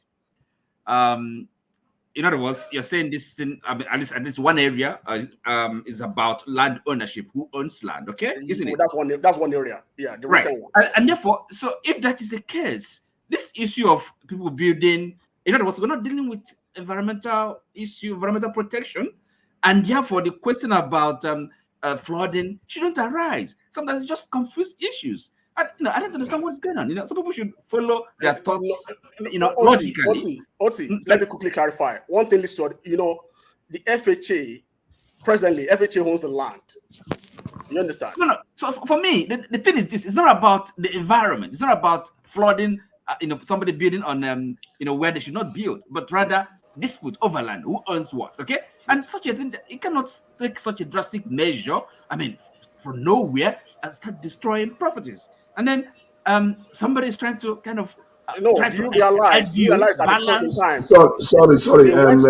Paul hasn't said anything. Wole hasn't said anything. No, let me finish. It's not about Paul. Let me get what I'm saying. What do you know about Paul? We have to have other people to speak to, except they don't want to say anything. Hold on. Oti, hold on now. Because you make Oti, hold on. Let me just check. You have to take permission from other people. that time is also valuable. Paul, Wole, AY, do you want them to go ahead, or you want to have your say? Was you talking, know, and I took permission from him. Oti is champion to interject. No, sorry, I'm just making a point, and for us. You said 1 minute. Okay, use the 1 minute. Right, I'm okay, looking at the time now. Right, for us. Look, and it goes to you directly because you're the one who have been trying to kind of balance of, maybe convenience or balance of interest. No, you see, at least in this case where we have, we're not dealing with protection of the environment and other people, their properties are flooded. No, it's on land ownership. So you have to understand that. And don't confuse these issues. And that's why we're having this kind of really misunderstanding. I will share a video about this later on so that we actually understand. I think I made my point. I'm sorry for interrupting. There are about a month ago, there are issues about the flooding, the environmental issue, whereby demolition were carried out there. But the issue with the FHA is the issue of the land ownership. Correct. So you have to get that clear. Yes. So yes, body. I was. Oti, I thought you said you finished. Okay. He spoke to me again. I just want to clarify. Okay. So body. Yeah. One thing I like about you, you're very, very sound and very, very articulated. But when we try to be partisan, we try to play this type of politics that they play in America, where the media does not do the work of media. The media choose to be biased. I don't know why the media is not bearing Republican and Democrat. You understand? That bearing different name. You understand? It kills everything. I'll tell you something. Okay. My grandfather, like my biological grandfather from my mother's side, is a captain in Nigerian Ports Authority. Then Nigerian Ports Authority and NPA, and the Nigerian Navy was together before they split. Now, this man had properties in Morocco. When Rasaki destroyed Morocco, Rasaki compensates my grandfather. They give them house in Jakonde. My brother, do you know where it's called Morocco today? Morocco today is an annex of Victoria Island. They destroy Morocco because they say it's a slum. But Morocco was designed after Victoria Island, where poor people live, because rich people everywhere in the world don't want poor people around them. But they still want poor people to stay and annex close to them that will come do their dirty work. But when rich people want to extend, they find excuse for these poor people. I school in Apapa. You might call it Apapa, but we that grew up in Lagos then call it European quarter, where junior staff white people live. In Apapa, we have just 3 secondary schools. In the whole of Apapa, United Crescent, owned then by the Catholic. We have Randu, and we have Apapa High School. When we believe body, those of maybe my age, when we're schooling, we do farm work, we do agricultural work. My school has tons of land where they'll do cassava harvest, they'll do this harvest. I don't even know whether my secondary school now have 2 plots of land. And the old people that take those land belongs to government. You understand? They've not demolished it, they've not reclaimed it. I believe every one of us are primary schools. I understand, body, what you are trying to do because of maybe my Igbo brothers take it too far with it. Every big market in Lagos, I just want to touch on everything. Every big market in Lagos, if you do your statistics very well, every 5 to 7 years, there's always a fire outbreak. People will buy store because people don't want to pay much money to rent a store for 20, 30,000 naira a month. People will probably buy a store for 1 million, 2 million, as the case may be. When that market burns, you lose your store. You're going to rebuy your store again. You don't see investigation. You don't see investigation on any other thing. Many people lose things. What I'm telling you is that, buddy, if you say all these things and you can't see federal government or state government, because now why I say you are biased, I'll tell you why I say you are biased. You are playing the politics of Federal Housing Authority, FHA. I do first start all my life. You understand? That's where I start looking for women. I live in a Papa area there.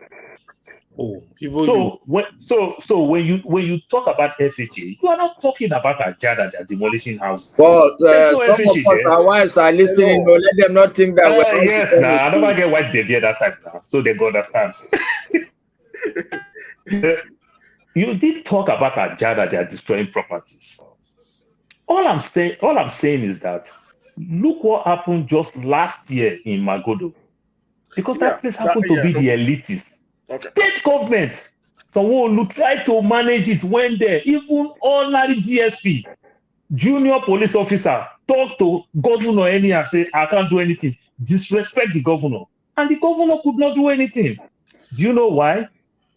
Because the upper middle class and the so-called 1% also have tons of property in Magodo. Someone who could not do anything.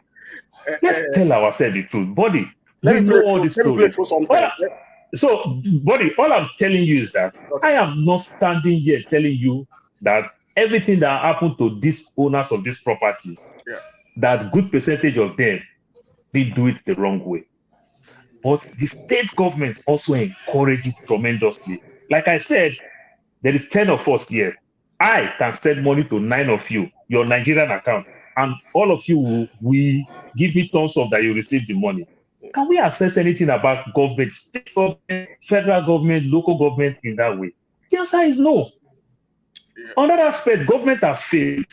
Government makes things so hard that you can't access anything. And within that government office, that is where the misconception comes from. Somebody cannot have 200 million to buy a property, and the person will choose to say, mostly, some of these properties these days, some of us that live in the West, you understand, some of us that live here, that own all the property, we want due process, and we get all these documents. We do finding. I'm buying a property in Nigeria. I take 3 lawyers. So that you go check, independently. I'm paying 3 lawyers. You go check, so that if one try to cut corner, another one will catch it. And then you discover that everything will come from the right source. But because governments themselves, they are not good bookkeepers. Governments themselves don't have archive. When we buy akara in the street, it's documents from government that they are releasing that we used to buy akara in the streets. When we buy pop-off in the street, it is government document, sensitive document. Buddy, you know all these things. Let's not deceive ourselves. All I'm telling you is that government, body, balance it and tell me the parts that you feel that government did do wrong. People might thought I'm not balancing it. I'm only touching. No, I've not heard you said that. I've not heard you say that. Something. You touch on the issue of Magodo. Do you know the issue around Magodo? This land was acquired by Lagos State government from certain families then. And the family went to court with the promise for donkey years, for 30 years. They want to reallocate them, which they did not do. These people went to court. They got a judgment against the Lagos State government, which was not implemented today. And then you are now telling me these people will listen to Lamsa Sanwo-Olu? No. State government has violated their right. And they have a but as I'm telling you today, the people who owns all those property in Magodo still sit in their property. Why do they sit in their property? One day. Why? No. The question is that, body, do the right thing. If these people bought this property from states, they didn't do anything wrong. It is states that you fight. It is not the owner. Body, if I buy a car from a store and I went to the DMV motor vehicle department and registered my car and do everything the right way, if they discover that car is a stolen car, police will only come and investigate. If they trace all the source of me, I don't have no problem. You're supposed to know these things. So if I bought the property in Magodo and I bought that property from state and I do the right thing, it's not my fault. You against the state. It is not you against the land. And once there's a judgment, it is you against the state. It is not you against the land. You know why Lagos State government is in trouble? Because there's a judgment already against them. So that's why Lagos State government, because body, that's why I tell you that you are being biased. That's why Lagos State government is begging the family that they're going to give them some property in Badagry. They're going to give them some property That's why Lagos State is begging. Do you know why? Because it's Lagos State that failed. Paul, That's exactly what I'm let saying. me help you, Paul, so that Body will not feel that you are the only person who holds that position. Body, yes, all that Paul is telling you, yeah. okay, to start with, what is government? What is the essence of government? Is to protect its citizens. Over time, you know, lives and property. Hold on. Mr. Paul. If a crisis between two levels of government will impact a populace, will impact a citizen negatively, what kind of government is that? Let me answer that question. You know, Mr. Paul, you asked me a question all that time. There are sectors in our country. It's a rhetorical question. I did not ask that question for an answer. Okay. Please, because it doesn't. That government will not make any sense. That's the answer to it. That's the question. Yeah, Lagos State sold the property for me in Magodo legally, and I bought the property legally. That owner, that person cannot ask me. Remember, the person did not sue me. The person sued Lagos State. That's why Lagos State is begging the people when Lagos State lost that. Let me find you land in Badagry. Let me find you land in Ikorodu. Why is Lagos State begging? Because Lagos State now default. You thought I'm now because Lagos State lost the government. I'm only trying to lay the case bar so that people. No, you are respecting government like government. Look, buddy, let me tell you one thing before I forget. One of the ways, because everybody will say Abiola stole money, Abiola stole money. One of the place MKO Abiola make his money. Abiola bought a land to do an investment in Canada. Only for Canadian government to discover oil around that area. Canadian government took the land back. Do you know what Abiola did? Smart guy. Abiola went to take Queen's lawyer. You know what they call Queen's? That is what they call senior advocate of Nigeria. Of the council. Yeah. 21 of them in the UK take Canadian government to court. Of course, Canadian government do everything they are doing. They took the land back and they compensate Abiola heavily. This is how Abiola make his money, more of his money.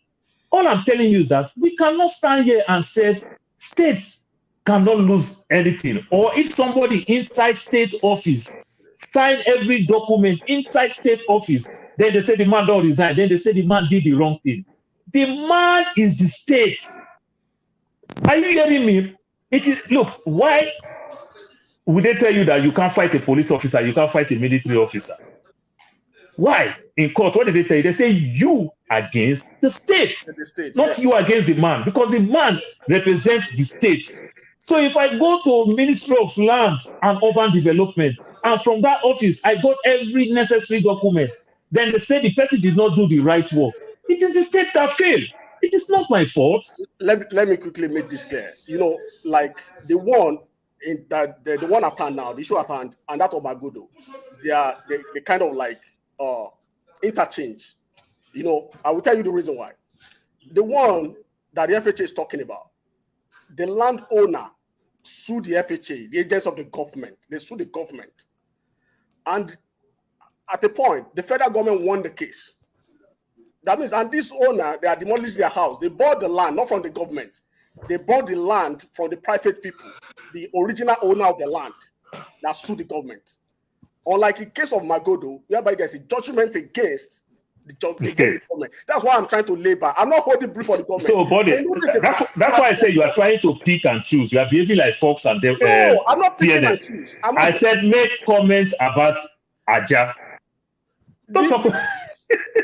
Mr. Paul, the point I'm making is that, like in Nigeria, like we have in the Western world, our land administration has never been effective. The only place where land administration is effective is only in Abuja, whereby we see the government to like be in the charge. But even in Abuja, no, plus Lagos. Lagos even did it before Abuja. No, I'm please. You know, this is a sector that government has never make that big impact. That like they are not in charge, they are not in control. Lagos State government is only try like having LabSCA, Lagos State Building Control Agency, having those agencies. If you go to other states, you won't see all those. They are only trying. They are not. No, but the problem we're addressing right now is Lagos State. That's why you have to. You have I don't want to sound like righteous man. Okay, I don't want to brag just because this is my sector. Okay. Yes, yes. Because the man come and think that all of us don't know anything about land. When he talks about land, he asks us to sit like children on the ground first. Okay. But what I can tell you, Buddy, I've worked with a lot of state governments on real estate. The reality on ground is that almost every state has a land administration agency. But like I said, the fundamental issue is that our government doesn't work. And the problem is within the government itself. I agree. Totally agree. That's what I'm saying. I don't want you don't, I know, that tactics will not work with me. Keep your hands. Nobody, you validate the government, I you said, support the government I said all it's a through. sector. It's a sector that government has never really made it. No, that's not true. That is No, not Buddy, true. that's a lie. You support the government all this while. Body, all the state government, I can tell you, they spend a lot of money in terms of yes, righteous man. You know you are my brother, and there is one thing you have denied me. Give me the address where we get this to. In fact, they think they're hungry me past anything. See what you do. Ask Mr. Rudolph to give you my number. Just chat me. I will send you my house address in Abuja. My wife is listening to you. She'll do tour for you. Don't worry. No, it's not Mr. Rudolph. Just send it on the commentary session. I will just pick That's it. public now. That's public. That's Do you public. have, Which means you just send it to AY 9 people has now. my number. Talk to AY if you have AY's number. Okay, tell AY he has my own. Tell him to give me AY, your send number. me a righteous man's number. No, Allah. I will invite him to my house. My wife will do tour for you, and she's an exceptional cook. By the way, she even has a restaurant. Anytime you come to Abuja, I would take you there. Good. This is one of the benefits of belonging to Rudolph platform. Yeah. The way Righteous Man advertises his job, it's free advert. Anyway, so Buddy, I think the key point Paul is making to you seem to be defending the government. No, that's not the point I'm painting. I'm saying what I'm saying in essence is that when there's a judgment against the government should respect it, and when there's judgment against the people should respect it. That's what I'm saying. No. Okay, so somebody government send the land. In any case, no individual will buy a land. Anyway, I don't want to belabor this argument. I don't think it's even gonna take us anywhere. My argument, I will repeat it. My argument is that look, we should understand how Nigerian government works. Today, maybe it's true the Igbo people are crying, okay, but I don't think that the cry should be because they are Igbo people. I think the cry should be because consistently our government is a very insensitive government. They see the wrong thing happening, they allow you continue with it, and they come back at the same time and start dealing with you on it. So, okay, sorry, everywhere. Okay, look, yes, I take the point. Let Wale talk. Wale want to talk all this while. We haven't allowed him to talk. Oh, sorry. Can I'll be leaving now. So really, I just want to kind of respond to what Maska just said. Okay. Yes, granted, the point you made about, not making this a kind of a plain victimhood. Okay. Let's put it that way. It's not helpful, but at the same time, the politics, the political as well as tribal undertones shouldn't be discounted. If we're interested, if we're telling ourselves the truth, we really have to say the truth. Okay. Now, because from all indications, the circumstances, you cannot ignore all that. And but still, my view now, because we're dealing with Nigeria, a country that whose leaders are callous, are inhuman. That one all of us can agree on. Yes, it can happen to anybody. It can happen to any people. So to that extent, that if like the tribal aspect,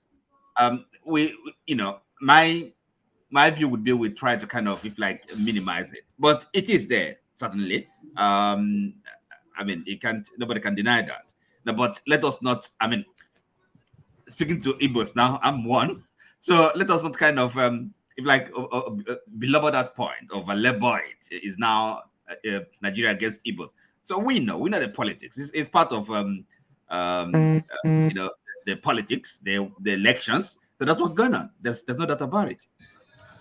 So because now it's no longer is about people building on canals. That's why we have to the government to protect people and and the environment. We have to demolish houses, but Body is telling us tonight that there's issue a question about ownership. So you can see really that it's not everything that you hear or that you read that you can believe or accept.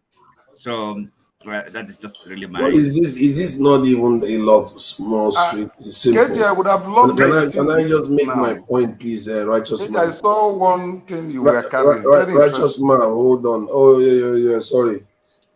Yeah, can you hear me? Yeah. Yes. Is this not most? Is it not quite simple, really? Some people take the side of lawbreakers, others take the side of criminal government, while in reality, people's houses are getting flooded. I think we often miss the point of every action that is needed. You always have to take the action that benefits the most people. And if people's properties are getting flooded, you have to remove that obstruction. Here in the UK, if you do something like say, build a structure that shouldn't be there, the government will come destroy that structure and they will bill you for it.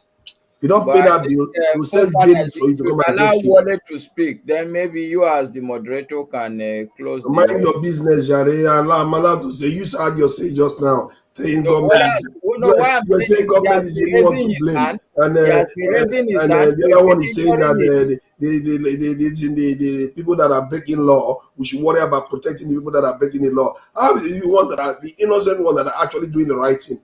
We have to have a country that rewards the ones that are doing the right thing.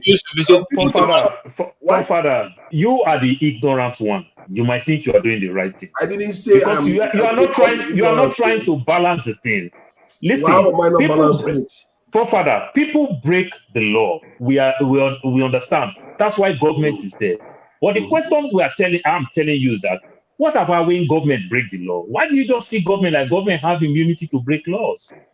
No, they don't have the question I'm telling you now. See, what you were saying about that? What you were saying never was talk very, about that. okay, I'm talking about when government break the law. You are a lot louder than me. I'm not going to be able to compete today. See, what you were saying was simple. If the individuals got document from the government, they will be compensated. The government is responsible for that. They will be compensated for it. Are we talking about the same country? Actually, so you mean ask for fathers. Actually, from what I gather, they even said it on this in wow. the hold on now. This same country that you are, who will compensate you? Who? See, there is one Nigerian government. Because how? Who? That you KJ, can you tell? They have not paid pensioners, though. They have not paid pensioners not to compensate. Let me tell you. They have not paid pensioners. That is destroying this property. It's commissioner for water resources. It's commissioner for water resources, not even his own department. One at a time. Ozingina's house was brought down in Abuja by Erufai. It wasn't even in any place where it was supposed to have been brought down. See, in the newspaper, people who were, but that his street. Hey, KJ, I can't compete with you today. My voice is not good today. You win. Forefather. Has been around KJ, to support you, let forefather is good at research. Let him research the houses that were destroyed in Kano after this election. Is there compensation? Okay, I'll find out about that one. And that's very important. It's very good when we find out, because if they don't compensate people that they destroy their properties, that is wrong. If they build it legitimately and the government needs the land, and compensate it's not only in the north. In fact, the government all around Nigeria don't compensate anybody when they bring down your house. So I'm not even talking about say it is because it's Hausa Igbo. No, I'm saying that the government has no responsibility. I find that hard to believe. I will tell you almost 85,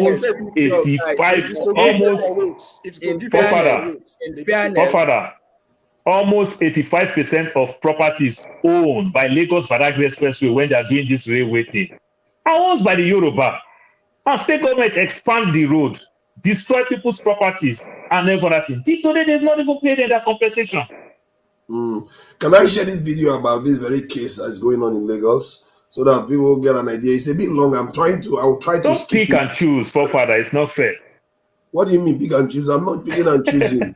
I agree with you. They should be compensated. That's true. If they got the property from the in the state government, of course they should be compensated. So, Father, I'm telling you, look about Lagos Badagry Expressway when they're expanding the road to put in this railway that they're doing all the way to Badagry. They destroy property all the way from First Gate, from First Gate all the way down to Agbara. They destroy tons of properties. You understand? These are things that are done during Fashola time till now. And they compensate people plus businesses. I was trying to find out about it, whether they because sometimes these things are not as clear cut as I will check. I don't know. And when I'm telling you about those things, I'm telling you good percentage of these properties are industrial areas. If I don't know something, I will own up to it. I don't know what happened there, but I know what I believe. So let's allow him to talk, please. Yeah. I just wanted to play this so that we have an idea of what actually happened in this context. Can you just let it be, please, and let me moderate? I understand it's been waiting for so long. Wale, I know your time is very valuable, and I appreciate your time here, and he knows that too. Let me just play this video so that we have an idea of what actually happens here. Because when I saw the video, it also clarified some things for me anyway.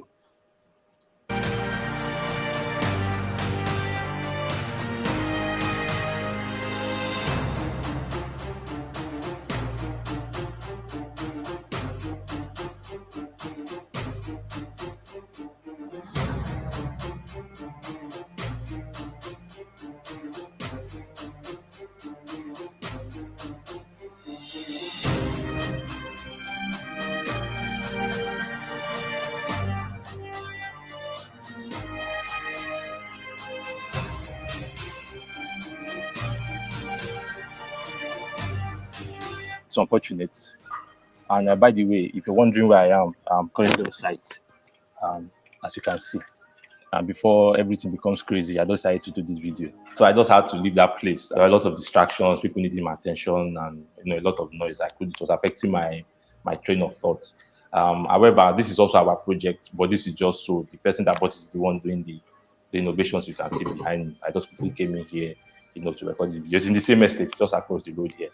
And also, this estate was affected by the demolition. So I'm in the right position to, tell you what actually happened, right? I'm in the business. So many people have been calling me all over the world. My friends in Germany, Canada, even Ghana here, like, Bond, this is your real estate. What exactly is happening?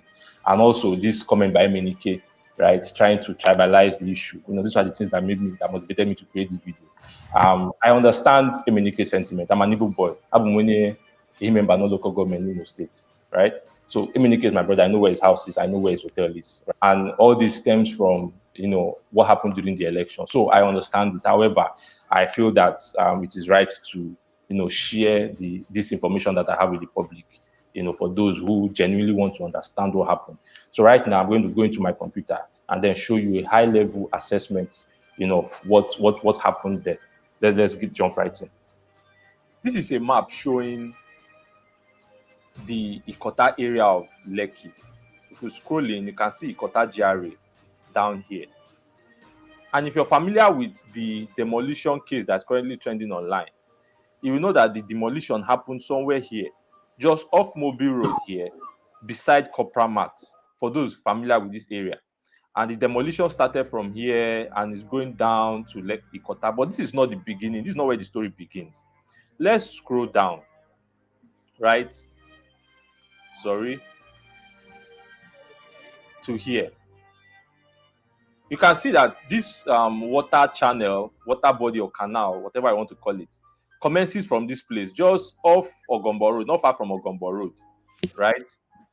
And from here, you see it goes down through this fire station at the end of Mobile Road, through Mobile Road, through Ikota GRA, and terminates inside this river behind West End in Ikota. And then it further goes. You can see that this water continues through Oral Estates, under that bridge at Ikota, that Ikota bridge, through VGC, and terminates into the Lagos Lagoon, right? As you can see up here, Lagos Lagoon. So that is the normal direction of water. That is how water is supposed to move to enable, to ensure that the area is appropriately drained. So all the drains in these locations all converge in this canal and then flows into the lagoon as so. And you have the same thing in Orchid Road. You can see this somewhere in Okwaja. If you can look here, Okwaja community, you can see that this channel starts from here, goes down through Lafiaji to the back of Orchid Road. You can see Victoria Crest 4 here, into the same river at the back of West End. You can see Orchid Road here, see Mega One event place. So you have that same water body. They now converge inside this place to all get drained in the lagoon, in the Lagos Lagoon. And that is how far. However, if you scroll down, you will notice something. You will see some constrictions, right? Some bottlenecks that have been created by people who build unscrupulously. Forefathers, can I make a comment so that, because it's a long video, can I say something? This portion of the canal has obviously been. Yeah, just give it 1 minute. I think he's just going to highlight something that I think it matters. Then we just stop it because it's a bit too long. The video is too long. Blocked. If you see the way the water is just stagnant at the top, you see that it has been blocked. Let's go down. That's the canal blocked completely, like nothing coming through, completely blocked. All these rubbles you can see at the side here, they were all properties, especially this one. This one was still under construction. Everything demolished, about 20 terraces, everything demolished. All right. So have you observed the problem? You see this demarcation here, right? You see this demarcation here. That was what they narrowed the canal into. They basically turned the canal into a gutter. These other parts where you can see the water was done by the government agencies that are also doing the demolition. So as they are demolishing, they are opening up the channel. So how do you think this environment is going to be if or when this canal has been turned to a gutter? Let's continue. So you can see very clearly how they narrowed it down. So as they demolish, the government officials now opening it up. So Okay, so forefathers. That's about it. Yeah. So, but there are two things that I think we must all be very, very clear about. Okay. This video will suggest that Lagos State government went on vacation. No. They just came back. No, seriously, it's not funny for me, because if you are spending your money, what you would expect, this is what I said. The government should be alive to its responsibilities. Where was the government when all these houses were being built? So the question then comes is that, are you going to prioritize blaming government or clearing the way for people not to get flooded so that then you can focus on the government? This is the argument, because you can't say, one side is wrong, just stop everything. It's a valid question you're putting on the table. Okay, but this is my answer to it. Okay. The government is there first and foremost, not to punish people, but to make sure everything is right. Okay. True.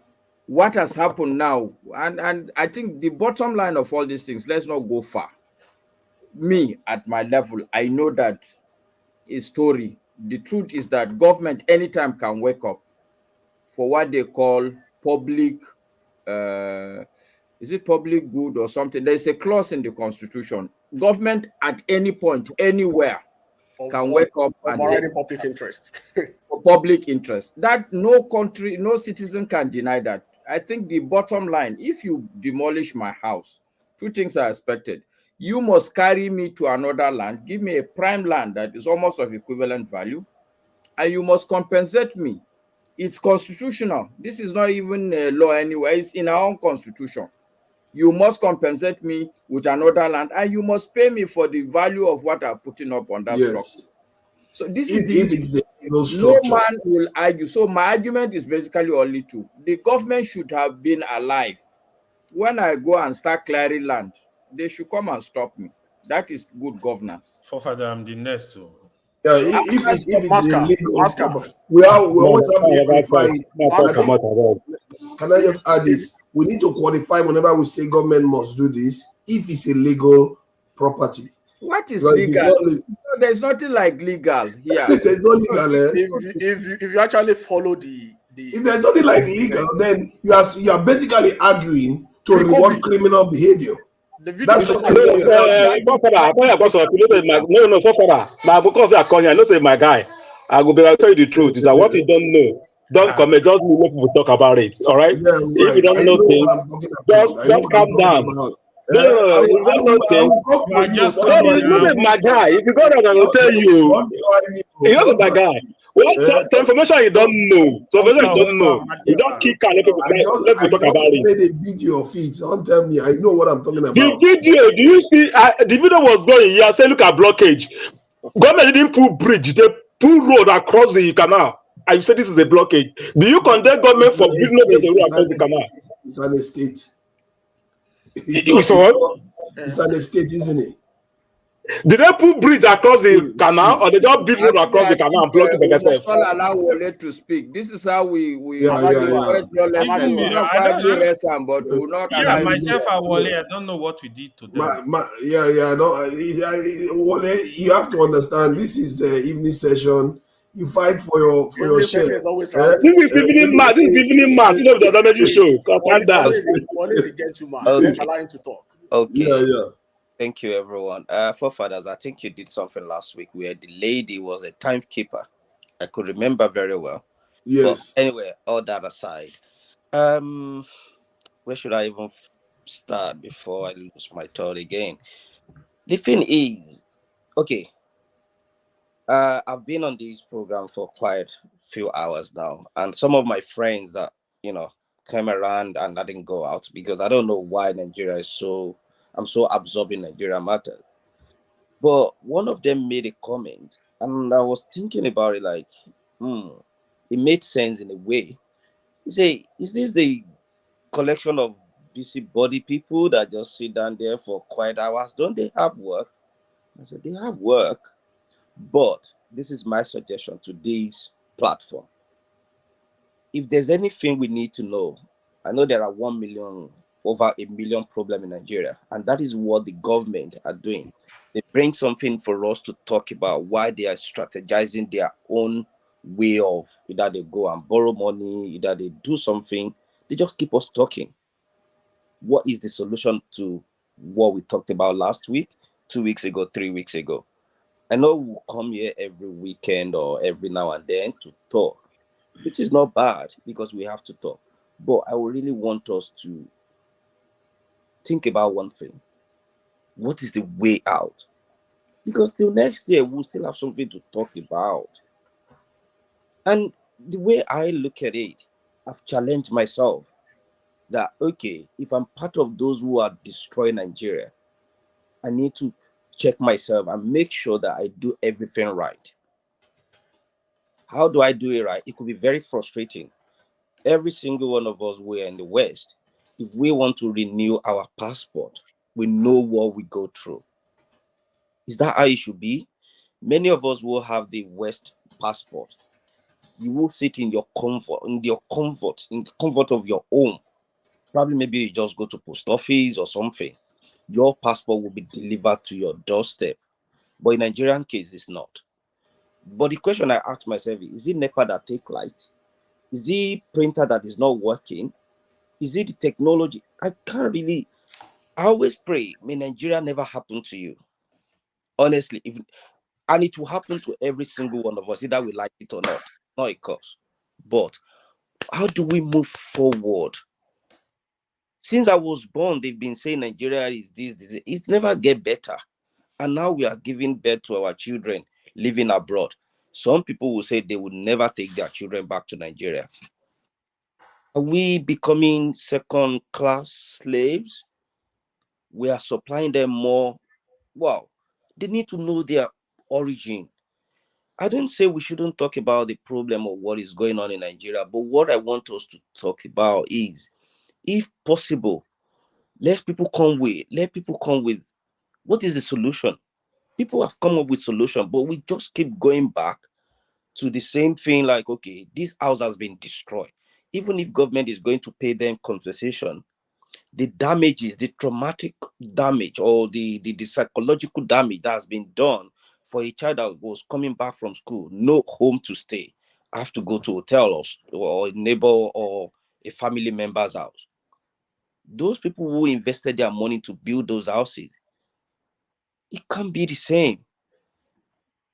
They've already destroyed it. What is the way out? For those people who are involved in collecting money, in signing the document, heads needs to roll, not just one person that will suffer it. And that will teach every single one of us a lesson that if you want to buy anything in Nigeria, even if it's legal, make sure that at least is either you hope for the best or prepare for the worst. Because even if Wale, you said something that I like now, but let me just add one small inch. You continue, please, I beg you. Yeah. So, Wale, some of us, because of we want to be extraordinary careful, like what you're advising, we bought property. You understand? We use bank loan. You understand? First bank mortgage. First bank has first bank mortgage. We use mortgage. The bank, that department, it's an honest bank. Sorry, how do they call it? A subsidiary of First Bank. I mean to say, a subsidiary of First Bank. We use through First Bank to buy the property. Where First Bank verify all these things because they use their own money to buy it. We are servicing the loan and everything. Some of these properties, these are the properties that you hear after 5 years, after 7 years. You finish paying First Bank, they'll come and destroy your property. You finish paying the mortgage company. Before mortgage company also put their money, they verify. It's like you live in abroad. Before you buy a car, before the car note, the bank will put money. They verify from the dealer. They check your credit. They check everything. You understand? So we've done our secondary verification. But guess what? After I finish paying bank, now state come and destroy my property. What it concern bank? Bank don't collect money. So sometimes it's just so amazing that so appealing, so painful that you've taken all this extra step, and it just look like you're so stupid you didn't know what you are doing. Mr. Paul, I'll leave it to forefather. Continue, my brother. I hear you clearly. Honestly, if I haven't stepped out of Nigeria, I would think maybe that's the right way. Man past man, whoever get the muzzle will suppress you. But when I've been in the West, in UK where I live, before a government or anybody or even the local, I don't know, whoever, before they will penalize me for doing something, I must have known myself that I've contravened the law. I don't need anything. They will send, let's take, for example, you speed and they send you a ticket. No policeman is coming to knock on your door. If you like, pay. If you don't like, pay. By the time they even summon you to court, you yourself know that you've done this because there are evidence. Now with what you've said, I'm not saying it's the wrong thing. You've done the right thing by going to the bank to secure loan, the mortgage or the even when you have the money, or just extra will, even when you have the money to pay. I think it's sheer wickedness. Sheer wickedness. Because to me, even if you are not right, government must have warned you, tell you that, look, this thing you acquired is illegal. We're going to confiscate it. We're going to take over. But we can go on and on and on and talk about it's just the system that is not working. The system is not working. How are we going to get? And see, if I'm to suggest why the system is not working, is that we don't have enough disciplined people that can shoot narrow. We don't have enough disciplined people. So who are these people?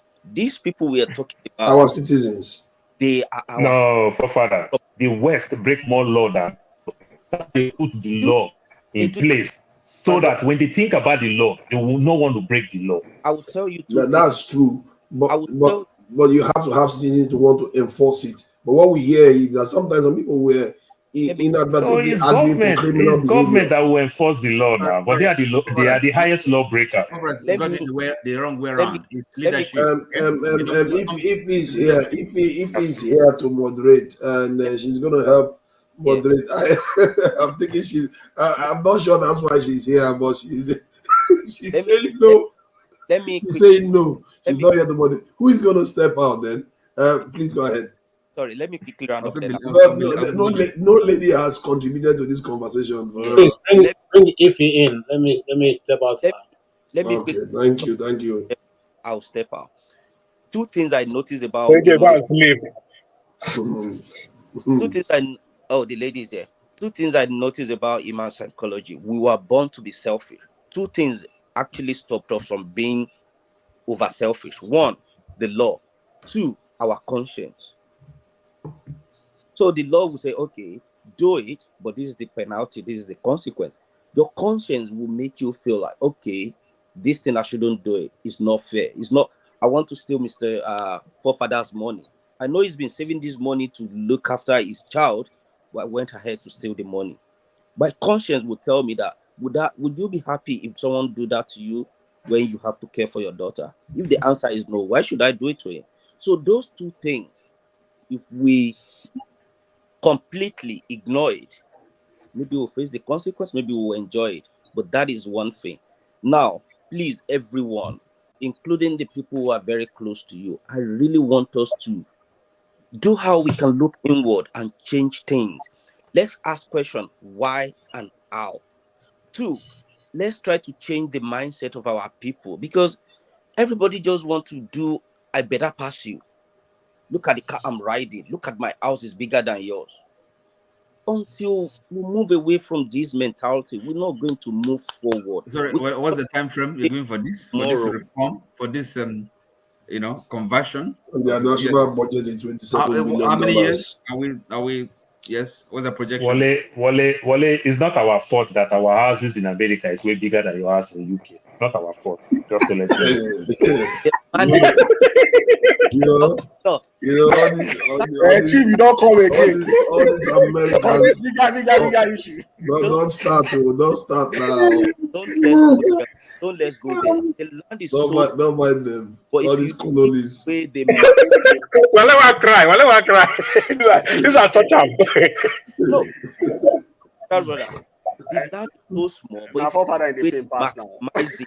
Anytime we talk out, my father always pay pass. Okay. Let's put it this way. You see, Wale, you are saying something very serious, and now it's about room sizes. It's okay. Go ahead. My dear sister, I beg, please control these men. I'll tell you. Market indeed. Where do you find? No, you can't like go see. Uzo. I beg tell Auntie if you make it show around the house. Make Wale shut up. But show around the house now. Spare feet here and you know how far. Let me finish. Just my dear sister Evie, do you know why women are many in Nigerian politics? Because they do their meeting in the middle of the night. Which husband not the wife will be going to meet in the middle of the night? That is true. Wow. You know, Margaret Thatcher. That is why someone like you who is here now, I really appreciate you. I don't know. Wale, you know, get that. For the esoteric, now when they do night meet a pass. Exactly. You get water from my this after 1 a.m. UK time. If you leave body, go 1 kill for Chicago one day. If you just leave body alone. Sorry, man. Okay, and lady, good night. I wish you well. Every single Thank you for coming in, OT. Okay. Let us do this country, please. My case, I'll be listening at the. Thank you. We couldn't hear you. Even Matthew don't come. Make all this money mass they go. I don't please hold on. I don't complain. In governor don't demolish finish. 2019, 2020. Your governor doesn't demolish like. Let's finish this topic so we can go into a lighter topic about Kanu. And no, not Kanu. You should come here. Go to IPOB, go to Kanu. Let's talk about something Yeah, okay, I will go to something else then. Please let me say my own word. Let me say something. I've been listening for background. All right. No. It's my turn. Calm down. Who was you? AY.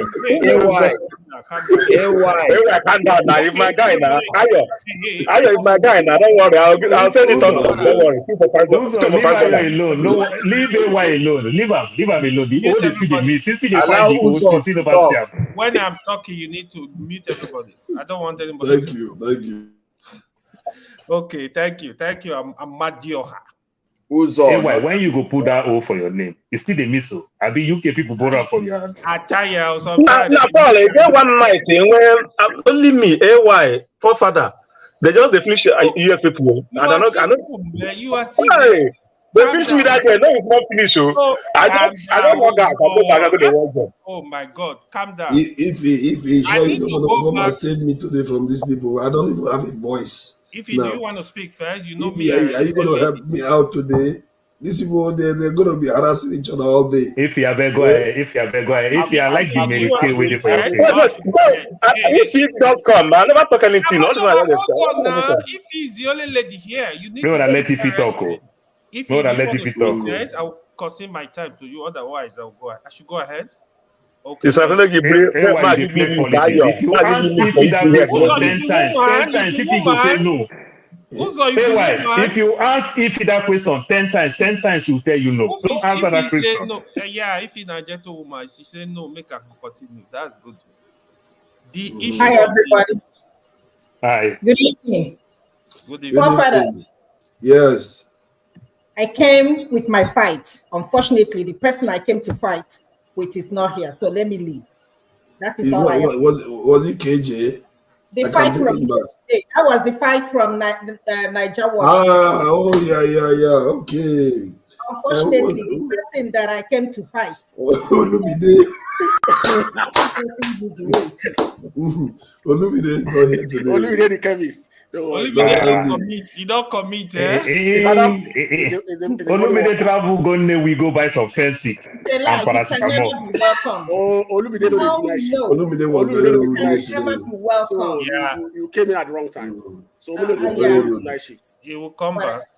But anyway, good evening, guys. Good evening. Mr. Maxi, long time. How are you? So this issue about housing demolition going on in Lagos, for how long are we gonna talk about it? Like I said yesterday, 10 years from now, we're still gonna come back here and talk about the same thing. Nothing is gonna change about this thing. This is not the first time that houses has been demolished in Lagos. So why is this one special? Is it because we just finished the election? Come on now. So we can talk this thing from January to the end of Tinubu's this thing. There will still be demolishing houses. And mind you, let me tell you, you can, the governor of Lagos State can demolish all the Igbo houses in Lagos. And let me tell you, nothing is going to happen. It is Nigeria. So stop ranting all this or Hanez the this or Hanez the that. I thought we Igbos, we can do better. We have some senses in us. Let us start thinking about going back home. I'm not saying everybody should move, boom. But nothing is going to come out of it. Even as they are demolishing it, and if they put the land for sale tomorrow, the same people will come and buy the same land. Come on now. Let us talk about the same topic. So stop defending these people that they demolished their house, that somebody had heart attack. It's not going to change anything. They will buy the same land. So it's time for us to start thinking, give it second thought. What's the next move? Is this what we're going to deal with the rest of our lives? For those of you that believe, like Paul will always say, Paul, I want Biafra. I'm standing on top of it. I want Biafra. If you want to come to Biafra, go get your visa. If you go do on the American style now, I go marry you, go give me green card when I come Biafra. Now you go give me green card for Biafra. No, if you promise me green card, you go pay visa, pay passport, Uzo, that's why I say make a kuku marry and get green card, go Biafra. No, which green card? Biafra green card? Yes, now. I go marry you. You go pay. So I get the green card. I go pay. I get dollar now. If you don't mind, tell them how much you made your year first. Let me pay for that. Doesn't matter. Let's start from there. It no matter. In America, if you did not be Nigeria in the, no go ask that kind of your money. There is nothing like one Nigeria. One Nigeria is a scam. Let me just say it. And it will never work. It has never worked since the amalgamation of northern and southern region. It's not going to happen. So let us stop deceiving ourselves. If one Nigeria is going to work, we won't be here sitting down and be talking about all this. Ife, can I ask a question, Ife? Hey, Maska, good evening. Evenings. How can I find man though? Not this small. Maska, talk to me. Okay, thank you, Ife. My question is, now that we've turned Nigeria's problem into a mathematical problem, so one Nigeria will not work. Into how many numbers can we divide Nigeria that will make it work? That is Nigeria. Master, go and find S first. Go and find S. Master, first how you divide. You see S and the Y. Go and find S first. First, how they divide. They want divide. So you are behaving as if you are Nilo. Can you keep quiet?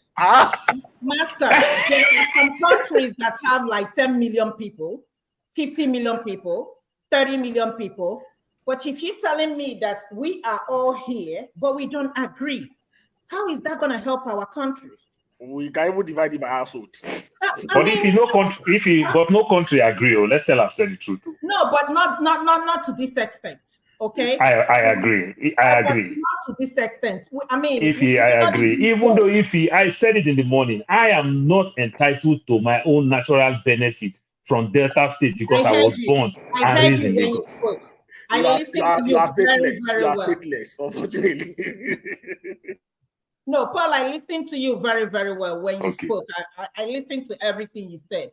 But the thing is that what can we do if we want to stay together, Master? What can we do in order to, convince people that we can work as one country? I mean, what can we just need one abnormal leader that will do the abnormality. Because right now, people that is doing the abnormality now happen to be people that they see that is doing the right thing. So maybe we'll need an abnormal person that will come help us do the right thing. So because normal people can't even do the right thing no more. Until then. That's all I'm saying. Until then, Master, what can we do so that all of us can come to your state comfortably and maybe marry somebody? See, and this is what I keep saying. The reality is that if you come to Kano today, there are so many Igbo people, and they are there, they've been there, they are giving birth to their children, they have their houses, they own their houses. Okay, we go to school with a lot of them. Okay, now, I am a Hausa man.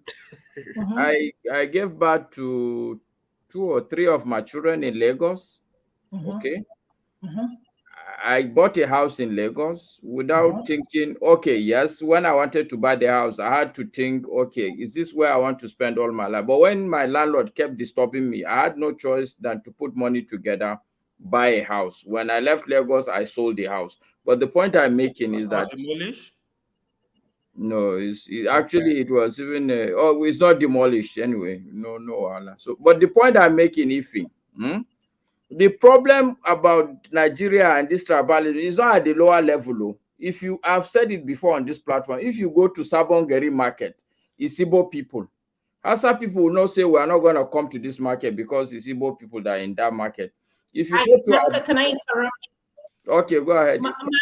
Remember, I think how many years ago there was the time the Northerners chased out the Igbos, the outsiders, because I remember my aunt, they came back. They used to live in. If you don't even remember, you lost count several times. Yeah, don't even say you remember. Lost count. That one happened. My auntie them sold their houses in Kaduna and moved furniture. They are fine. They are doing well.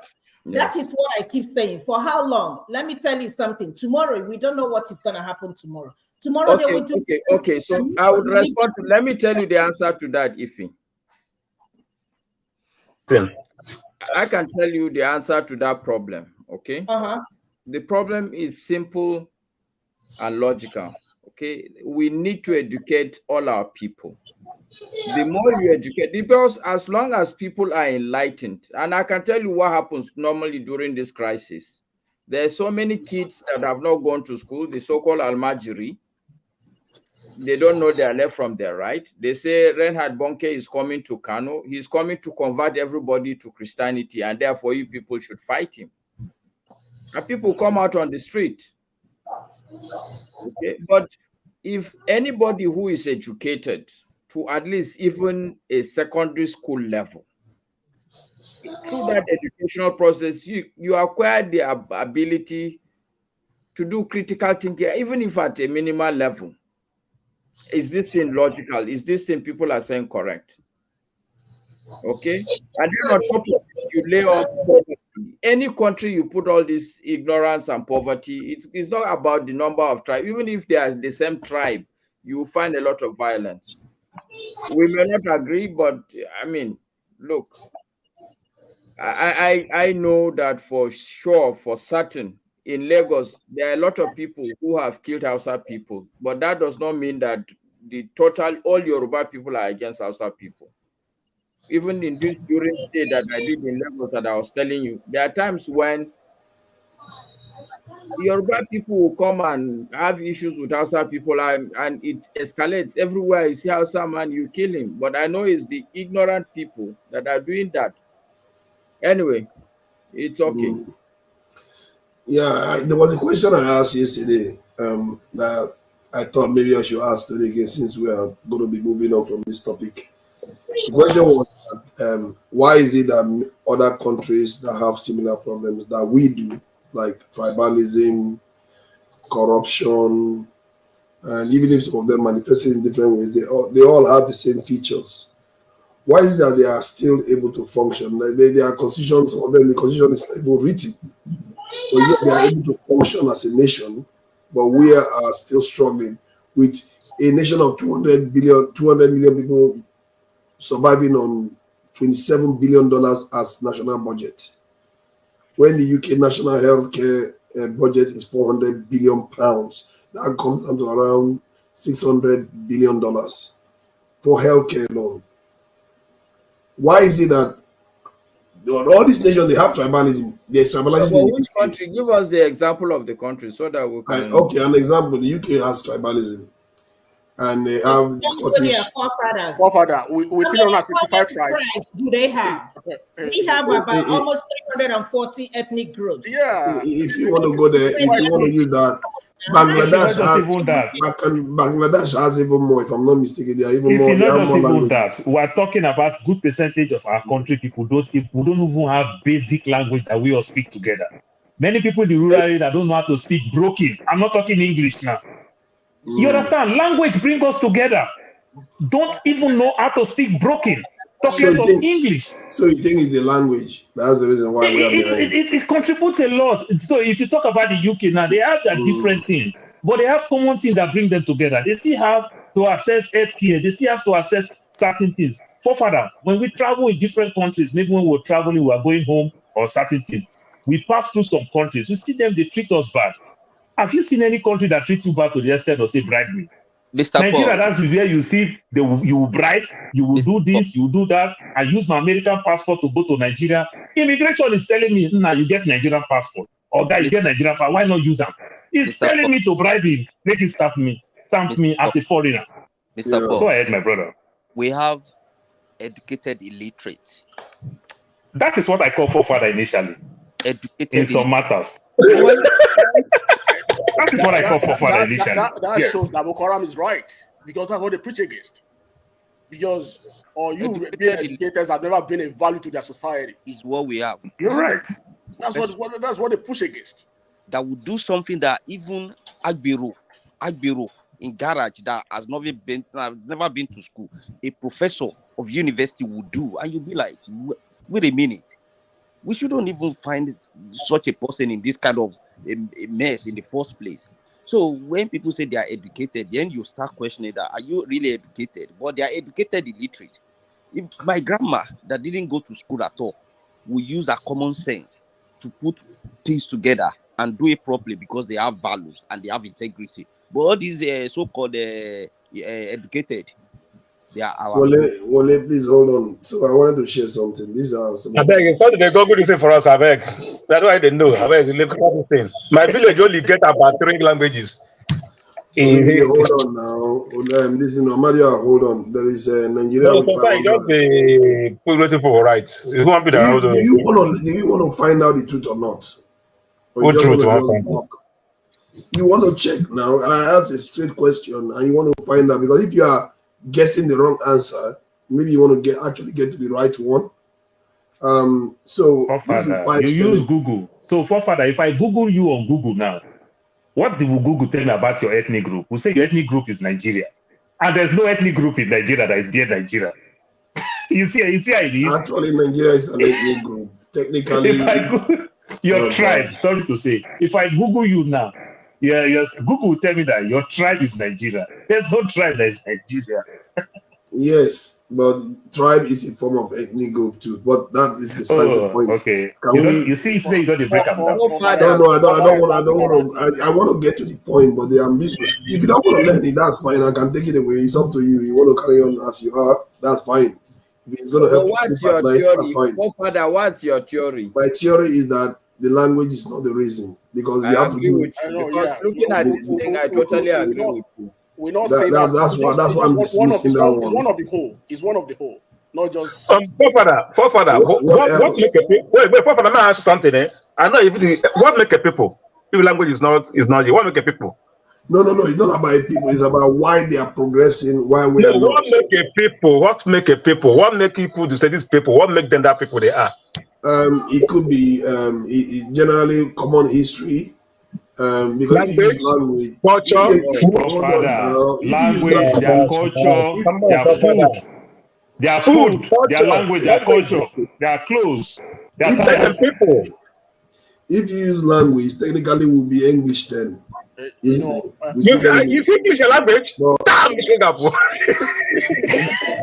English. No, I'm talking about if you are saying language makes people because in tribe in Nigeria, that makes us English. Then. There's no tribe in Nigeria that English is their language. No tribe. We all Uzo. Forefather tribe in Nigeria and Nigerian language na English. English. You understand? In tribe. Okay, now I get it. Okay, fine. But I'm not speaking anything here. I'm not speaking anything here. Don't be speaking again. I wanted to say something, all right? This conversation we have been saying this morning, as we listen to Paul, you are not here. Paul concluded everything, that this conversation is like snake and ladder. Sometimes he will go up to the front and you come down. That's how this Nigeria, everything is in Nigeria. As we listen to Paul very, very well. Paul was talking, some people want to cry. You see Paul talk, this why behavior when they grow. The thing is, they marry time. They are why behavior. More intelligent, more reasonable thought. Nobody was saying anything. Even Mr. This was like as full as a pure water. It was listing names. See Paul talk flow. I think it's my guy. This is my guy. Even my wife they listing. People just it doesn't this week fast. People was listening. It was nice. That I didn't come in since. If I listen to Paul, nobody will be like coming destruction. Paul says everything as it is. It doesn't matter religions, ethnicity. We know what's going on in Nigeria, all right? I wish to say, if you don't know anything, don't let it be as it is. When you don't know the beginning, if you know where they're from, slavery person, don't go and start digging the person out, or else he will dig for the wrong place. The elder will find you two goat and go and bring two head of lion because he made a mistake. So if you don't know where convention is, let's just leave it. Let's put down about it, talk about it, all right? Then you can come in and say, okay, look at what I feel, all right? You don't know how Lagos is. I live in Lagos, I know how Lagos is. I know how things are. You can't erase such a structure in Lagos. Even the sand, a tip of sand you brought to that place, you're going to pay tax for it. A tipper of sand. You don't know if your money, Lena. The tipper said, the tipper, they already tell them when they carry the sand go. The gutter, a gutter until a gutter. You must get approval for a local government. You can't just dig gutter. If you dig palm, the next morning they don't cross them for you. All right, we all know that. We all do that. If you do palm, nothing, all right, you do that they are not aware. All right, but this car, everyone was saying it here. Master said it. Let's focus on the system. All right, if you want to focus on the system, people sold that land. People make that document. Governor sign. I saw a document. Governor sign. In Nigeria, I think my village, I can't buy a land without me knowing the owner. And so once I bought, the owner have to even do a record video for me to know that, okay, he had the real owner. He's still in my phone to tomorrow. All right? It's not ignorant people. Nobody got anything right now without going through the document. But the issue is that you pay the right money to the right people, but you don't go the right channel to bring what you pay for. No. Most people will have fallen to that trap. All right. And when those that be we blame them. Some might be blamed or not to be blamed. All right. But at the end of the day, that place you bought this land, you spend a lot of money, you spend all those things. Governor sign for it to be on that house. And tomorrow they will tell you you didn't get it from the right side, the demolition they have. Without any conversation of over some houses they are worth over 200 million. Then what that is, it is. Some see houses. All right. And you talk about the drainage. Let's talk about drainage. If you're going about the drainage in Lagos State, don't do house in Lagos State will be drainage. All the houses will go down. Because hang on.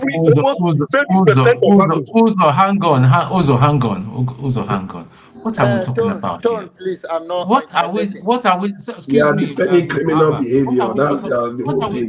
Just because they are biased, it's okay for people to be criminal. We're talking about if we go by that thought, we're saying that anybody can do any criminality and then receive compensation. It is not right. We cannot go. No, don't call it a criminality. I'm telling you, a house that worth 200 million. All right. When you say this thing, I want to put it to forefather. You said I my brother, give me 20 seconds. I'm leaving. I'm leaving the platform. Demolition, we are houses demolished in other parts of Lagos State. What are we talking about here? Let me tell you something. No, Paul, please. Jonaba, I'm leaving. Jonaba, believe me, I'm leaving. Jonaba, I'm leaving. I just want to ask Forefather one question. I will leave for him to answer me. Forefather, when you have passport issues in Nigerian passport, when you have passport issues with the government, you come here, you cry, you feel bad when government fail you. But government have all their own perfect excuse to say, oh no, it's not our fault. There is system failure. System is down. You renew passport. It takes you over 6-7 months to do a passport. It is okay for you to complain. But when other people complain, you say, oh, government say they bought this thing for this. They bought this thing for that. But when government punish you, when you paid for your passport, you come here, you whine, you cry like my little baby. Have a good evening. Forefather wasn't punished for passports. There's no punishment. I can't even dignify that. I don't know why our people are so petty. I just the issue is how we want a better country, but we don't want to enforce our laws. That's the issue. Because over time, we keep talking about issues. You know what? I might judge this the past 20 years. Now you have 20 years in that country. There is no governor in that country. Hold on, buddy. See, I'm getting tired of the way people that are supposed to be grown up talk. I'm getting tired. I'm going to get tired. And when I believe that what is going to be required is going to be something else, I will not want to come here again. Because I will just be wasting my time. There's no point. Because I'm getting there. When I get to the point where I realize that there has to be certain things that needs to happen for people to change. Because most of those companies I listed there, it took something for them to change. They were like us once. They changed and became something better. Because what we do here, we just pretend as if we are after justice, but most of us are not really after justice. They're not after building a good nation. They're just after their own interest, individual interest.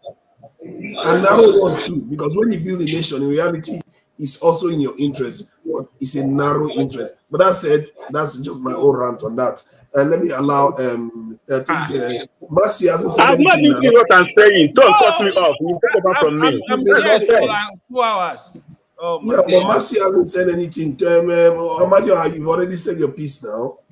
Amadio, you don't turn to Oracle. I'm going to come back to you soon. He's going to start short. Amadio had turned to Oracle. She's there. After Maxi, then everybody can, just have friendly conversation. Okay, Mazi, go ahead. Go ahead. Thank you. Please, if you are not talking, mute. I'm receiving some howling back at my end here. I did not speak. Good evening. Here is morning. Good morning to every one of you. It's 12:33 here in Ghana, my beautiful country. I'm enjoying everything that a government, responsible government, can give to its citizens. It is not all uhuru for us because we are also suffering. It is not easy here. I would like everybody, I beg of you, to just allow me to flow. I have been sitting down here listening to all of you. I have never interjected. I would like you to, do the same thing to me as I, You got 5 minutes. You got 5 minutes. Thank you so much, sir. I'm a Ghanaian. My mom is from Ngwa tribe in Abia State, Biafra land. And I support Biafra wholeheartedly. I served in the Nigerian army, and I will use this opportunity also to greet my senior comrade, Captain Tony Wright, retired. I'm not happy with your submission today, sir. You know, greet me, I'll be Hess military. Only the facts. Okay. Good morning to you. Good morning to you, sir. But you've never introduced yourself to me. So I retired a warrant officer 2nd class from 1 Mechanized Infantry Division, Kaduna. So, and I took part in several wars, peacekeeping, UN, and the ECOMOG. And yeah, I resigned 2004, warrant officer 2nd class. You see, the same thing we accuse our politicians is the same thing we do here in this platform. You can't continue to talk on people's voices while they are making their submissions, and you expect to have a decent discourse. You do the same thing here. As you are accusing your politicians of all manner of things that they do against the Nigerian people, you do the same thing here. I believe that in this platform here, there are many people. There is nobody here that is below 1st degree. I don't think so. But we come here, we talk on people's voices, and we make the discourse so become some sort of nuisance, and people are listening to us. You see, something is going on there. Now, to Niger, Masca is gone. I served in 1 Mechanized Infantry Division, Kaduna, for almost 18 to 19 years. Masca is not gone, Max. Yeah, I'm here. Okay. I served in the north all through my military active service. I served there. I know what happened during the Zango Kataf. I know what happened when America assassinated someone in the Arab world. It is the Igbos that bear the brunt in the north. I was in Kaduna. I specifically participated in IS, internal security in Kaduna, when January 2000, when Sharia riot started. If you go to Aliu Gumi Market in Kaduna, former Kaduna Central Market, you go and see what happened there against the Igbo traders. They brought out all their properties in the shop, their goods in the shop. They did not even carry it home, but they brought it at the center of that road and smashed it. These are things. When you come, you defend your people that though they are illiterate, they are this. You make excuses for criminality. Who told them not to go to school? Who prevented them not to go to school? Because that is what is choose. Is it a rhetorical question, or you want me to write this question down for response? You hold on. You get your paper and pen. Just write them down. When I finish, then you can come on. No, I'm asking you, is it a rhetorical question or you are asking me I so said, that I said, please get, because I'm responding to what you You said, haven't and this is responded my to this, time but to you make have my not submission. responded to the Please, question, Max. Can you please tell him to hold on, get your paper and pen, write it down. When I finish, then you go on. I did not interject you when you are speaking. No, it doesn't matter. I mean, this is not what I'm asking is a legitimate question. You called my name, and you are made an. That is why I said when you were speaking, you called my people out. When you were speaking, you called my people out, and that is why I am responding. You said when Ifi said made a comment, you said something, and that is what I'm responding. I did not interject you when you made that comment. Please, can you just hold on? Can you just hold on? I cannot. Can you just hold on? This is my time to speak, Mr. Master. This is my time to speak. Can you just hold on? Let me speak. When I finish, then you can come. You can come up. Work like this. Are you the moderator? Are you the one that is deciding what happens here or not? Let him talk. Okay, you can come after him, Master. Okay, please go ahead. I'll give you 2 more minutes. Please go ahead, Maxi. I'll give you 2 more minutes. No, he has taken all my distance. He has taken all my time. So 2 more minutes will not be enough for me to say what I want to say. You see, people should not come here and make excuses for the failures of your leaders in Nigeria. Don't make mistake. Don't make excuses for them. What I would like to, you see, me, I don't support people that engage in illegality. If houses were built on canal ways, which blocks, the flow of water, and it is destroyed, and those, facilities are destroyed, I am for it. It is a good thing. But my question to the government, don't you have municipal assembly that regulates buildings that are being built in a place that is not authorized to be built? Why do you allow those buildings to be built from the scratch, from DPC, all the way it was completed 5, 6, 7, 10 years before you now realize that they were built on a bad place, consequently destroying them?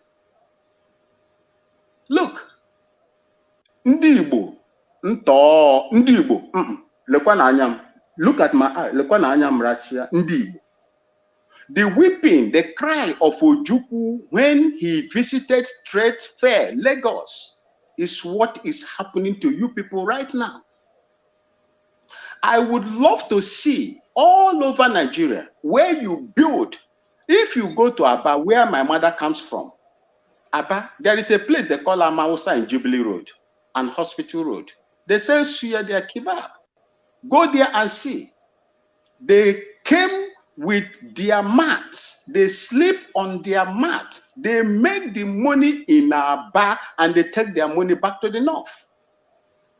They have never come out there and build. As far as I know, you cannot count 100 northerners or any other place that build houses over there. Within that area, they call Amausa. You leave your place. When you are extending the hand of friendship and love to a country you say you love so much, at the end, this is how they will pay you back. It's quite unfortunate that even at this time, Ohaneze Ndigbo is coming out to say that they are going to build international market in all the 36 states of the Federation. They are just mad. They are mad. Go to your home. Develop your place. Go to your home. Develop it. And make it look like Dubai. All this demolition that is going on must not allow it to be happening. Our people are suffering. You make so much money, you use it to develop a place, and they will come, they demolish it. Thank you, my Maxwell. Thank you. Your time is up. That is not what is supposed to be done. Igbos go to your place and develop your place. Thank you. Your time is up. Thank you. I think that thing people keep. Who said the Igbos should go to the south? Because it looks like they keep saying. Some people say. Who actually said it? That some people should go from Lagos and build in the southeast. Who said it? Because this somebody say. Who is the somebody? To Nigeria, can I respond to you? I think that question is directed to me. You see, what happened is this: you can look at the body languages of the people that you are staying with, and you look how they are treating you. What is only a fool that will look at the pulses of the people and refuse to understand when they are Tinubu said it through his wisdom. Okay, there are so many things that happened in the past. Okay, Dan is saying something. Dan is saying to Niger, you said that you have not heard the full conversation between the current president, vice president of Nigeria, and the Kunle Amosun. You said you have not heard it, right? No, I will send it to you. I will send it to you. I would like to hear it. And at least you must have heard Tinubu's wife before her husband became the president, when she was addressing people on video, on camera, that they will inherit Igbo properties in Lagos. I think that you cannot deny that one as well. I think what you said was that when you see the whole Lagos. I understand their position.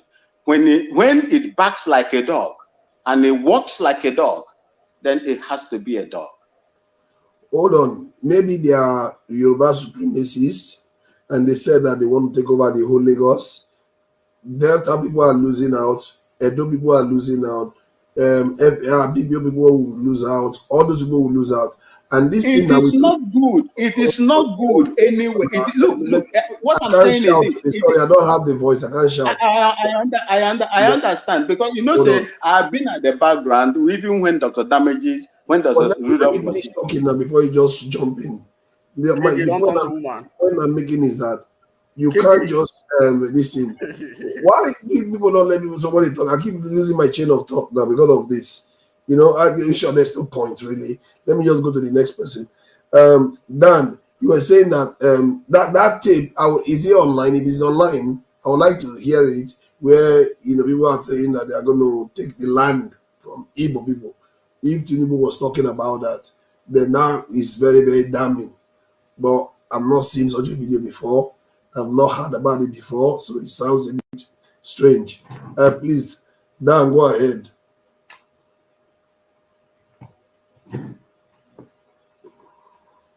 Dan, you're muted. Dan, you can't hear anybody. I guess it's freezed. So B, please go ahead. B, I'm not sure I've seen you here before.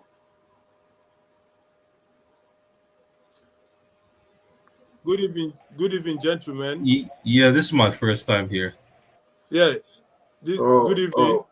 Well, Dan, it looks like you are delayed, Dan. Can you hear me? Yeah, we can hear you, but it looks like you are delayed. But I think that Dan should get out and Dan, go out and come back in again. Go out and. Can somebody hear me? We can hear you. Tell him to go out and come back in again. It's delayed. Maybe you go out and come in. Can you hear me? Yeah, it's good now. Yeah. Hello. No, it's still delayed. Okay, give me the link. Give me the link, please. All right. I'll do that now. Yeah. Can you hear me now? That's the link. The link is there now. I'll put in the backstage too. Okay, okay, I come. Yeah. B, thank you for coming in. And please go ahead with your contributions. Okay, this is my first time coming in. Hey guys, really nice to, finally be one of you guys. I've been watching this show for a while. So, You're welcome. Concerning the whole thing, the demolition of houses and, the Nigerian government, like personally, I feel like concerning the Nigerian government, it's not really about tribe or race or anything like that. They want to make a slave class. They want to make two tiers of citizens. They want to make the elites and the slaves. And when you're a slave in Nigeria, you don't have any rights. You don't have any what's it called? You don't have any type of leverage to get to where you want to get to. I feel like they just want their kids to rule over the country, continue from where they stopped. And you're always going to be underprivileged. And until we rebel against that, we're not going to have any type of chance. Nigeria is a really messed up place, and it keeps degrading every single year. Every single election cycle, Nigeria keeps going down. Nigeria doesn't ever go up, it only goes down. Nigeria is completely messed up. And until the slaves are ready to, uprise, take back their country, it's not really about tribes or, all those things. All those things are just what they use to separate us. We're talking about, this guy is Igbo, this guy is Yoruba, this guy is Hausa. They don't care about that. You're the one that cares about it because you're. Sorry, did anybody want to say something? It was me. I was trying to see if I'm alive. Yeah, very much now. Then I wait for let me just ask something before B carry on. There is a new KJ out there. Is it KJ Junior or KJ? Who is that, please? Who is it? Who are you? Please, can you introduce yourself? I have to be sure because I'm not so clear. Is that KJ? I think it's Mrs. KJ. Yeah. Sorry, Mrs. Before I go and think that she looks young, you see. I can't be sure. I have to be sure. Okay, please go ahead, B. Sorry about that. I just have to be sure. Because young people are not allowed to be here, you see. Because somebody might go and say something. And B, go ahead. Yeah, so like I was saying, the thing about the demolition of houses specifically, sometimes when things like this happen, maybe Yoruba people will be looking at it like, yes, these Igbo people, they're buying our houses, they're taking too much of our land. And then Igbo people will feel like, they're affected by, this whole thing, that they're being targeted, which, both parts of the situation are kind of true. But if you really want to look at it from from an outsider's point of view, the political elite is just doing what benefits them. Because by the time they take these houses, they know what they want to use these houses for. These houses are not going back to civilians or, regular people. So either way, both the Yorubas and the Igbos are losing. It's not really about tribe. It's class warfare, We are losing at the end of the day. Like that's one thing Nigerians really need to understand. You need to understand that, it should be a one Nigeria type of thing. And that's the sad thing, that despite the fact that it's 2023, we still talk about these things. There's still this tribal rhetoric. It doesn't make any sense. It doesn't move the country forward. Every time it's Igbo, Yoruba, Hausa, or all those types of things. It's all. It doesn't even. Like Nigeria should be past this. The fact that we still talk about these things till this 2023 amazes me. I won't even lie to you, because like Western education has been in effect since 1960, I think. We should have seen through this. The educational system in Nigeria is messed up for a reason. Infrastructure doesn't work well in Nigeria for a reason. The economics of Nigeria is not functional for a reason. The way they spend the budget of Nigeria, they spend it lavishly and stupidly. They buy ministers' cars and all these things. They do all these things for a reason, because they want the country to go down, because they don't want you to be educated, because they want to suppress and subjugate you so that you don't even know your rights. But B, let me ask this. I like to ask questions so that I like to try to get people uncomfortable, so don't take it personal. It's like our leaders, does it not make sense for them to make the country develop so they can have more money? Because right now our budget is $27 billion, which is pathetic by world standard. So why do you think they don't care about even making more money? So because when they build the country to be more prosperous, they will make more money. Why don't they work in that direction instead? You know, the thing is, if they make the country more developed, yes, of course, you know, they will make more money. But do you know why they don't want to make it more developed? The reason they don't want to make it more developed is because if they make it more developed, they educate the youth, you know, everybody both from the north and from the south, they have good education and stuff like that. People would want more. People will feel like they deserve more. People will understand their rights. Nigerian politicians work on subjugation, suppression. You can't suppress people that are educated and free. Let me also support you, You know? there. Let me support you just for 30 seconds. The reality also is that if they do what you are asking them to do, forefathers, the reality is that they would suddenly realize, and the country will realize, that these are not supposed to be our leaders because they are not the best of us. It's not the best of us that are in these positions. Do they care about leadership or they care about money? No, I think they care about leadership and they care about money. And the reality is that if they dare educate people, empower people, make people well-to-do or economically independent, we will not vote them in the next cycle because they are not the best of our people. True. But the elites will always be rich. If we operate the capitalist system, they will always be richer. Like in the West now, they have billionaires that are so rich. No, forefathers. In the West, let me tell you, for instance, Mark Zuckerberg, you can't say he's an elite from an educational perspective, for instance. He's an entrepreneur. The same thing with Bill Gates. It's not because he has gone to school, that's why he's where he is. So there's not this question or this concept of elite exists in a non-meritocratic society. There's nothing like an elite. In America, who is the elite? Come on, there is an elite. Let's have that discussion. There is an elite. Master, they have the 1%. Master, why will you say there is no elite in They don't live with commoners. No, but the question is, who are these elites? They are meritocratic. You know what? I'm gonna bring you don't think it's all play here. That's the truth. They still have a lot of swamp to drain. My turn, no. It's my turn. Let's get that. All right then. Go ahead, please. Okay. Good evening, gentlemen, and thank you for the discussion so far.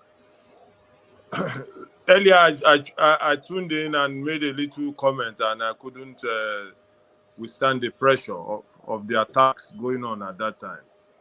So I thought I should come. Anyway, I'm not in Sweden right now. I'm on holiday somewhere in West Africa, enjoying the sun. Hey, Mr. Dan. Yeah, Cool. bro. You are right there. I'm just somewhere. You can see my atmosphere now. Very cool. I'm just. Yeah. Is that right? Like he said somewhere in West Africa. He said that Ghana or Gambia. There's no other place. So. Okay.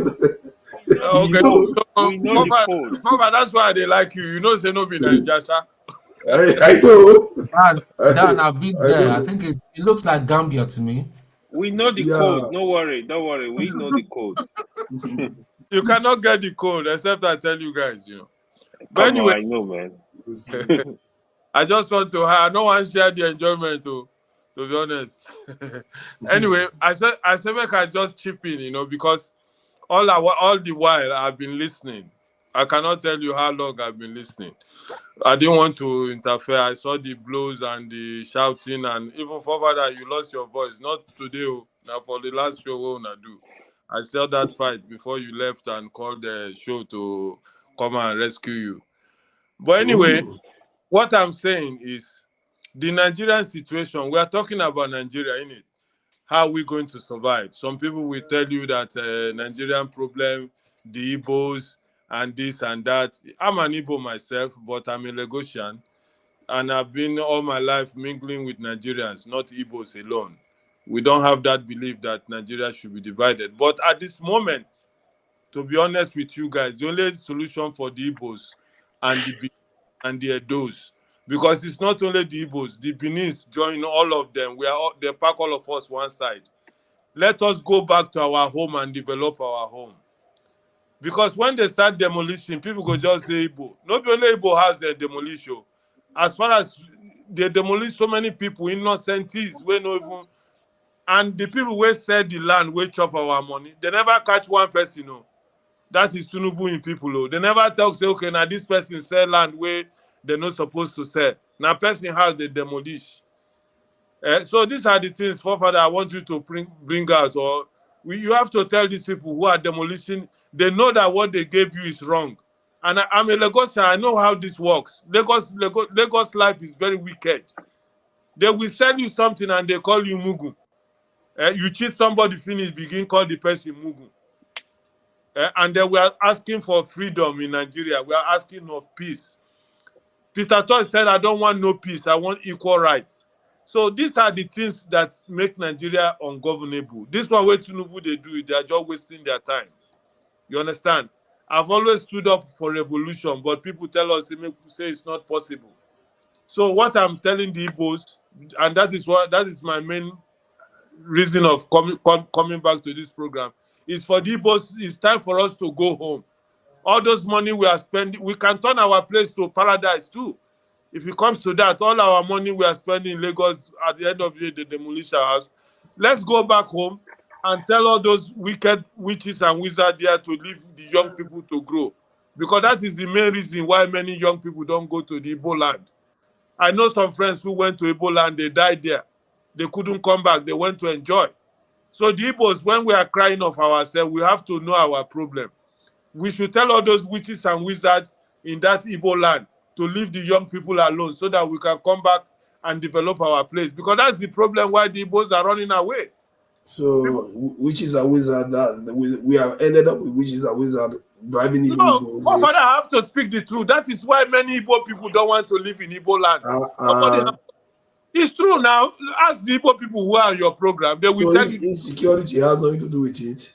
Brother, the reason why people are running away from Igbo land is the witches and wizards and all those our forefathers' rituals that they put there. That's why Igbos are running away. When those witches allow us to come. No, forefather, I will give you an example. There are people who went home in Igbo land to enjoy their land. They died there. Accident. Unnecessary accident. That is why the Igbos are running away. Let me just hang up for the moment and keep. Yeah, let me show this to Maska because he doesn't seem to understand that there are elites here. There's the elites here. You just hear this guy out. Shows that try and put on America's enormous wealth disparity and instead make a show called Shine My Shoes, Fuckface.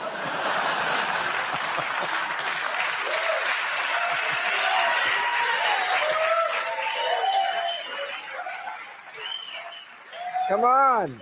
This is America, where the top 400 people have more money than the bottom 150 million combined. If ABC can make a show where millionaires give their money to poor people, Animal Planet can make a show where pigs grow wings and fly out of Donald Trump's ass. Now, this week, ABC gave a Secret Millionaire, which is like Undercover Boss, but less intellectually taxing.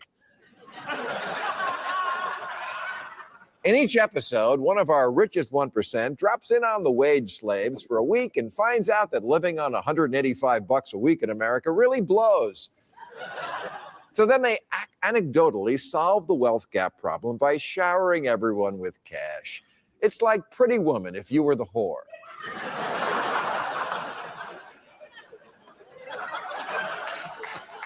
You know, it's amazing. TV used to give Americans the reverse fantasy. What if you, normal person, suddenly became a millionaire? Now it's so who are we kidding? You consider yourself lucky to hold on to your job deep frying chicken parts. But how'd you like to be briefly introduced to a millionaire? Wouldn't you like that? You can touch his garments. And people watch this shit and find it inspirational. It's why they fawn over Donald Trump when he flirts with running for president every 4 years, even though he spends the rest of his time letting 18 people kiss his ass on TV before he fires all but one of them. America's rich aren't giving you money, they're taking your money. Between the years 1980...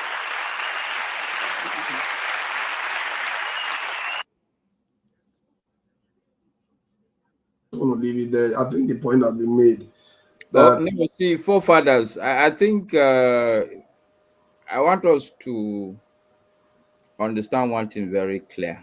Okay, there's a fundamental difference between a rich person and an elite. Okay, what I'm simply saying is that in Nigeria today, okay, most of the people that will say they are rich people, you can't point exactly to what value they have added, either to themselves, to the society, or what product they have brought to the country. And it's the opposite if you come to America. Almost every single rich person that you can point out, you can clearly see what value he has brought to the society. And these are rich people, I take it, and the disparity between the rich and poor. Sorry, Master. Let me quickly interject. Are you saying rich people are not elite in the society? Okay, in America, what I can tell you. Not in America, all over the world. Rich people, they are members of the elite class. Okay, so in Nigeria, are you saying that only the rich people are the elite? No, not only the rich. The rich.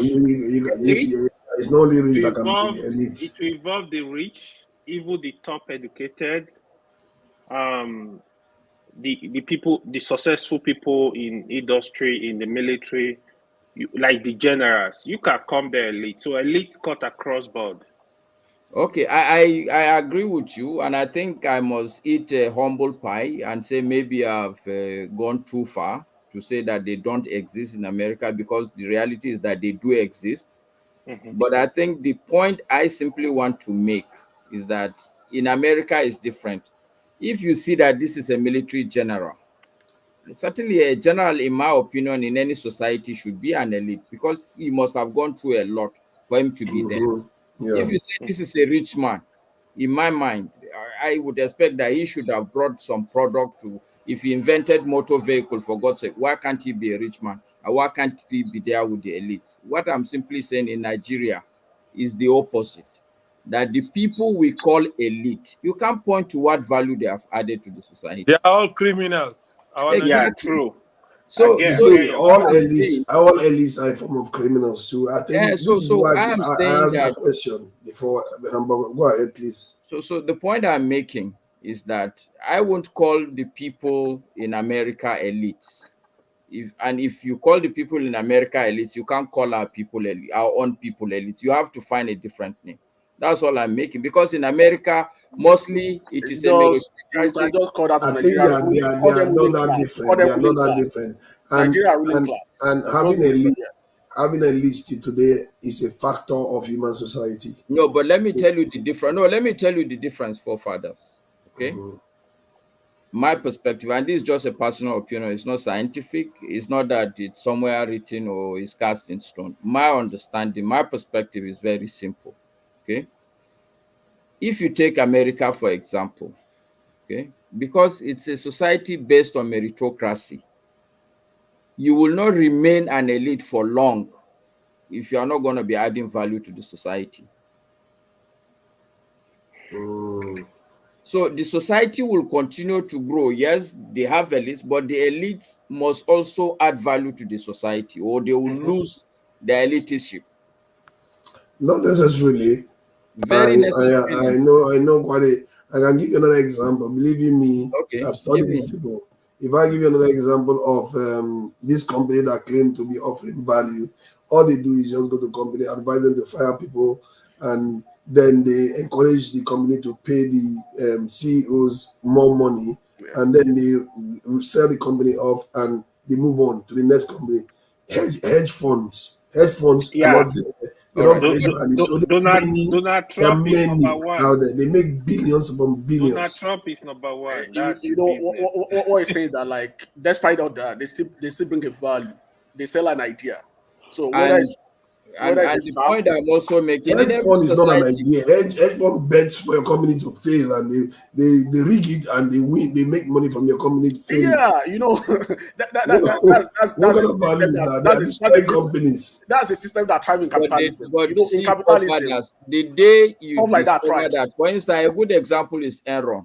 The day it's discovered that, look, you're just how do I put it now? You are just a share company or whatever you call it. You are just a fluke.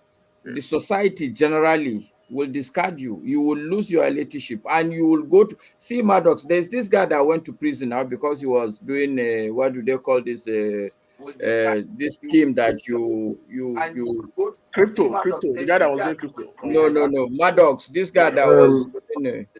Masker, let me just do some work because some people on the chat are informing me that Miss KJ is here. Mrs. KJ, my apologies. I didn't inform you. When a lady is on the platform, you are free to interject and have your say at any time. And so just know that we've not called you because I felt like if you wanted to say something, you could say that. But if you didn't know, now you do. Okay, so or do you want to say something now? I felt like if you wanted to say something, you could say that. But if you didn't know, now you do. Okay. Is she there? Or do you want to say something now? Are you there? You want to speak? I think the internet is not good. I don't think so. Oh, are we already 10 people here? I didn't even know we were already 10. Okay, yeah, because there's somebody backstage. Okay, that's fine. I can. Let me talk. I never talk since so. This is an interesting conversation about elitism and what value that they offer. You can put all right then. Thank you. Okay. Yeah, I would definitely like to hear from Mrs. KJ. It would be nice to hear from the lady. She's not saying anything. Yeah. She's frozen. So forefathers, let me just link up the point I was actually making, because the starting point was that why do our elites not understand that you need to educate people, you need to empower people? And my argument is that because they are fluke elites, they are not the true elites. For me, the elites in a society, when you say somebody is like in a team, an elite athlete, it means these are the top performers.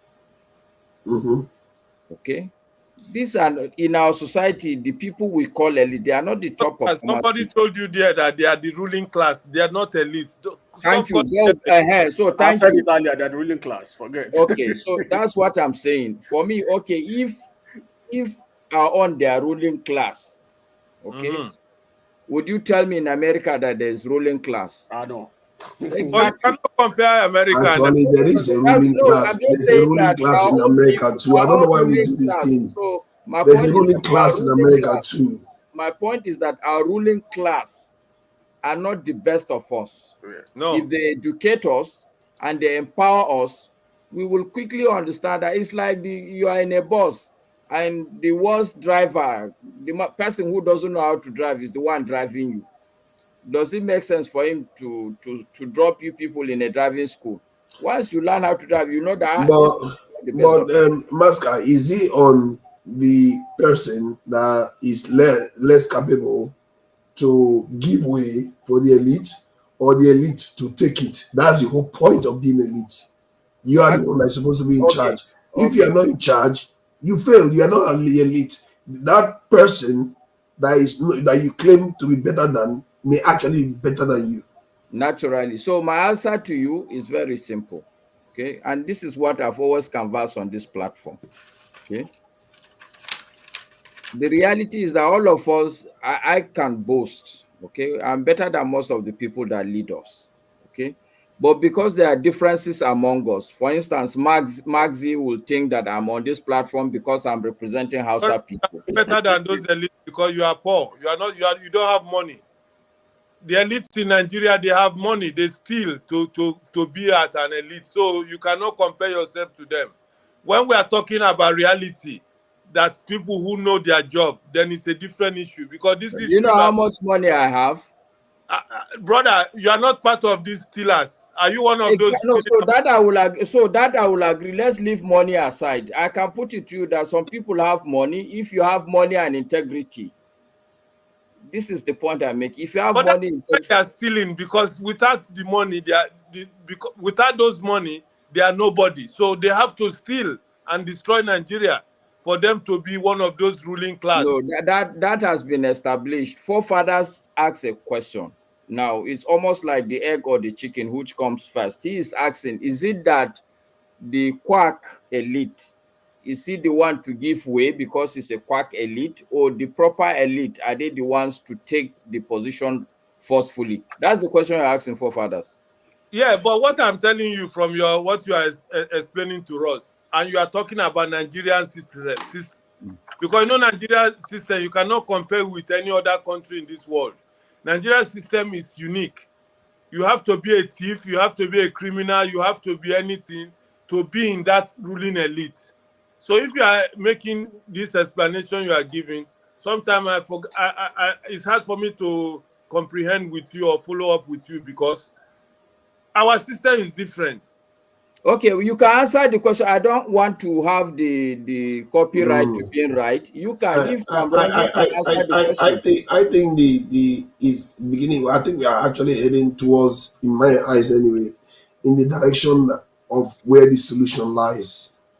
Because if you have an elite class or ruling class that are not running the country for the betterment and the progress of the people, then the elite class that believe they are the true elites. Often what society tends to do is that the middle class replaces the upper class. So if the ones that believe that they are the true elites and they have something better to offer, they need to create their own program and replace the ones that are there. That's how society generally works. The real elite of Nigeria has been compressed many years ago.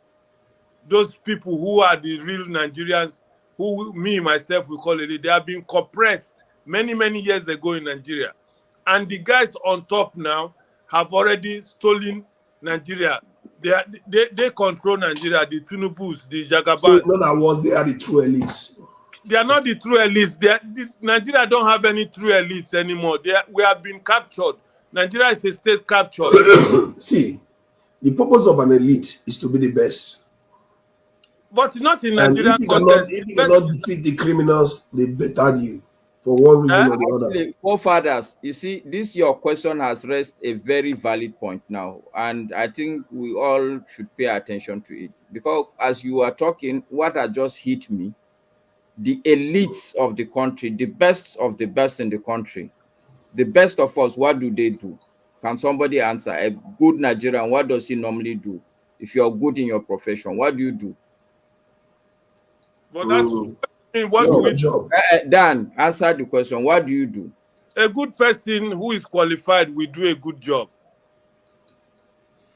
Yeah, but what do the good Nigerians tend to do? If you are the best mathematician, they don't have chance. They are being controlled with the guns. Where are they? Are they still in Nigeria? They are there, but they are still in Nigeria, but controlled. They stay to their professions. You know, you find them. Many of them have left the country already. Many of them have left. Let's tell ourselves the truth.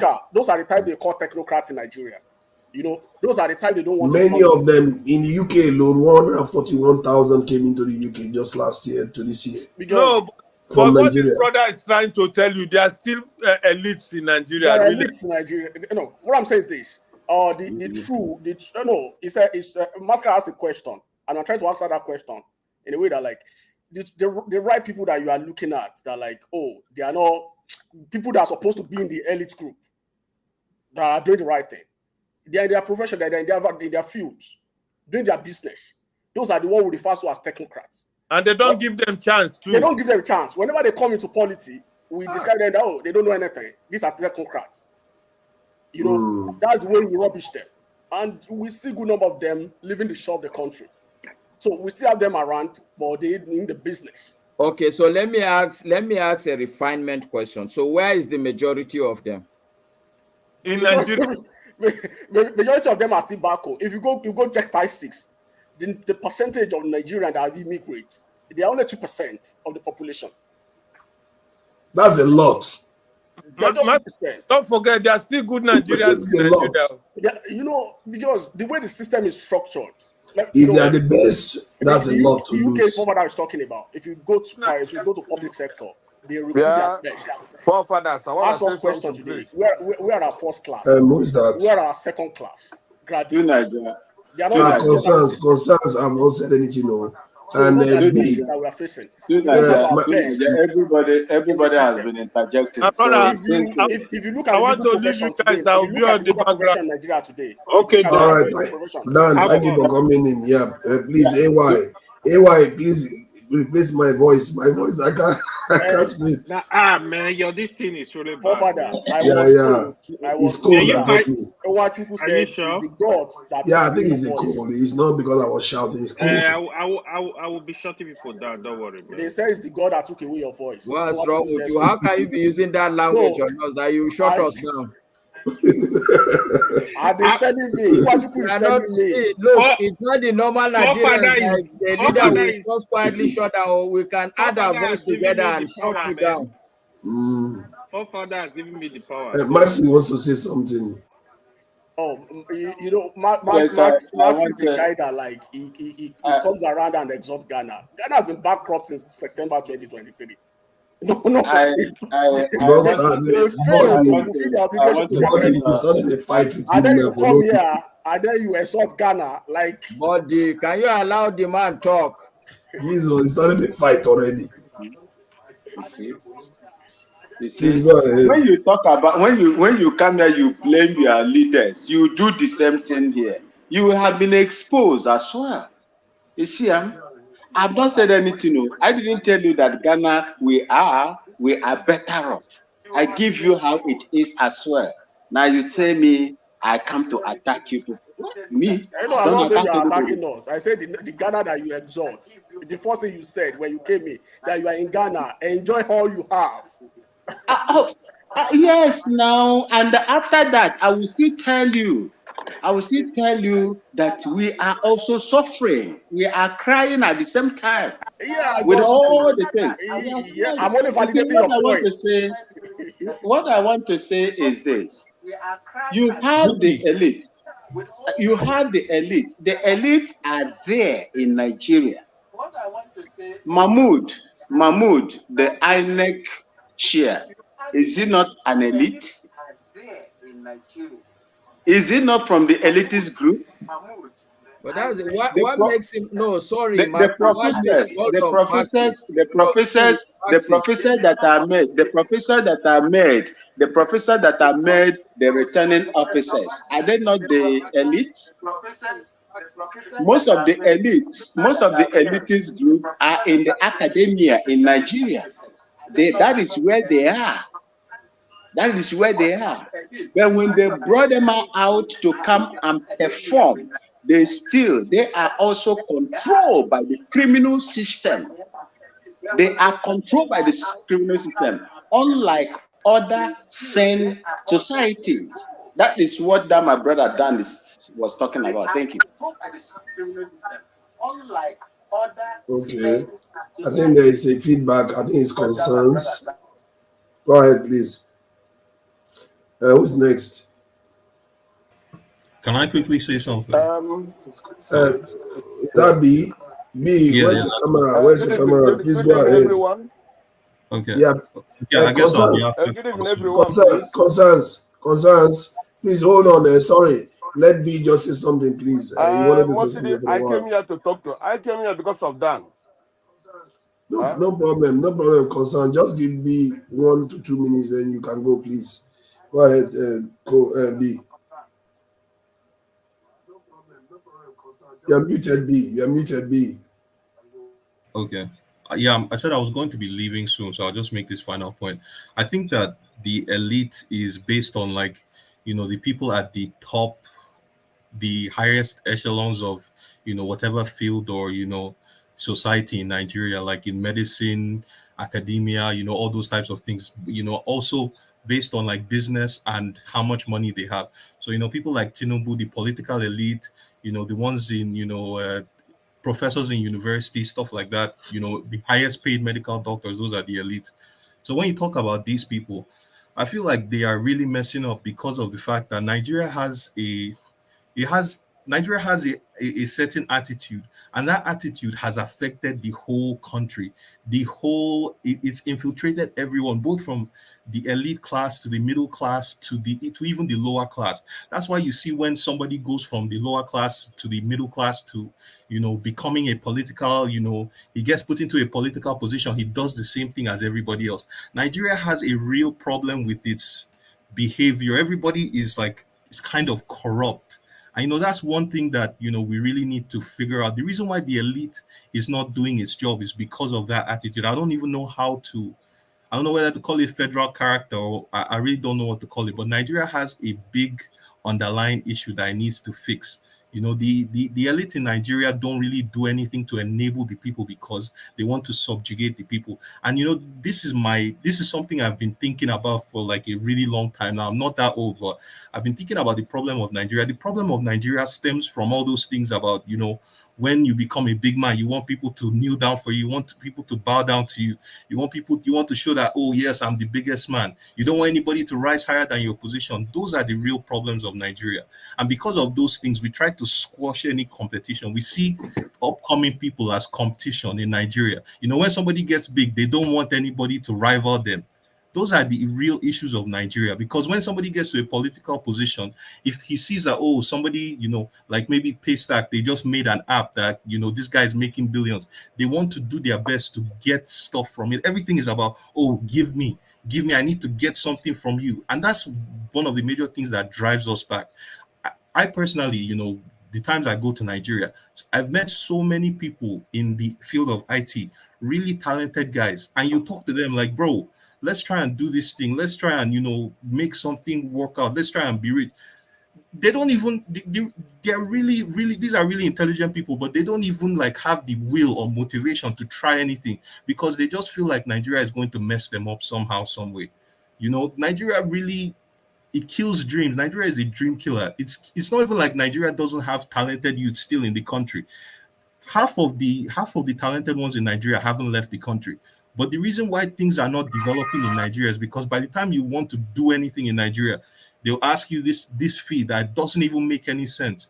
The amount of things you have to pay to be successful in Nigeria alone would discourage you from starting or going far in anything that you want to do. Nigeria crushes so many youth's dreams, crushes everything, all because of that character. Nigeria has a real underlying character. I hear what you are saying, and a lot of people have the same frustration, like Nigeria is like a dream killer and those things. And that's why I keep asking the question: why is it that all these bad features we describe in Nigeria, we see it in other nations, but it's not enough to break their nation? Their nation is still functional. Why is it our own unique? I think our own is more unique because there's we just have so many issues. When you talk about the tribalism thing, you talk about so many other things. We have a lot of issues. Nigerians don't realize that this is really a war between the rich and the poor in all reality. Because if you look back a couple of years ago, Nigeria had a middle class. I don't think a middle class really exists in Nigeria. It's been vanishing, but now it's even less apparent than it ever was. There is hardly a middle class in Nigeria. So when you think about it, people should be, I feel like the only solution to getting Nigeria back on track is educating people that, this is not really a thing of I'm Yoruba, I'm Igbo, I'm this. No, this is a thing of we need to come together and we need to fight the political elite for a change. There is no other way. It's not really about tribe, but we are past that. Look, even Biafra, you talk about Biafra, talk about, federal government wants to give Nigeria back, wants to allow Igbos to leave the country. Even if Igbos left the country right now, there's been so much that's been lost. I think the Igbo land, I'm not too sure, I'm not too sure, but I think the Igbo land is 5 states now, right? I'm pretty sure before the Civil War, the Igbo land had way more than 5 states, right? They now broke them down into smaller states and removed some, right? Something like that. So how are you going to go back? You have less than you originally came with. How are you going to go back and survive and make a country? That's not a solution. The only solution for Nigeria is to really come together in a real sense and fight your actual oppressors. Your oppressors use all these things to just break you into small factions. By the time you fight with this person, you fight for Lagos election, you fight for this one, you fight for housing. Hey, Igbo people are taking my land, this one, that one. By the time you fight over all these small issues, you realize that you've just been broken into factions. They are raping you every single day. They are taking from you. They are taxing you heavily. They don't give a they don't care. These people don't care about you. They raise the petrol. I think we want to try to objectively analyze this thing, because the truth is that this is very, very serious matter. And it might sound academic sometimes, we are frustrated and everything, but it's very serious. A lot of people losing their lives every day in Nigeria, and our future depends on how we address these problems. And this is why we have to ask critical questions about why is it Nigeria is the way it is. Because if we just say it's tribalism, I've seen nations with tribalism. I'm living in one of them. This country has barely been ruled by Scottish prime ministers too, but they are there. But they barely been ruled. They barely been ruled by Scottish prime ministers. And the people that run this country, they tend to attend one university. They have elites running the country constantly. They have what they call North and South divide. They have all kinds of nonsense that people don't like. But yet, they conquer the world with that. How? That is something we need to learn. How? What is the difference? How can they conquer the world with a handicap? Yeah. I think it's a good direction of discussion we need to pursue, but some of the things that I would want to put on the table is a one-on-one comparison. Mr. Forefathers, I want to say something, please. Oh yeah, go ahead, Constance. Yeah, he's been patient. Thank you, Constance. Please go ahead. Go ahead, Constance. Mostly, I came to interject what this guy said. Dan, maybe because of this kind of hair he has, that's why he's talking nonsense. He's coming to tell the Igbos that we have witchcraft in Igbo land. That's what he's pushing on. That's nonsense. I don't know where he get that kind of nonsense. Is that guy a human being or what? He's stupid, man. He can't come here and tell Igbo that we have witchcraft. Who's having witchcraft in his place? You don't know people are so stupid, you know. That is one, you know. Let's forget about that. Then let me say something about this demolition. I said something early in the morning. I want to say something again. You see, some of us that come here to say something, we are very, very wicked to ourselves. You can't come and tell me that somebody build a house and you demolish it and it's good, or because of erosion or not. If this government, the government of Nigeria, cares for the citizens, why is it that up till now they have not built a dam? Cameroon said Nigeria should build a dam, 2 or 3 dams, so that it can hold water whenever they release the water in their place. But they have not done it. Have they done it up till now? No. So why are they talking about Lagos, this, that? There are many areas in Lagos which have not been done anything because of this is, well, forefathers, I heard the time you said, the clip that leaked. You know the clip that leaked? It was Shetima and one other Yoruba man. That was last 2 years. They were talking about how they're going to destroy Igbo business, Igbo houses, all these things. And that is what is playing out now. Mm-hmm. Yes, it was Shetima. Like I want to hear the Yoruba man. It was a clip that came out. But why is it not online on YouTube? So now, the one Tinubu wife said is different also.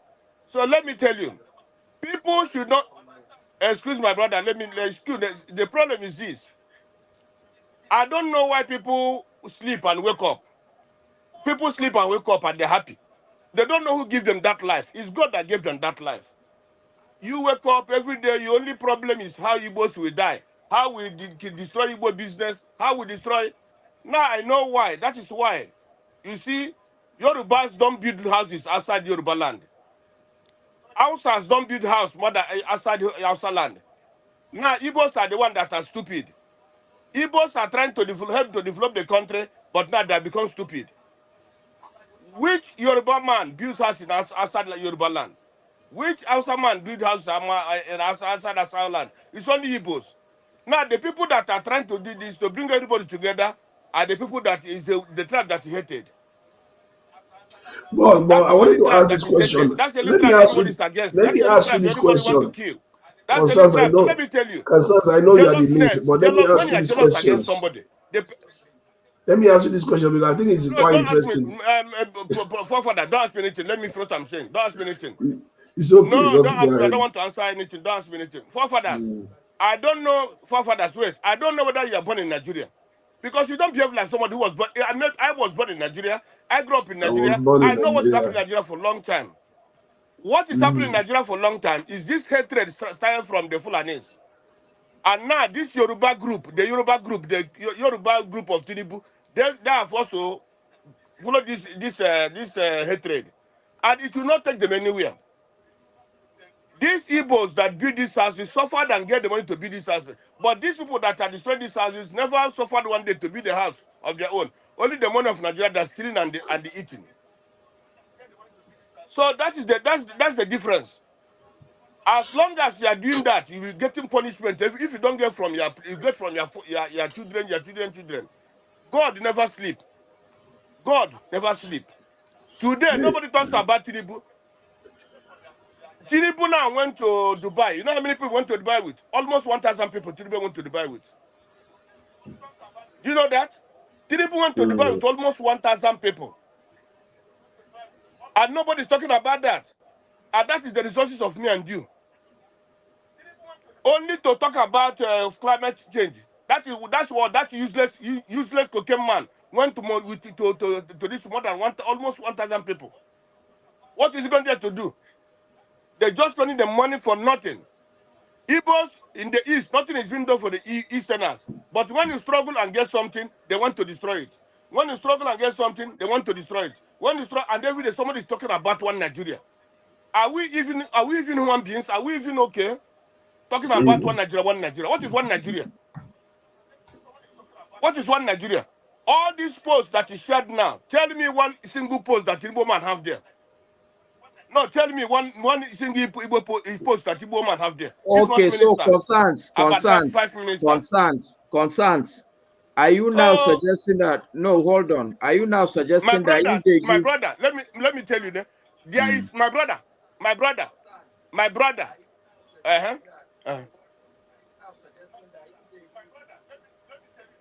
I'm not even happy. Let them don't give you more people. Let them let them eat their federal cake. Let them eat everything. One day, either the Igbo will go or that country will be how it's gonna be. But let me tell you, there is not one Nigeria, and one Nigeria is not gonna be. And that country is not gonna progress. Whether you like it or not, it's not gonna progress. Where there's injustice, where there's wickedness, where there's all this nonsense, it can never progress. Whether you like it or not, all those that are talking about one Nigeria, they're just wasting up their wasting their time. It can't progress. It can't. Do you know up till now, Obi's case has not been decided by the Supreme Court. Do you know that? The CDC was not given to Obi. That means the case was not decided. How did the Supreme Court make that judgment? Nobody knows. Understand? So, my brother, whether we like it or not, this government of Tinubu the people holding this government is the Fulanis. The core Fulanis are the one that put Tinubu there. And that's the one controlling Tinubu. Because if it was really a Yoruba man, not Tinubu, if it's a Yoruba, but I wonder, and Nigerians not even ashamed of themselves. That someone like Tinubu is there, and they got keep quiet. And Nigerians not ashamed of themselves. Thank you. So it is the Fulani people that are destroying houses in Lagos. But in reality, are you the one doing that? Yeah, it's the alarm. Are you the one sounding that? Yeah, it's a timer. It's a timer that I used to time. But when other people are speaking, you don't time them. But when other people are speaking, you begin to time them. No, because I didn't want to interrupt him. What Mazi is saying is that when Igbo people are speaking, you time them out. We have a way of everything. You see where you are going. You see where you are going. The guy that spoke last. The guy that spoke like before this elder statesman that came here, was he an Igbo man? Yeah, but hear what Concern said. In reality, hold on now.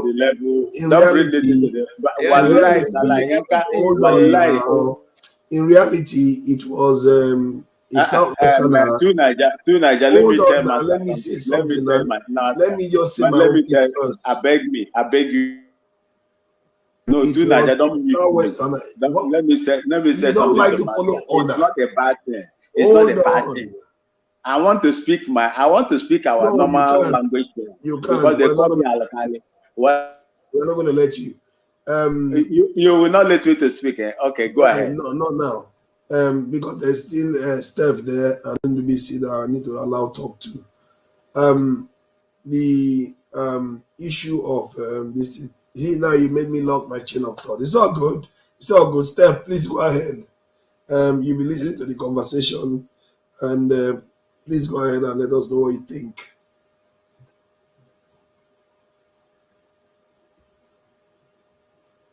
You are muted. Yeah, maybe good evening all. I appreciate all of you. Maybe I want to appeal that we take it a little bit easy with forefathers because of his voice. You know, it's hard for him to talk. No, I'm being serious. If it's any other day, I wouldn't say this. You know, let's just do him that honor today. So, Ndubisi, you can go after you. After you, I will come in. Good evening, everybody. Good evening. Welcome. Thank you. We've talked so long about some matters, particularly the demolition in Lagos. So, but I think what I've started hearing lately is the issue about our elites. Elites in Nigeria. We have different elites in different areas. Political elites and business elites that they call captains of industry and all that. I will narrow my own talk to those who run the country, the political elites, particularly those in power at the moment. I'm of the opinion that many of them are not patriotic. They don't mean well for the country. If they mean well for the country, they shouldn't be encouraging the kind of hatred that we see among our people. Unfortunately, we have a largely illiterate population, and to some extent, it's deliberately done by these elites. They don't want to improve education, so the kind of education people receive is not top-notch. Some of us who went to school managed to work extra hard to get the education we deserve, even though during our own time it was not as bad as it is now. A typical example is if you take a day in any city at all in Nigeria, let's say the major cities in Nigeria, you go to a typical public school, you visit a typical private school, you will see the stark difference. Things are well planned and well managed in those private schools, not all of them, the big private schools. Whereas in the public schools, even those that have glorious days in the past, things are no longer what they are. The teachers are not adequate. Some don't have enough teachers in some subjects.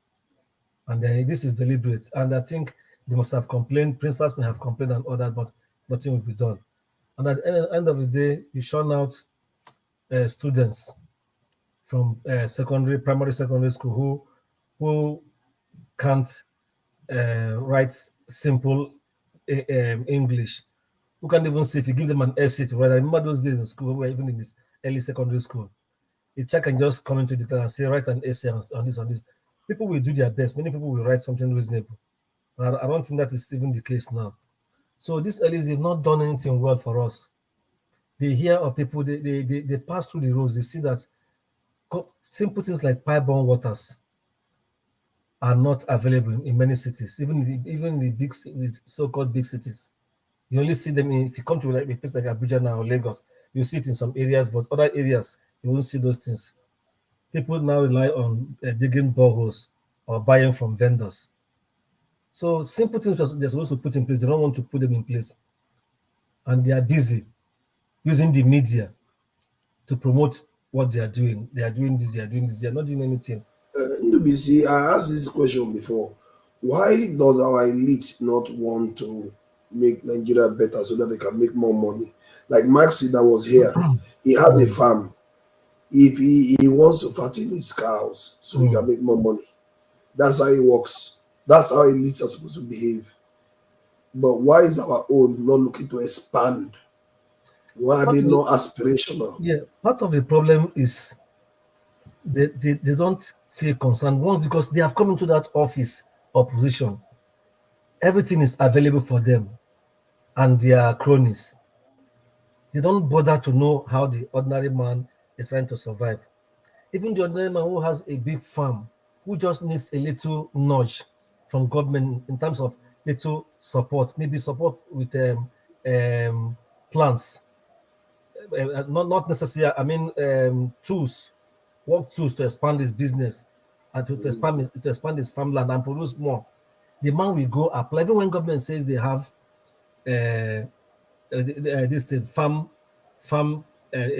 tools to supply to notable farmers. Some of these farmers, because they don't know anybody among the political class, because everything has been tied down to who you know among the politicians or who you know in government. If that farmer who doesn't know those men is not can't reach them, he may not get these things. Surprisingly, those who will get it are those who claim to be farmers, but who are not really farmers. They might be acting as middlemen. They will get these things, come and sell it. Yeah, it happens in fertilizer distribution across the country, in many places. The real farmers, this thing doesn't get to them. That's about farming. Yeah. There are so many other areas, so they don't care. Insofar that I was once in government. Sometimes when development partners come to the ministry to discuss things with government on which area they want to help in the core duties of the ministry, you will see the big directors, all of them will be there. Their main interest is grab what they're going to grab. It came to some point that these development partners, some of them, they now resorted to telling, after discussion, they will say, they're not going to give you the physical cash. Show us the spot, the site where this things will be built, so that they will be funding, and their officers based in Nigeria will be doing follow-up to see that those money are well spent. Why did it come to that level? Because when you give the money to the government officials, some of those money nobody will give account for it. So many of them, the young man that came today, said something. It's like, as somebody tries to come above poverty, if a person manages to get to that top, he will want to lord it over everybody.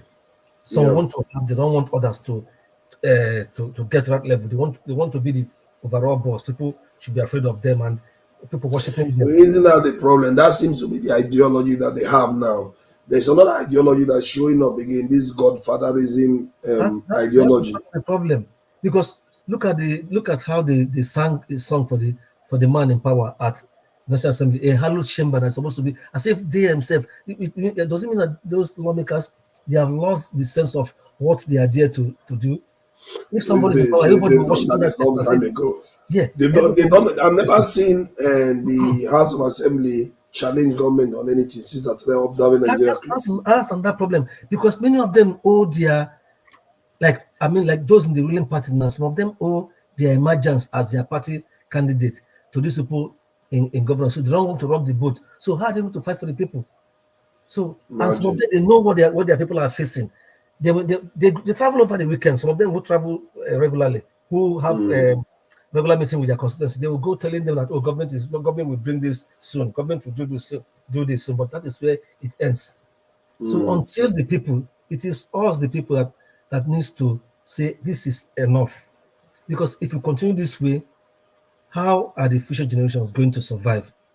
There's no way out. Like I said earlier earlier when we began this program, in some states across the country, particularly in the north and the southeast, people are no longer living there because of criminality going on there.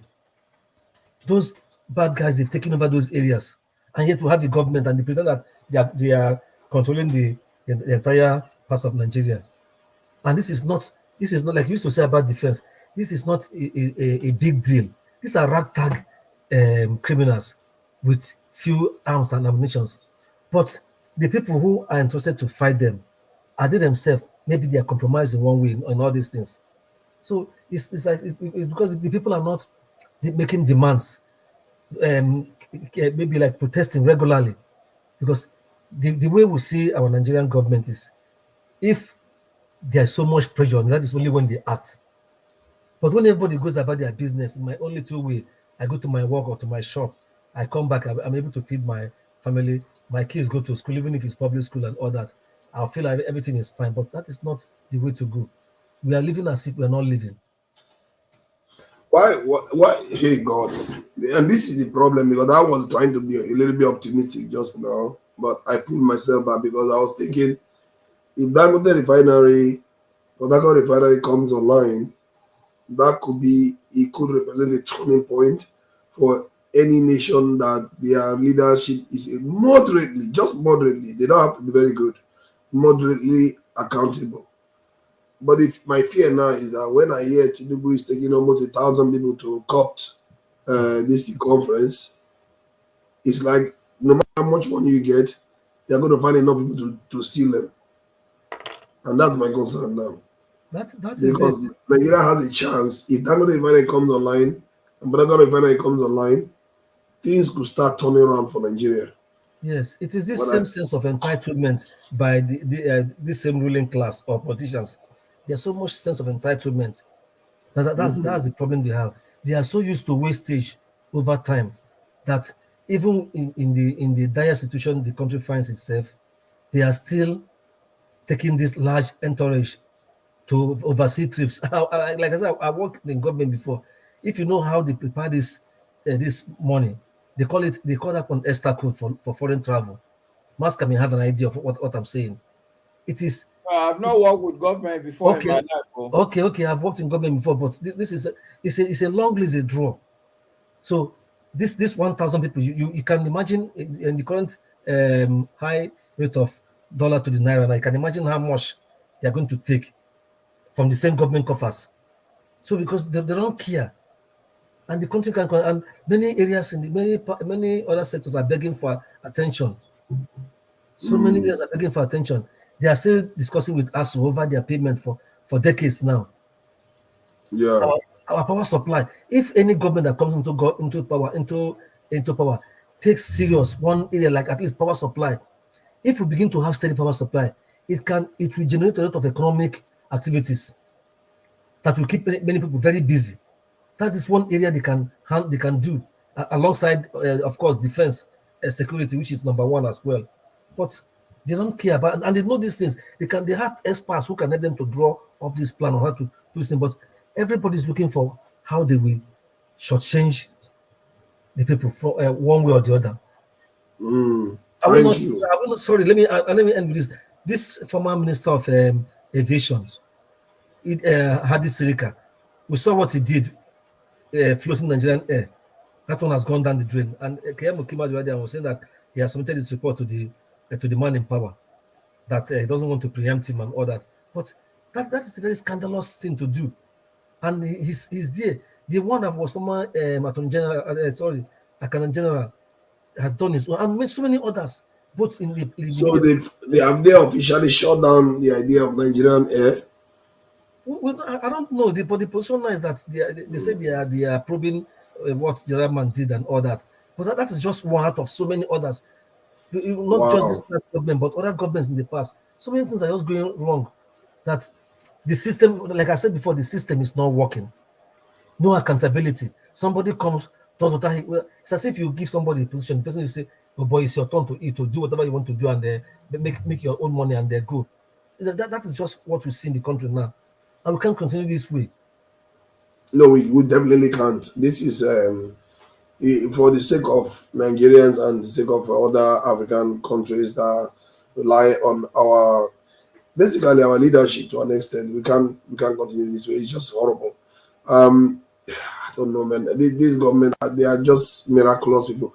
Let's see, because we don't necessarily know fully. I'm still watching, because I'm watching some weird. What is alarming me is the way they are spending money. Fathers, what are you expecting? Okay, let me see what I'm watching. I'm watching the refineries and I'm watching their recruitment into the military or the security services. The reason why I'm saying that is because, like 3 weeks ago, I was very, very like against the government completely. But when I heard about the police recruitment numbers throughout Buhari's time in office, they recruited only 20,000 police officers. 10,000 of them was barely paid, when their ambition was 10,000 a year, which was terrible to start with. The ambition was 10,000 a year, and they didn't even do that. But what I got now is that 500,000 people applied for the police. 307,000 has been waved through to the next stage. I don't know what that next stage is.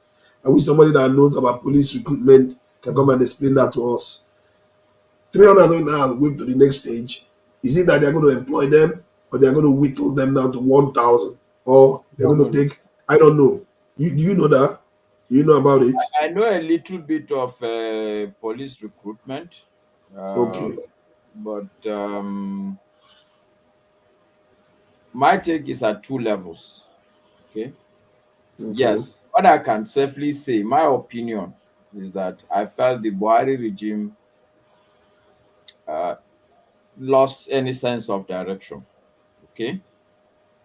So whatever this regime will do, I believe it should be better than Buhari's regime. Okay. So that's one level. The second level, I truly believe also that the problem with Nigeria is a systemic problem. And what that means is that the Nigerian people must make a systemic shift. And that cannot be by, if, for instance, if APC was in government, whoever comes under APC, chances are that it will not be a systemic shift. Because fundamentally, it's the same people that were probably in power that have supported this government to come in power. And that is exactly what I've seen. For instance, if you take somebody who there's an indictment hovering around his neck and you make him the chairman of the party as a whole, then I do not expect a systemic shift from where the country is. So for things to really move forward, there has to be a systemic shift. And that systemic shift most likely should come through a fundamental overhaul of the kind of people we vote into power.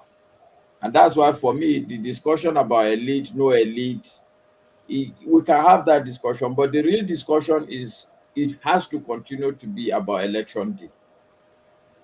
That really is the discussion Nigerians should continue to have from now till we get it right. But if we don't get the elections right, chances are that the people who will always come and oversee events are probably just going to be some extension of the last set of people. Yeah, but the thing is that what if this is a big what if, because it's never happened before. What if they recruit 300,000 police officers, and they recruited, even if they recruited 200,000 soldiers extra? Fathers, let me tell you where the problem will be. This 300,000 that they are going to recruit, I can tell you authoritatively, the part of the recruitment I know of Nigerian police, the stated amount, if you really want to get into the police, it will not be all of them that will pay bribe. But I can put it to you that 40% of these people must pay bribe to somebody. It may not be the police, it may not be anybody, but somebody somewhere along the line will collect money for you to be that 300,000. Tell me, this 300,000, if 40% of them give bribe to the police people, what value are they going to add? They will go to still be the same people that will be stopping there at the checkpoint. I think what they will add is. Let me just 1 second. Okay. The second level of the problem, I understand the dynamics of organizations. Okay. The dynamics of organizations do not change from the bottoms up. Where I started work, we used to have a saying: it's you either shape in or you shape out. Why? Because the organization has a set culture. In fact, when a new person coming, we watch him. In fact, some of them bet, okay, this guy is not going to last 2 weeks because we could see your antecedents. Because the organization has a culture. If you come in, you must conform to it or you ship out. know that today the Nigerian police has a culture. If you come in, it's either you conform to it or you ship out. It's not that you're going to come in as a recruit and then you are the one that will change the culture of Nigerian police. That's why Yeah, I was trying to make a point on a different aspect of the forces. You see, the thing is, it's not necessarily about whether the culture changes. It's about denial of space to criminals, except the police are the criminals themselves. Because we know they are losing their lives, and not likely them. So if you have more officers in place, you deny them space. And I know of a police officer that said that one police officer in Nigeria right now is doing the job of more than 2 police officers. That some of them close the shift and they return back again, and they carry on with the next shift and close again. So they are not resting; they just carry on working, and that is true. Nobody needs to tell. I knew that from the time when you compare it to other countries. Nigeria's forces are stressed. They are barely even paid properly, and they are expected to do work magic. That is very dangerous. And the other thing, they are not paid for those extra hours. No, Yeah. they are barely taken care of. So my thinking is that if these things are done, the refineries come online, security increases in the country, all bets are off. I don't think Tinubu needs to rig the election to win them. Many people that hate him now will turn, because I don't think they hate him because he's just Tinubu. They hate him because they think he's corrupt and he's not going to do any good. But if the country improves, people will change. So, and I believe that's the only way he can succeed in turning Nigeria to a one-party state. These people are thinking that Tinubu is powerful, he's going to turn Nigeria to a one-party state. He will fail. All these songs they are singing for him, he will fail. Watch it. If he doesn't perform, he will fail. Okay. Let me come in from where Masca left it. Let me try to see if I do really understand where he's coming from. My submission is that increasing the number of police officers, as desirable as it is, the question is, those people that are coming in, the average of that person that is coming in, those people, the number that is coming in, what was actually their motivation coming into the police force? Are they coming because they've observed that the police force an average policeman in Nigeria have power, can molest the citizen and get away with it, can extort the citizen and make money off him? Or are they coming with the mindset that I am coming to help to solve insecurity problem? If you have that deep conversation with an average person out of that 300 or so coming in, I can bet you that it's not coming in to help solve problems.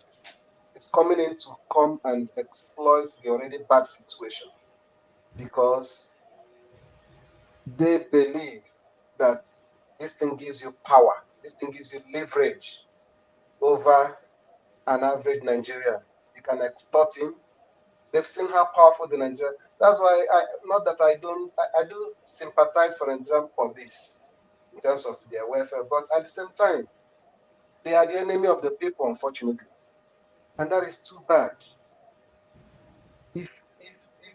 And that's where the decay, the rot started. It's not just that the number is too small. If the number is too small and you have a police force that is largely disciplined, I'm not saying that there's no way you don't have bad cops. You understand? But a society where the number of bad cops is far greater than the number of good cops, then it means that increasing the number is just to increase the suffering of the people. It's just to increase. Take, for instance, if there are 3 checking points that extort money from motorists, when the number increases, it's going to be like 6 checking points that extort money from the average citizen.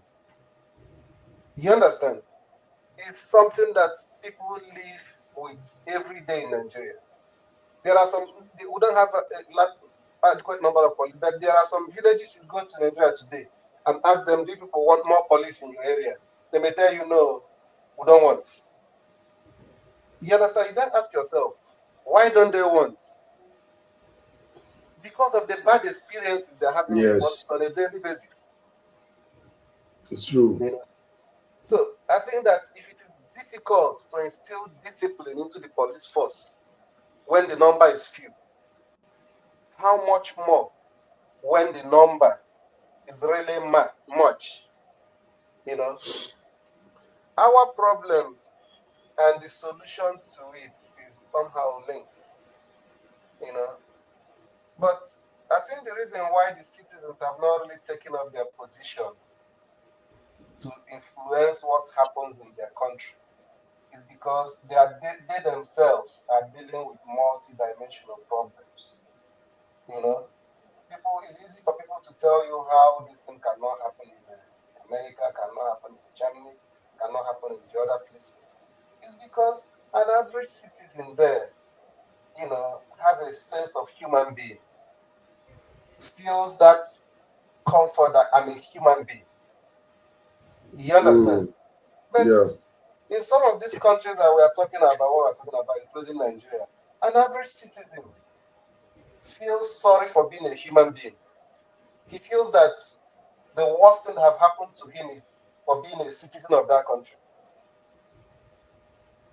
You know? And that is actually terrible. You know, I was watching, let me just add this. I was watching Dr. Damages in, I think, Lekki today, that video he showed. And I was looking at him and looking at the guy he was questioning, he was interviewing, and the guy was telling it was a POS guy. And I was looking at the guy physically, his physical countenance, and I was like, that guy looks fresh and healthy. And I asked myself, the way Nigerians, are we completely missing it?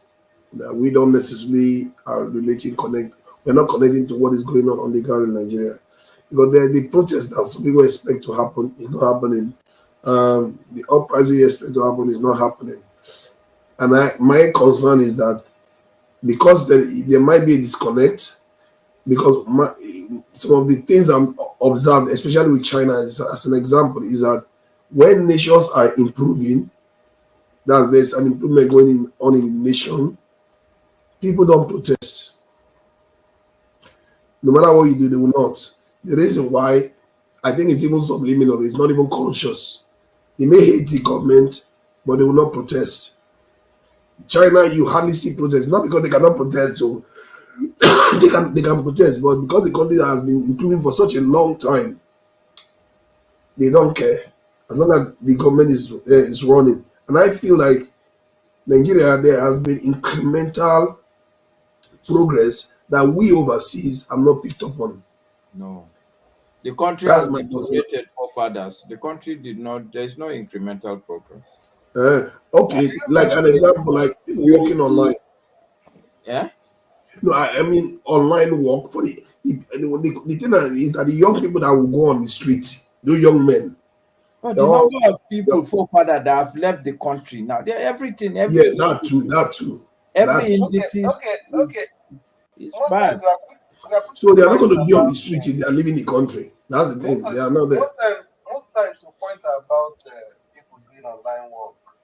The question is, how many Nigerians are doing online work?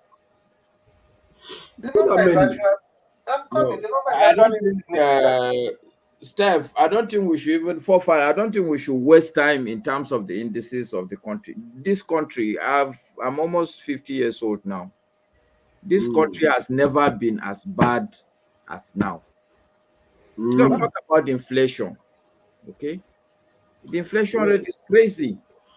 I'm here in the UK. If I go to eat now, 30 pounds.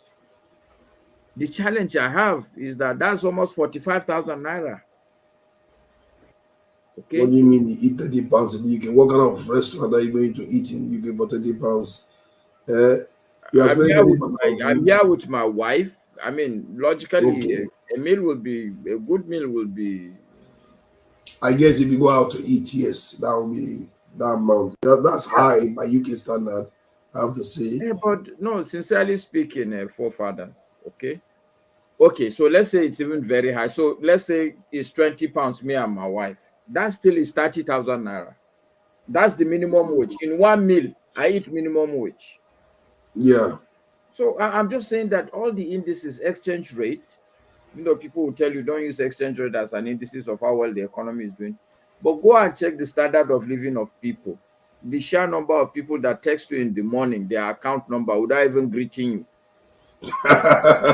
Seriously. Okay. Let me also Wow. make a submission on Whether why it is that, sorry, Steph, but if you take also security, things are bad. I'm in Abuja, which is like 400 kilometers to Kano, but it's almost 4 years since I carry car.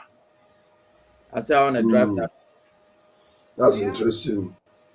Okay, the reason why I said that is because like 2 days or 3 days ago, I had people come and cut grass in Abuja, and it cost us 60,000 to do that. And even then, they complain. They don't want to take the rubbish that they cut from the grass away. They don't want to do this. They don't want to do that. Some of them, the first set of people, even when they say they are going for harvesting, so they don't want to even bother with the work. So, but here in the UK, that 60,000, if I make it 80,000 pounds, 8,000 pounds, I mean, is about 80, 90,000 naira. So, no, 8,000 pounds for fathers. No, sorry, 80 naira. pounds. 80 pounds. 80 pounds is around this is around 120,000 naira. So that's UK. If you had that here, they'll come clear the whole area, the area where you need to plant something. They will till the soil for you. They will pack all the rubbish and they'll go away. All this will happen in less than 3 to 4 hours. They are gone. But okay, in Nigeria, are they gonna do it manually? no, they'll come with machine. So they will come with machine and they'll come with diggers and everything. They just do it very quickly and they're off. And in 3 months time, or 2 months, and they will contact you whether you should come and do it again. But these Nigerian guys, it's like you are begging them to come and do the work. They can't be asked. No, it depends on why you're talking, no. Yeah, it depends on where. This is Abuja now. Abuja is one I know. So it's always a demand and supply.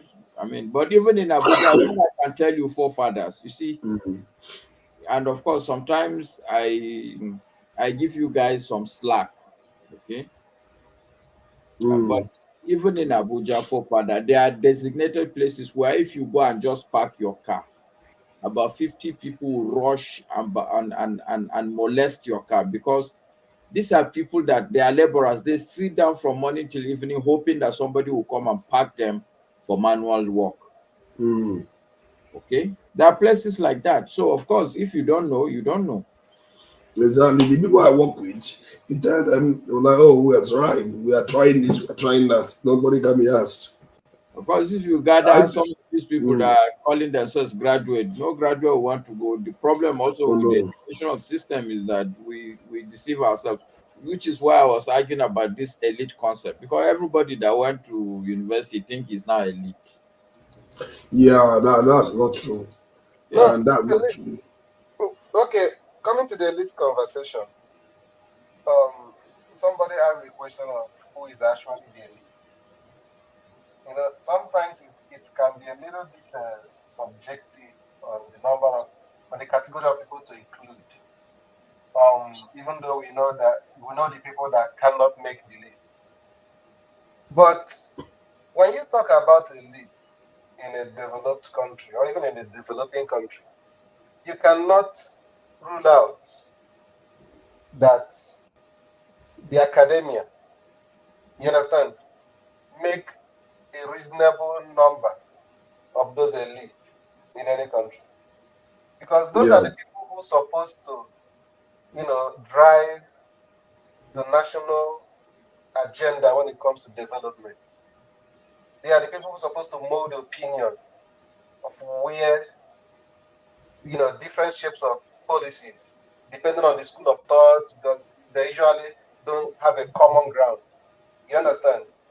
And that's why you have so and so people believe in this, so people believe in this, so people are projecting this policy. In Nigeria, you hardly see those things presently.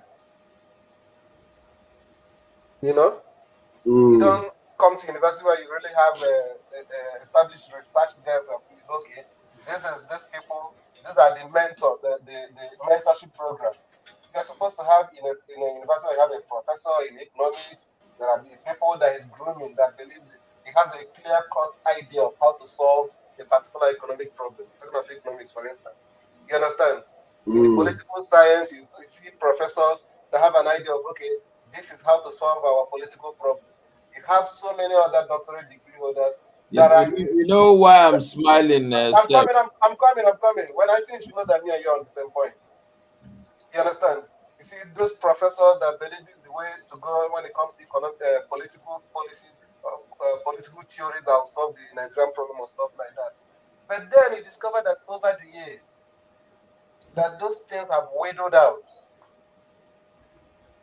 A situation whereby the last thing that you thought could ever happen in a country, because when the first time they were used, for this assignment that I want to mention now, it's like there was a mixed reaction. No, it's not all of them. No, this is the reason why it didn't work out. Maybe if we try it more, we'll get a different result. I hope some of you know where I'm going now. Election. The first time we decided it's okay. Professors. What we're going to do now, let's bring in professors to be the returning officers for our elections. And they're going to bring sanity. The first time it was tried, there was a mixed reaction. People said no. These guys didn't deliver. So people said no, they delivered.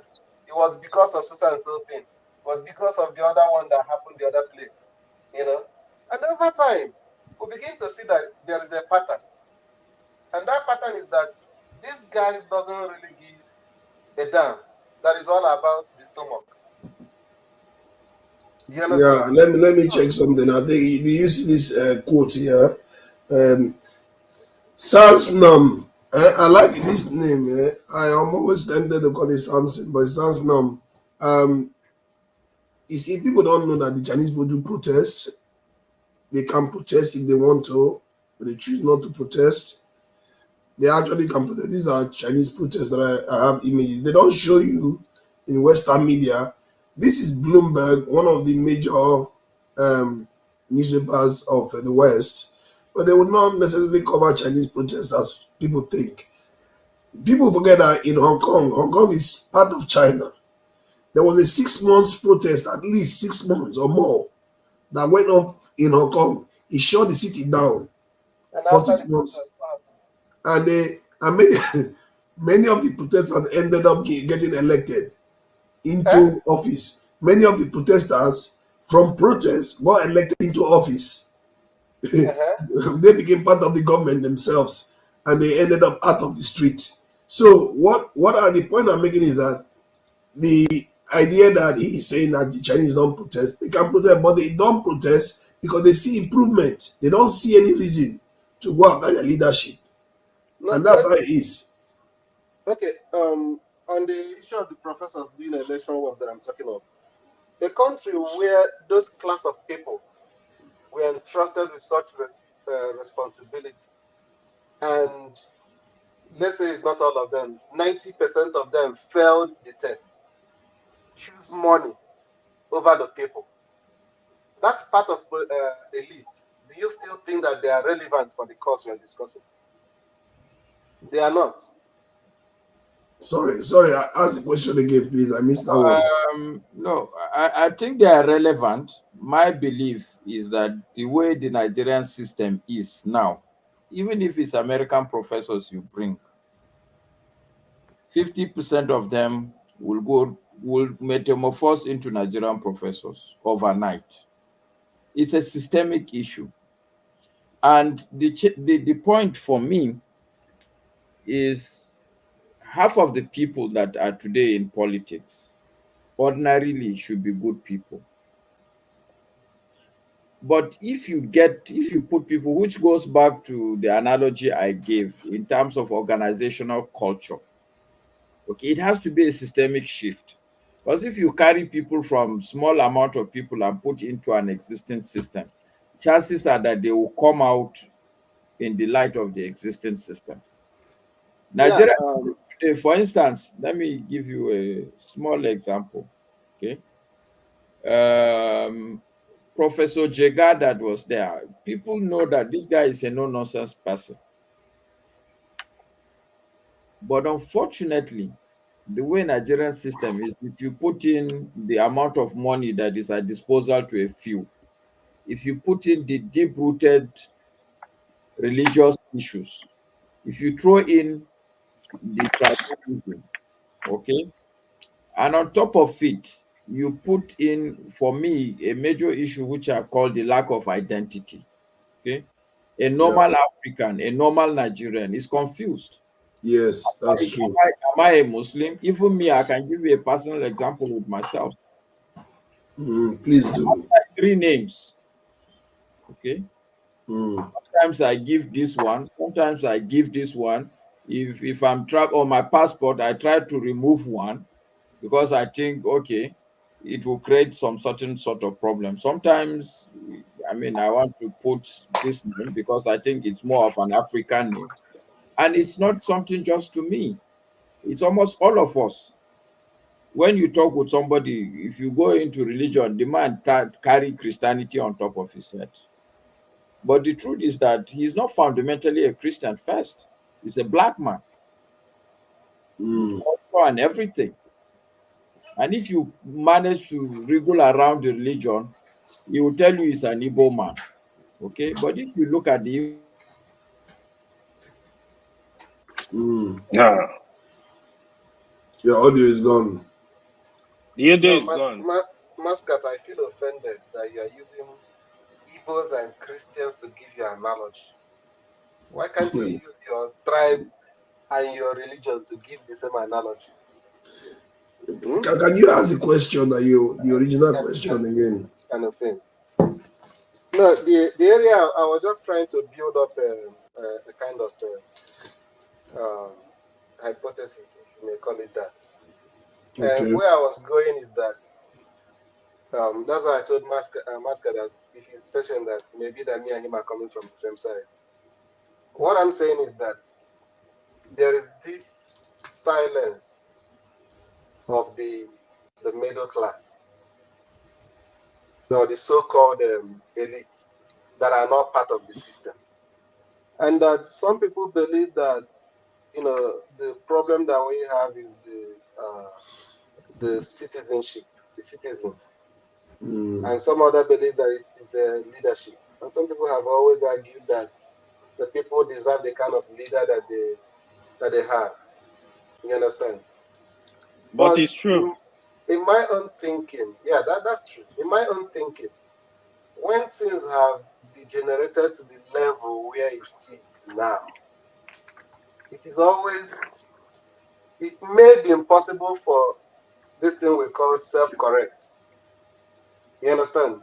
There's supposed to be a deliberate effort, not only because it's more difficult to, reorientate the masses, which are the bulk of the citizens. You understand?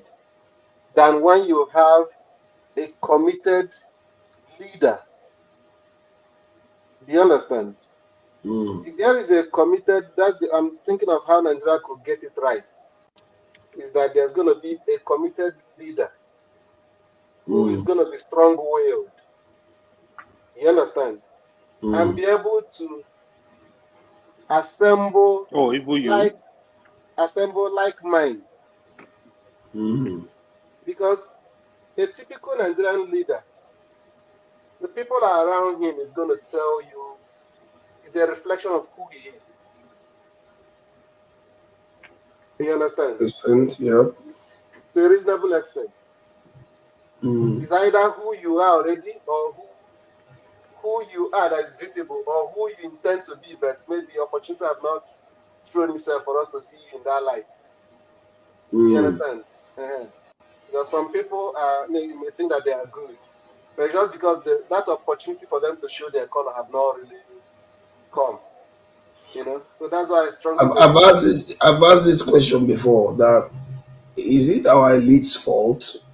To an extent, I can hold them accountable that they are not doing the right thing to make the nation progress. Generally, what forces a nation together are events, and the elites often help craft those events so that it gets to that point.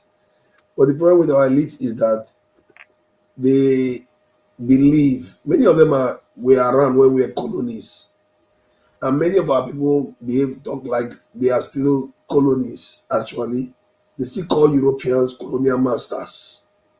That's the talk of somebody that is colonized.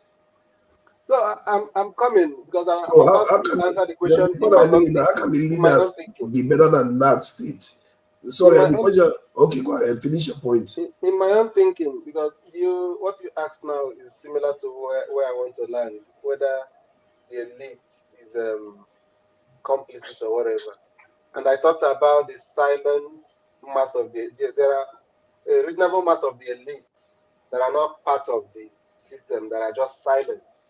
So what I'm thinking is that if we have that dedicated leader, committed leader that I'm talking about, who has that strong will to put the country in a kind of a turnaround, because Nigeria needs like a 360. You understand? First of all, that leader have to come in, assemble those people that we are talking about that are silent. They know the right thing to do, but they are silent because they feel like we're not going to get the kind of leadership that will, can make that can thrive. So no need me wasting that is putting my life for nothing. You understand? So if you assemble those kind of people, and these strong signals start from the top, coming down, it may not cover everything at the same time. And you picked up, because that's why I say I don't want to write off the whole Nigerian police force.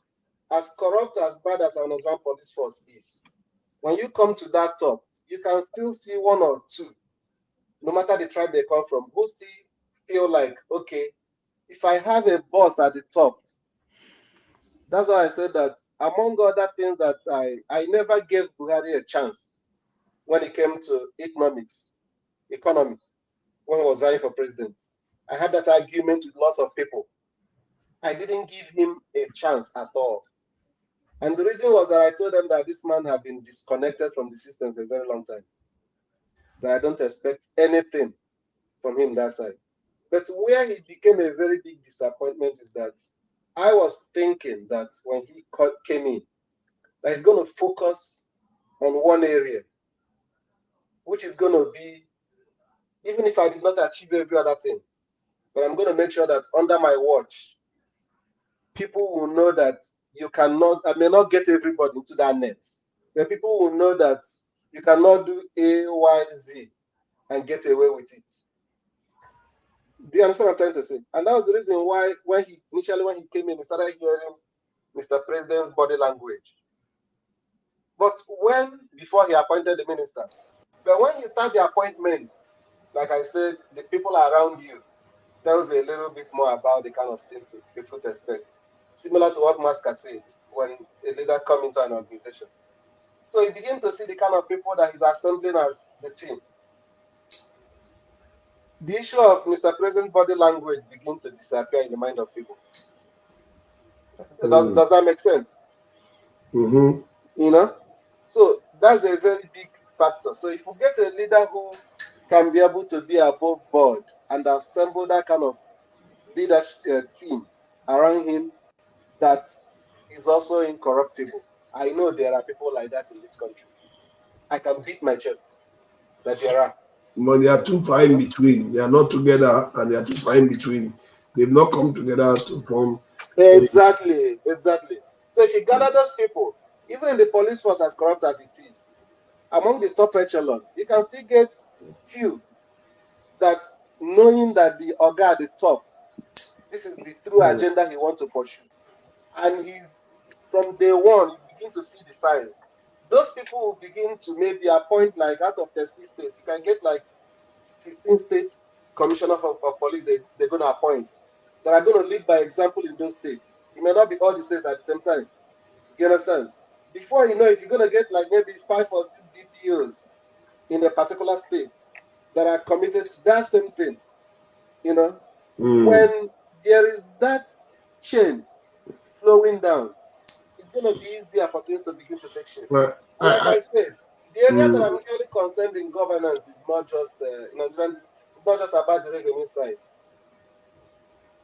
I always I am more go interested in the expenditure side. expenditure. Yeah. How Most about people have always revenue? argued that Nigerian problem is revenue, and I have always been at the point of view that it's actually the expenditure.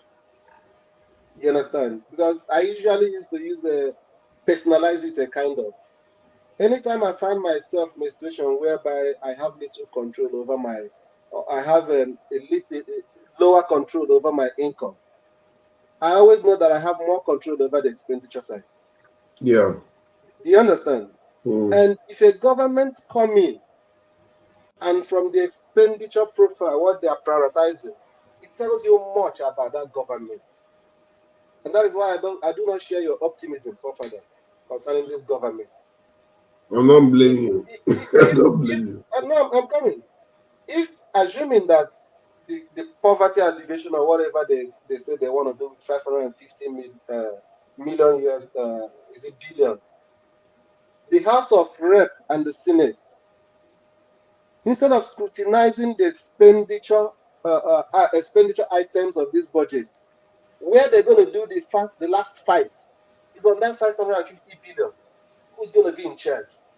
And you give me my poverty alleviation for my own constituent for me to handle it. This is going to be the fight. Nobody's going to be interested in asking why they're going to use 550 billion to do poverty alleviation for the whole country. And they want to use 15 billion to build a house for one man that is not sleeping on that is not homeless. So what does it tell you? Priorities. So if you look at that budget, you see that if they have budgeted like 21 trillion or 27 trillion, that somebody, a leader who loves his people, who is interested in the well-being of his people, will achieve 2 times, if not 3 times, what that 27 trillion can do in this present government. I want to check how much it costs to run a Surok. How much does it cost to run a Surok? I don't know, 35 billion to take care of Asurok. Am I correct? Asurok building, okay, the building itself. No, not just the building. Internal, then 35 billion will be spent on personnel costs. Asurok to spend on internet. Okay, when I checked America's cost, it's around 15 million US dollars to run. You know the problem. Actually, that's the cost of the building. Yes. This data or this information you are going to get first is going to be a beer parlor information. Yeah.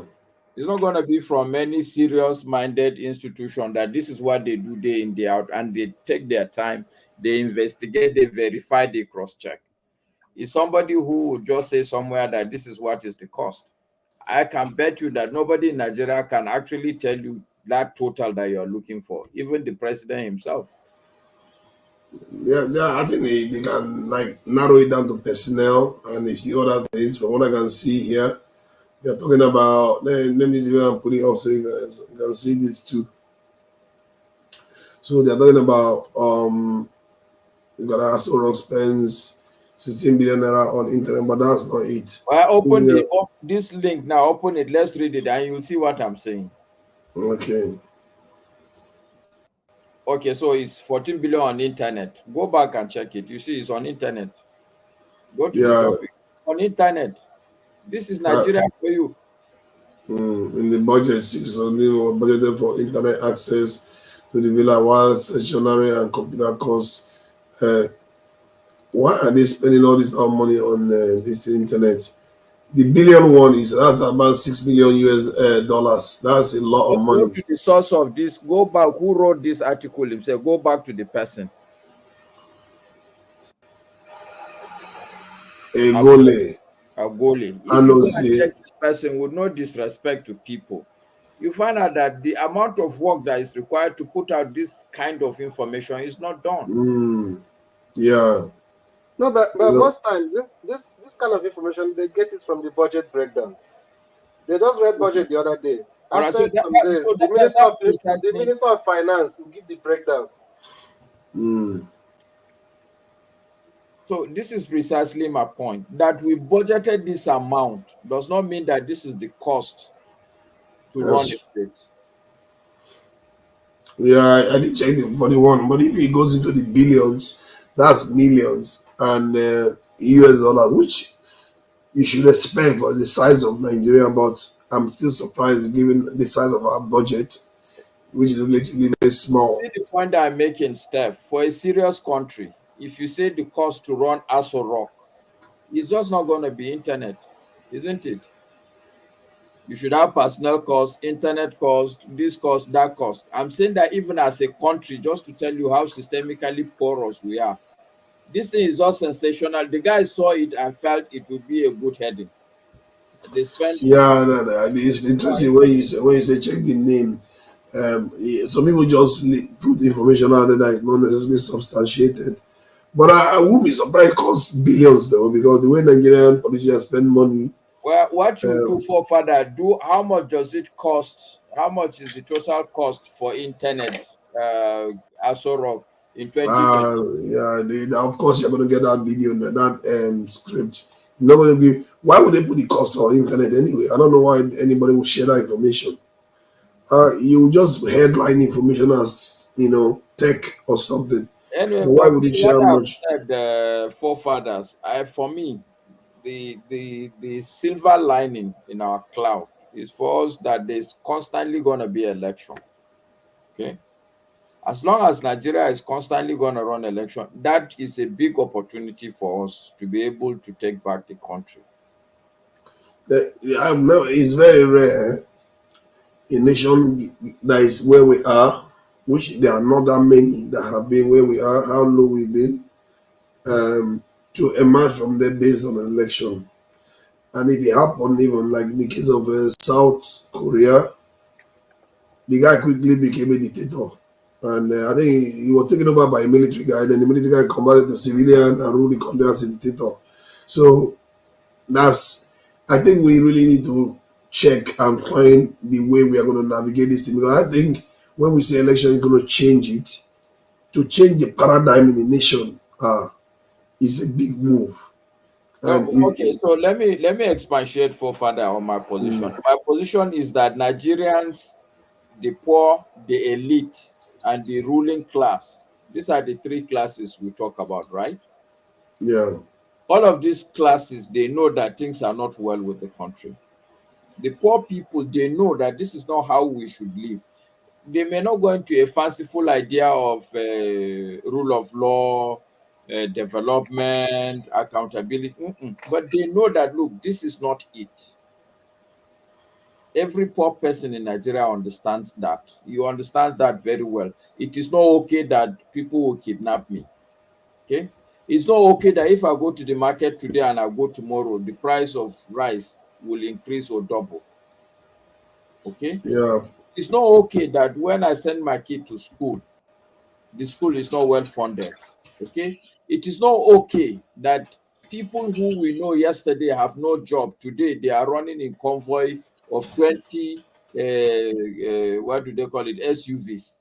Everybody knows that this is not okay. This is not right. Okay? That's what people, even the elite, me and you, we all know. All of us on this platform, we all know that this is not okay, isn't it? Yeah, we do. Yeah, Mascot. Yes. I'm happy that you people that are part of the elite also share the same sentiment. I've not lost hope in Nigeria. In as much as Tinubu, I'm not proud to call him my president. Not just because I believe that his party rigged the election, but also because of who he is as a person, the baggages that he has. You know, I don't believe that for the sake of our younger generation that we should have that kind of man that have that kind of a baggage to be occupying the #1 seat in the country. Other than that, there is something that happened within this past election that gladdens my heart. I'm happy that it happened. And what was that? I'm happy that today you have two people from the same faith that is ruling the country. I'm very, very impressed and happy with it. And what I'm looking forward is that maybe in the next cycle of election or the one after it, for us to even have two people from the same geopolitical zone ruling the country as president and vice president. When we, achieve all these milestones, it's going to help us better as a country. Some people may not believe it, may not understand it. To help us better as a country, to deepen our democracy and to actually understand what should be our priorities as a country. That is not really about who, it's about the deliverables that's going to come out of that government. I know that so many people may not share that sentiment, but I strongly, it's my own personal view, which I'm entitled to. And I believe that any government that is going to truly work for the people, and the people are not going to be, that's, mark my words, that's going to truly, or that's truly working for the people. An average Nigerian is not going to be interested in whether the person and the vice, his vice, or the Senate president, or the ministers came from so and so place or didn't come. Because those are personal settlements. Those are those, in a sense society, those should be supposed to be kind of it's personal to those people that are appointed. You understand? I don't see it as something that's supposed to attract largesse to the geopolitical zone where the person came from. You know, if inflation is reduced to 3% in Nigeria today, or 2.5%, if the finance minister is from, or the central bank governor and the finance minister is from Niger Republic, what is really the business of an average Nigerian? You understand? If the naira, our export is being boosted and employment are created, and we have a bigger, our export base have increased, and naira begin to trade for 300 to $1. Does it matter where the person that made it possible came from? No. It doesn't matter. Just like when in the glory days of the Super Eagles, who cares whether the players are from one village in Adamawa and they are bringing glory to Nigeria? All this issue of all the people is one-sided, it's not one-sided, because the government is not performing. It's not performing. That's just the problem. Thank you. That Minister of Interior that's going to make it possible for me to apply for Nigerian passport from Chicago, where I am, and they mail it back to me to Chicago. Interior Minister is from where it's from. How is it my business? I want to be rounding up so we can go backstage for those that want to go backstage. As you can see, my voice is not where it used to be. Hopefully, by next week I'll be back to normal, and I'm not hoping for a miracle overnight. AY not moderator. You people should promote AY now. He has served you guys diligently. I'm not interested. Yeah, exactly. If he wants to, he would have been. Leadership is not. This is the Nigerian problem. Leadership is not a function of interest. It's a function of stamina. Can you do it? The problem is nobody just wants to do it. It's not like AY is well qualified to do it now, and he's zero qualified. He's probably more qualified than me to do it because he's more. He tends to have better No, you are more. You No, control Father, yourself more than I do. But You are controlling. Father, let me just push back a little bit on Steph's points. Okay. I've always argued that the reality on ground is that Nigeria has never been, leadership has never been domiciled in any, it's not a tribe issue. I gave example, Gowon is a Christian. He led this country for a long time. As a northerner, no northerner is going to say, oh, Gowon is a Christian. Why is he there? I'm sure when they kick him out, they kick him out because he was making promises and not fulfilling it. Jonathan Goodluck, before he even reached Jonathan Goodluck, when we started this election, it was a Christian that, and it was northerners that actually called Obasanjo as a Christian and put him there. So how is it countering what I said? No, what I'm saying that it's not gonna. The country is not a development that two Muslims are leading the country. The country, that is not the problem of the country. That's what I'm saying. That Hey, hold up, that's Master. something you're saying. Master, what Steph is saying, I actually agree with Steph. Here is what Steph is saying. Okay. What Steph is saying, it's more like he's looking up to where we're gonna have leaders. Nobody care where they come from, their religion. Let them just do the work. Even for example, both of them are from the Yorubas. Nobody cares if they if the country is working. Nigeria are not even going to pay attention to that. So that will also strengthen Nigerians have never paid attention to that. That's the truth. But they pay attention now. No, that's not true. Are you saying that Christians didn't vote for this regime? It's only Muslims that voted for this regime. No, Christian voted, but exactly. So you need to. Christians voted for Abiola as a Muslim. Muslims voted for Obasanjo as a Christian. Muslims voted for Goodluck Jonathan as a Christian. And let me add one more point that there was someone that said, it was the Fulanis that gave Tinubu power and all that. But if they flipped it on his head, it was Tinubu that helped Buhari win. Yes. And it could be the and they don't understand the elites. That the elites are in cahoots. There's no one controlling the other like that. Okay, Master, since you're countering what I said, you said the Northerners called Obasanjo. Why should the Northerners call Obasanjo to the president? Okay, it's not the Northerners. Okay. Who called him? Okay, there were probably a couple of maybe 4 or 5 generals from the No, what you said before, the way you said it before. You see, Steph, the Northerners called him. Yes. Why would they call him?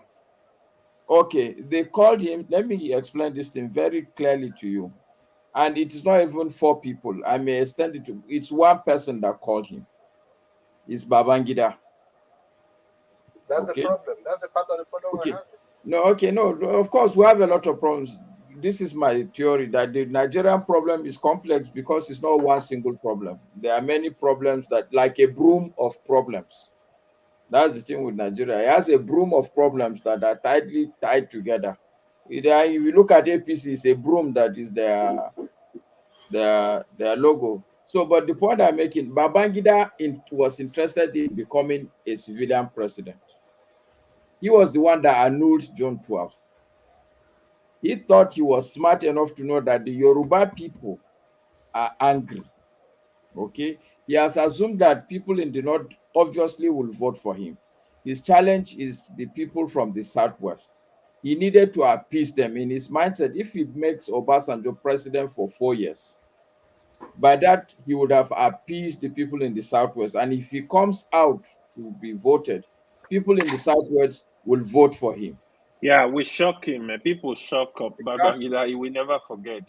So this is the second part of the Nigerian system. We think that is tribe. It's not tribe that is driving anything. Sincerely. Why? All right. I have to round up. You guys feel sorry for me for a bit. I'm not going to be able to say. Oh, Father, you need to drink a lot of tea, man. Hot tea. I'm not going to be able to say a lot of names. Sorry, Father, before you leave, please. Yeah. Steph, I would like to have your number also. Okay. Ewa, do you have a forefather's number? Nobody does. He's his top security man, man. Nobody does. Don't worry. I will ask Dr. Damages to share my number out to AYU, and I want to know who is in contact with me. So that's why they give it to a few people. But I will ask Dr. Damages to share it out. Let me put it this. Let me try to just say bye to the chat people. Fumio, Guy Onwalele, Oga, Hybridten, Nnamdi, Ife, Kandu. Thank you all for coming in. I'm not going to be able to say everybody's this is name. I know Kulada donated. One man went to Mo, Alexander Gomez. Thank you all for the donations. And I really appreciate all the ones that come and spend time with us here. And, see, we are sharing numbers. And we're getting on having conversation with each other. And, thank you for coming in. AY, Concerns, Steph, Ndubisi, Masca, Masca, you are like you are part of us now. You are fighting dirty when you need to fight dirty. you fight rough when you need to fight rough, and you are intellectual when you need to be. For leadership in Nigeria, you have to play dirty to be a good leader in Nigeria. If you come on this platform, sometimes you don't fight, they're gonna bully you till the end. Yeah. Into gentlemanly lately this. I don't know. You're doing very well, being in Nigeria and spending this long time with us. It's not. No, it's in the UK. It's not. No. Are you saying that when I'm in Nigeria, I don't spend this time? Yes, it does. You do. And to be fair, you do. But your audio always goes off. But here, and thank you, DBC, for thanking me for that, because it's a lot of sacrifice. Yes. Sometimes when I spend a long time on the platform, it scatters my whole week. I'm sorry about that. Yeah. No, it's fine. It's a sacrifice. No, I always believe that for you to make something good, there has to be some sacrifice. People think we come here to just enjoy our voice. No, yes. I am convinced that, look, something good will come out. And I believe it starts from when people talk to each other. That's why I'm even trying to say, let me have Steph's number. I have AY's number. Because when you can see some people where the difference is not too much. Of course. Yeah, that's true. Okay? There's no need to start talking. I cannot start conversing with CM, for instance, because I think the gap between us is too wide. I want people to share their own opinion, but what I'm just simply saying is that I respect everybody's opinion, but I'm saying that we need to discuss with each other if we are going to have some. We will never agree as a people. Everybody will have, but there will be a common ground. Yeah. And the thing is to start with the people that you believe are closer. So they discuss. By the time you form what we call a coalition, okay, a group of people who you can see together, then you can begin to expand the coalition. That's how it's done. True. Gentlemen, till next time, let's close out by